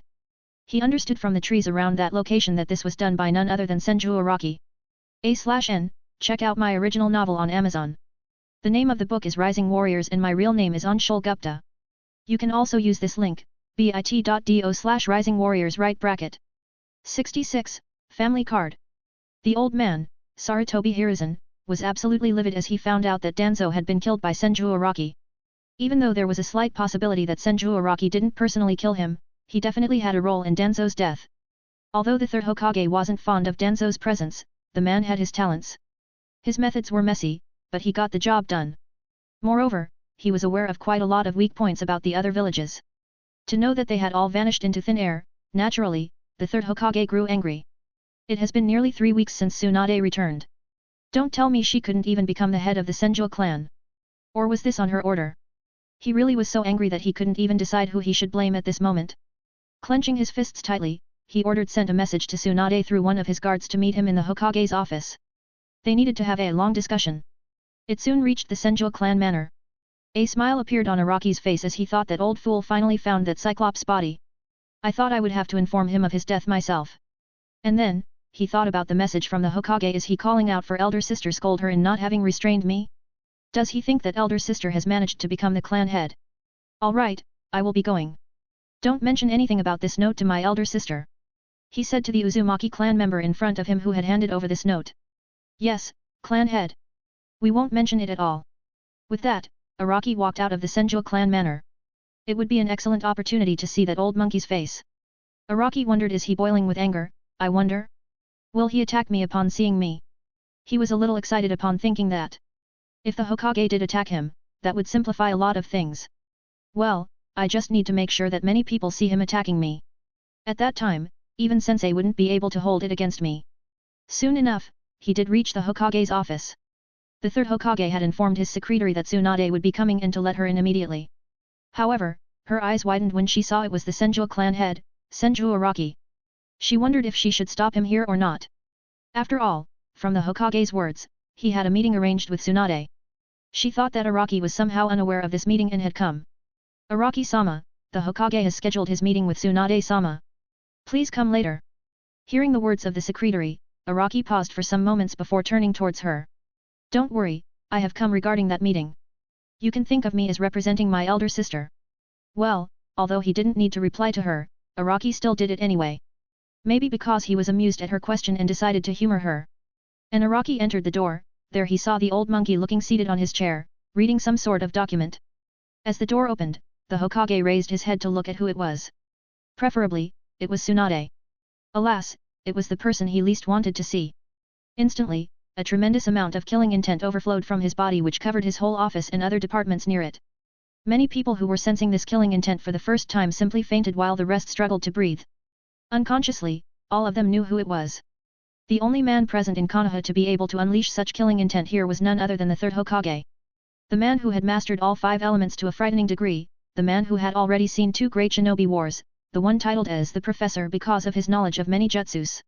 For them, it was quite a surprise since they had never sensed such dense killing intent from the third Hokage. Just who could anger him to such an extent? Araki stared at the third Hokage with a blank expression. Although the killing intent was quite dense, it was still nothing compared to the pressure he sensed from Uchiha Madara. Although that man was on his deathbed, his killing intent and the oppressive pressure around him was still denser than the third Hokage's current killing intent. He said with a light-hearted tone, "Your killing intent does nothing to me. So, I fail to see why you are still keeping it up? Do you want to kill your own shinobi? Well, it would make me quite happy if that's your plan." In response, the third Hokage opened his mouth, I called Tsunade here, not you. As he said that, the killing intent slowly retraced. There was some logic in this boy's words, he thought. My sister was busy, so I have come here. Besides, I am the Senjo clan head, don't tell me I can't hear things on my sister's behalf. Araki glared at the Hokage before taking a seat right in front of him. So, speak now. What did you want to say? He questioned while placing both his legs on the table. This. Araki's current actions seemed to be infuriating the Hokage even more. If nothing else, the Hokage wanted to twist those legs and crush the bones. Since it's you, you need to tell me why have you killed Danzo? The third Hokage asked Araki while trying to keep his voice as calm as possible. Araki raised his hands and casually shrugged, that old man attacked me a few times in the village. I simply returned the favor, but why is it my fault when he couldn't even handle it? You should know well enough that your current action has weakened Konoha even further. War is already approaching us, and you still can't be mature enough to endure. You will be bringing utter destruction upon Konoha. The Hokage said this quite passionately, but it didn't seem to affect Araki in the slightest. At that moment, the third Hokage continued, your actions would have disappointed your grandfather and granduncle greatly. They both loved the village immensely. They would have been devastated to know that their grandson would be cause for Konoha's destruction. The third Hokage decided to use the family card on Araki as well. He remembered it worked quite well upon Tsunade. Maybe it would be even more effective on Araki. Well. The third Hokage's words did accomplish something. But the result was not something he desired. Araki glared at the old man. He could have tolerated almost anything that the third Hokage said but for him to involve his family. He really was testing Araki's tolerance. His original motive for coming here was to force the third Hokage to make the first move against him. However, now, he was finding it incredibly hard to stay his hand. This old monkey was so damn irritating that Araki felt like the third Hokage's punishment must be even fiercer than Danzo's punishment. Do not disappoint them anymore. Use your power for Konoha, and I will forgive you for killing Danzo. We can still save it. It was really mind-boggling just how the third Hokage could speak this while noticing the look on Araki's face. A/N, check out my original novel on Amazon. The name of the book is Rising Warriors and my real name is Anshul Gupta. You can also use this link, bit.do/risingwarriors right bracket. 67, Rant. You have blabbered for quite some time, old monkey. It's my turn now.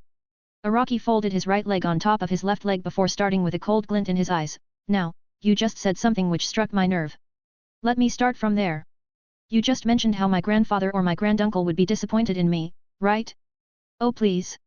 It's nothing compared to how much you have disappointed them. No, scratch that, I shouldn't expect something from a monkey. In fact, they are the ones who have disappointed me. Araki said to the third Hokage with a glare. The third Hokage was astonished to hear his response. But he returned Araki's glare and was about to respond when Araki continued, I still can't believe my granduncle chose you as the Hokage. Moreover, you and Danzo are his students. I really do find it impossible to believe. He was such an intelligent man, yet he couldn't find no one better than a shitty monkey to pass on his Hokage's seat? Was he drugged at that time? Because no way he would make such a shitty decision if he was sober. These words did make the third Hokage stand up in anger. Araki was pretty much cursing him without any pretense at this moment. However, Araki wasn't finished, he continued to rant. Well, as for my grandfather, I heard he sold the tailed beasts to the other villages to balance the powers of each of the shinobi village and create a peaceful world. Admirable move indeed. But, did he really think that peace would come after acquiring splitting the tailed beasts between the great villages? Why the bloody hell would they want the tailed beasts if they really wanted peace? And the only place they can even use the tailed beasts is in war. Splitting the tailed beasts and giving them to other villages was like declaring the start of future wars. I really don't understand what was going in his head, maybe the situation was different, but really, if my grandfather's dream was to create a peaceful world, then he chose to trust the wrong people. History is proof considering we have witnessed 2 great shinobi wars and another one is on the verge of start. Araki ranted while cursing in front of the third Hokage. The third Hokage's brows twitched upon hearing those words. This was Araki's answer to his previous words. And this felt less like an answer but more like a slap on his face. The third Hokage said with his voice containing anger, the words of a brat really cannot be taken seriously. You don't understand anything at all. At least I am more reliable than an old monkey. You know, when I see your miserable face, I pity you. But the moment you open your mouth, I get so angry that I just want to fly in the sky and explode. Araki exclaimed, he was speaking it in such an angry voice as if he couldn't wait any longer. A/N, this dialogue is from a roaster in India named Kari Minotti. He said it in our regional language in his YouTube video against YouTube vs TikTok. I liked the dialogue and used it here. XD. You are testing my patience now, Senju Araki. You have not only spoken badly about me but also about my teachers. I won't tolerate this anymore. The third Hokage said while concentrating all his killing intent at Araki. You think I care at this moment? You were the one who involved them in this conversation? You want to attack me? Just who do you think you are threatening, old monkey? Come, attack me. Heck, this has gone long enough. I will attack you. Now, Araki stood up while releasing his full aura as well. This monkey was seriously getting on his nerves. Did this monkey think he could suppress him with his chakra? He got another thing coming. Did this monkey think that he feared him? Then come. The two fiercely glared at each other. Both wanted to charge at the other and tear him to bits. The third Hokage hadn't been so angered in all his life. And as for Araki, initially, he was somewhat satisfied after killing Denzo, but he never expected this old man to lit up his fury. Just when these two were about to jump at each other and start a fierce fight, they heard, "Yo! The great Toad Sage, the gallant Jiraiya is here." Both Araki and the third Hokage turned towards the only window of the Hokage's office where they saw Jiraiya seated with an obnoxious grin on his face. Upon seeing him, Araki calmed down a little. Perhaps he realized that he had lost control of his emotions here. Meanwhile, the third Hokage glared at his disciple, "Jiraiya, why have you come here at this time? And how many times have I told you to use the damn door? Don't mind the small things, sensei. Anyway, I found some interesting info for you." Jiraiya said with a wide smile on his face despite the heavy atmosphere in the Hokage's office. He soon walked closer to Araki's position and bent down to his level before ruffling Araki's hair and saying, "Hey, isn't this Brat Tsunade Heime's brother? Why are you still here? Didn't you hear that the great Jiraiya-sama has brought important information for Konoha? Now quickly scram and let me talk to sensei." Araki's eyebrows twitched a lot as Jiraiya ruffled his hair. However, he understood the hidden message in his words. Jiraiya was basically telling him to go away while he would handle the third Hokage. He was making a performance in front of the third Hokage so that the old man wouldn't realize that the two were familiar with each other. Araki gave one last look to the old monkey before leaving the office. He had a faint idea of what they were talking about. After Araki left, the third Hokage stared at Jiraiya and asked him, "Jiraiya, this better be some news or else." He left the thread hanging, but this didn't worry Jiraiya. Maybe because he was just that sure about his information. Jiraiya nodded his head and started speaking. "One of my contacts was approached by Hanzo's men. It seems that Hanzo wanted to talk to you regarding a deal he had with Denzo." "What did you say?" This was news for the third Hokage. He never expected Hanzo to be in contact with Denzo. Moreover, a deal? What kind of deal? Yes, it seems Denzo had a deal with him that he would send shinobi and help Hanzo keep the entire AIM under his control. Denzo had sent 70 or so shinobi to Hanzo, although it wasn't a high number, but they were at least Chunin rank and could even contend against low Jounin. Jiraiya said with a grim tone. The third Hokage frowned upon hearing Jiraiya's words. He had heard no mention of 70 Chunin ranked shinobi being sent to AIM. Danzo had never consulted anything about this matter. The third Hokage thought this was probably his personal force he created right under my nose. It looks like he had developed it quite a lot if he could create so many men without my knowledge. However, another question appeared in his head, and he asked Jiraiya, "What of Hanzo? What did he promise in return?" Danzo wouldn't send so many of his personal shinobi for no reason. At this, Jiraiya nodded his head and responded, in turn, Hanzo had promised that he would assist Konoha in defending against IWA attack. I see. The third Hokage fell into deep thought. Although he was displeased that Danzo had created his personal force and developed it without his own knowledge, he didn't think that his deal with Hanzo was bad. Hanzo was a powerful man. The shinobis under him weren't so bad. And although AIM's strength wasn't that great as compared to a great village, it was also nothing to scoff at. With some assistance from Konoha, they would be capable of holding back the Might IWA army. Hanzo has said that he is willing to continue that deal with you, Jiraiya said to the third Hokage, who remained silent for a few moments before nodding his head. Give him my answer that I agree to this deal. In fact, I will be sending a group of 100 elite shinobi to AIM in a week. The third Hokage said this to Jiraiya. 68. Gift. Currently, the most respected clans in Konoha, except for the Senju clan, had been informed that they must choose 2 members of their clan. These 2 members will join the members from the other clans and leave for AIM in a week. The Uchiha clan also received this information. However, instead of the promise of 2 members from the Uchiha clan, they were asked to send 3 members. The elders of the Uchiha clan were naturally surprised to hear this. For the Hokage to be showing such favor to the Uchiha clan, it really was astounding. They felt that those tournaments against Senju Araki had really assisted them in raising their prestige enough for the Hokage to start showing special favor to them. However, the current head of the Uchiha clan, Uchiha Kazuma, thought differently. He was on a walk with his son around the Uchiha compound. "Son, what do you think about this issue?" Uchiha Kazuma was naturally asking his son, Uchiha Keshiro, regarding the mission to go to AIM. Uchiha Keshiro thought for some moments before he replied, "It does appear to be a tactic from the Hokage that shows that he favors the Uchiha clan more than other clans. However, instead of an act of favor, it's more of an act of appeasement." A sneer appeared on his face as he added, "Does he think we aren't aware of all he had done to destroy the Uchiha clan's reputation? This is still far from sufficient. In fact, this is not worth mentioning." Uchiha Kazuma agreed with Keshiro's thoughts and commented, "You are right about this. I don't know why the Hokage would suddenly show us such favor when his previous actions or policies were always against us. Maybe he is worried about the fact that the Uchiha clan and the Senju clan's relations have improved." A serious glint appeared in Uchiha Kazuma's eyes as he said to Keshiro, "But, this is also a chance for us."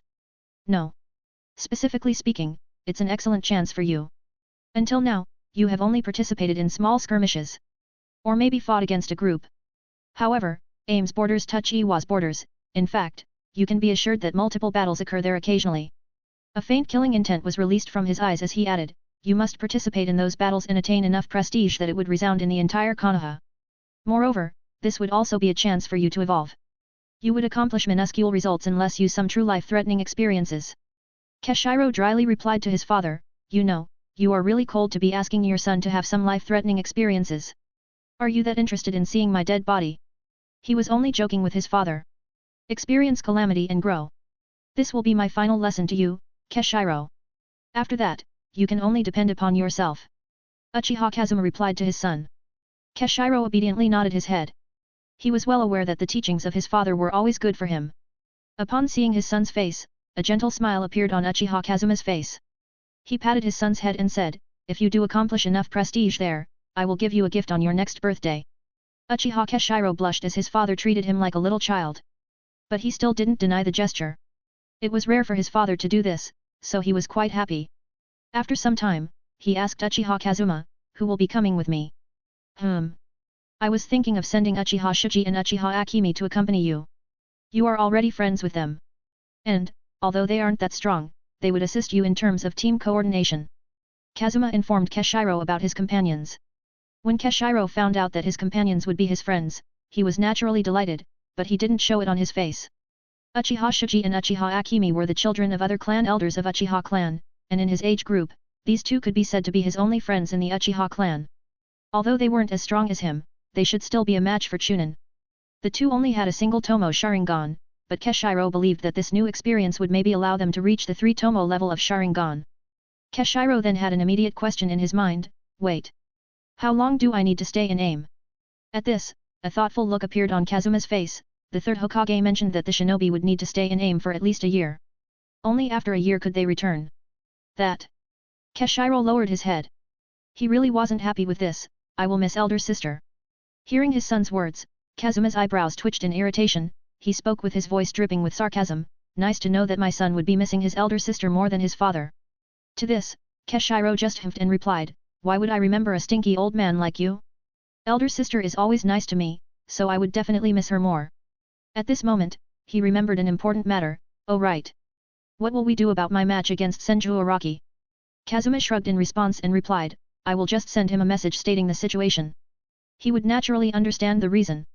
Besides, weren't you always dissatisfied to go along that farce? You get a break from it now." "That's true. We have more or less accomplished our objective. All we have to do now is to keep good relations with the Senju clan." Keshiro agreed with his father on this. "Oh, and father. About elder sister's marriage with Fugaku." He spoke with a worried look on his face. He had always wanted to break that marriage contract between his sister and Fugaku. However, if the Uchiha clan decided to arrange her marriage while he was in AIM, there was little he could do to oppose that decision. "Don't worry about it that much, focus on increasing prestige by fighting against IWA shinobi. Although war is still a few years later, they should still have enforced their borders with strong captains or generals. Maybe there are also A-ranked or S-ranked shinobis. It will be a significant boost to your reputation if you do kill them." At this point, Kazuma's voice was quite solemn as he added, "In fact, if you do kill an S-ranked shinobi of IWA, I will name you as my successor as Uchiha clan head. Do whatever you want then." Keshiro's eyes widened slightly before he nodded his head. This was good enough for him. Defeating an S-ranked shinobi meant that he had more or less reached his father's level. Moreover, with his young age, even the Uchiha clan elders would be respectful to him. Breaking the marriage contract or even reforming the whole Uchiha clan wouldn't be impossible. But he was also aware that with his current strength, he had a very low chance of defeating or killing an S-ranked shinobi. He felt that he needed to grow stronger even more quickly. A/N, read my original novel, Rising Warriors, on A.Mazen. I assure you that you won't be disappointed. Link to the n.oval page, bit.do/Rising Warriors right bracket. 69. Studying the Flying Ray Jutsu. In the Senju clan, Minato was utterly shocked as he was studying the Flying Ray Jutsu. Previously, he had studied about seals from Jiraiya. He found those seals quite interesting and learned them quickly. Minato believed that if he tried to learn the second Hokage's Flying Ray Jutsu, even if the jutsu couldn't be used, he would at least understand the seals on it. Yet, there were so many characters which he had never heard of. More times than often, he would be forced to ask for Uzumaki Isau's help since he didn't feel like he was making any progress. Upon hearing Minato's questions, Uzumaki Isao understood that although Minato knew the basic concepts of sealing, he did not completely understand the art of using it. That was why Uzumaki Isao had begun to teach Minato about Fuinjutsu from the start. His teachings were quite valuable for Minato, who made notes and later added his own ideas into them as well. While teaching Minato, Isao felt that Minato wasn't that attuned to Fuinjutsu as compared to an Uzumaki, but his talent in Fuinjutsu was far above the people who weren't Uzumaki. Moreover, his ideas were quite unique and were somewhat different from standard. It felt like an outside-the-box thinking. Even though he had been teaching Minato, Isao felt that his own understanding of Fuinjutsu was getting deeper by leaps and bounds. Minato's unique ideas reminded him a little of Araki's ideas. Although they were different from Minato's ideas, they were still unique in their own aspect. Araki's Uzumaki blood in him also helped him out in understanding seals rather quickly. However, after having studied till a certain level where although he couldn't create strong seals, he could still understand the sealing to a certain extent. Maybe even use them when he needs to. Minato had been working extremely hard in advancing his sealing knowledge while also studying the second Hokage's Flying Ray Jutsu. He understood that these unique characters which he couldn't understand were of second Hokage's own creation. He would probably need years to crack down the code and use it for himself. However, cracking down the code of second Hokage's Flying Ray Jutsu wasn't his aim. He simply wanted to take some inspiration from it, the rest, he was planning to create on his own. There were also a few things he understood. After utilizing the Flying Ray Jutsu, the second Hokage would probably need to pause for a certain time limit before he could use it again. Meaning, he couldn't use it in rapid succession. This was a point that Minato planned to introduce in his own jutsu. Well, currently, he hadn't even scratched the surface though. He would need at least 5 or so years to finish with this seal. Meanwhile, Araki was talking with Jiraiya at this moment. Sensei plans to send nearly 100 or so elite shinobi to aim. However, within these 100 shinobi, a few of their young shinobi would be sent as well. It seems Sensei really wants to show his sincerity to Hanzo. I believe the Nara clan would be sending Shikaku. It would be a good chance to temper that child before the start of the Third Shinobi War. Jiraiya informed Araki about the current decision of the Third Hokage. Araki had a faint smirk on his face upon hearing those words. I really want to warn Hanzo that he is making a mistake by allying with Konoha. Since Hanzo has somehow forgotten the fact that Konoha didn't make a move in favor of its long-term ally. In fact, Konoha preferred to make sure their ally was destroyed. I really pity AIM. Jiraiya remained silent upon hearing this. Every time he remembered this action of his sensei and Danzo, he would be filled with disappointment. He just wished that if only he was there, maybe he could have convinced his sensei to send reinforcements. Don't worry, Jiraiya. I am well aware that the shinobi of Konoha isn't to be blamed about not assisting Uzushio. It was mainly our dear Third Hokage, Danzo, and Orochimaru. Now that one of these three had been punished, I can maybe hold back my rage against the other two for some years. Jiraiya couldn't really say anything to Araki at this moment. He realized anything he said would fall upon deaf ears. He had heard from Araki that Orochimaru had experimented upon the dead bodies of the Uzumaki clan members, and Danzo had provided with the people to do that. It would have been stranger if Araki had restrained his rage and didn't take any action against them. A question did appear in his mind, and he decided to ask it right now. What do you plan with Orochimaru? Before Araki could answer, Jiraiya asked another question. Also, how do you plan to find Orochimaru? Even with my contacts, I have no idea where he has disappeared. It has been 2 weeks since anyone caught sight of his tracks. I can't really tell you about my plans regarding Orochimaru. But, as for that snake's location, I am naturally aware of his current location. Araki had a smile on his face before he added, that snake entered the land of lightning a week ago. He is currently residing in a village near Kumo. Jiraiya's eyes widened in shock. He didn't expect Araki to know this. Even though Jiraiya's spy network was spread in all parts of elemental nations, Orochimaru still managed to keep his trails hidden from them. Just how did Araki know of this? Just who was his spy that had managed to tail Orochimaru to this extent? The shocking look on Jiraiya's face was quite interesting. Araki chuckled a little before he started explaining, "You see Jiraiya, nearly 2 months ago, I met Orochimaru where he confessed that he had indeed experimented on the dead bodies of the Uzumaki clan members which he had picked up from Ozashio. Those words were pretty much death sentence for himself. But because he has some use to me, I want to keep him alive for the next few years. Now, I naturally know the intelligence of that snake and know he could be especially slippery and a troublesome person to deal with if he managed to escape. So, I plan to inject him with my chakra. With my sensing ability, as long as Orochimaru doesn't run off to another dimension, I would be able to sense him. Well, I was planning on injecting my chakra by shaking his hand or something, but that stupid snake attacked me and brought me into his mindscape. At that time, I injected my chakra into his mindscape. It stuck to his chakras so strongly that no matter what he does now or where he goes, he won't be able to sever it. And from what it looks like, Orochimaru still isn't aware of my chakra inside of his mindscape. As long as I want to, I can sense Orochimaru's location. He can never run away from me." Araki finished speaking with a decisive tone. This. Jiraiya was truly speechless upon hearing this. This was truly a great technique. Even someone as smart as Orochimaru wouldn't be able to deal with this technique. Well, there was something Araki didn't mention to Jiraiya. He couldn't use this technique on a lot of people. He had already injected his chakra into Kushina's mindscape so that he would always be aware of her position. She could require his assistance at any time.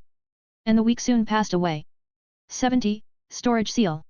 The team of elite shinobi was sent to AIM. Hanzo received a list of shinobi who were joining this team, and he was pleasantly surprised to know that even though these shinobi weren't too famous, he had at least heard of their names. Especially the 2 shinobi named Uchiha Keshiro and Nara Shikaku. One was a prodigy of the frightening Uchiha clan. At the same time, the other was a tactical genius, coming from the clan whose reputation was built upon their prowess of shadow and intelligence. Around this time, Minato met up with Araki and stated his desire, "Clan head, I want to go to AIM as well." Araki raised his brow in question and asked with a dark look on his face, "Is it because you have received the order from the Hokage?" Araki was naturally aware that Minato had received an order from the Hokage. Although Minato didn't understand the differences between Araki and the Hokage, he shook his head negatively before responding, "That is one reason. But more importantly, many of my friends from the academy have been sent to AIM. Although the Hokage didn't say anything, I am sure my friends would be fighting against IWA soldiers stationed at the borders.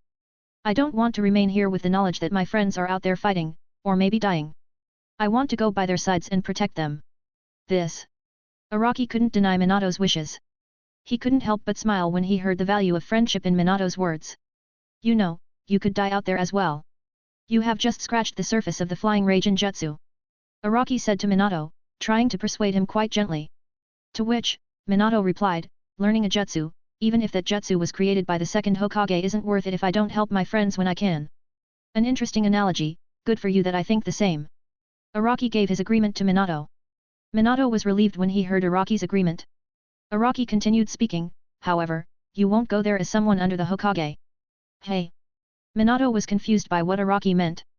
Then how would he leave Konoha or even enter AIM? Araki clarified his words, "From now on, Jiraiya's spy network, which covers the land of rain, would be managed by you alone. You would be going to AIM to learn some things. That should be an acceptable excuse, right?" Minato had a blank expression before he said to Araki, "If I didn't know any better, I would have thought that you are trying to throw me out of the Senju clan manor. You can think of it like that. It would be a good idea to keep you away from that old man. And in AIM, you would be learning new things, while also protecting your friends. Well, other than the fact that you have massive pressure on your back, every other point has been covered, right?"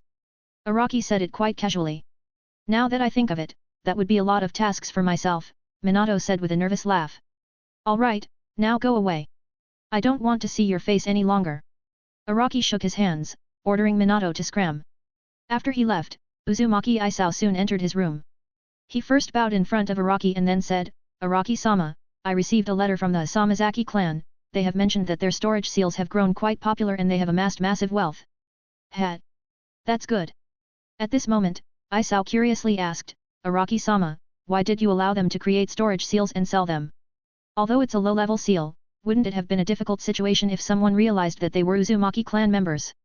To this, Araki responded with a serious glint in his eyes, "Risk was naturally involved. But this was a risk I was willing to take. Isao, do remember that I won't allow this level of risk to lead my life.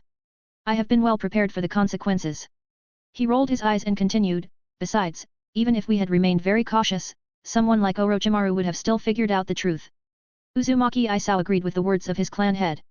Also, don't forget that you are all Uzumaki clan members. Soon, I would be raising the curtain for the Uzumaki clan. When the time comes, we must be ready.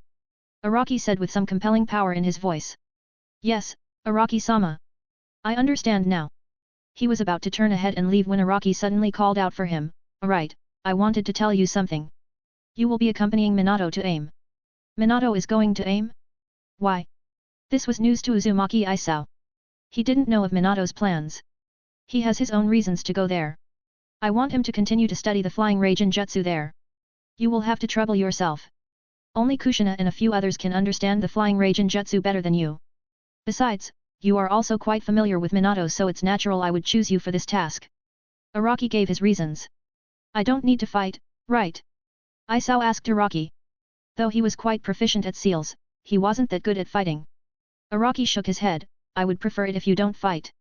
Remain out of trouble, you are smart enough to do that. If you do want, I can send in some more Uzumaki clan members proficient in fighting to guard you. No. Isao casually denied for any guards, and soon continued, just give me a lot of money. Most of the issues in AIM would be solved by it. Araki agreed with his request and said to him, go to the treasury and take 10,000 ryo. Isao was shocked by his words, Araki-sama. His shocked tone confused Araki as he wondered if what he gave was too little or not. He helplessly said to him, alright then, take 30,000 ryo. I didn't think I was stingy earlier. He muttered the last line under his breath. Araki-sama, I meant that you shouldn't give me so much ryo. AIM is in economic instability. Even someone with 1,000 ryo could be considered rich there. And you are giving me 30,000 ryo. I feel like it will be my wealth which will attract trouble. Isao said with a sigh. To this, a smirk appeared on Araki as he said, the storage seal of Samazaki clan is of 10 ryo. You can buy it and deal with those issues. With the storage seal, no one can know how much you have, right? He said quite jokingly. And well, Isao had black lines on his face. Spend money on a lowly storage seal? Never in his life. He soon left the room while Araki laughed out loud. A/N, check out my original novel, Rising Warriors, at A.Mason. It has supernatural powers dealing with beast bloodlines and elemental powers. Link, bit.do/Rising Warriors right bracket. 71, leaving. After a few hours, the Hokage arranged a meeting with Jiraiya. This was a meeting Jiraiya had requested. Quite curious to hear what his student wanted, the Hokage readily allowed it. Sensei, what do you plan to do about Orochimaru? He has left the village, and one of my contacts picked up that he was near Kumo a few days earlier. Jiraiya started the meeting with a grave voice. The Hokage's eyes widened with surprise. He had indeed not been able to find that intelligent student of his. So, this was the reason. Moreover, near Kumo? He didn't doubt the information Jiraiya provided him. He was aware that Jiraiya may have many faults, but he wouldn't lie about something which endangered the village. Did he mention anything to you before he left the village? Is he on a spy mission? As he didn't receive an answer for a period, Jiraiya continued. Keep tracks of him. If you find out that he has betrayed Konoha, show him no mercy. Sarutobi Hiruzen said with a bone-chilling voice. Jiraiya was a little startled before he nodded his head. All right. But there was another thing I want to tell you, Sensei. Jiraiya's voice was quite light-hearted at the moment, so the third Hokage relaxed a little. Speak. I will be sending my apprentice, Minato to AIM. But, not as a part of the elite shinobi that you are sending. Meaning, he won't be accepting any orders from Hanzo. The third Hokage raised one of his eyebrows in question, but he didn't interrupt Jiraiya. He was waiting for him to finish speaking. He will be managing my spy network inside AIM. I want to mold him into a spy master for Konoha. Jiraiya finished speaking soon enough. These words did make the third Hokage fall in deep thought. This wasn't a bad proposal, the boy was smart and mature from a young age, he was also quite powerful for his age group. If this boy started to meet Jiraiya's contacts in AIM, there would eventually be someone other than Jiraiya who would have some hold of his network.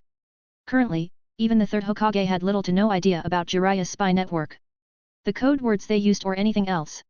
It would be better to prepare in case Jiraiya was unavailable for some reason, or something happened to Jiraiya. Alright, you have my approval. The third Hokage accepted readily. Thanks, Sensei. With that, Jiraiya jumped out of the window. A tick mark appeared on the third Hokage's head as he saw Jiraiya using a window instead of the door. Before he could even shout at his student, Jiraiya had disappeared. As Jiraiya left, the Hokage murmured with a low voice, Orochimaru. Orochimaru was his disciple in which the third Hokage took the most pride. It was because this disciple was the most cunning out of the three he had taught. The third Hokage had spent a lot of time in molding Orochimaru into the next Hokage after himself. However, he had slowly realized that Orochimaru held no loyalty for Konoha. No. It would be better to say he was just apathetic towards it. He felt neither love nor hate for Konoha.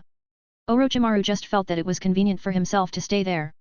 After having realized Orochimaru's feelings towards Konoha, the third Hokage had given up on handing over the seat of Hokage to him. Now, he was looking for another successor. The only one who fitted the current description would be Jiraiya, the Toad Sage, Tsunade, the Slug Sunin, and Hades Sakumo, the White Fang. However, he also held a glimmer of hope in some young talent rising up with strong power, someone who could be entrusted as the leader of Konoha. Meanwhile, after having met up with the third Hokage, Jiraiya had come to the Senju clan manor to meet up with Araki. He informed him of his conversation with the third Hokage. Upon hearing the entire story, Araki scowled in response, and he said, "Why did you go and tell that old fool about it? I think you should be aware of how much I hate that monkey by now." Jiraiya looked into Araki's eyes and said strongly, "Araki, I think you should keep better control over your emotions. I know you hate sensei, but remember that you can't allow it to influence your thinking or future decisions. It is unbecoming of a leader." Araki quietly listened to Jiraiya's words. He knew the man was right. Since the day he had met that old monkey, he would get angry just by hearing his name or his title. "All right," he softly muttered while accepting Jiraiya's advice. To this, Jiraiya was lightly surprised. He was expecting an outburst from Araki. It went far too smoothly that he had trouble believing his eyes. "Anyway, I guess I will tell you of the reason as well. As you know, Minato wants to become a future Hokage." Araki nodded at this statement. "I have been aware that sensei was personally molding Orochimaru to inherit his position after him.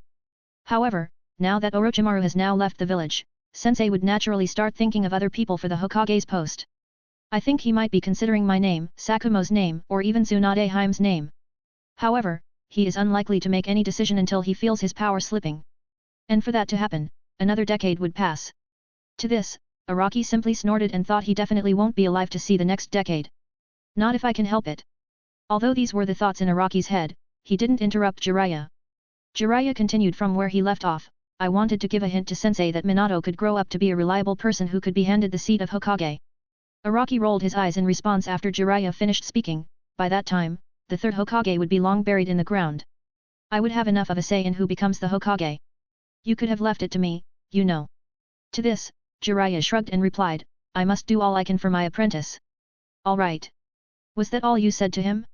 You didn't mention anything about a Senju clan member joining Minato, right?" Araki knew Jiraiya wouldn't be so stupid to mention that, but it never hurt to ask. "Don't worry about it. I didn't mention anything about the Senju clan." Jiraiya waved off Araki's worries quite casually. Araki then asked Jiraiya, "So, what are you planning on doing now? I don't think the Hokage set you free from any duties yet. Sensei has told me to keep track of Orochimaru's trails and find out if he betrayed Konoha or not. If Orochimaru has indeed betrayed Konoha, then I must show him no mercy when dealing with him." Araki gave him a smile. "That's relieving. It means Orochimaru won't die anytime soon." After they concluded their conversation, Jiraiya met up with Minato and informed him of a few things before leaving Konoha. Minato and Uzumaki Isao left for AIM soon enough. And as for Araki? He left Konoha, leaving Kushina and Tsunade in charge of the Senju clan manor. He was sure that Kushina and Tsunade would be able to keep the Senju clan manor safe in his absence. 72, half a year. Near a year had passed since Konoha had sent their shinobi to AIM. Kumo had started empowering its borders in these years. In response, the Hokage assigned Hotaki Sakumo near the borders close to Kumo. The Hokage had even sent envoys to Shimogakuer, asking for military access so that they could attack or lay an ambush for Kumo. Shimogakuer agreed readily, but they also expressed that their people wouldn't join this war from either side. The Hokage had no issues regarding this condition. He also believed that it would be best if their village remained neutral. As for the Yugakure, which lied in the middle of Shimogakuer and Konoha, they were given an ultimatum that they should allow military access within their land, or they would meet with the troops led by Hotaki Sakumo. The next day, the daimyo of the Land of Hot Water sent his agreement regarding the alliance with Konoha. The third Hokage cared little about their agreement. It was to be expected that the threat would work. If not, it would be a good chance for Konoha to expand its borders. Now, coming to an even more important location. The Land of Rain. This was the location that was carefully observed by Konoha and Iwa. The Hokage had sent 100 shinobi. These shinobis were from well-reputed clans in Konoha, excluding the Senju clan. Not just well-known shinobi, but even young shinobi had joined them. In turn, IWA had fortified their borders by reputed shinobi whose fearful names had entered the bingo book. Many of them could be classified as A-ranked or A-ranked shinobi, while one of them was the rare S-ranked shinobi. For half a year, nothing significant occurred in AIM. Just a few skirmishes now and then, and even low to mid-chunins could take care of them. During this time, Tsuchikage asked Hanzo to let his shinobi travel through AIM. However, Hanzo clearly denied any passage between AIM. Hearing that Hanzo had rejected his deal, the Tsuchikage was naturally infuriated. He asked Hanzo one more time before Hanzo rejected the deal again. The reason was because of his alliance with the third Hokage. If this was during the time when Hanzo was working with Danzo, he would have allowed the Iwa's forces to travel through AIM. However, the third Hokage was another man altogether. If he tried to pull back from the alliance now, the third Hokage wouldn't delay in personally coming and fighting against him. And even as strong as Hanzo was, he had no assurance of winning against the third Hokage. This man had survived 2 great shinobi wars and was about to see another one. There was no way Hanzo could underestimate him. Now, after half a year, the third Tsuchikage had ordered his forces to start moving towards the AIM. Although he didn't feel that his forces were ready for an attack on a village, they could still create some problems for AIM shinobi. It was to make the situation even more chaotic so that Hanzo would be forced to spend on stabilizing his village before dealing with the IWA forces. Moreover, during this half a year, the third Tsuchikage had received info from his spies that Konoha had sent many talented shinobi to AIM to show their sincerity and temper these young shinobi. Although these young shinobi had come to temper and their families must have been prepared for their deaths should still strike a strong blow in the heart of Konoha. The relatives of these clan members who had come to the AIM would probably fall in despair, or maybe, they would burn in anger. Either of these two was good for IWA. If they were in despair, they were one step away from becoming a dead body in a war. And if in anger, it was possible for them to be extremely rash, and almost all experienced shinobi were aware of what happened to a rash shinobi in a war. The only thing awaited him was a crushing defeat or death. With these thoughts in his mind, the third Tsuchikage didn't hesitate in ordering chosen groups to advance towards AIM.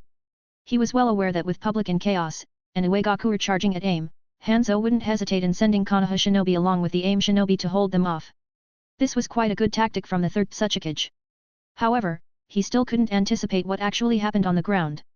Naturally, he wasn't aware of Namikaze Minato's potential, Uchiha Keshiro's strength, and the true fearfulness of Narashikaku's mind.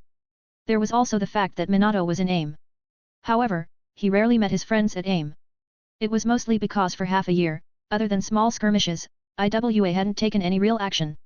Minato utilized that time to get himself familiarized with Jiraiya's contacts. After every 3 days, he would meet a new person and learn new things. And, during the evening time, he would be spending his time examining the flying Raijin Jutsu and learn more about seals from Uzumaki Isao. Now that IWA had started moving against AIM, these young shinobi from Konoha were being sent to the front lines more often than not. Minato joined them regularly because, just as he had said to Araki, he did not wish to stand by and do nothing while his friends were fighting. He stopped examining the flying Raijin Jutsu and used that time to learn more about seals. He had changed his time to meet with Jiraiya's contacts. Now, he had to contact them at the night time. Needless to say, his time to sleep had shrunk to 4-5 hours a day. Among all the Konoha shinobi, 3 people had made the most difference. Minato could be grouped among the reinforcements. He was one of the first ones to arrive when they were under attack. He had his first kill here, but before he had the time to even register it, he killed the second one, and then the third. Only after did he return home did he experience a suffocating feeling. However, he still moved past it with little to no help. He was aware that this was the true reality of a shinobi and must be accepted as early as possible. His friends weren't the same as him, though. But fortunately for them, they talked to each other about it. However, he wasn't the one who had truly made a significant impact on Iwa's forces. Well, it couldn't be helped, considering he was focusing on reinforcing the allies. The ones who had truly made an impact against IWA were none the other two. Uchiha Keshiro had killed 2 A-ranked shinobis of IWA while fighting against them at the same time. Meanwhile, Narashikaku had commanded a small group of shinobi and destroyed 4 to 5 times the number of his enemies. Even though their progress could be called quite great, the AIM and Konoha suffered losses as well. Out of 100 shinobi sent to AIM, only 60 or so remained. Perhaps because of the report of heavy losses against Konoha, the third Tsuchikage had urged the S-ranked shinobi stationed at the front lines to make his move. And in the 10th month, the S-ranked shinobi from IWA personally made his move. However, shortly enough, the third Tsuchikage would come to regret it. 73. Regret and Rage. The S-ranked shinobi of IWA, named Shimoda Takeo, with the title of Iron Hand, had received a special order from the third Tsuchikage. The order entailed that he must make a move. And he must kill either Narashikaku, Namikaze Minato, or Uchiha Keshiro. Choosing Narashikaku was a lot riskier since his position was quite deep in his allies. Even though he was an S-ranked shinobi, Shimoda Takeo didn't dare to be overly arrogant in his abilities. He was well aware that if Hanzo received information that he had made a move, Hanzo would come as quickly as possible. And, the shinobi surrounding Narashikaku shouldn't have any issue in defending until then. Now, the only ones who remained were Namikaze Minato and Uchiha Keshiro. Among these two, he rejected the thought of targeting Namikaze Minato since he came as reinforcements. He would have fewer chances of encountering him. Moreover, Minato usually remained near Narashikaku and a few other young clan members who would be protected by the senior members of their clan. So, by the process of elimination, only one remained. Uchiha Keshiro. From the information he had received, Uchiha Keshiro fought on the front lines with a team of 3. The other 2 members of his team were also quite strong, nearly mid-chunin or high chunin level. Normally, Keshiro would be fighting while keeping the Shikaku's instructions in his mind. However, when something unexpected occurred like the appearance of an A-ranked shinobi, he would take it upon himself to attack them before they could deal a heavy blow to Konoha or AIM forces. This was a huge boon to Konoha and AIM's forces. Considering all these things, Shimoda Takeo created a plan.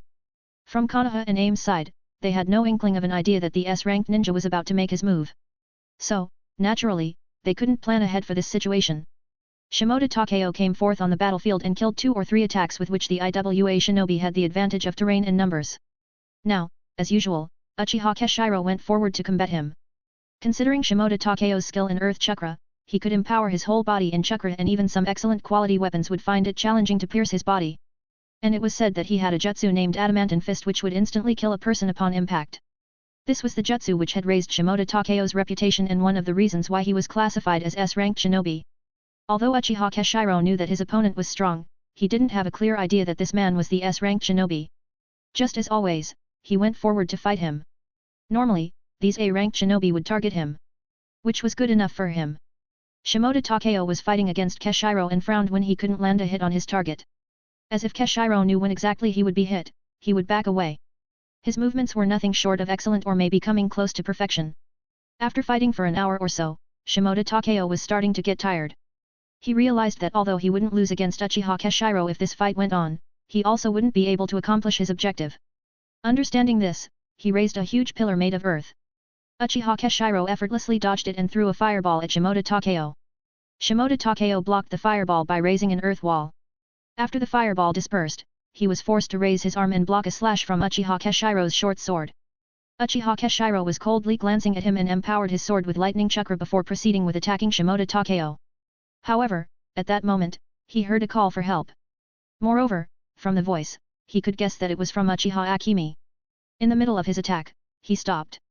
He turned towards the direction where his other team members were fighting, and his eyes widened in shock when he saw his friend Uchiha Shuji being pierced with a saber, blocking an attack for Uchiha Akemi. The one who had attacked was the A-rank shinobi of IWA. Keshiro remembered fighting against that guy. Just as he was about to fall in grief, he realized that he was in the middle of a fight.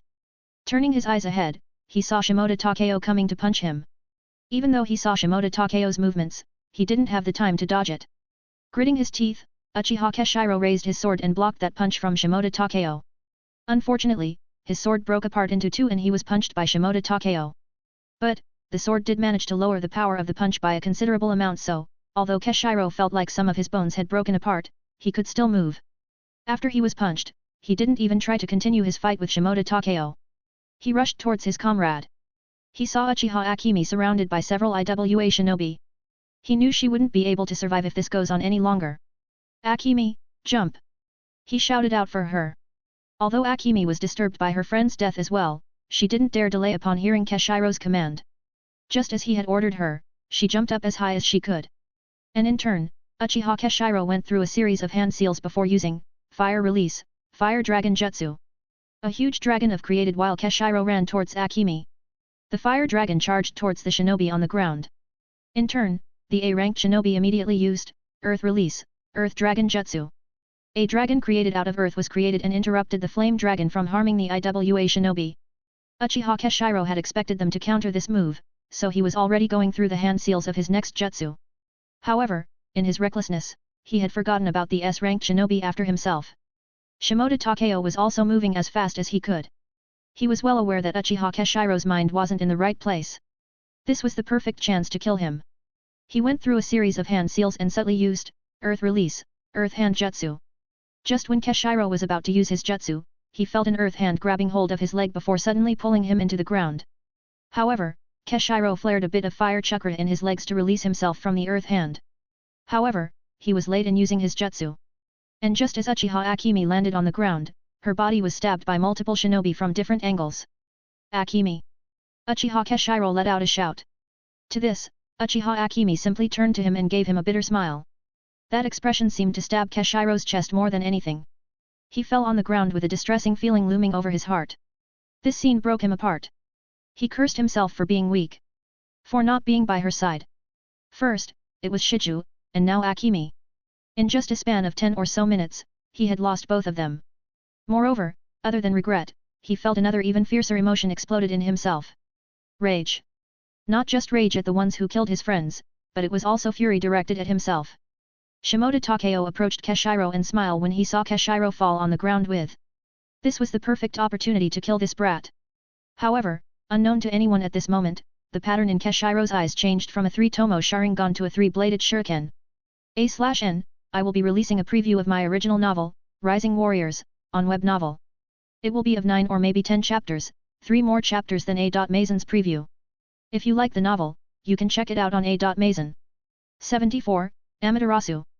Currently, the only thing revolving in Uchiha Keshiro's mind was regret and rage. Most of it was directed at himself. The regret of leaving these two alone, maybe it was because he wanted to test his power against a strong shinobi. Or was it just excitement? He didn't know the answer. But he understood that those reasons were the cause of death of his comrades. If he had stayed with them, they could have escaped. No. The other Konoha shinobi would die then. A voice in his mind answered his question.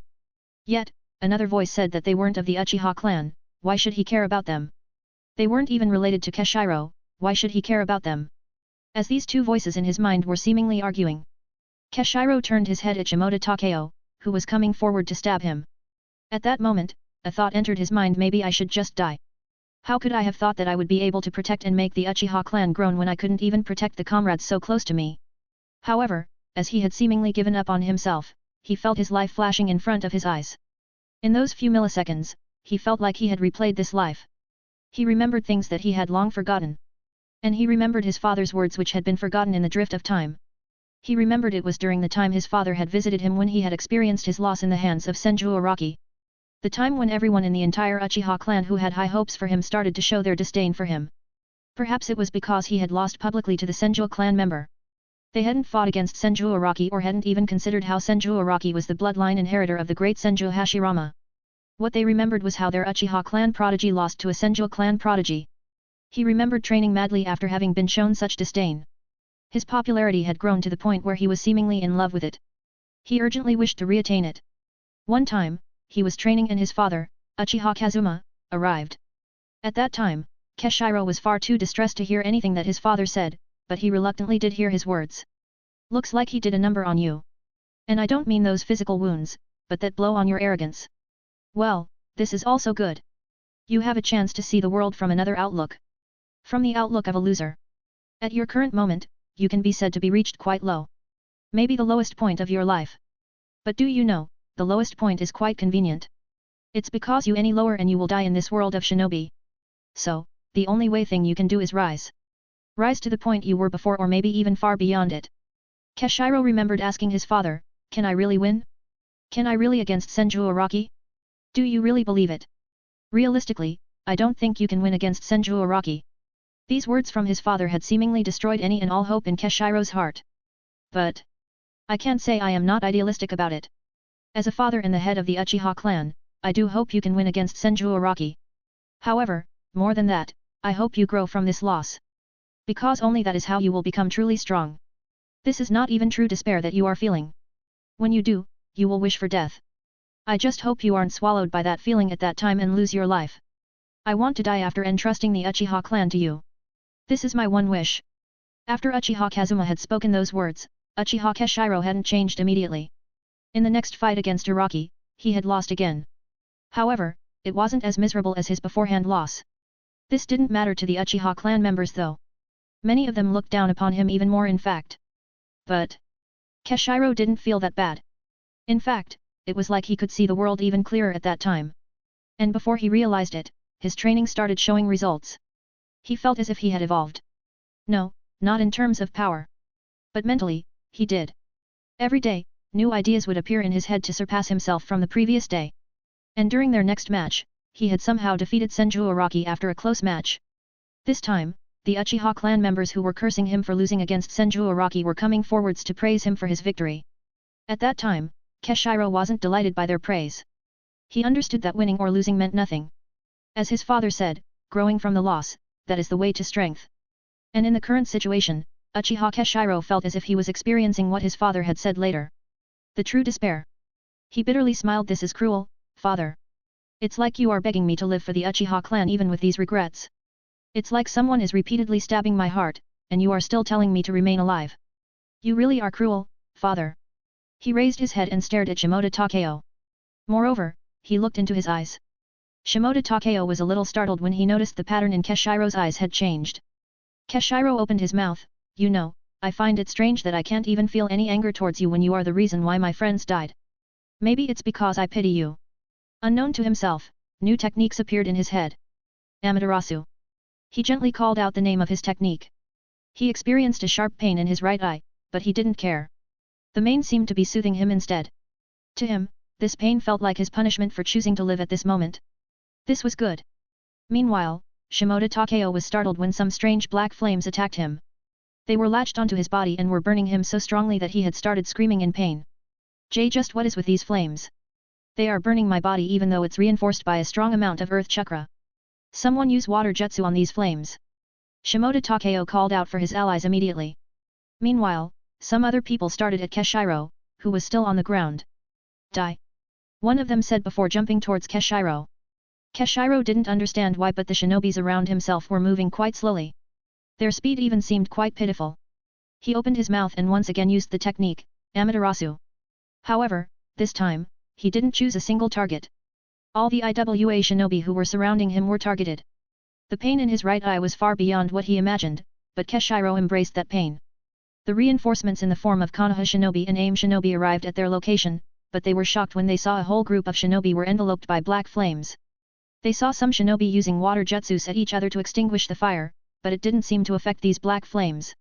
And from the middle of this group, they saw a black-haired boy coming out of this group while holding two bodies, one over his shoulder while the other in his arms. The IWA shinobi who were already burning, went to target him.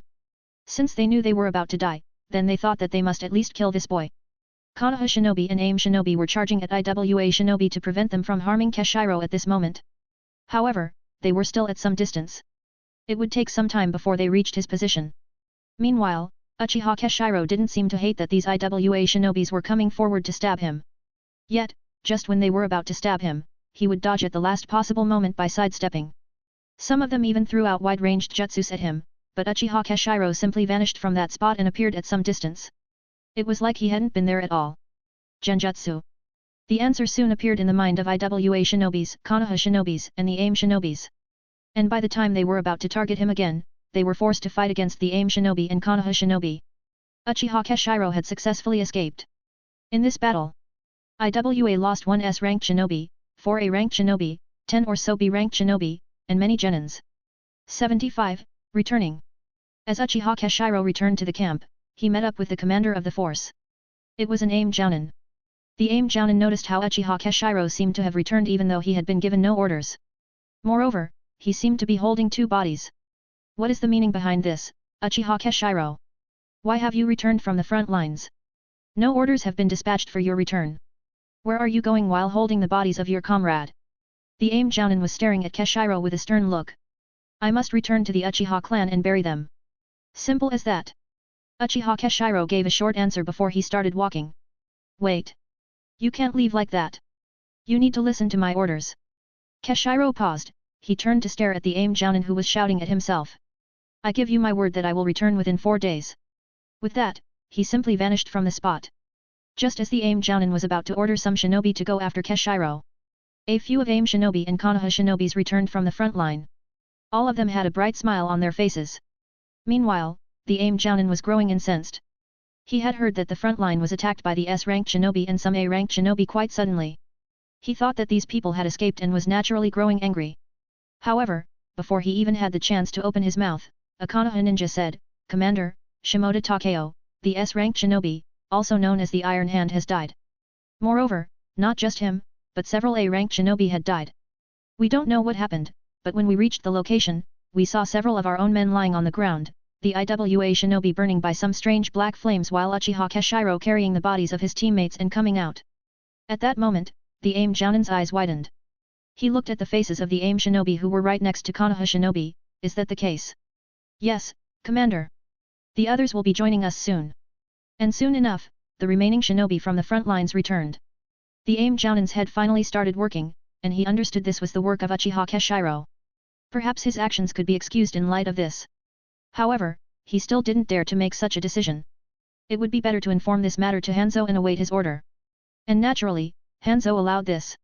He was already quite delighted that Uchiha Keshiro had managed to defeat so many IWA shinobi. Allowing him a break from this war wasn't a big deal for Hanzo. By the next day, Uchiha Keshiro returned to the Uchiha clan. He went to meet the parents of his comrades, who had lost their lives. Although their parents were sad, they didn't say anything to Keshiro. They had seemingly resolved themselves before having sent their children. They were already satisfied that Keshiro brought the bodies of their children. Perhaps their silence hurt Keshiro more than their anger would have. He joined them while they went to bury the two. For half a day, he remained seated in front of their graves. Their parents had left, but he remained there and continued to talk. Most of what he had mentioned were his good times with them, and the rest were his apologies. He didn't realize it, but his father had come and was observing Keshiro from a distance. Before Keshiro even had a talk with, Uchiha Kazuma understood what had occurred. He was more or less aware that it would occur. Whether it was today or a few years later, it was bound to happen. He truly wanted to go over and have a talk with his son. To help him out of this depression, to give him a pep talk, but he restrained himself. He was experienced enough to understand that this was something that his son needed to deal on his own. Whether he would fall or rise would purely depend on him. A helping hand to him here would be a wrong move. For another day, he remained in his house, not at all doing anything. Not even meeting his father. Mikoto was out on a mission, so she also didn't meet up with him. However, the third day was different. Keshiro went to meet his father. It wasn't for advice, but he wanted to inform him about something. "Father, I have come to inform you of a few things." Uchiha Keshiro calmly said while gazing into his father's eyes. Kazuma remained silent and let him continue. "Firstly, my Sharingan seems to have gone past the 3-tomo stage. From what I have read in the clan records, it should be the 4th stage of the Sharingan, the Mangekyo Sharingan." Keshiro said while activating his Sharingan, and it soon changed to that of the shape of Mangekyo Sharingan. Kazuma's expression remained the same. He was calmly staring at his son, waiting for him to continue ahead. "Secondly, I will be returning to the battlefield today." This line surprised Kazuma. He didn't think his son would be making this decision so early. "Are you sure? Although it will be troublesome, I can explain the situation to the third Hokage. He won't pursue the matter." He paused when he saw a stern look appearing on Keshiro's face. "I am sure, father. I finally understood what you meant when you asked me to grow up that day, the time when you consoled me after I lost to Senjoraki. You wanted me not to be affected by winning or losing that much. You wanted me to strive my best and focus on improving myself. However, that wasn't all." A clear look appeared in his eyes. "You were also talking about strengthening my resolve. To grow up not just in terms of power but in terms of the heart as well. In these 2 days, I have been thinking of the various situation of what would have occurred if I had chosen death at the moment just because of my regret to not be able to save my 2 comrades. If a shinobi of my strength dies, there is a chance that many clan members who I could save in the future would die due to my weak heart. So, father, I have come to an answer. Death is a sweet release. My punishment shall be to do my utmost for the clan and for the people close to me." Keshiro gave out his answer. Kazuma remained silent for some moments before answering. "It seems that you have come to your conclusion. But even though the answer you have given me is quite admirable, I will still warn you. You cannot save everyone." "Yes, father, but sometimes, one can hope idealistically as well, right?" Keshiro asked his father with a small yet bitter smile on his face. Kazuma was a little surprised upon hearing his son's words and nodded. "Looks like you really have grown up a little from this event, don't die now." A bitter yet helpless smile spread on Keshiro's face. "I feel like a great pressure is over my head which is forcing me to live. I don't think I can die even if I want to at this point." With that, he left the Uchiha clan. Meanwhile, Uchiha Kazuma continued to stare ahead before he started chuckling. It was a mixture of happiness and grief. He has broken the curse. Looks like I really can rest assured about the future of the Uchiha clan. He muttered, feeling quite happy within his heart. Hashirama. You have changed the fate of the entire Uchiha clan. And now, even with my clairvoyance, I can't see through what sort of future the Uchiha clan would have. But at least it will be spared from utter destruction, leaving behind only a single or so descendant. If Uchiha Hashirama had been here, he would have been shocked to see the pattern of his father's Sharingan. Dual-bladed shuriken was revolving at a very slow speed.